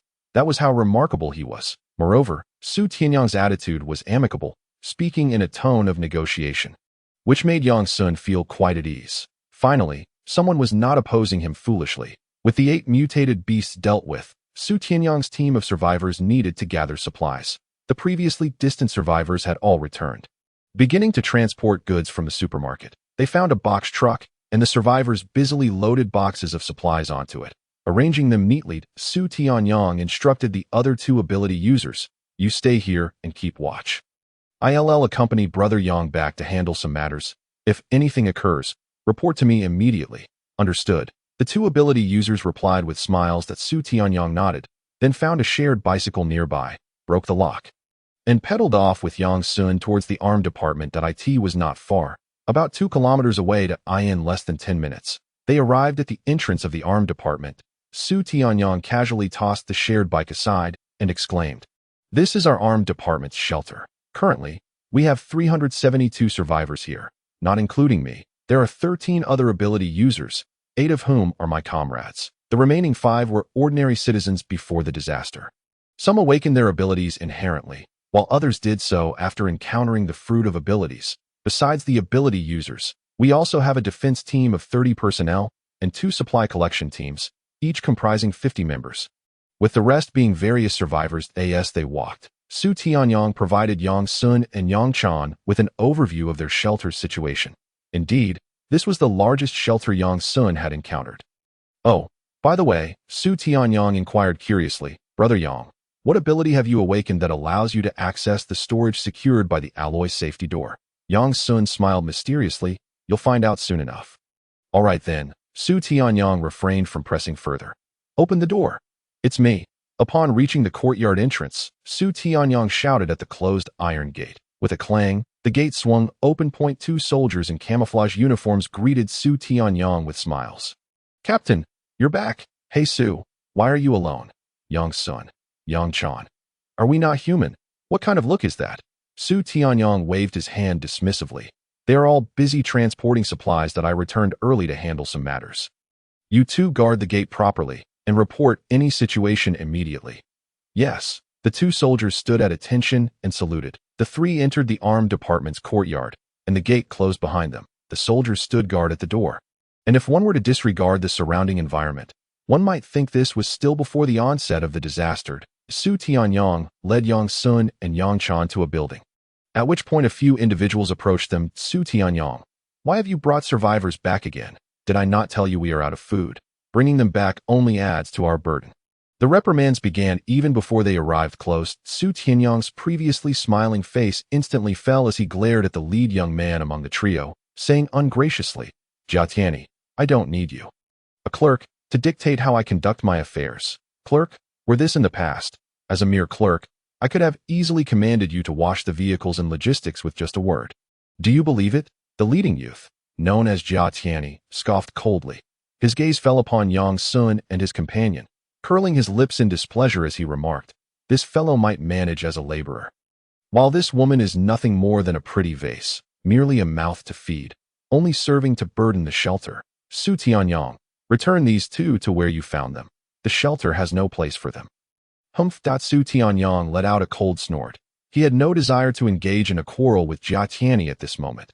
This individual was merely a transitional figure within their armed department. Were it not for this damned apocalyptic catastrophe, he would have ascended within a year. Do not inquire as to why. The answer is simply that he had connections, relying on his family's background.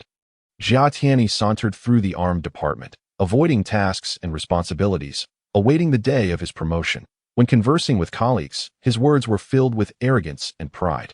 This man particularly relished posturing, thriving on the admiration of others. After the apocalypse, he had fortuitously acquired innate abilities, which Su Tianyong, recognizing as a form of combat strength, chose to overlook his past transgressions. However, Su Tianyong was taken aback to discover that this individual had gone into logistics, managing the supplies and provisions within the shelter. Jia Tianyi, this brother Yang, is an ability user. His powers can assist us in acquiring weapons from the equipment storage. Do not meddle unnecessarily. Upon hearing this, Jia Tianyi's eyes instantly lit up. As a member of the armed department, he had a general understanding of the types and quantities of equipment within the storage. It was a veritable treasure trove, far superior to the meager firearms they currently possessed. If he could seize all of it to arm his loyal subordinates, his apprehension towards Su Tianyong would dissipate entirely. He could then redefine his absolute status within the shelter. Jia Tianyi was not particularly interested in women. What truly captivated him was power, the supreme authority to govern all and dictate the fates of others. That it irked him that even within this modest armed department shelter, he could not exercise complete control, a reality that left him exceedingly displeased. Now, having spotted an opportunity, Jia Tianyi began to plot internally. Is that so? Jia Tianyi turned to Yang Sun, his head slightly raised. Speaking haughtily, you shall unlock the alloy security door of the equipment storage. Once it is opened, I shall consent to your joining our shelter. As for this woman, considering your unlocking the storage, I can also exceptionally permit her entry. His tone bore the air of one issuing orders to a subordinate. Jia Tianyi regarded Yang Sun and his companion as desperate, ordinary ability users seeking refuge in their shelter, speaking with an unmistakable arrogance characteristic of his demeanor. Yang Sun chuckled. When did I ever express a desire to join you? What? Jia Tianyi questioned, doubting his own ears. How could someone not wish to join their shelter? Did he not realize where he was? The armed department? This was, after all, the gathering place of the city's most formidable individuals, second only to the military district. The arsenal here was unmatched outside the military district, though currently locked away. Yet, it was still a significant asset. The security provided by the armed department far surpassed that of the ordinary civilian organized shelters outside. How could it be that someone would outright refuse to join them? Did he understand the gravity of his words? Su Tianyong frowned, displeased. Jia Tianyi, speak more courteously. We are in a cooperative arrangement with Brother Yang. Do not treat him with disdain. Cooperative? Jia Tianyi's gaze flicked between Su Tianyong and Yang Xu in a partnership. There must be some form of transaction. No? Surely this individual won't assist in retrieving weapons from the equipment storage out of sheer goodwill. Su Tianyong, what compensation did you promise this fellow? Su Tianyong opened his mouth to respond, but was interrupted by Jia Tianyi. You didn't promise him access to the weapons from the storage, did you? Of course. The most valuable asset within the entire armed department shelter, aside from the ability users, was the storage brimming with weapons. The ability users themselves were uninterested in anything else. Su Tianyong undoubtedly had promised this fellow access to the arsenal. This was, without a doubt, a violation of Jia Tianyi's unspoken rules. He arrogantly believed that the weapons within the storage belonged to him, and the distribution should be determined solely by him, the logistics chief. Indeed, Su Tianyong did not conceal the truth. His nature was straightforward, lacking guile. What was true, and there was nothing to hide. That I do not agree. Jia Tianyi retorted angrily. Su Tianyong, how could you, as the captain of the armed unit, not understand that firearms must not fall into the hands of ordinary people? You are breaching regulations. The concept of regulations meant little to Jia Tianyi. He simply sought to provoke Su Tianyong. But he is an ability user, not an ordinary person. Su Tianyong countered. You think I am unaware that he is an ability user? When I refer to ordinary people, I mean precisely that. Su Tianyong continued. And what time is it? In our nation, the purpose of firearms is to protect the populace and silence those who would seek to harm us. Now is the time for those weapons to serve their purpose. Regardless, I simply do not agree. Jia Tianyi pondered for a moment before declaring, fine, I can agree, but once all the weapons are retrieved, they must be handed over to me, and I shall then distribute them uniformly. This fellow may only take a pistol and 10 bullets. Hey, hey, hey, Yang Sun, growing weary of their bickering, interjected, can we not engage in this tedious argument any longer? My time is incredibly valuable. Yang Sun looked directly at Jia Tianyi and stated, I have no interest in wasting time here with you. The amount of weaponry I take from the equipment room is not for you to decide. Since you do not agree with Captain Su's proposal, that is fine. The storage cannot stop me. All of those firearms belong to me. You dare? Jia Tianyi glared at Yang Sun. Everything in there is mine. You shall not touch a single thing. Upon noticing the 2 alloy daggers strapped to Yang Sun's waist, Jia Tianyi exclaimed, You possess controlled weapons. Are you not aware that these are prohibited in China? I shall now take you into custody under the law. Yang Sun scoffed. Fool, do you dare insult me? Bang!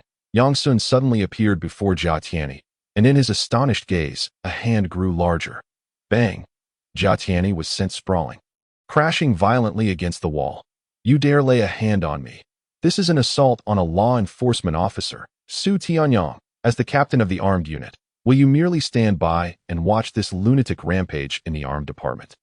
Jia Tianyi glared at Yang Sun, teeth gritted. His usual pride had been shattered by the slap, a humiliation he could not endure.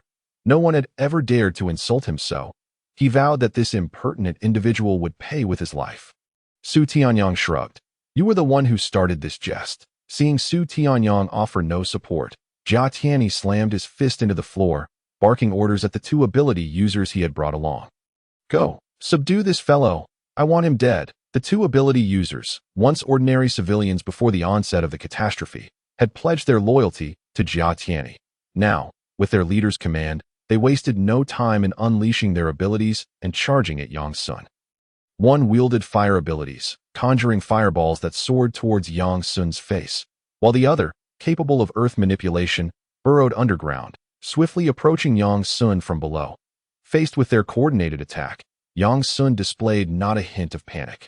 You dare? Su Tianyang shouted angrily, taking a step forward, only to be blocked by Jia Tianyi. Jia Tianyi, visibly displeased, exclaimed, Su Tianyang, we are the same faction, yet you choose to assist an outsider, you treacherous ingrate. Boom! A fireball erupted before Yang Sun, flames bursting forth with a resounding roar. Got you. The fire wielder's face broke into a grin. However, as the flames dissipated, his smile froze in place, for Yang Sun emerged unscathed, his attire pristine and untouched. How is this possible? How could you suffer no harm at all? The fire wielder exclaimed in shock, his pupils trembling. He was well aware of the potency of his fireballs. He would bet that each explosion wielded the power of a grenade. Yet this brat withstood 3 of his fireballs without a scratch. This is utterly absurd. And me, the earth manipulator, arrived at Yang Sun's feet, brandishing his dagger as he leapt from the ground, only to be met with a hefty shoe sole. Bang! The earth manipulator was promptly stomped back down. Yang Sun grinned wickedly. You initiated this. The fire wielder, trembling with fear, took a step back and nervously inquired, What do you intend to do? Whoosh, whoosh, whoosh. The alloy dagger materialized out of thin air before the fire wielder. The flying dagger effortlessly pierced through his flesh, sending him hurtling backward. His body slammed against the wall, blood trickling from the corner of his mouth.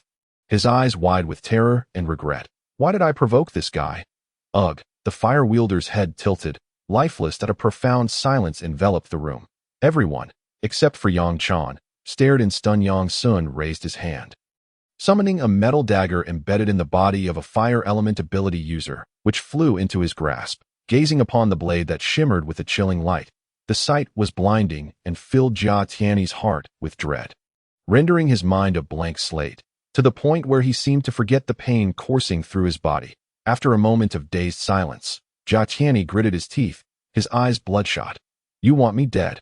Then do not expect to fare any better. With his unscathed hand, he drew a dark pistol from his coat and aimed it directly at the near proximity of Yang Sun, pulling the trigger and emptying the magazine in a heartbeat. Bang! Bang! Bang! Yet, the gruesome spectacle of blood splattering that Jia Tianyi envisioned did not materialize. How could this be?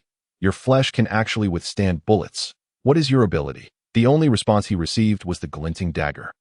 With a swift motion, Yang Sun seized Jia Tianyi's head in his grasp. The headless corpse crumpled lifelessly to the ground, blood gushing from the severed neck, pooling into a crimson puddle beneath. Ding! Host has eliminated the owner of the air cannon ability. Would you like to extract the air cannon ability fruit? Yang Sun raised an eyebrow, glancing at the severed head in his hand with mild surprise. He pondered. This fellow's ability is an air cannon? Why did he not use it, opting instead for a mere pistol against me?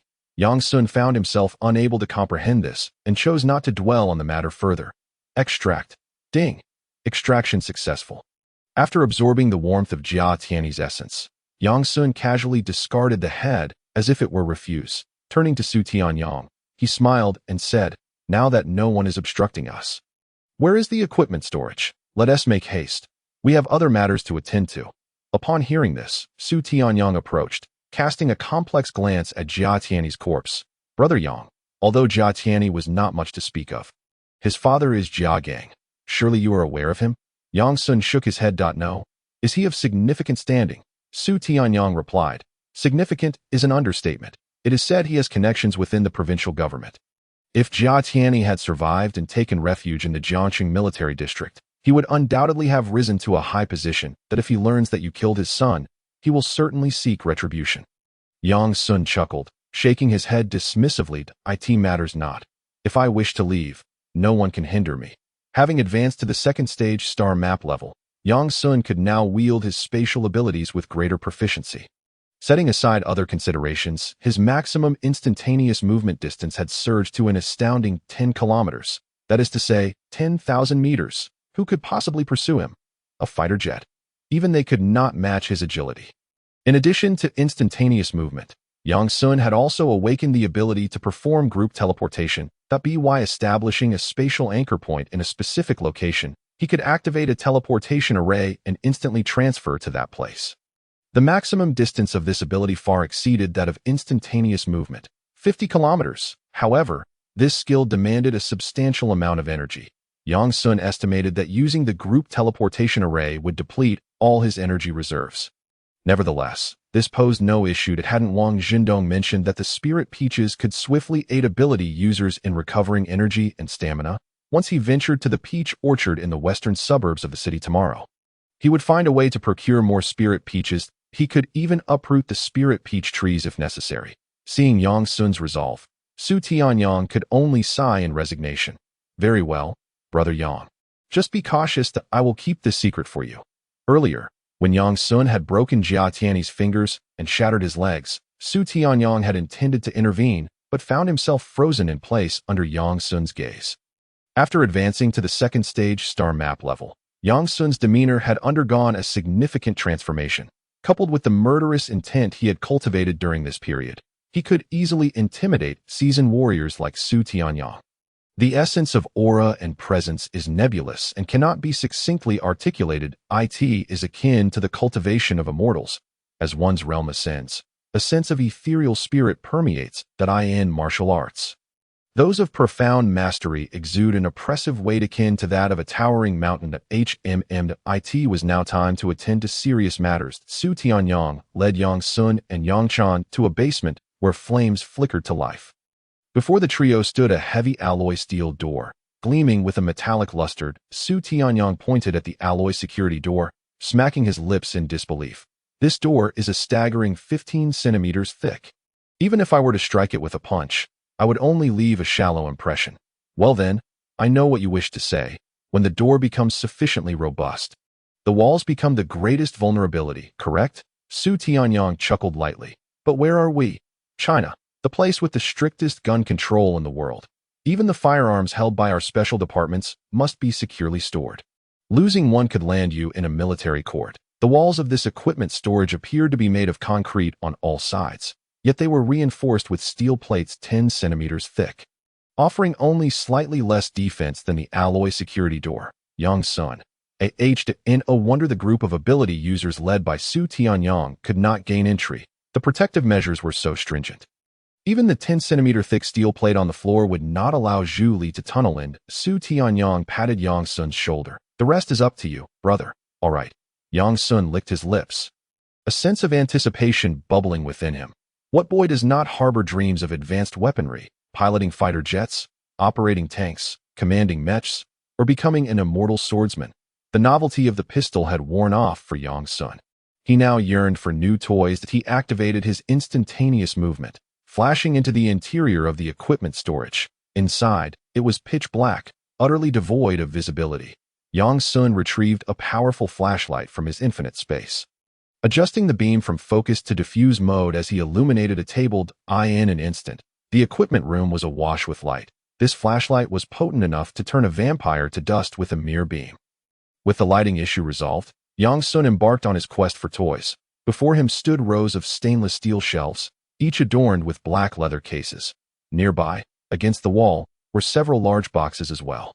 Yang Sun began to open them one by one. On the first stainless steel shelf were 30 black leather cases. Inside were black foam padding, with the 250 assault rifles nestled within, occupying 1/3 of the space, while the remaining third contained the respective accessories and a .52 pistol. The second shelf held 50 slightly smaller black leather cases, also lined with black foam, containing the 521 submachine guns and their accessories. The third stainless steel shelf was home to only 3 platforms, each hosting a long, large black leather case. Yang Sun sensed that these were the sniper rifles he sought. Eagerly, he opened them for inspection. Each black leather case bore the name of the weapon inside, allowing Yang Sun to easily identify them. The first 2 cases contained sniper rifles, impressive models at that. The third case was slightly larger and marked Songlong Anti-Material Heavy Sniper. An anti-material heavy sniper. This was a weapon of greater potency than standard sniper rifles. Yang Sun was elated. Indeed, this trip to the armory had proven worthwhile. He could hardly contain his excitement as he retrieved the Songlong Anti-Material Heavy Sniper from its case. Affixing the stand and placing it on the table, utterly enamored, Dai Ti was simply magnificent. The appearance of this Songlong Anti-Material Sniper rifle is particularly striking. Its body is cloaked in a deep black hue, exuding an exquisite metallic matte texture. The entire exterior of the Songlong Anti-Material Sniper radiates a profound ebony shade, yet it possesses a uniquely refined metallic sheen that glimmers under the play of light. Reminiscent of the most resplendent shards of stars scattered across the night sky, that IT embodies the essence of an assassin lurking at the fringes of darkness, poised to deliver a fatal blow at the opportune moment. The lines of the rifle are both sleek and powerful, with every angle meticulously crafted to showcase an untamed aesthetic of strength, from the robust stock to the steady forend, culminating in the long, straight barrel. Each component narrates tales of precision and ferocity. The barrel is adorned with intricate cooling grooves, a graceful mastery over heat, while simultaneously offering a delicate embellishment to the overall visual appeal. Perched atop the barrel is the scope, seamlessly integrated with the dark body of the rifle. Its lens sparkles with a chilling brilliance in the interplay of light and shadow, akin to the merciless gaze of a predator. The trigger and safety mechanism are designed with simplicity and functionality in mind, the black metal texture conveying an undeniable sense of reliability. The magazine section connects flawlessly with the rifle's body, each bullet poised as a harbinger of death, ready to unleash its wrath. Generally speaking, such anti-material sniper rifles can penetrate a tank with a single armor-piercing round, capable even of breaching steel plates 10 centimeters thick. Previously, Yang Sun had come across a video where a Chinese individual conducted a firearms evaluation abroad, showcasing how an armor-piercing round from an anti-material sniper rifle pierced through a 10-centimeter thick steel plate. The sheer power, it was absolutely astonishing. Even if it struck an ability user specializing in defense, it could deliver a lethal blow as for those who transform their flesh into hard materials like petrification, ironization, or copper skin. Yang Sun harbors doubts about their ability to maintain such abilities indefinitely. The moment they dare to relinquish their powers, it spells they're doomed. If one bullet proves insufficient, then 2 shall suffice, until the opponent is reduced to mere fragments. But that is not all. Yang Sun can imbue the armor-piercing rounds with a metallic edge during his shots, enhancing their penetrating capability. With Yang Sun's godlike metallic ability, the Master of Gold, and the formidable power of the second stage star map attached to the edge, the resulting force will surpass that of Zhonghai's subordinates, sharper and more formidable, as the bullet, now enhanced with an edge, is propelled forward by both the rifle's force and an additional thrust from Yang Sun. This Songlong anti-material sniper rifle transcends its original limits in firing speed.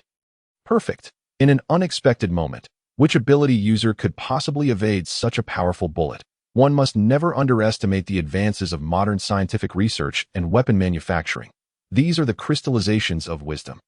If ability users truly believe that possessing abilities renders them immune to firearms, they are gravely mistaken. Let us not forget, humanity's most formidable firearms are potent enough to obliterate entire cities. One bullet. One city. This matter requires consultation with the experienced individuals. Of course, their experience is not entirely comprehensive. The nuclear weapons they endured in their time pale in comparison to today's advancements. After placing the Songlong anti-material sniper rifle back into the black leather case, Yang Sun promptly stored it within his infinite space. It's mine now. In addition to the Songlong anti-material sniper rifle, Yang Sun also stowed away several other black leather cases containing firearms into the infinite space.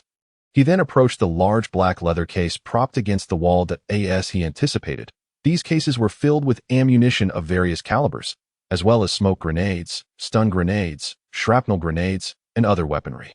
Each box was labeled with its model and caliber, easily recognizable to anyone who could read. The ammunition for the Songlong anti-material sniper rifle comes in two varieties, a standard sniper round totaling 300, and 100 specialized armor-piercing rounds. In addition to the ammunition and various grenades, one box even contained bulletproof vests, 20 in total.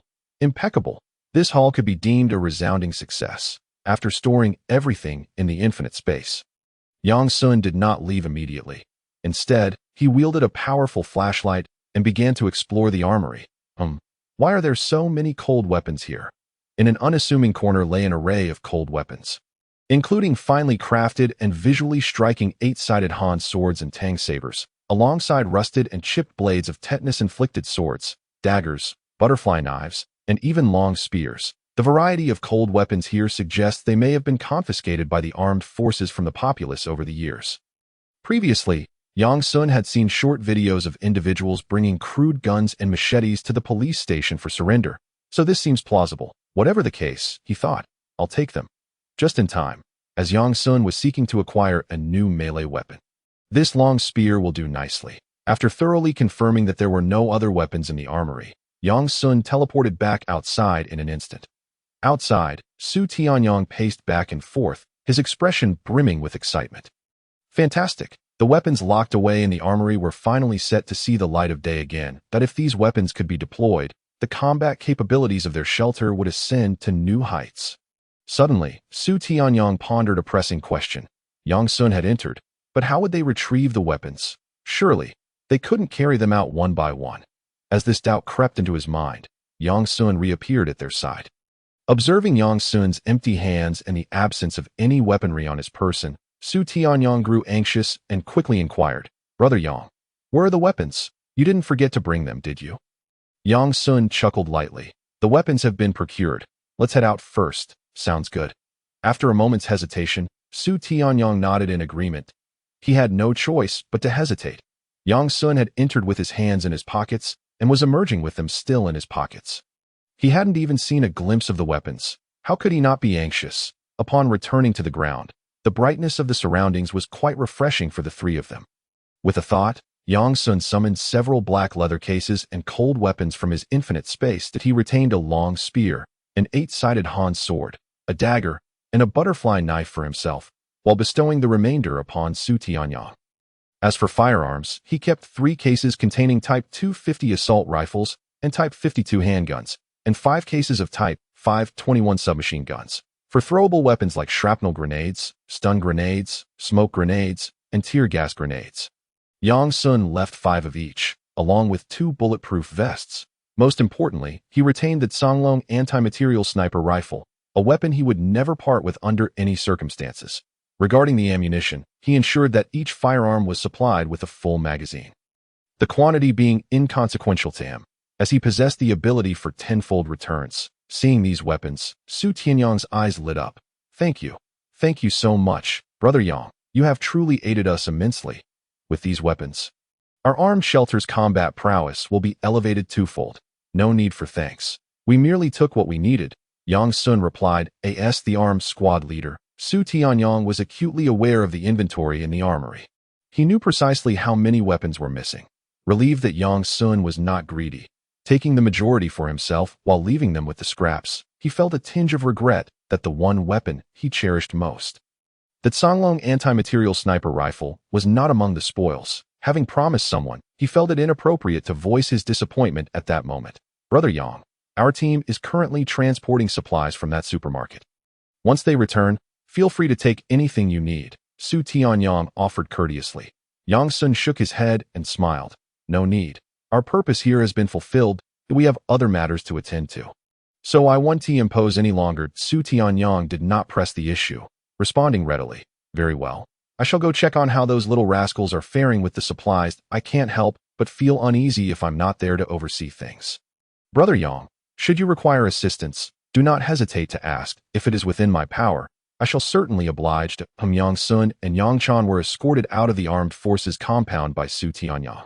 Observing the retreating figures of the two, Su Tianyong couldn't help but shake his head in silent admiration, exclaiming, "This young man truly exudes an immense pressure.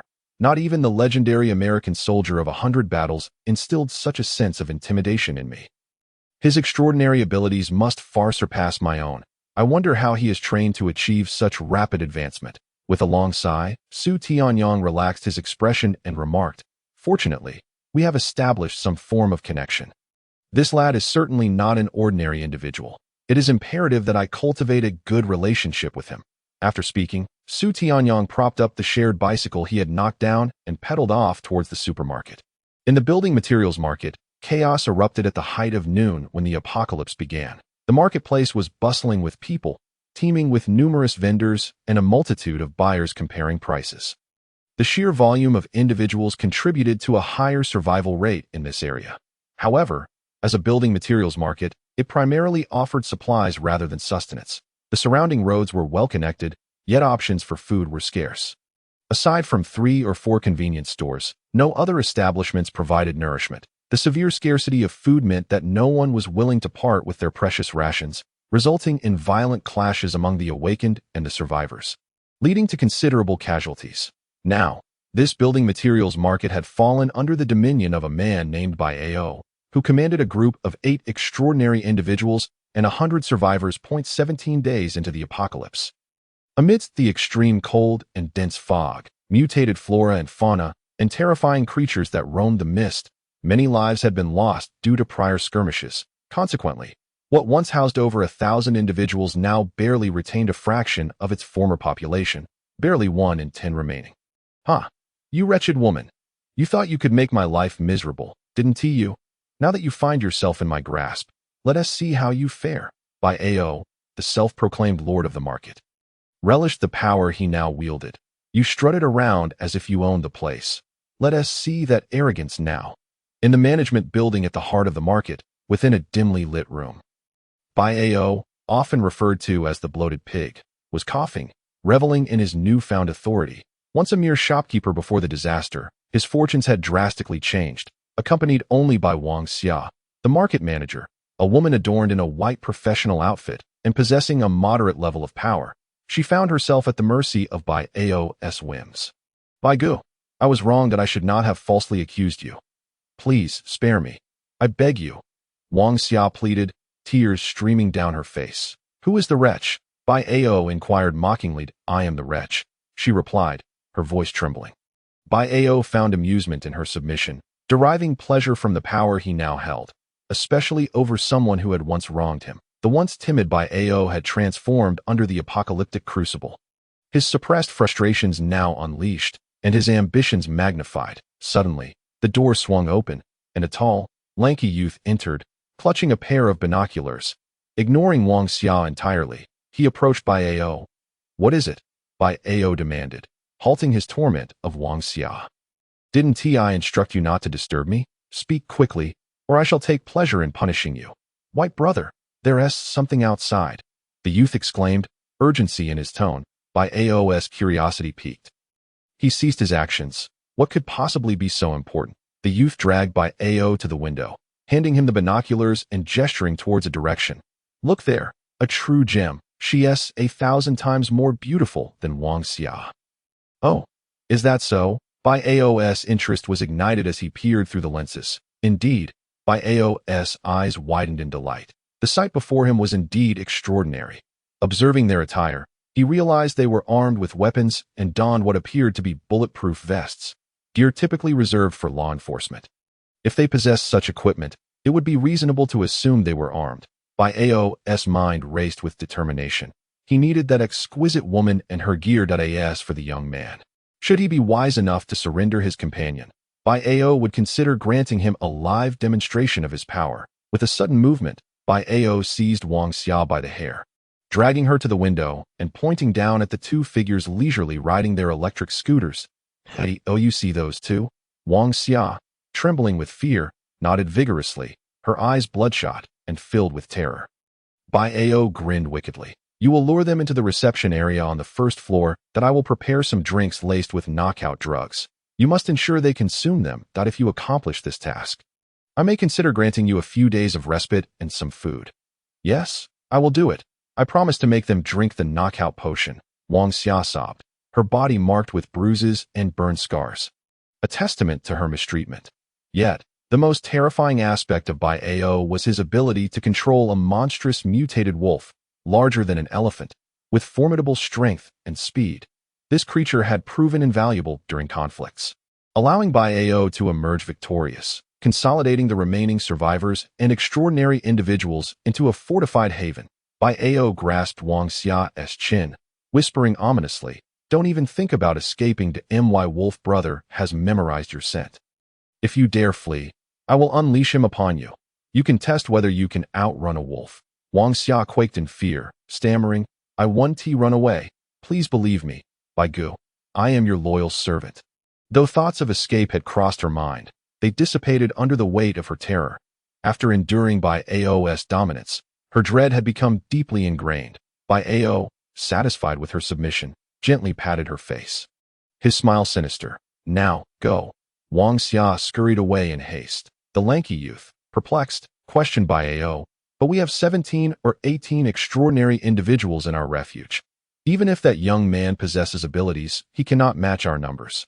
Why send Wang Xia to deceive them and resort to drugs?" Oh, the youth suddenly grasped the underlying rationale. "You believe in the principle of not underestimating any opponent, right? One cannot be too cautious, lest we face unexpected challenges. I admire your prudence, Bai Gu. Having you as our leader instills a sense of security." Bai Ao, momentarily taken aback, realized he had not intended to convey such a message. "Is that truly what I meant?" As he lit a cigarette, exhaling smoke, he chuckled darkly. "Ah, my dear Xiao He, your analysis is astute, but that is not the primary reason." Curiosity piqued, the youth inquired, "Then what is the main reason?" Bai Ao replied, "The truth is, I am simply exceedingly bored. Do you not find that directly trampling over others is rather tedious? The world outside has transformed into a ghastly sight. It seems we can never return to the past. My companions spend their days either gambling or pursuing women, and I am growing weary of it. Now, with the rare arrival of two amusements, to crush them instantly would be a regrettable loss. Indeed, I wish to witness the terror and bewilderment reflected in their eyes upon awakening, along with the anguished pleas for mercy." Upon hearing this, Xiao He could not help but shudder. This individual is truly an extraordinary pervert. Unafraid of encountering formidable foes and facing potential failure. Good heavens, am I destined to be a prophet? I hope I do not end up in dire straits by looking back too late. In the building materials market, Yang Sun and Yang Chan were idly wandering about. Whenever they encountered something suitable or something absent from the infinite space, Yang Sun would take a few blueprints. The primary items of interest were rebar, I-beams, and various tools. At that moment, a woman's voice echoed from behind them. Hey, you two, stop wandering aimlessly. Come over here quickly. A powerful mutated beast has been spotted nearby, and many abilities users have proven no match for it." Turning to the source of the voice, they saw a woman stumbling towards them. A powerful mutated beast? Yang Sun pondered. Since the outbreak of the apocalypse, he had yet to encounter a truly formidable mutated creature. The most common had merely been dogs and similar creatures. Alternatively, perhaps some snakes. "What kind of mutated beast are you referring to?" Yang Sun inquired. This. Wang Xia involuntarily envisioned the menacing visage of a mutated giant wolf. causing her body to tremble uncontrollably and tears to well in her eyes. I was too frightened to see clearly, but I sensed it was a wolf. A wolf. The two exchanged glances. Jiangcheng is situated in a plain region, where ferocious creatures are seldom seen. It is likely they were all eradicated before the millennium. In truth, since Yang Sun began to form memories, he had not encountered any animal more ferocious than a dog. Aside from those in the zoo. Speaking of zoos, Jiangcheng does indeed boast 2.1 of them even houses bears and Siberian tigers. Could this mutated giant wolf have escaped from the zoo? Indeed, aside from the zoo, where else in Jiangcheng could one find wolves? Yang Sun licked his lips, suddenly contemplating the prospect of confronting this mutated giant wolf. He wondered just how powerful a carnivorous creature would become after mutation. Sister, do you know where that mutated giant wolf has gone? Yang Sun asked curiously. Had it been in the past, Wang Xia would have undoubtedly scolded him, pointing a finger at his nose. Yet now, she merely sought to fulfill the task assigned to her by Ao. I don't know, but someone from our side has seen where the mutated giant wolf ran off to. Wang Xia said, why don't you two come back with me for a rest and something to eat? I will find that person and bring them over to ask you. Upon hearing this, Yang Sun regarded Wang Xia with suspicion. It had been over half a month since the apocalypse began, and there were still people so benevolent. How could she invite strangers to her own lair? If this woman were not a saint, then there was something amiss. Yang Sun, well-versed in apocalyptic narratives and accustomed to various portrayals of human nature, understood that one should never easily trust others in such times. Let alone a woman. Even a pitiful 4- or 5-year-old child could not be trusted without caution. One might extend a helping hand only to be stabbed in the back. Yet, despite knowing this woman might be problematic, Yang Sun acquiesced. He wished to discern her true intentions. Since this woman had approached him, it was evident that someone was plotting against them from behind. This constituted a potential threat, and Yang Sun harbored a strong aversion to the sensation of being scrutinized by hidden adversaries.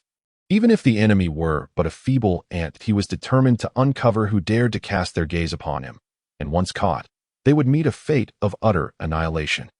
Wang Xia, upon receiving Yang Sun's agreement, immediately displayed a look of delight. She had not anticipated that deceiving the two would be so effortless.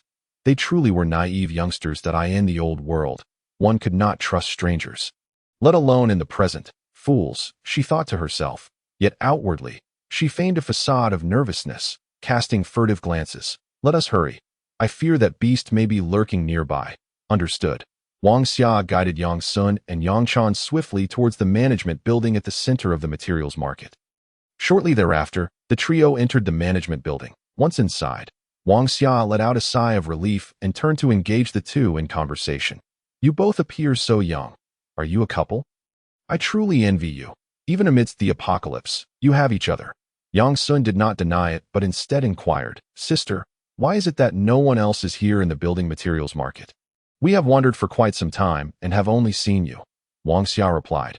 Where could they have gone? They are all dead, of course. Previously, they fought over food, and later, that mutated giant wolf devoured most of them. I see. Come, let me first take you to a place to rest your feet. Afterward, I will summon the person who knows the whereabouts of the mutated giant wolf. All right. Wang Xia led the two into a reception room. The black leather sofa was thickly coated in dust, and upon a gentle swipe, her fingertips were enveloped in grime. Wang Xia enthusiastically used her clothing to wipe away the dust, smiling as she said, Please sit for a moment. I will fetch you some food and water. With that, Wang Xia exited the reception room. Once she departed, Yang Sun activated his telekinetic perception. The situation within the building was laid bare before him. Previously, he had not employed his perception out of indifference. The presence or absence of people in the materials market was of little consequence to him, as he only sought materials. However, now that someone had set their sights on him, Yang Sun was determined to discover who possessed such audacity. Through his telekinetic perception, the entire building materialized before him as if it were transparent, devoid of any concealment. In several nearby rooms, a multitude of survivors wielded various weapons, seemingly awaiting something, their gazes occasionally drifting towards the reception room where the three were situated. Among them were several abilities users, the most formidable bearing a crystal core the size of an orange, while others bore cores resembling peanuts, quail eggs, and sugar oranges. Wang Xia pushed open a door to one of the rooms and knelt before a plump, fair-skinned man, trembling as she spoke. Brother Bai. I have successfully deceived them. What shall we do next? Bai Ao grinned widely, waving his hand, and a subordinate approached with a plastic bag. The bag was tossed before Wang Xia, containing 2 bottles of mineral water and 2 pieces of bread. Bai Ao instructed, this water has been laced with a sedative intended for beasts. Even if that young man possesses abilities, he will be incapacitated. Take it to them. Yes, I will do as Brother Bai says. Wang Xia nervously picked up the plastic bag and exited. Yang Sun observed the entire scene, feeling a twinge of confusion. Was such caution truly necessary? With a dozen abilities users gathered together, they still resorted to drugging. These individuals were exceedingly despicable. As he reflected, Wang Xia returned, her face adorned with a warm smile. Come. You must be thirsty. I have brought you some water and food. Please, eat and drink while I inform the person who knows the mutated giant wolf's whereabouts. They will arrive in 2 minutes. As she spoke, Wang Xia placed the water and bread before the two, yet neither of them made any move to touch the offerings. Yang Sun could utilize his telekinetic perception to investigate. But was Yang Chan not capable of doing the same? Within Yang Sun's team, telekinetic perception is a standard feature, mind you. Even in the absence of such abilities, Yang Chan harbors doubts about this woman's benevolence. As a female, her vigilance surpasses that of Yang Sun. Yang Chan is acutely aware that sometimes the ones who wish to harm you are not just men. Women can be equally malicious. Driven by envy of your privileged background or beauty. When she was in middle school, Yang Chan was the target of malicious rumors, only to discover later that her so-called best friend, with whom she shared everything, was the source of those lies. That moment, Yang Chan found the world to be exceedingly strange. Yang Sun lifted the water bottle before him, causing Wang Xia to believe her ruse had been uncovered. Anxiety began to creep into her heart, her gaze darting about nervously, only to hear him declare, I do not drink the water of commoners. Wang Xia thought to herself, damn, I thought I had been discovered. Turns out this person is just picky. She forced a smile. Young man, please bear with me. I have no other brands of water available. Yang Sun unscrewed the cap, and just as Wang Xia thought he was about to drink, he seized her by the neck, pried her mouth open, and poured an entire bottle of water down her throat. Woo! Wang Xia struggled desperately, the water spewing from her mouth and soaking her clothes. As water likely entered her trachea, she began to cough violently. Yang Sun flung her against the wall with considerable force, stating, I do not enjoy consuming items that have been tampered with. Wang Xia, stunned and in disbelief, gazed at Yang Sun. How did you discover this? Yang Sun scoffed. Your flaws are glaringly obvious. With that, flames of blood red ignited upon Wang Xia's body, and in an instant, she was reduced to ashes. A dog that does not bark upon seeing a person is not a good dog. After hiding for so long, do you expect me to invite you out? Yang Sun dashed out with remarkable speed. Akin to a specter, his clenched fist shattered 2 walls in succession, bringing him before Bai Ao, who was bewildered. How had a large hole suddenly appeared in an intact wall? When did this person materialize before him? By the time Bai Ao regained his senses, Yang Sun had already grasped his neck, lifting his nearly 300-pound frame effortlessly, the sensation of suffocation flooding his mind. Bai Ao flailed helplessly like a massive fish out of water, his fat hands gripping Yang Sun's, attempting to pry them off. Yet to his horror, he found he could not budge this individual. Misunderstanding, my brother, this is all that woman's doing. It has nothing to do with me. Just a moment ago, Bai Ao had been chuckling with his companions, and now he found himself grasped by the neck, dangling in midair like a slaughtered pig, screaming and begging for mercy in the blink of an eye. The other survivors and psychics in the room were left in stunned silence. What had transpired? How had their leader been captured in the blink of an eye? With so many witnesses, allowing an outsider to easily subdue their leader was a blow to their pride. How would they face another leader if this embarrassing incident became known? This was unacceptable. They had to reclaim their dignity. A group of survivors and psychics surrounded Yang Sun, their eyes locked on him with predatory intent. They awaited a command, a direct order to attack from Bai Ao. Kid, though I didn't see how you subdued Brother Bai, I advise you to just let him go and kneel in apology. Perhaps we might spare your life. Indeed, do not assume we are afraid just because you are a psychic. Why waste words on this brat? Brother Bai, give the order. Once you speak, We will rush in and turn this kid into mincemeat.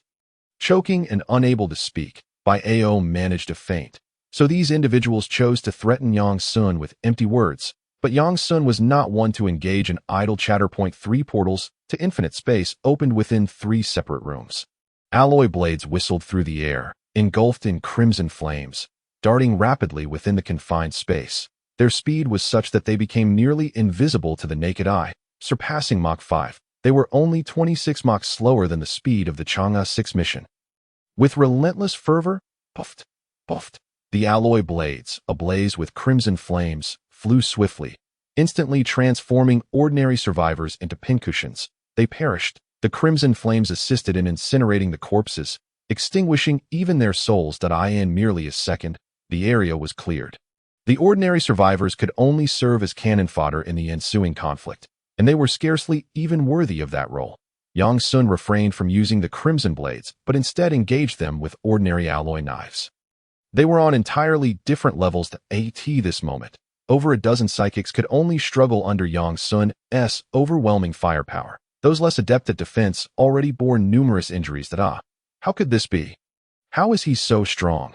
Impossible. As fellow psychics, even if there is a gap, it should not be this vast. What went wrong? Could it be that this kid logged in early? Has he become a psychic and trained for years before the catastrophe? Damn it! What should we do? If this continues, we will surely be killed. Good grief. It's like a real-life Magneto. Terrifying. Bai Ao. Quickly summon Wolf Brother. We can barely hold on.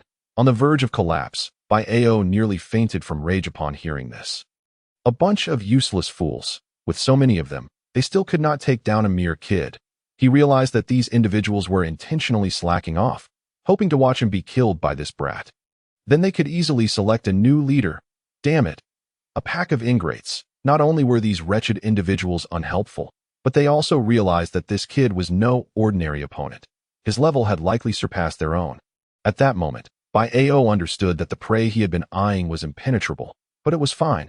Who said Bai Ao had no trump cards? Through mental connection, he sensed that his allies had arrived. Kid, you're finished. Prepare to become my Wolf Brother's meal.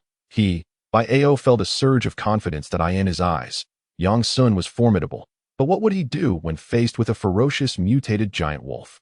Bang! The wall was once again breached, and a gigantic mutated wolf, larger than an elephant, with bloodshot eyes and stained fur, charged in without hesitation, lunging at Yang Sun with a gaping maw, teeth bared, the stench permeating the air. Yang Sun smiled effortlessly, gripping Bai Ao's ankle that he swung Bai Ao like a weapon toward the mutated wolf. Take this. Bai Ao's heart raced. He was nearly terrified. No, brother, if you're going to fight, just fight. Don't use me as a weapon. Wolf Brother, stop. I'm your big brother. I consider you my dear sibling. You mustn't treat me as an elder cousin. Fortunately, Bai Ao's beast-controlling abilities were relatively advanced. As long as he established a mental link with the mutated beast, its loyalty would increase significantly, obeying his commands above its instincts. The mental link was a connection of 2 souls, if the link were likened to a sword. Then the one initiating the link, the Beast Master, was the one holding the hilt, while the linked one was connected by the blade. It could be said that the former dictated the life of the latter.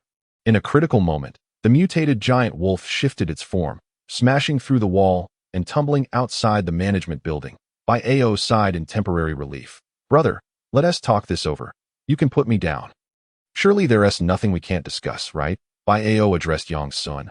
What nonsense. What are we even talking about? You think I'm a toy to be tossed around? This is a deep-seated grudge. Just wait until I break free from your grasp. I'll see whether I allow my wolf brother to tear you apart. Bai Ao had always held the belief that his wolf brother was invincible. Not good. I have taken a liking to your ability to be fair. Bai Ao's power was indeed quite impressive, capable of contending with telekinesis among the special abilities. Of course, Yang Sun was referring to the beast-taming ability after the Tenfold return. You fancy my powers, but I've already consumed the ability fruit. I can't share it with you. Bai Ao felt perplexed, as Yang Sun's words were utterly baffling. I have my own methods. Yang Sun chuckled lightly, stepping through the hole created by the mutated giant wolf. Bai Ao's head struck the ground as Yang Sun dragged him forward. Come on, you bunch of fools. Why are you slacking off? Bai Ao cursed vehemently. You can't even handle this kid? Can't you even subdue a woman? Go fetch her. Water Dragon Bullet. A few water bullets shot forth, sending several abilities users tumbling. Yang Chan had arrived. After eliminating 2 abilities users in another room, she entered this one with Yang Sun's assistance in the form of the Dance of 1,000 Blades. It was impossible for these abilities users to execute a group assault against Yang Chan. Yang Chan smiled at Yang Sun. Why don't you go play with that mutated giant wolf? I'll take care of these guys. Apart from Bai Ao and the previous abilities users that Yang Chan had dispatched, only 6 remained on site. Yang Sun nodded, his gaze falling upon the low-lying mutated giant wolf that was baring its teeth at him. In his telekinetic perception, he discovered that the wolf's core had astonishingly reached the orange level. This surpassed any abilities user he had ever encountered. Was the evolution speed of abilities users lagging behind that of flora and fauna? Awoo! The mutated giant wolf howled, its massive form charging forth like a speeding bullet train. As it lunged forward, it opened its gaping maw and raised its front paws, revealing sharp claws. Truly, this beast was a brute, showing no adaptability in its attack methods. Yang Sun smirked, gripping Bai Ao and pivoting. Using the 300-pound man as a weapon to hurl towards the mutated giant wolf, the wolf howled in response. Lacking much intelligence, it was more accurate to say its instincts dominated its thoughts. Leaving little room for contemplation, faced with Yang Sun's unscrupulous tactics, the mutated giant wolf felt utterly vexed. Unable to attack back or escape, it was in quite a predicament. The wolf jumped back, baring its teeth at Yang Sun. Bai Ao, too, felt humiliated being used as a weapon. If word of this got out, how could he continue to navigate the underworld of Jiangqing? Bai Ao said earnestly, since you can't defeat my wolf brother, why persist in resisting? Just let me go, and I assure you my wolf brother will not harm you.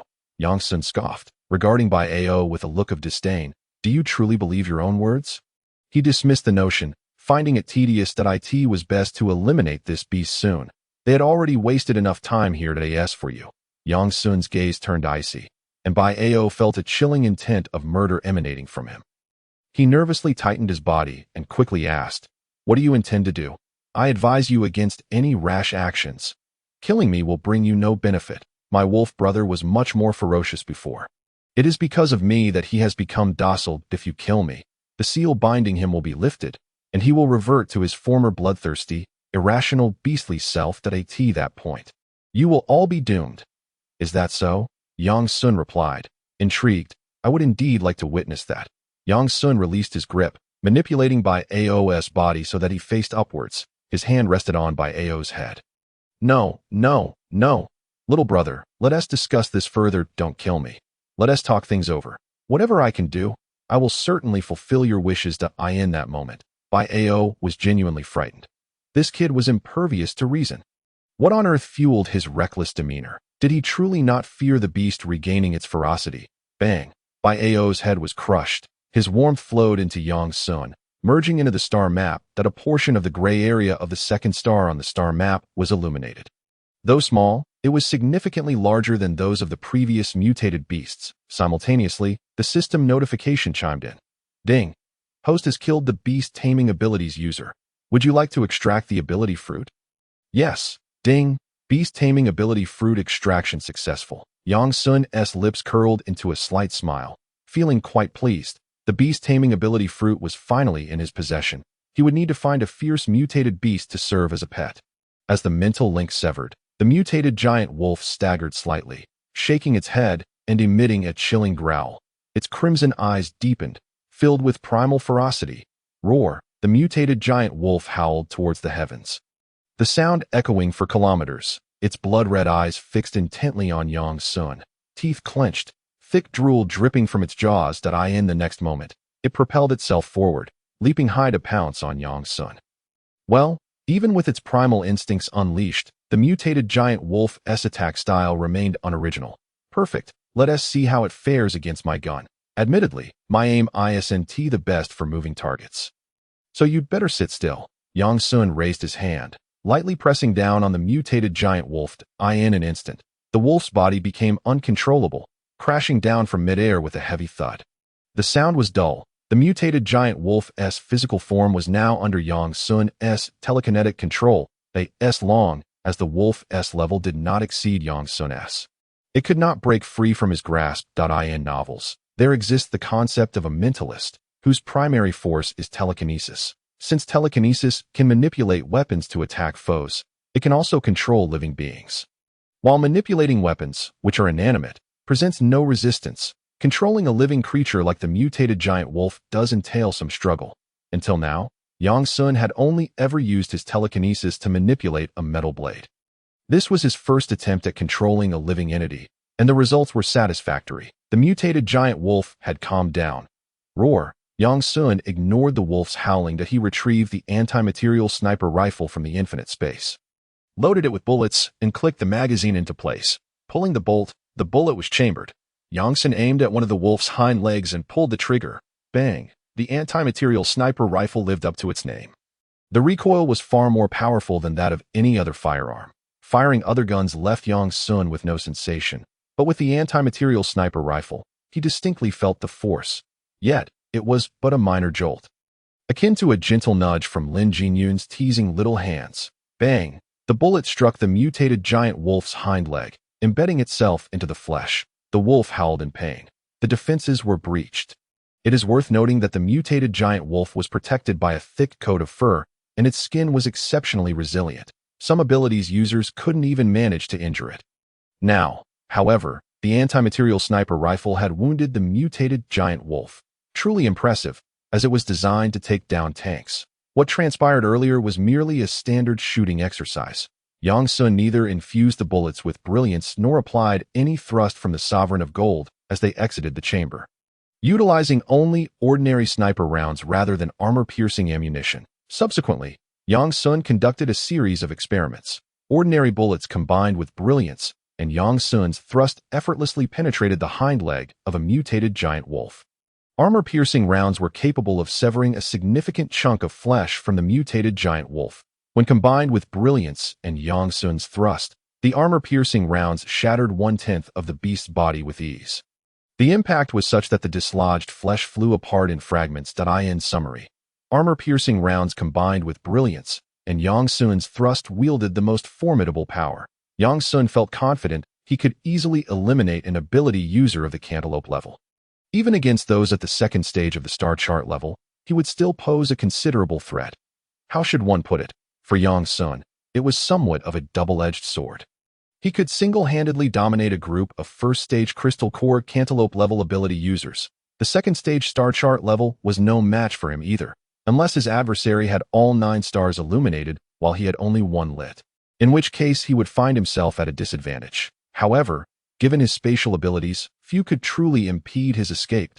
He contemplated giving this power to Aunt Lin, as her metal manipulation could also enhance thrust.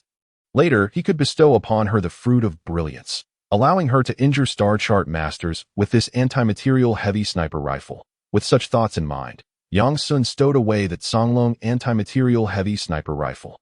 He wondered if the world would continue to mutate, and whether future technologies would advance at a rapid pace. He genuinely wished to witness the weapons of those high civilizations, akin to the worldview in Devour, where humanity could forge armored warriors and weaponry. These aspirations still felt distant for Yang Sun. He set aside these musings for the moment and approached the mutated giant wolf, planting his foot upon its head. Larger than that of an ox. What a pity I don't fancy wolves. Otherwise, you might have made a fine beast companion. Yang Sun chuckled to himself, unsheathing the alloy dagger at his waist, with brilliance enveloping the blade. He pierced through the giant wolf's skull in one swift stroke. Awoo! The mutated giant wolf emitted a mournful whimper before extending its foul tongue. Succumbing to its fate, Yang Sun absorbed the warm essence of the giant wolf. A portion of his second star was illuminated. Based on the warmth yielded by the orange-level mutated giant wolf, Yang Sun estimated he would need to find approximately 15 or 16 more creatures of that caliber to fully illuminate his second star. If he were to encounter first stage, peak Crystal Core Cantaloupe level beings, that number could potentially be reduced further. Yang Sun sighed, reflecting on how, since forming the star chart, the nourishment required for his enhancement had grown exponentially. It wasn't that Yang Sun's rate of advancement had diminished. Rather, the strength of the surrounding evolved beings could hardly keep pace with his burgeoning power, had there been a dozen Cantaloupe-level beings. Yang Sun knew he could easily dispatch them, illuminating his second star in a heartbeat. However, If he faced only a group of orange level or even sugar mandarin level, that would be a different story altogether. He glanced at the alloy dagger, contemplating. Even you might soon fall behind in the second stage. The physical attributes of human ability users would significantly increase, leading Yang Sun to predict that the inherent brilliance of the alloy dagger would no longer suffice to inflict effective damage upon ability users. Unless, of course, he infused it with brilliance once more. Where could he possibly acquire more advanced weaponry? The system's 10,000-fold return was beyond his control. How he wished he could wield that power, to this day. Yang Sun had yet to fully grasp the intricacies of the 10,000-fold return. Putting such thoughts aside, he resolved to take one step at a time. Yang Sun maintained an open mind, never succumbing to mental exhaustion. Since he could not comprehend it, he would not dwell on it, the alloy dagger falling behind. No need for despair. A little buff here, and there would suffice. For instance, the brilliance of the Sovereign of Gold. Or perhaps the red lotus flame could be applied to the blade. Such enhancements could undoubtedly amplify the weapon's potency. Meanwhile, the remaining 6 ability users had already seen 3 of their number dispatched by Yang Chan. Engaged in battle while absorbing the warmth of the deceased ability users, Yang Chan's strength steadily increased, becoming stronger with each confrontation, now able to dominate the remaining 3 adversaries. Through Yang Sun's telepathic perception, he clearly observed the size of Yang Chan's crystal core. Orange level. Previously, Yang Chan had only been at the sugar mandarin level, and in such a short span, she had ascended to an orange level master. What a joke! If an orange level could not best 2 peanuts and a quail egg, Yang Chan might as well find a block of frozen tofu to end her embarrassment. That it would be utterly humiliating. Even if Yang Sun said nothing, Yang Chan would feel too ashamed to lift her head. Yang Sun refrained from intervening to assist. Instead, he commanded, "Leave one alive." Yang Chan nodded in agreement, concentrating fully on the battle. Understood. Water Dragon Bullet. Harnessing the moisture in the air, she formed water dragon bullets to attack, utilizing her high mobility and telepathic awareness to effortlessly evade the assaults of the 3 men, aware of her shortcomings in combat. She refrained from engaging the 3 muscular men in a physical confrontation, instead opting to kite them. Taking advantage of moments when they were caught off guard, she attacked with a flurry of strikes. With the enhancement of her telepathic perception, Yang Chan could easily survey the battlefield, promptly detecting any unfavorable situations to the 3 remaining ability users. It seemed as though she possessed eyes all over her body. Ambushes appeared ineffective against her. They could neither catch up nor land a blow. It was quite troublesome. One female ability user, panting heavily, eyed Yang Chan and Yang Sun with a fluctuating gaze. Suddenly, her resolve hardened, and a murderous glint flashed in her eyes. Thrust. One of her companions was pierced through the chest. Bloodied hands grasped the still-beating heart. Bang. The heart was crushed. The victim's eyes were filled with disbelief. You vile wretch, the woman coldly replied. Apologies, I only wish to survive. Her gaze shifted to the last remaining ability user, a middle-aged man standing at around 1.6 meters. Under her intense scrutiny, he felt a tightening in his core. His expression shifting as he grit his teeth. Han Feifei, you intend to kill me. You want to leave only yourself alive. Naive. You foolish woman. Do you truly believe they would spare you? They would merely exploit you. And when your value waned, they would strike you down. Han Feifei remained unfazed, stepping closer to the man. I know, but I also understand that engaging them leads to a dead end. If I am the sole survivor, I still possess a glimmer of hope. Once dead, there are truly no chances left. The man, infuriated by her words, erupted. Damn it, you mad woman. With that, he turned to flee. Fighting was out of the question. He was merely a peanut. While Han Feifei was akin to a quail egg, the man was unaware of the disparity in their crystal core sizes, but he recognized that he was no match for Han Feifei. Having sustained severe injuries earlier, he had no hope of standing against her now. Flee. There was no other option. Seeing this, Han Feifei quickly pursued. Yang Sun and Yang Chan did not rush to eliminate the 2, but followed leisurely behind them. Yang Chan remarked, the ability user who was killed and had his heart extracted no longer possesses warmth. It must have been absorbed by Han Feifei. Once she eliminates the last ability user, she should break through to the sugar mandarin level. Yang Sun chuckled derisively, observing the fleeing pair with the eyes of a predator. I wonder if Han Feifei is clever or merely a foolish human. Yang Chan expressed her curiosity. She should be too afraid to confront us. If she wishes to survive, She ought to seize the chance to escape. If she truly runs, she will undoubtedly meet a grim fate. Yang Sun smiled lightly, adding, whether she flees or not, death awaits. Yang Chan. She almost forgot that her man is also a formidable character. Since the outbreak of the apocalypse, she has lost count of how many people this man has killed. Previously, she heard from Sister Jinyun that he had already taken many lives even before she and Ru Yin joined this family. Ahead, the man ultimately succumbed to exhaustion and was captured by Han Feifei. His heart was extracted and crushed before the eyes of Yang Sun and Yang Chan. Having completed this gruesome act, Han Feifei took a deep breath and knelt before the two. I am willing to do anything for you. Please grant me a chance to survive. What if I say no? Yang Sun replied with a smile that held no warmth as he regarded Han Feifei. He bore no direct grudge against her.